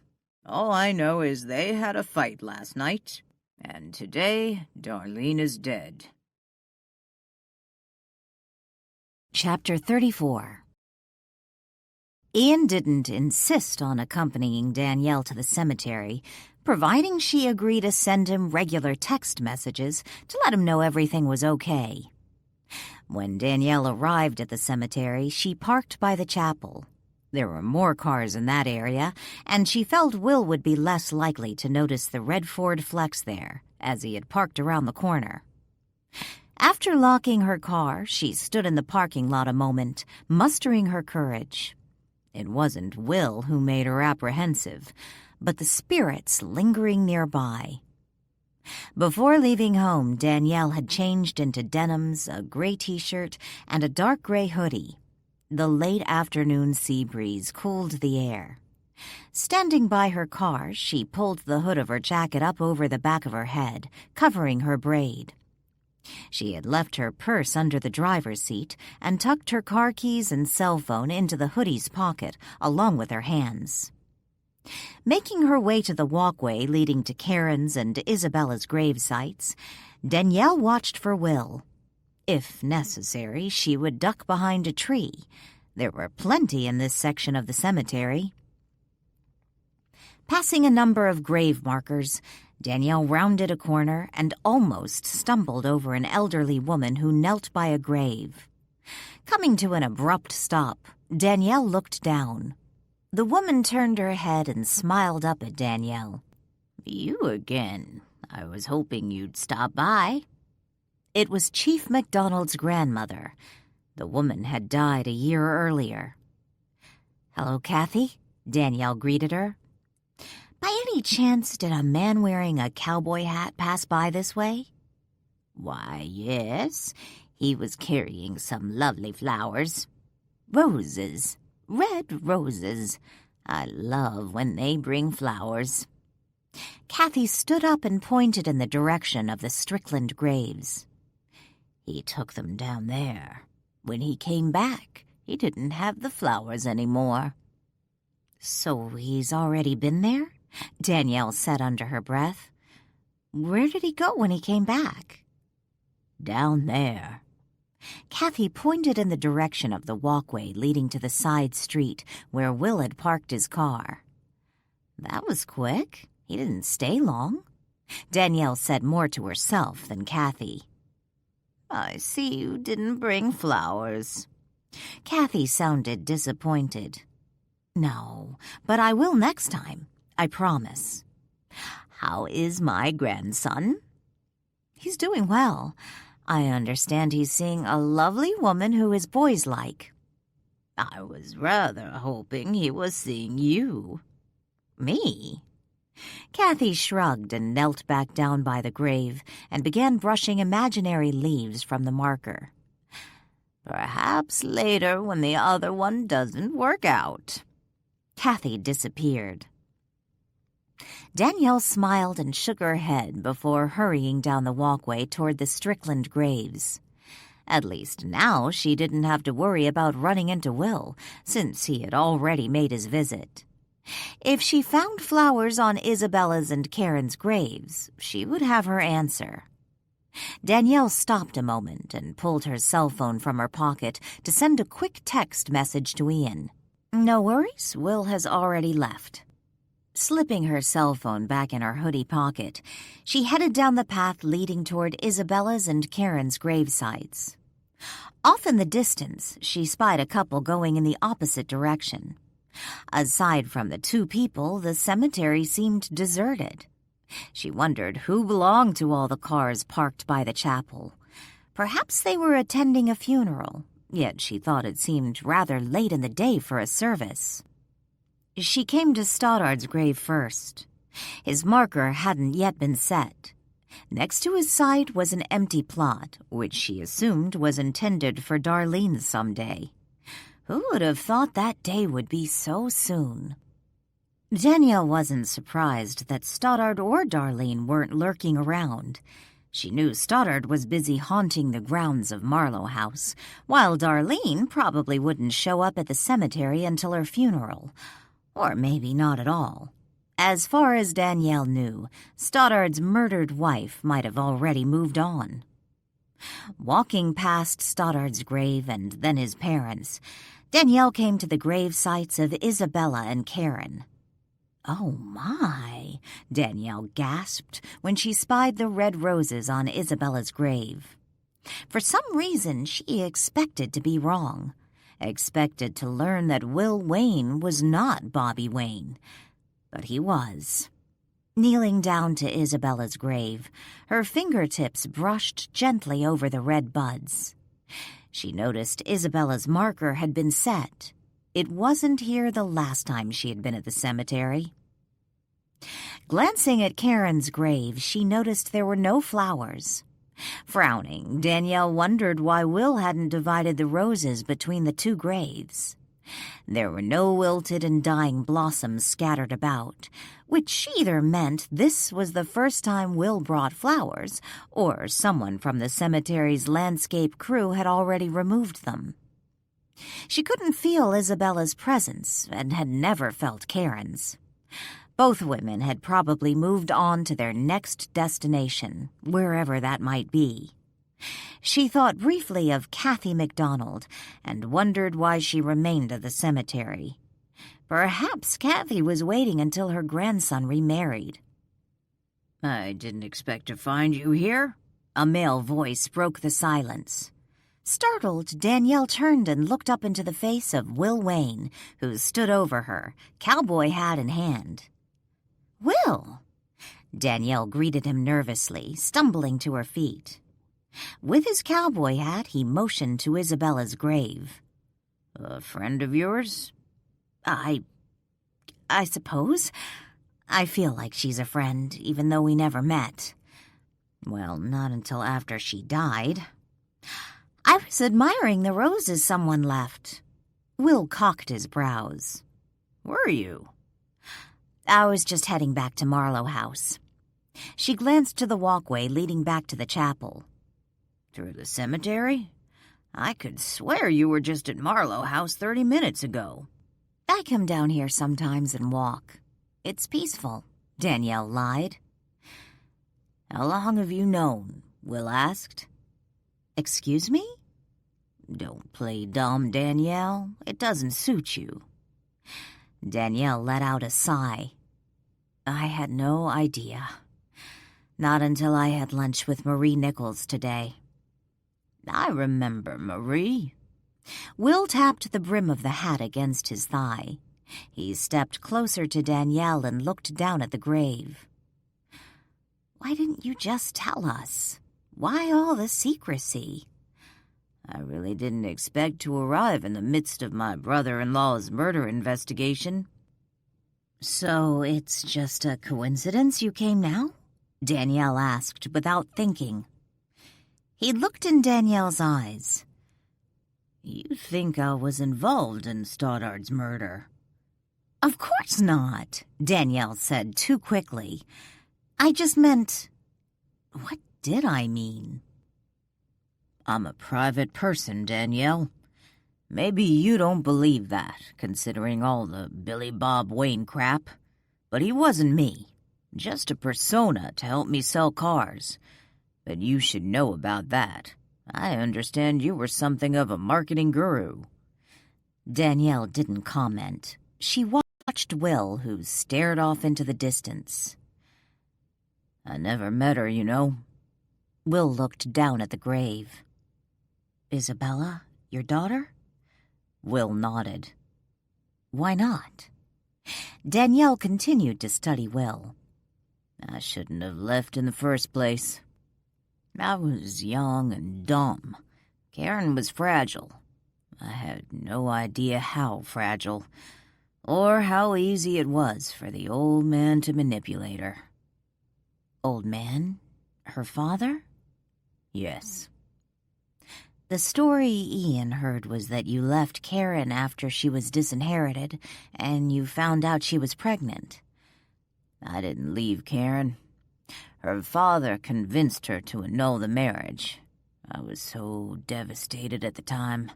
Felt such betrayal. I went along with it. I thought she didn't love me anymore. But I was wrong. Why didn't you come back when you found out she was pregnant? Danielle asked. I did. Her parents insisted the baby wasn't mine, that she had briefly married someone named Strickland. They tried to keep me from her. Did they? No. I managed to see her. She was about 8 months pregnant at the time. She told me she still loved me, that she had never wanted to annul our marriage, that her parents had forced her. Karen was always terrified of her parents. Why didn't she just leave with you? At the time, she believed there was something wrong with the baby. I realize now it was all a lie her parents told her. They convinced her if she left with me, the baby would die. They said they would only pay the medical bills if she remained with them. They actually told her they would let their grandchild die if she went with you? They weren't candidates for Grandparents of the Year. What about after the baby was born? I had already moved to Phoenix when I found out about the baby. I decided to stay in Phoenix, work my butt off, and make something of myself. And then after the baby was born, I'd come back to Frederickport and collect my wife and child. But you never did. No.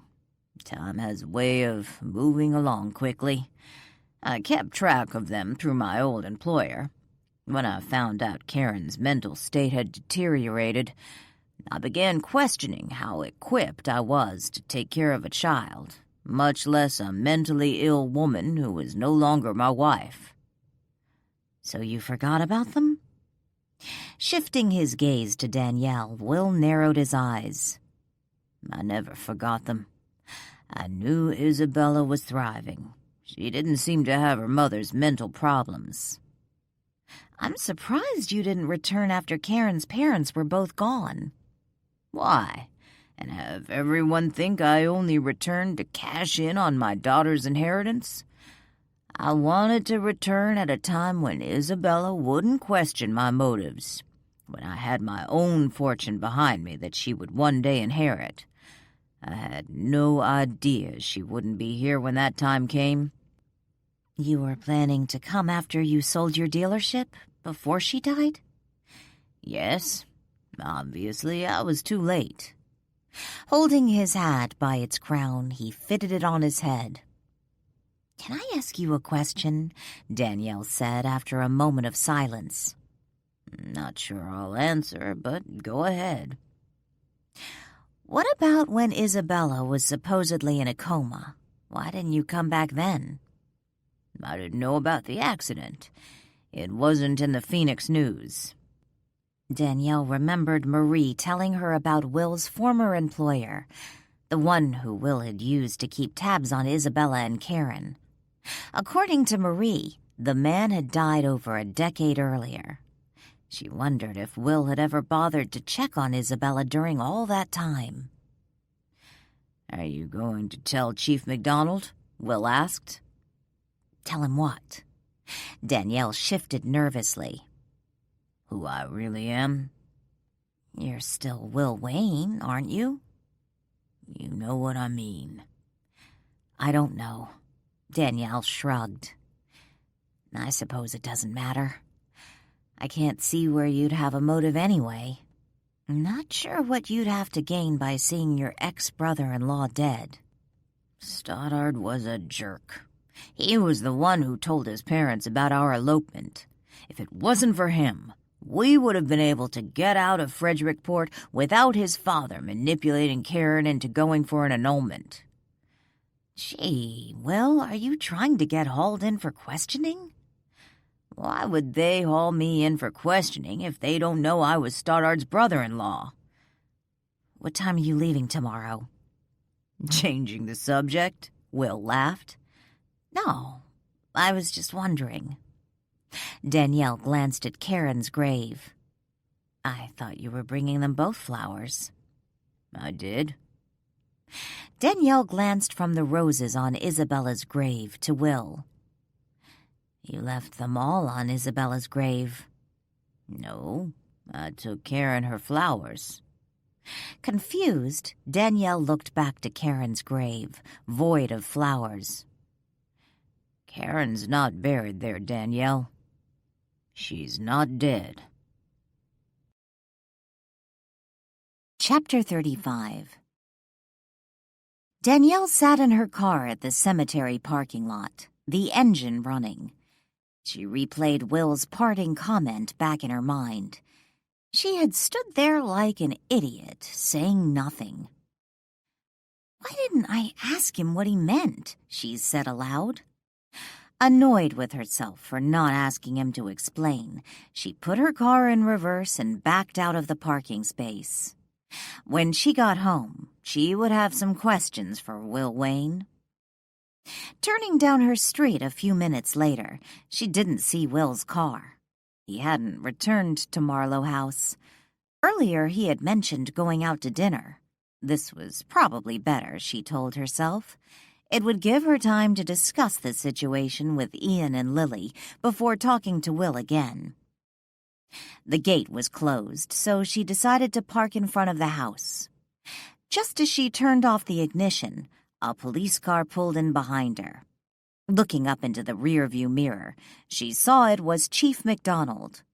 Snatching her purse off the passenger seat, Danielle got out of her vehicle and walked to the patrol car. "Hey, Chief, just saw your grandma," Danielle greeted him. "I take it you were at the cemetery." MacDonald remained in the driver's seat, the window down, engine running. "Yep, she's still holding on to hope that you and I will get together," she teased. "Who has time for romance?" MacDonald grumbled. "I need your help, Danielle." "What's wrong?" She stood by his open window. He nodded toward the passenger side.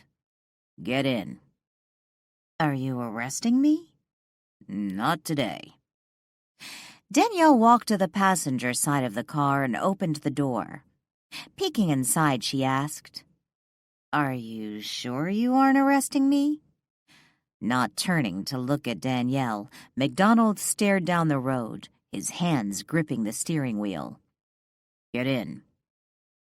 With a sigh, Danielle climbed into the car, closing the door behind her. "What do you need?" "I was hoping you could talk to Darlene." "Excuse me?" MacDonald turned to look at Danielle. "As we speak, Brian is being arrested for Darlene's murder." "Brian?" Danielle almost laughed, but she caught herself in time and stifled the urge.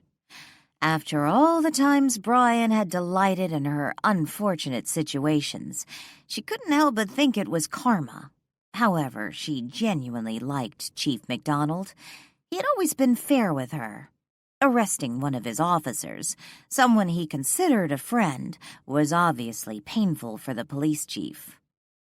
"This is between you and me. Agreed?" he asked. "Certainly, Chief. What's going on?" "Remember when I told you about that woman Brian dated after his divorce?" "The one that left him a little bitter?" "It was Darlene." "Darlene? Stoddard's Darlene?" Danielle choked out. "The very one." MacDonald glanced over to Danielle. "I did not see that coming." "Brian insists they ended it long ago, but after Stoddard was killed, Darlene wanted his help making sure you were arrested." Now that I could see coming. "Brian and Darlene ran into each other at Pearl Cove last night. After Smith's attempt on your life, Brian started wondering if Darlene was involved in the murder. They argued, it was heated, there were witnesses." "So, Brian gets in heated arguments with me all the time, and he hasn't killed me yet. Of course, he wouldn't be opposed to letting the state do the job for him." Chuck Christensen, CEO of DCL, believes Brian and Darlene conspired to kill Stoddard. They both claim to hear Stoddard name you as a killer, when in fact you have an ironclad alibi. He believes their deadly alliance to kill Stoddard and frame you went off the rails, and Brian ended up killing his co-conspirator. "But we know Stoddard did tell Brian I was the shooter." "I know, but Brian found Darlene's body, and his fingerprints were all over the murder weapon." "What murder weapon?" "Someone crushed her skull with a paperweight before pushing her over the cliff." Danielle winced. Ouch. "Brian claims he arrived on the scene. Her car was there and her purse was sitting on the side of the road, with a paperweight sitting on it." "Don't tell me he picked it up without knowing what it was." "Yes, he didn't see the blood on the paperweight, just tossed it aside. Later, when we were processing the crime scene, they found it with Brian's fingerprints." "But that should be easy enough to explain." "The thing is," MacDonald removed his cap and wiped his brow with his wrist. He tossed the cap on the dashboard. "It looks like Darlene killed Stoddard." "Well, that doesn't particularly surprise me. How do you know?" We found the other red flecks parked in the garage of a rental house owned by Darlene. A brown braid and ski mask were in the car. Stoddard said the shooter was wearing a ski mask. There was also a red purse, he said, nodding to Danielle's handbag. Like yours. Darlene's fingerprints were all over the car, the handbag. So why arrest Brian? A few hours ago, we got a search warrant for the Gusarov estate. Joe went over there with several officers. In her desk were some, compromising photographs of Darlene and Brian. Her computer was turned on and a document open, as if she was in the middle of writing a letter to Brian. What kind of letter? Part love letter, part confession. She wrote how they had everyone believing Stoddard named you as the killer, and it would have worked had Joe not interfered. But Stoddard did name me. That's why I don't believe Darlene wrote that letter. I'm sure she killed Stoddard and probably had a partner, but I don't think it was Brian. So why did you arrest Brian if you don't believe he did it? The same reason I arrested you for murdering Stoddard. I had no choice, considering the evidence. What do you need from me? I want to see if you can contact Darlene. See if she'll tell you who helped her kill Stoddard, who killed her. It doesn't work that way. I told you before I don't do seances, and I can't choose who I see and hear. But it might be possible. Maybe we'll find her where she was killed, or at her house. Danielle closed her eyes and tossed her head back on the car seat. Ugh, I don't even like Brian.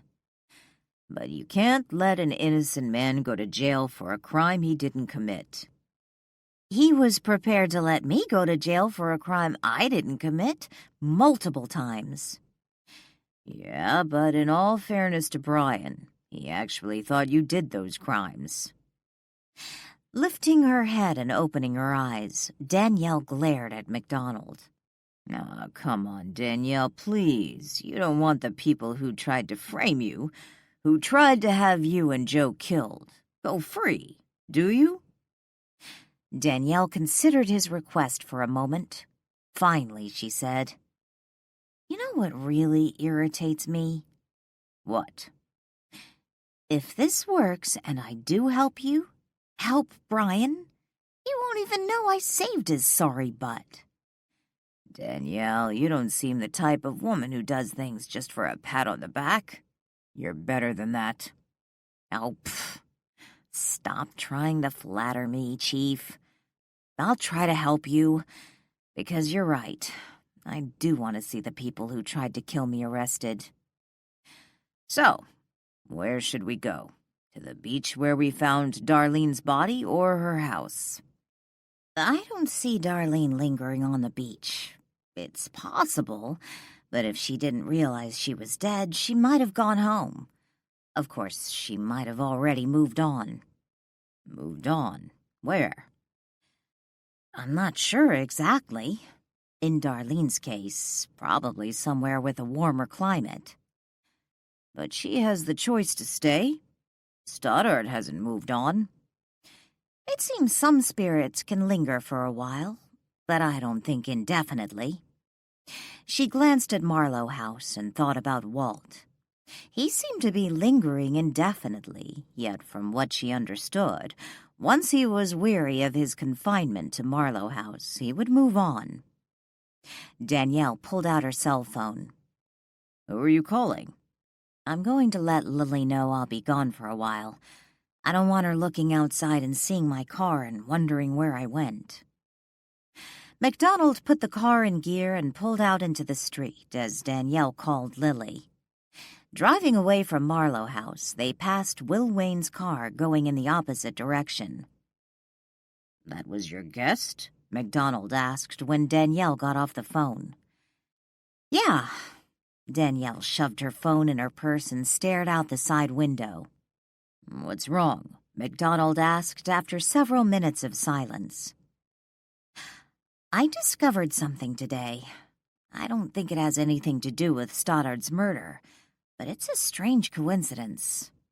There are no coincidences. Danielle turned to look at MacDonald.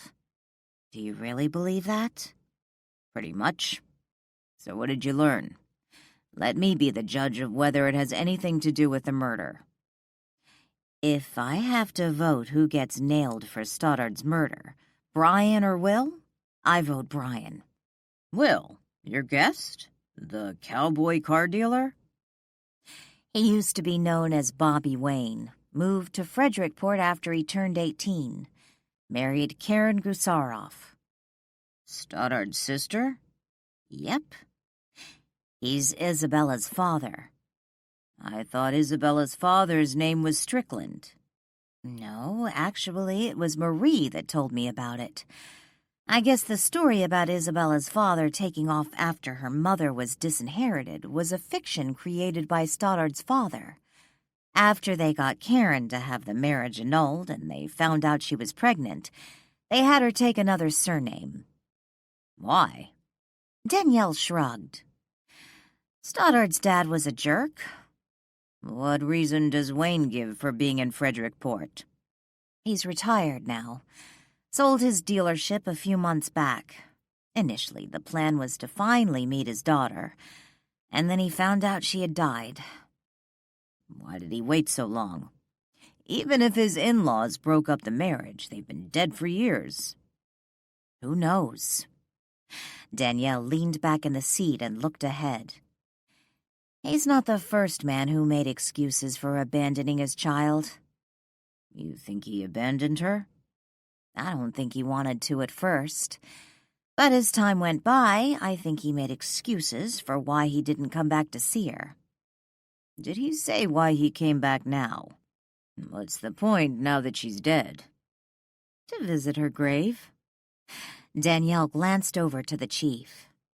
You think it's just a coincidence he showed up when Stoddard was murdered? Probably. I thought you didn't believe in coincidences. When MacDonald didn't reply, Danielle asked, You know what else he said? What? He told me Karen wasn't buried in the grave next to Isabella's. Oh, really? And where is she buried? Wait, I know. The Marlow Crypt. Danielle rolled her eyes. Funny. So tell me, then, where is she buried? Danielle watched MacDonald's expression, waiting for a reaction. My guess would be nowhere. Nowhere? According to Will, Karen isn't dead. Chapter 36. Chief MacDonald pulled the police car in front of the Gusarov estate and parked.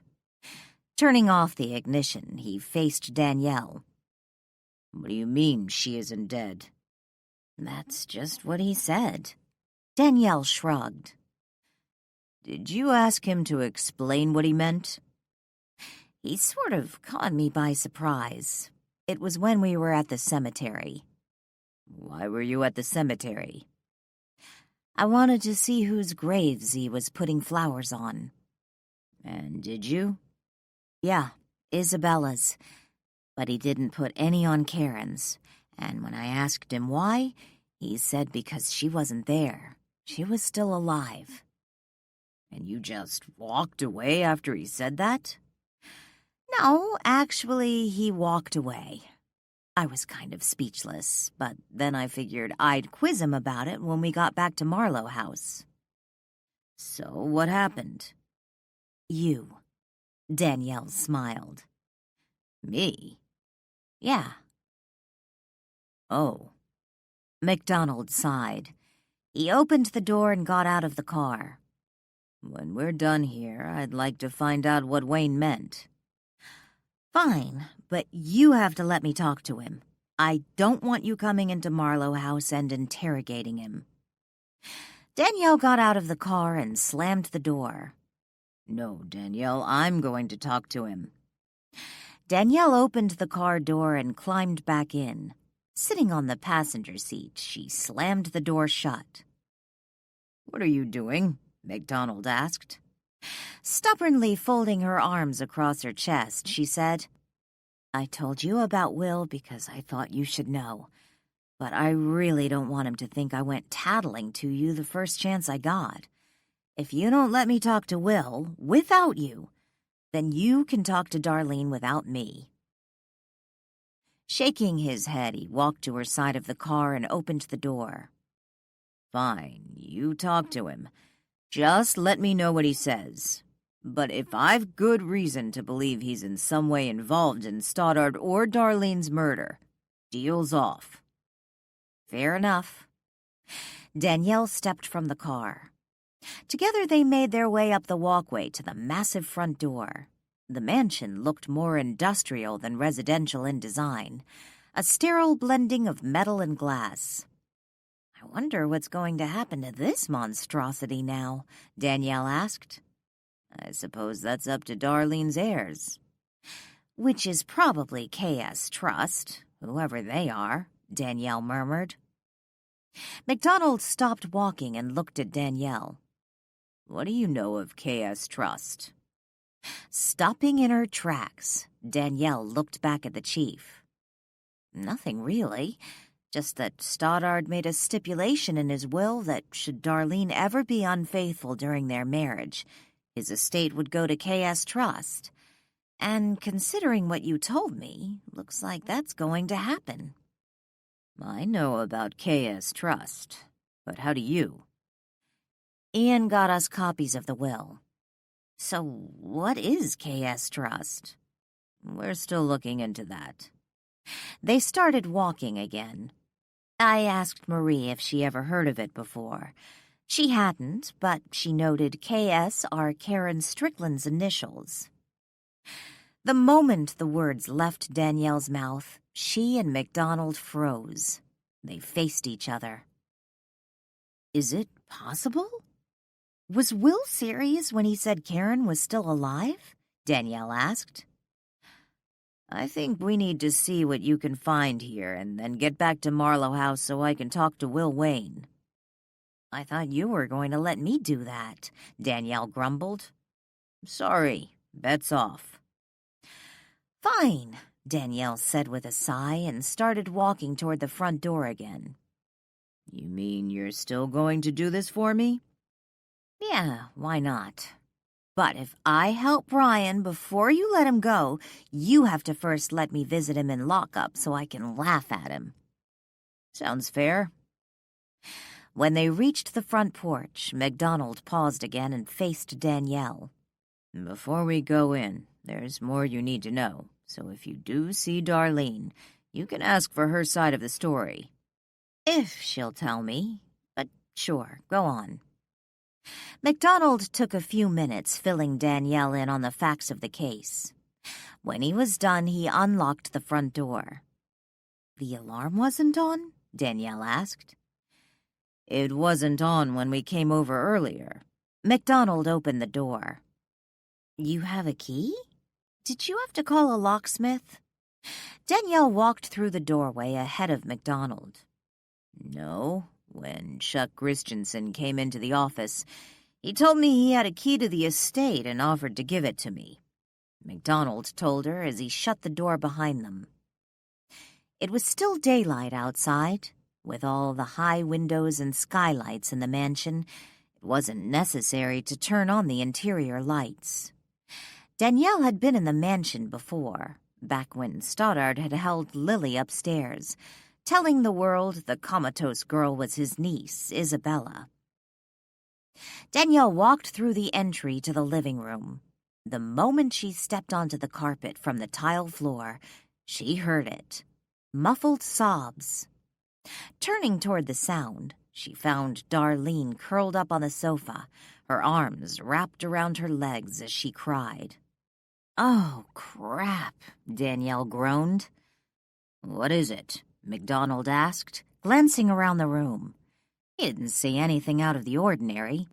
Darlene stopped crying. She looked up from her place on the sofa and sniffled.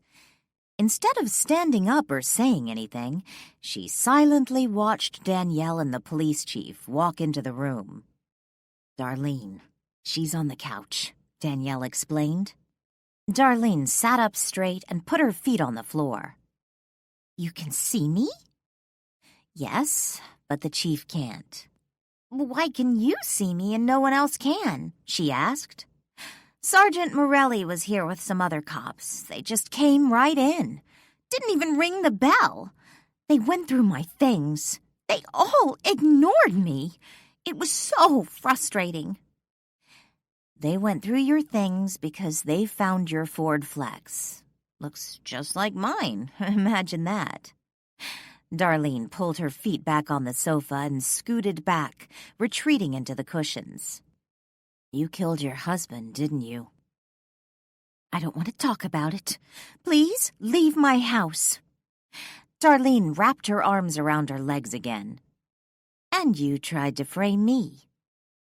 Danielle sat on a chair facing Darlene. "Don't go into that now," the chief said. "Find out who murdered Darlene." Darlene's head snapped up. She stared at the chief. "What's he talking about?" Letting out a weary sigh, Danielle looked over to MacDonald. "Please, don't say anything else. Leave us alone. Go."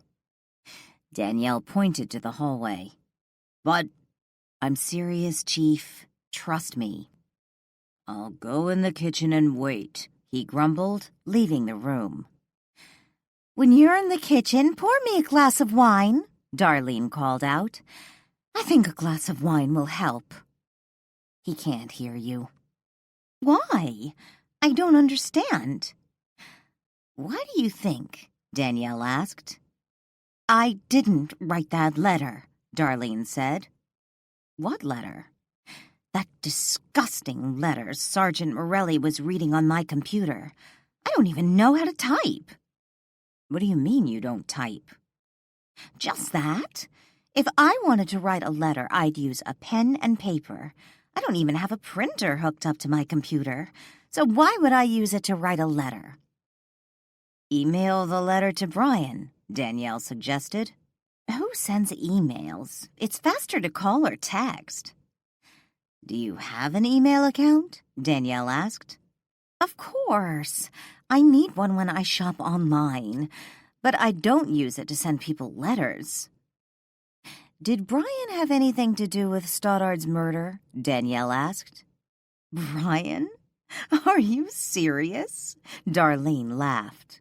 "Hardly. But you killed him, didn't you?" "I told you I don't want to talk about it." "Darlene, why do you think no one can see you except for me?" "I don't know." Darlene shifted nervously on the sofa. "Did you go up to Pilgrim's Point today?" Darlene looked up. "How did you know?" "Why did you go up there?" "Someone asked me to meet him." Darlene looked away from Danielle. She tapped her feet nervously. "Who?" "I can't say." "Could you at least tell me if it was his idea to meet you up there or yours?" Darlene shrugged. "His. I didn't want to go up there." "So you didn't send Brian a text message asking him to meet you at Pilgrim's Point?" Darlene jerked her head around to look at Danielle. "Of course not.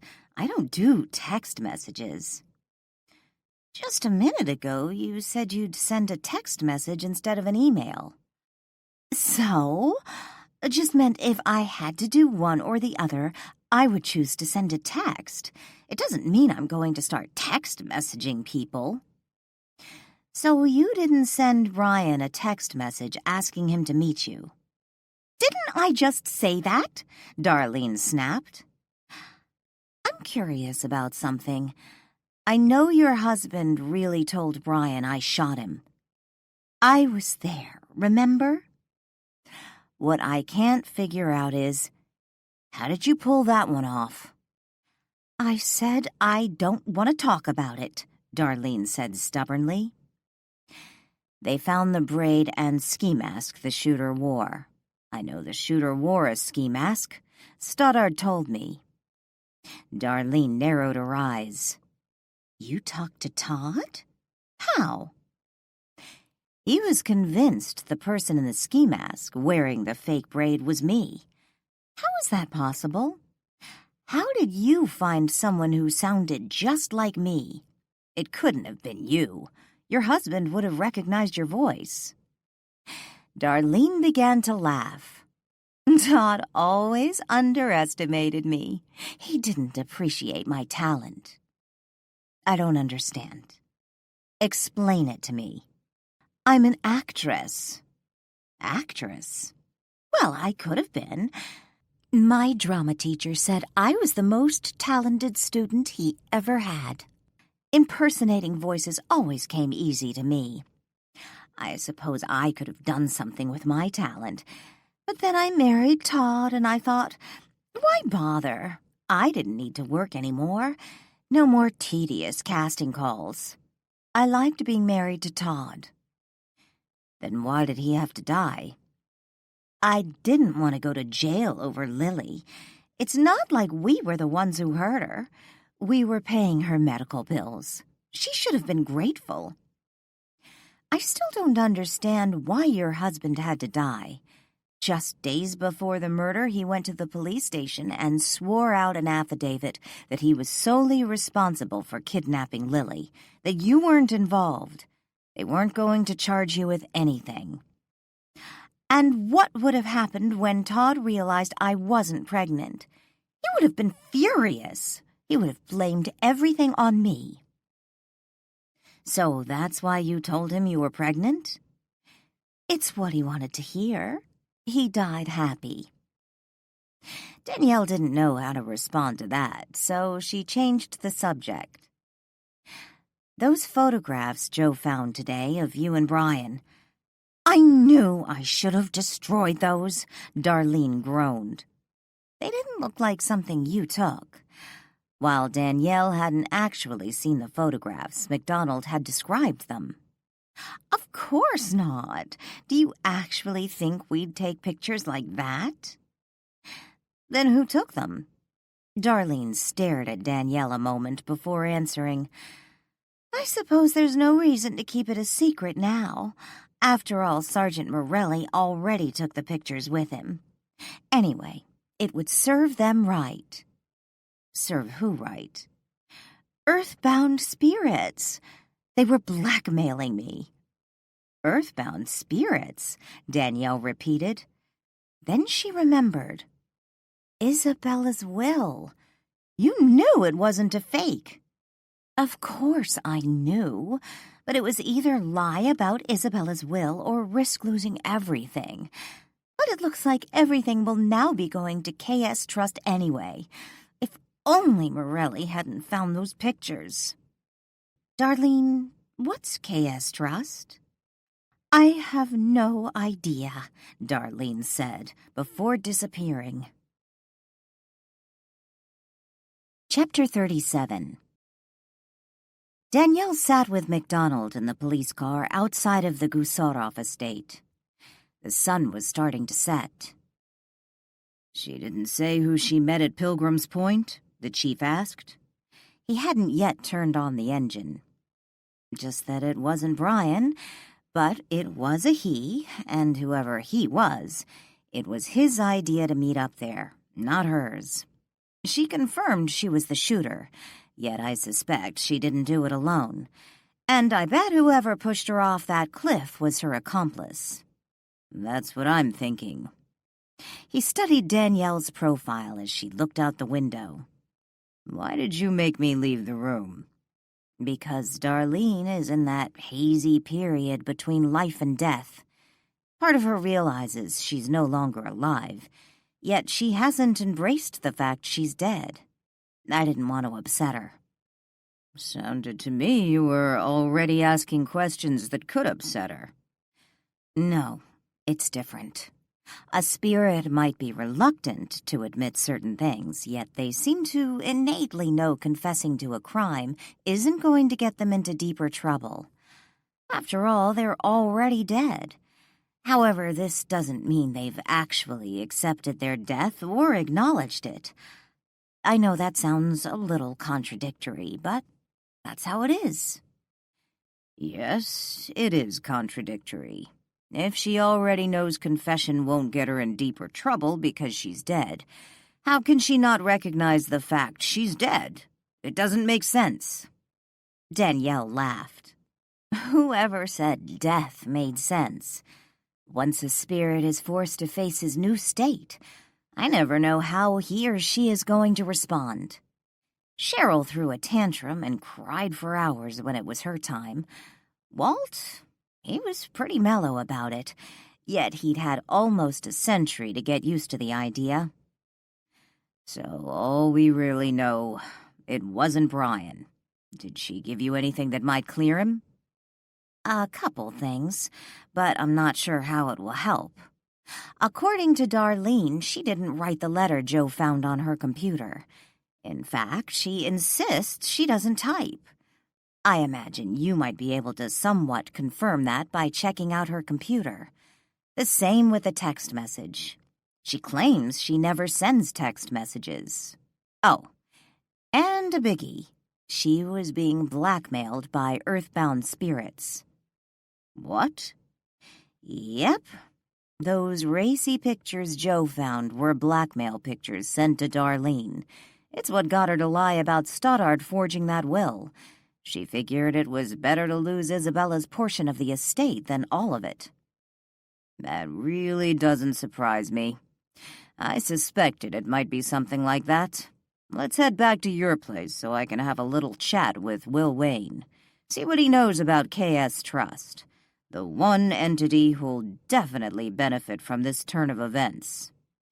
Even if Darlene had her own will drawn up, leaving her estate to someone other than KS Trust, those photographs Joe found today would nullify her beneficiary in favor of the trust. On the way back to her house, Danielle told MacDonald everything she could recall from her conversation with Darlene's spirit. When they drove up to Marlow House, Danielle noticed Stoddard hovering by the windows on the second story. He hadn't yet noticed she'd pulled up in the police car. She imagined once he did, he'd swoop down and continue with his tedious taunts. "Do me a favor," Danielle asked before getting from the car. "What's that?" "Let's not discuss any of this, especially the fact that Darlene is dead when we're outside Marlow House. I don't want Stoddard getting more upset than he already is." "Wouldn't he already know she's dead?" "No, not unless their spirits bumped into each other. Take Walt, for example. He's been stuck at Marlow House for almost a century while his wife is down at the cemetery. Those two haven't seen each other. Angela seems to have an idea of what is going on with Walt. I suspect that's because she interacts more with other spirits at the cemetery." "I won't say anything." The moment they stepped onto the walkway leading to the front door, Stoddard was at their side. He appeared even more agitated than normal, which concerned Danielle, who felt the agitation energized his obsession. It might result in his ability to harness his energy in the same way Walt had. If that was the case, she worried Stoddard would then be bound to the perimeter of Marlow House, making him a permanent and potentially dangerous entity. She had never worried about spirits hurting her before. However, she had never encountered one quite like Stoddard. Sadie met Danielle and MacDonald in the hallway and followed them to the library, where Lily was alone with Walt. Perhaps Lily and Walt could not hold a conversation during Lily's wakeful hours. That didn't mean they couldn't play chess. Lily sat at a small table facing what appeared to be an empty chair. "Hi, Lily, we're back," Danielle greeted her when she and the chief walked into the library. Lily gave an absent wave, yet focused her attention on the chessboard sitting on the table in front of her. "Hi. Hold on, let me just make my move." "Playing chess alone?" MacDonald chuckled. Lily moved her chess piece. A moment later, an opposing chess piece seemingly moved on its own volition. I guess not. The chief gulped. So where have you guys been? Lily asked, turning from the board. I guess we can finish this later, Walt said, standing up and walking to the other side of the room to light up a cigar. We went over to the Gusarov estate. Long story, I'll explain later. I didn't see Will's car out front. Did he say when he'll be back? He's not, Lily said. What do you mean he's not? Danielle frowned. Right after you called, Will came in and said he was going to have to leave early. Something came up. Told me to tell you thanks for everything. I was wondering if the sudden departure had something to do with you seeing him at the cemetery. Did he say anything about it? The chief asked. Nothing. And I only know what Danny told me on the phone when she called to tell me she was going with you. I didn't mention anything to Will about it. Where's Ian? Danielle asked. He went to get us something to eat. Danielle sat down at the table. Then let me get you up to speed with what's going on before Ian gets back. What are you going to do about Will? Danielle asked as she walked MacDonald to the door, leaving Ian and Lily in the kitchen eating takeout burgers. I still want to talk to him. Don't imagine he'll be too difficult to track down, considering who he is. But right now I'm going down to the station and check on Brian. I was wondering, do you think before you do that, we could go back to the Gusarov estate? Why? Yes, why? Walt parroted when he appeared the next moment, standing next to MacDonald.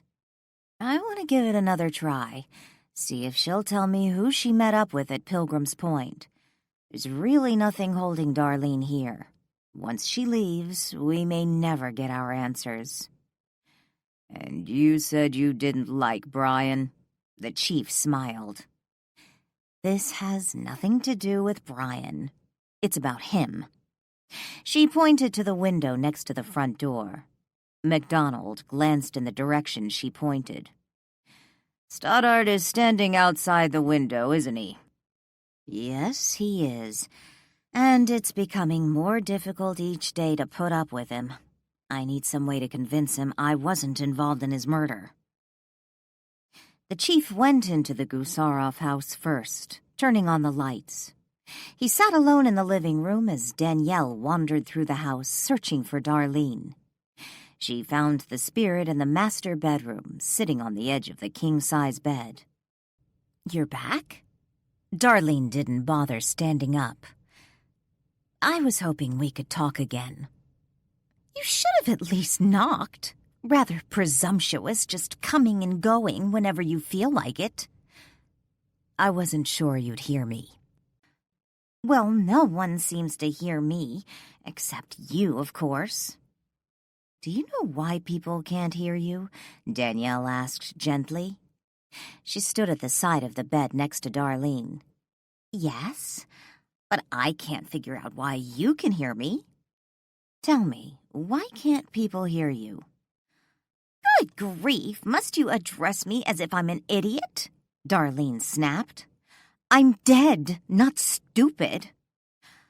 Okay, just wanted to make sure you understood.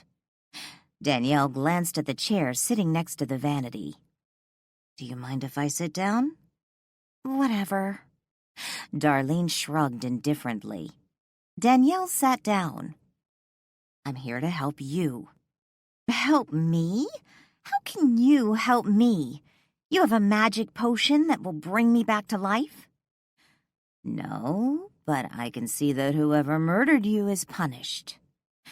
Darlene turned to look at Danielle. She studied her a moment. I suppose I'd like that. He was a jerk to kill me. Who? Chuck Christensen. Your CEO? Yeah, and I bet that little weasel Bart Haston was in on it too. Why would Christensen want to kill you? Are you saying you don't believe me? Darlene asked angrily. No, but if I'm going to see he gets arrested, I'll need a motive. How is murder for a motive? Murder? Sure. Wasn't my idea to kill Stoddard. It was Chuck's. Why? Because Christensen and Haston helped Stoddard cover up Isabella's death. They knew she was in the tomb. They knew it was Lily. We all did. None of us wanted earthbound spirits to inherit Isabella's share of the company. And when it all fell apart, they were afraid Stoddard was about to fold and drag them into it to reduce his sentence. They didn't want to go to jail and lose everything. Neither did I. But you ended up letting earthbound spirits have Isabella's share anyway. I had no choice. That all came down after we killed Stoddard. They sent me those damning photographs in the mail. Called me up, told me if I didn't lie about the will, they'd turn the photos into probate, and I'd end up losing everything.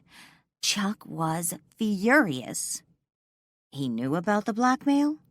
Of course not. He wouldn't have cared if my share went to KS Trust. He would have preferred it. Why is that? I don't really know what the trust is. I just remember Stoddard saying Chuck would remain the CEO of the company if the trust ever inherited after Stoddard died. What did you tell Christensen? How did you explain Earthbound Spirit's claim on the estate? I told him the will was forged. He always suspected it anyway. He found it hard to believe Stoddard just happened to find Isabella's new will conveniently shoved in a file drawer at our house. What happened the day you were killed? Chuck asked me to meet him at Pilgrim's Point. Said he wanted to show me something that it had to do with Isabella's estate. The last thing I remember was looking down to pick something up off the ground, when suddenly my head felt as if it was about to explode. Everything went black. He must have hit me over the head. Who hired Smith? Chuck and Haston handled that. I'm afraid I don't know any of the details. We needed someone convicted of Stoddard's murder so the police wouldn't start looking at us. After all, we were the closest to him. So you chose me? Nothing personal. Darlene shrugged. But everyone in town knows you've had issues with the local police. You had a motive. You took a gamble. Stoddard could have just as easily died before you brought Ryan here. True, but we also made sure the trashmen saw your car, or what looked like your car, and the police found you with the murder weapon. Anyway, it would have worked had Morelli not seen you. That's the one detail we missed. Christensen was certain the houses on either side of the one we chose to send you to would be vacant. Is there any way we can prove Chuck and Haston were in on Stoddard's murder? That Chuck killed you? I doubt they left any kind of paper trail. Knowing Chuck, he's already put any incriminating evidence through the paper shredder. My diary might have helped, but when the cops were going through my things, I didn't see it. I suspect whoever wrote that nasty letter on my computer took my diary. Danielle mulled over all that Darlene was telling her, and then she remembered Will and Karen. Do you know if Stoddard's sister is still alive? Danielle asked. What are you talking about? Isabella's mother, Karen Strickland. She died years ago, before I ever met Stoddard. Her grave's right next to Isabella's. Why would you ask if she's alive? Just something I heard, Danielle muttered. Do you know anything about Will Wayne? Who? Darlene frowned. He was Isabella's father. Back then he was known as Bobby Wayne. Are you suggesting Todd's sister wasn't married to Isabella's father? No, they were married. Darlene shook her head. That wasn't Isabella's father. Todd told me his sister was married to some guy named Strickland, and he ditched her after his parents disinherited her. That was Isabella's father. Danielle didn't bother explaining the truth about the Strickland name to Darlene. What was the point? Plus, Danielle doubted Darlene would care one way or the other. From what Darlene was telling her, Chuck and Haston were her accomplices, and it was beginning to look like Will's trip to Frederickport was nothing more than a coincidence. "I have an idea," Danielle said. "Tell me something, a secret, something no one but you and Chuck Christensen know." Chapter 38. Someone needed to loan Brian Henderson a comb. A toothbrush would also be nice. From the condition of his wrinkled shirt and slacks, it was obvious he had slept in his clothes. He stood alone by the water cooler in the back section of the police station, across the hallway from Chief McDonald's office. He had just been released on bail, yet the chief asked him to wait. They needed to talk. The door from the reception area opened. In walked Danielle. By the spring in her step, it was apparent she'd had a good night's sleep.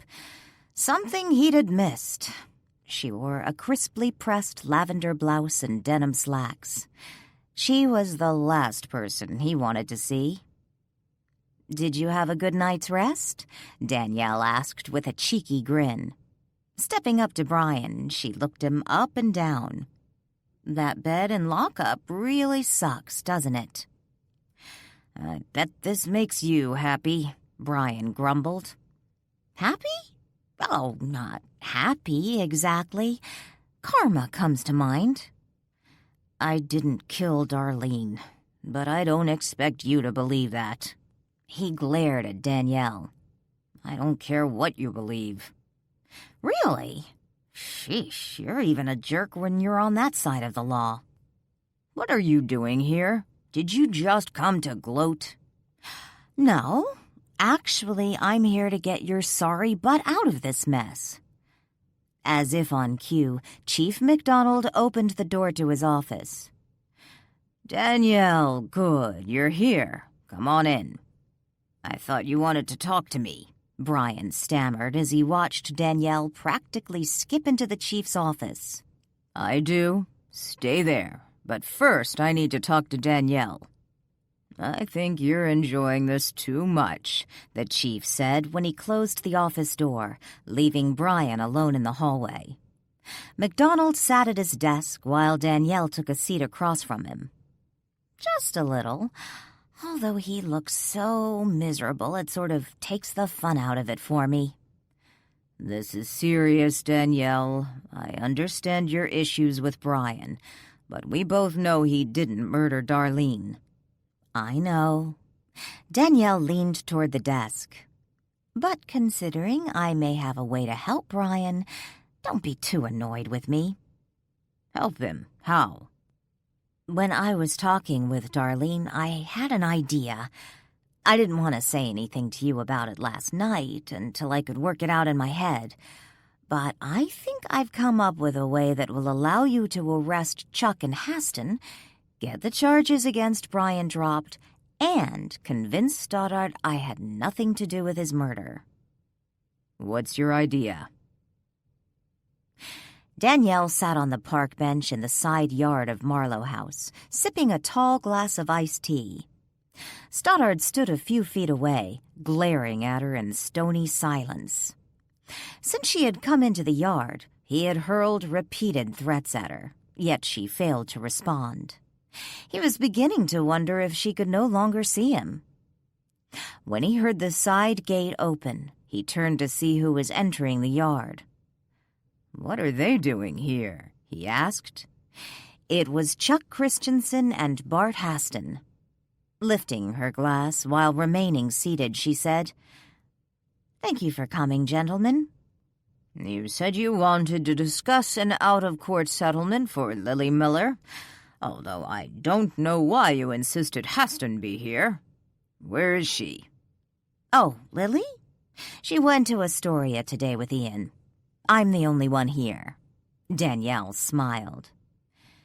"You're lying to them," Lily is in the house with the cops. I saw them all going in there. What's going on? Stoddard demanded. I don't understand, Haston frowned. You don't represent Ms. Miller. No, I represent myself. Danielle sipped her tea. Yourself? Chuck asked. I know about Stoddard's private art collection, and I want it. Who told you? Stoddard demanded. I don't know what you're talking about. Chuck glanced around nervously. Oh, don't play dumb. You know what I'm talking about. Even if an art collection was part of the Gusarov estate, we aren't at liberty to sell it to you, Chuck said. Oh, I don't want to buy it, Danielle laughed. I want it in exchange for keeping quiet. And since no one knows about the art collection but the three of us, then there shouldn't be a problem. Darlene knows, Stoddard said. Chuck narrowed his eyes and glared at Danielle. Are you blackmailing us? Ouch, ugly term. But yeah, pretty much. I know you conspired with Darlene to kill Stoddard because you were afraid he'd let the world know that two of you helped him cover up Isabella's death and Lily's kidnapping. Darlene wouldn't kill me. She was carrying my child. Danielle prayed her next words wouldn't send Stoddard over the edge. I know Darlene told Stoddard she was pregnant, so he'd give the cops that sworn affidavit. Of course, that was only a temporary solution. She knew once he realized she wasn't pregnant, he could throw her under the bus. With the two of you. Is this some fantasy you and Morelli cooked up? Chuck accused. Sergeant Morelli? No. Joe has no idea I'm talking to you today. No one does. It will be our little secret. I don't understand. Stoddard looked from Danielle to Chuck. You can't prove anything, Chuck said. Sure I can. You see, I have a penchant for breaking and entering. You should know that.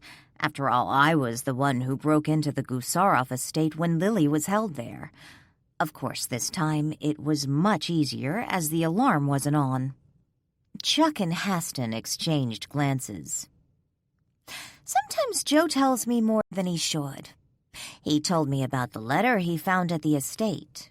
It was considerate of you to turn off the security alarm before giving the key to Chief McDonald. You just wanted to help out the cops so they wouldn't be distracted and could easily find that bogus letter you left on Darlene's computer. So what? I gave him the key so we wouldn't have to break down the door. They had a warrant, Chuck said.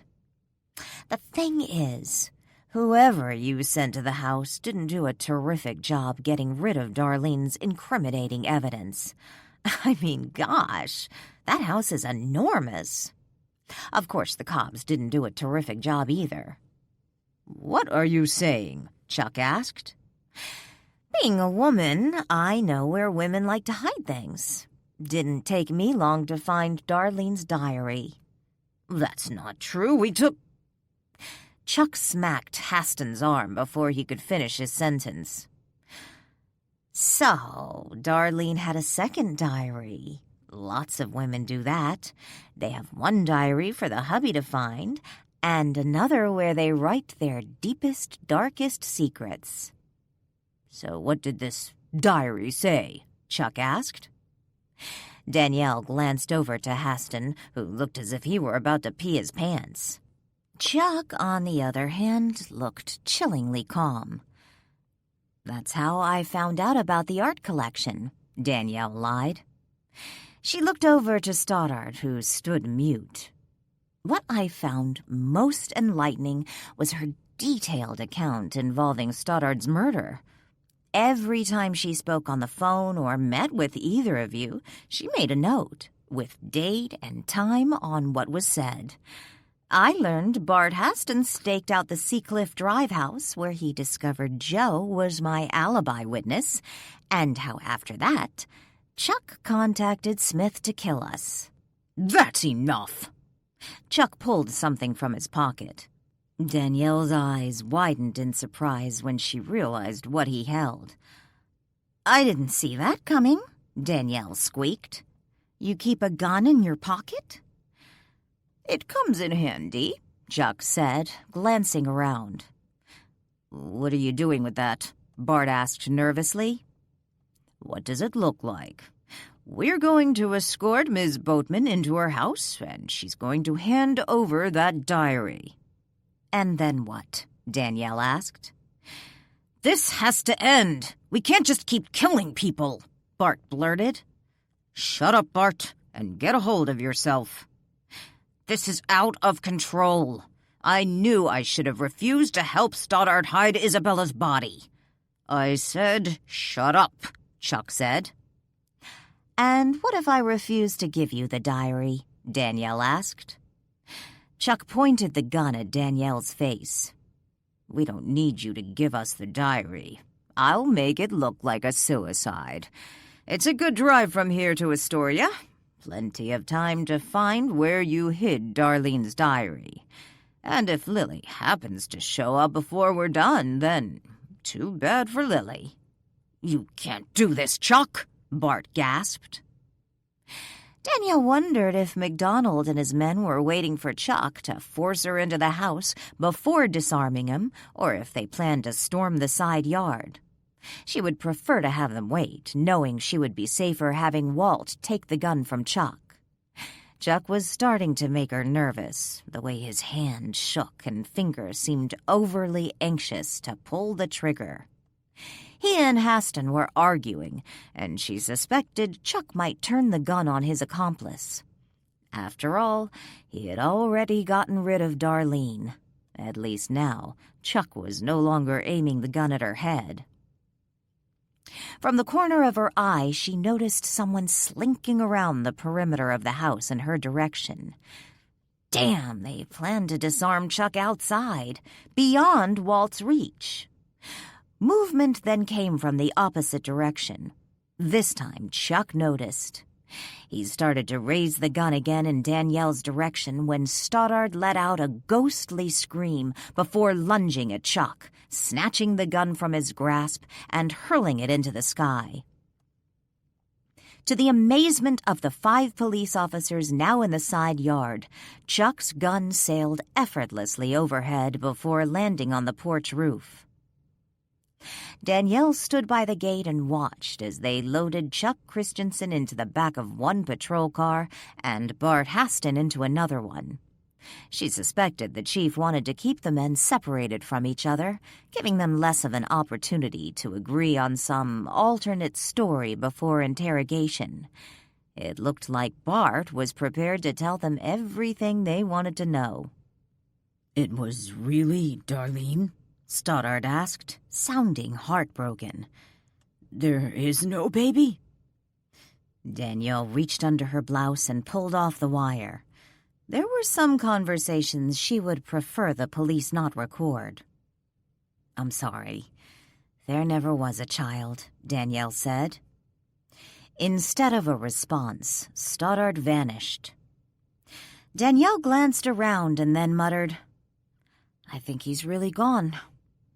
She turned back to the house when she noticed Brian Henderson walking out the kitchen doorway and coming in her direction.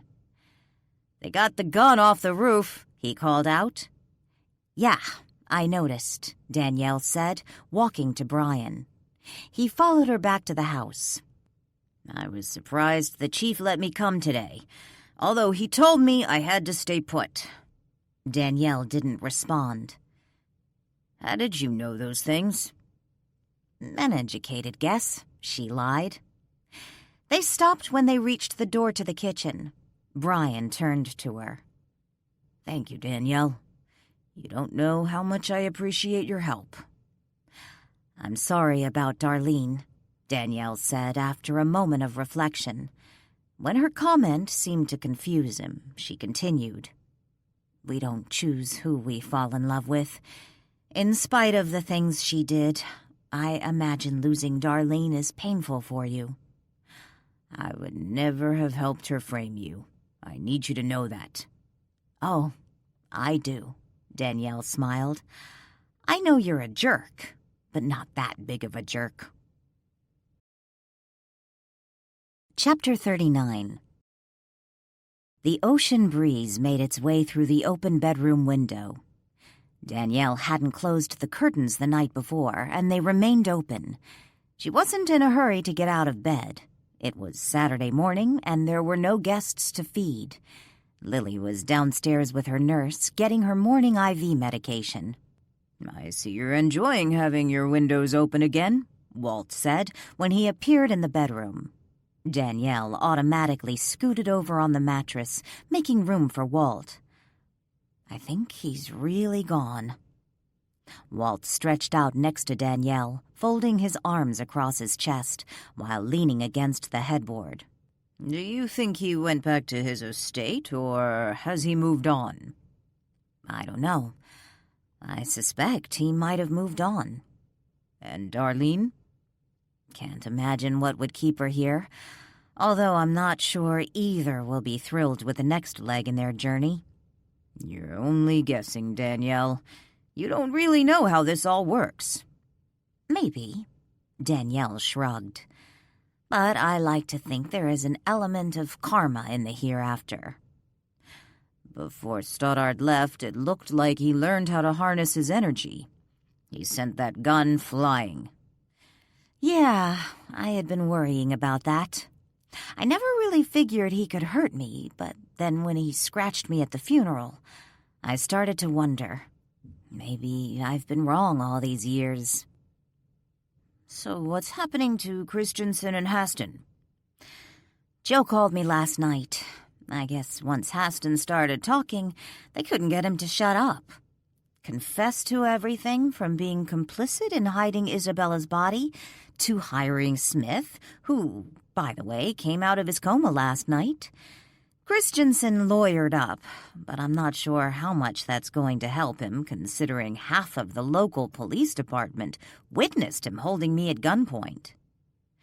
The cell phone sitting on the nightstand began to ring. Danielle grabbed it and looked to see who was calling. It's MacDonald. You two are getting awful chummy. Oh, hush, she said with a grin before answering the phone. When the call ended a few minutes later, Danielle jumped out of bed. Walt watched as she hastily pulled clothes from her dresser. Where are you going in such a hurry? MacDonald is going to pick me up in 15 minutes. Where are you going with him? Walt scowled.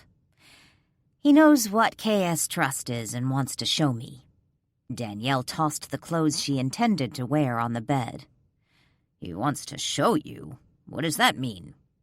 I have absolutely no idea, but I love a good mystery. And you need to get out of my room so I can get dressed.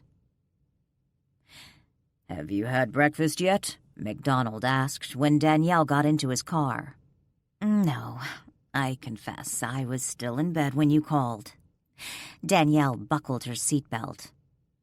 It'll take us about 20 minutes to get where we're going. How about we stop at a drive-thru and pick up a couple breakfast burritos? We can eat them on the way. You buying? Sure. MacDonald put the car in gear. It's Saturday. Why aren't you home with your boys? They spent last night at my sister's. After he called this morning, I called my sister and asked her to keep them a little longer. MacDonald drove the car down the street, away from Marlow House. Who is he, exactly? The attorney for the Gusarov estate. Did you know last night Gloria Cummings faxed the estate's attorney an affidavit swearing Isabella's will, the one Stoddard put into probate, wasn't a forgery? That Isabella had indeed changed her will, removing earthbound spirits. I bet they're pissed. Danielle chuckled. It looks like there will be an investigation of earthbound spirits. So this means KS Trust, whatever it is, will get the entire shebang? Looks that way. So are you going to tell me or just make me wait? What is KS Trust? Vanya Gusarov, Stoddard's father, set up the trust before he died. According to the attorney, it was never Vanya's intent for the trust to inherit dignity, care, and life. He assumed his company would be passed down to his grandchildren and great-grandchildren, Isabella's and Stoddard's children. But Isabella died and Stoddard had no children, Danielle said with a sigh. Exactly. So what is KS Trust? Wait until we get where we're going. I don't know the entire story yet. Danielle frowned at MacDonald, yet didn't press the issue. Instead, she asked, I wonder what's going to happen to the company now. You don't think Christensen will be able to keep his job, do you? I know he hasn't been convicted of anything yet, but still. According to the attorney, no. From what I understand, DCL's board of directors has already called for an emergency meeting. It's a pretty safe bet Christensen and Haston will be removed from their positions. MacDonald turned into a fast food restaurant drive-thru and ordered 2 breakfast burritos and 2 cups of coffee. They were back on the road again within 15 minutes. You never said where we're going. Danielle opened MacDonald's burrito and handed it to him with a napkin. Just outside of town. Some property held by KS Trust. 20 minutes later, they turned down a street several blocks from the ocean and came to a small beach cottage surrounded by wrought iron fencing. MacDonald pulled alongside the curb and parked the car. Here we are. He turned the ignition off and opened the door. Where are we exactly?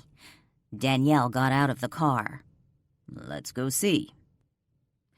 Together they walked toward the locked gate leading to the cottage. MacDonald rang the bell. Yes? Came a voice from the speaker a few moments later. Chief MacDonald from Frederickport? You were expecting me? Just a moment, please, came the response. A few minutes later, the door to the house opened. To Danielle's surprise, Will Wayne walked outside. Will? Danielle said in surprise when he came to the gate and unlocked it. Morning, Danielle. Chief MacDonald? Will opened the gate. I don't understand. Danielle looked from the chief to Will. I didn't know until this morning, MacDonald said. Know what? Danielle frowned. Come in the house. I'll explain there, Will said. Danielle and the chief followed him into the house. There was no one sitting in the small, tidy living room. Will led them to the doorway to the kitchen, yet stopped before walking in the room. Instead, he pointed inside. A woman, her long red hair liberally streaked with gray, sat at the kitchen table, eating breakfast while a nurse sat across from her, drinking a cup of coffee. The nurse looked up to the new arrivals and nodded, but didn't invite them in. Will nodded to the nurse and then turned from the doorway, shutting the door before leading Danielle and MacDonald back to the living room.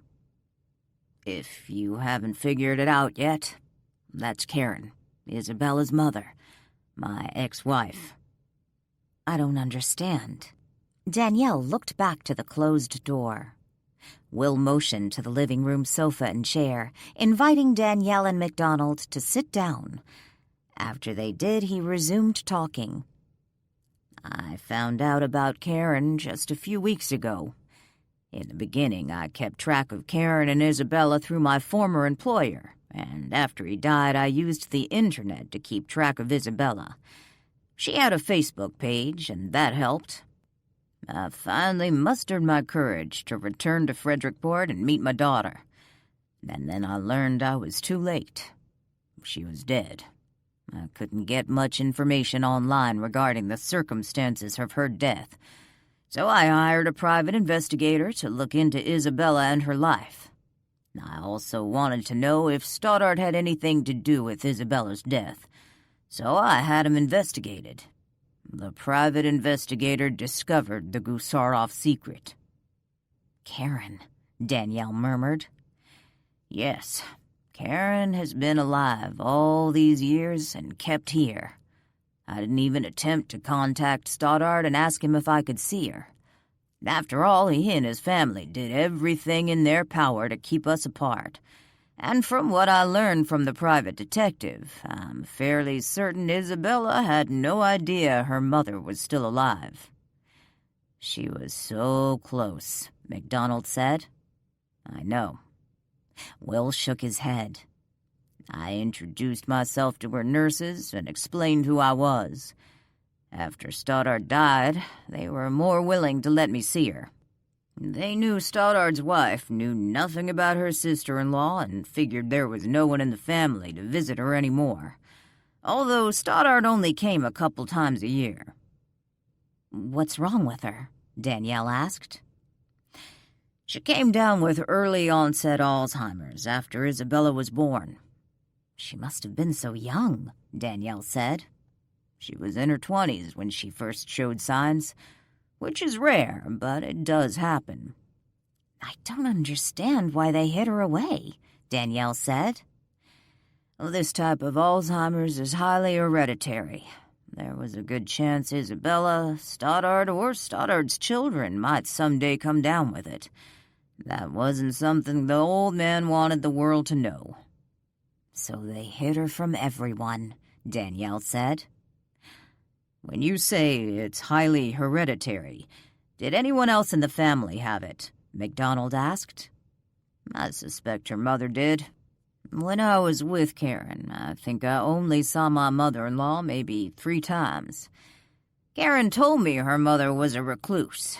Back then I thought her mom was a closet alcoholic, because the few times I saw her she seemed, well, out of it.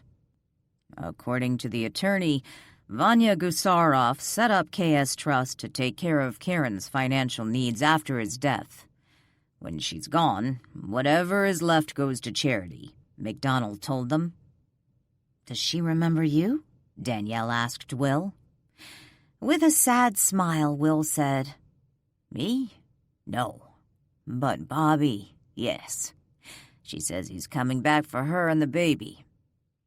What are your plans? MacDonald asked Will. Initially, I planned to return to Phoenix, but I realize I can't. Not now. I need to make sure Karen is taken care of. Maybe Stoddard only stopped by twice a year, but at least it was someone from the family looking in on her. Fortunately, from what I've seen so far, the staff they hired to take care of her seems genuinely fond of her. I haven't noticed any signs of abuse or neglect. "So you're sticking around?" Danielle asked. Yeah, I think so. Might be a nice change, living by the beach again. And I can keep an eye on things. I'm having my attorneys look into the possibility of getting me appointed as Karen's guardian, or whatever they call it. Considering I have my own money and I'm not after hers, and I'm the closest thing she has to a relative, she was the mother of my child, I'm hoping the courts will consider my petition. I have no desire to interfere with DCL or the charities that will ultimately inherit her estate. I just want to make sure Karen spends her remaining years as comfortable as possible. Chapter 40. What are you doing here? Joe asked Danielle when he found her coming out of Chief MacDonald's office. "Checking on my iPhone. It was taken into evidence after Smith attacked us." What have you been using for a phone? "I bought another one the next day." Those aren't cheap. "No problem. I'm rich, remember?" Danielle grinned. "Anyway, I was meaning to upgrade my phone. Figured I'd donate my old one, but it looks like I won't be getting it back anytime soon." Sorry about that. Hey, are you in a hurry? How about I buy you a cup of coffee? Joe nodded to the break room. Danielle smiled. "Sure, I could always use a little extra caffeine." I don't suppose you heard about Samantha yet? Joe asked, as he led Danielle into the break room and showed her to a table. "Lily's nurse? Did you guys find her?"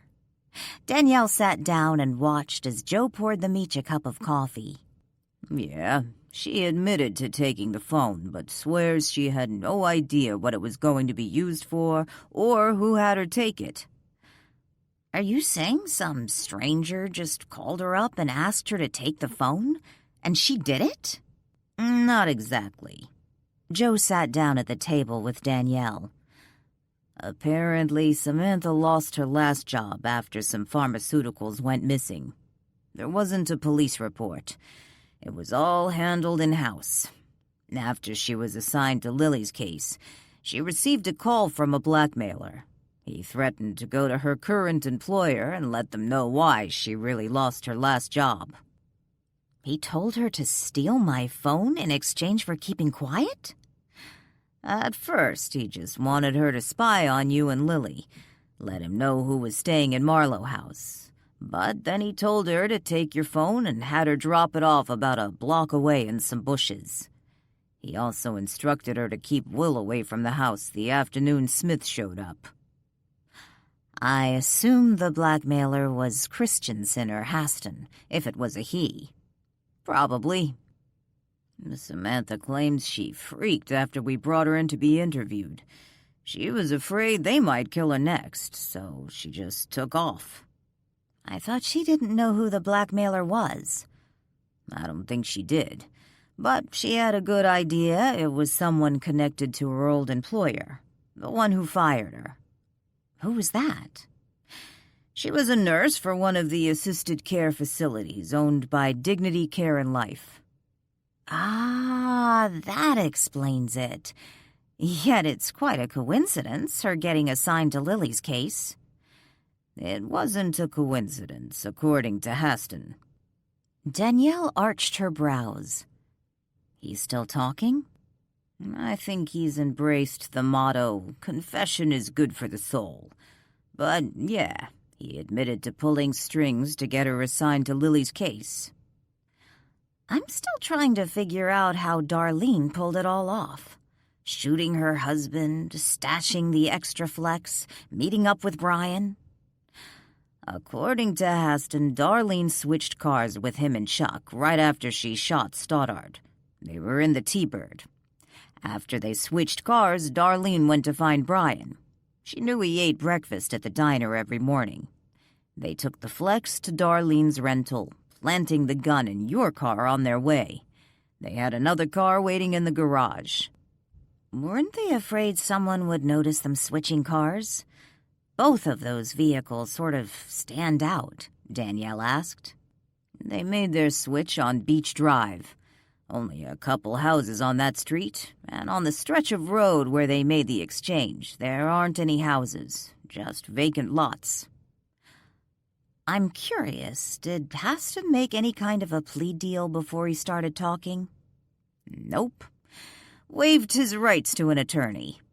Christensen, on the other hand, won't say boo without his lawyer's okay.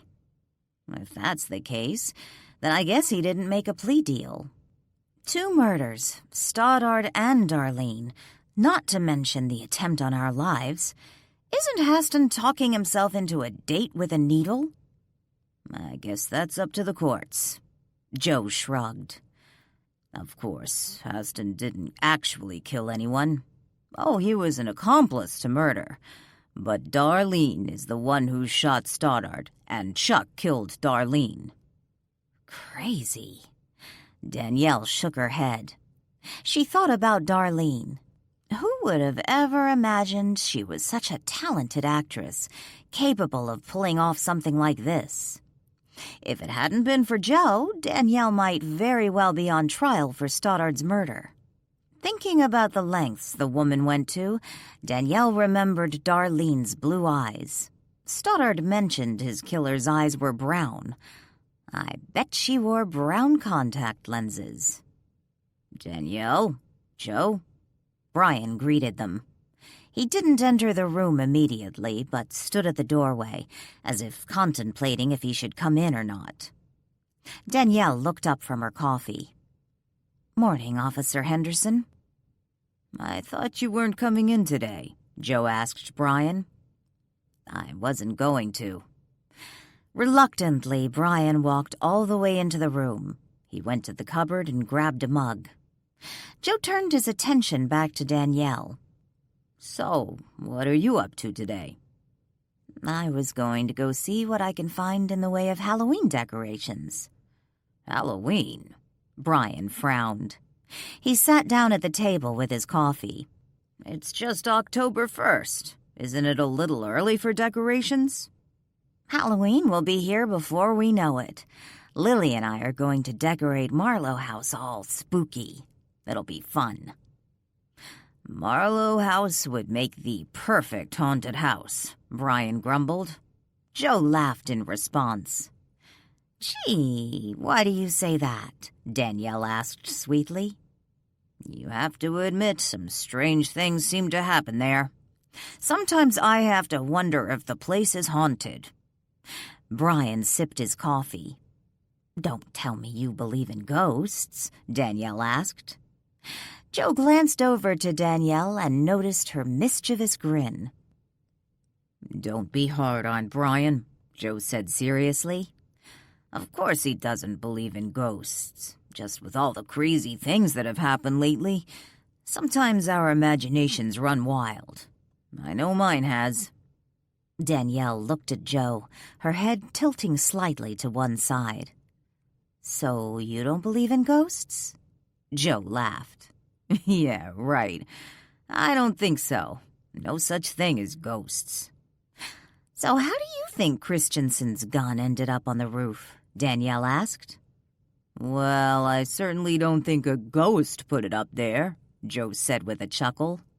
Christensen obviously saw the officers and panicked, threw the gun. I suppose that could happen, Danielle muttered. As for Marlow House being haunted, we already have one haunted house in Frederickport. We don't need two. Exceeds our quota. Joe grinned. We do? Danielle glanced from Joe to Brian. Brian shrugged in response. The Presley House, Joe said. The Presley House? Danielle frowned. I don't know where that is. It's a couple blocks from yours, Brian explained. It's been vacant for years. And people say it's haunted? Danielle asked. Only on Halloween. Brian sipped his coffee. Oh, you're saying it's fixed up as a haunted house every Halloween? Danielle asked with a grin. No. Joe shook his head. Some people really believe it's haunted, but they say the ghost only comes out on Halloween. Whose ghost is it? Danielle asked. Heck if I know, Joe shrugged. It's just a silly legend. Like I said, there are no such things as ghosts. Well, you know. Danielle looked down in her cup and gently swirled the coffee around. When I was a kid, I told my parents I could see ghosts. Of course, I'm sure you already know that. You were a kid. Joe patted her hand. Kids have active imaginations. She turned to Brian. So, is Joe right? You don't really believe in ghosts? About to take another sip of coffee, Brian paused and looked up into Danielle's eyes. Their gazes locked as they silently studied each other. Finally, Brian spoke. I really don't know what I believe anymore. Ian took Lily and Danielle to dinner at Pearl Cove that evening to celebrate the arrest of Stoddard's killers. When they returned home, Ian stayed up with Lily as the two waited for the nurse to show up for Lily's evening IV. Danielle excused herself and went up to bed. She was exhausted. Since coming home from dinner, Danielle hadn't seen Walt. She suspected he was up in the attic with Sadie, but was too tired to investigate. Instead, she climbed into bed and fell fast asleep. Her bed seemed to be moving, swaying gently from side to side. Licking her lips, she tasted salt. Breathing deeply, she could smell the ocean. Are you going to open your eyes or not? Walt asked impatiently. Danielle opened her eyes and looked around. She sat in a sailboat with Walt in the middle of a calm sea. The shore was nowhere in sight. "Where are we?" she asked, looking down. Running her hands over her lap, over the skirt of her white lace dress, she smiled. The feminine dress reminded her of something worn in the late 1800s. Reaching up, she touched her head. She wore a straw hat, and her dark hair fell over her shoulders in curls. "Isn't that obvious? We're sailing." Walt smiled. Danielle noticed he wasn't wearing a suit, as was his normal attire. Instead, he dressed casually in white linen slacks and a white linen shirt, its top few buttons undone. He also wore a straw hat. "I've never been sailing." Danielle looked around eagerly. "I used to go all the time when I was... I didn't know that." There is a lot about me you don't know, Danielle," Walt said seriously, handing her a glass of wine. "So, what is the special occasion?" She sipped the wine. "I figured you needed some quiet time. You've been through a lot these last few months, and I couldn't think of a more peaceful place than this." "I suppose you could have just let me sleep." Danielle grinned. "You are sleeping," he reminded her. "You know what I mean." Danielle sipped her wine. "Would you rather I leave you to your own dreams?" "My own dreams?" Danielle smiled softly and lifted her glass in a toast. "This is my own dream, one of my best." This concludes The Ghost Who Wanted Revenge by Bobby Holmes, also known as Anna J. McIntyre, narrated by Romy Nordlinger. Copyright 2014 by Bobby Holmes. This unabridged audiobook is published by arrangement with Robath Publishing, LLC, and was produced in the year 2017 by Tantor Media Incorporated, a division of Recorded Books, which holds the copyright thereto. Please visit Tantor.com for more information on our growing library of unabridged audiobooks and to take advantage of special offers.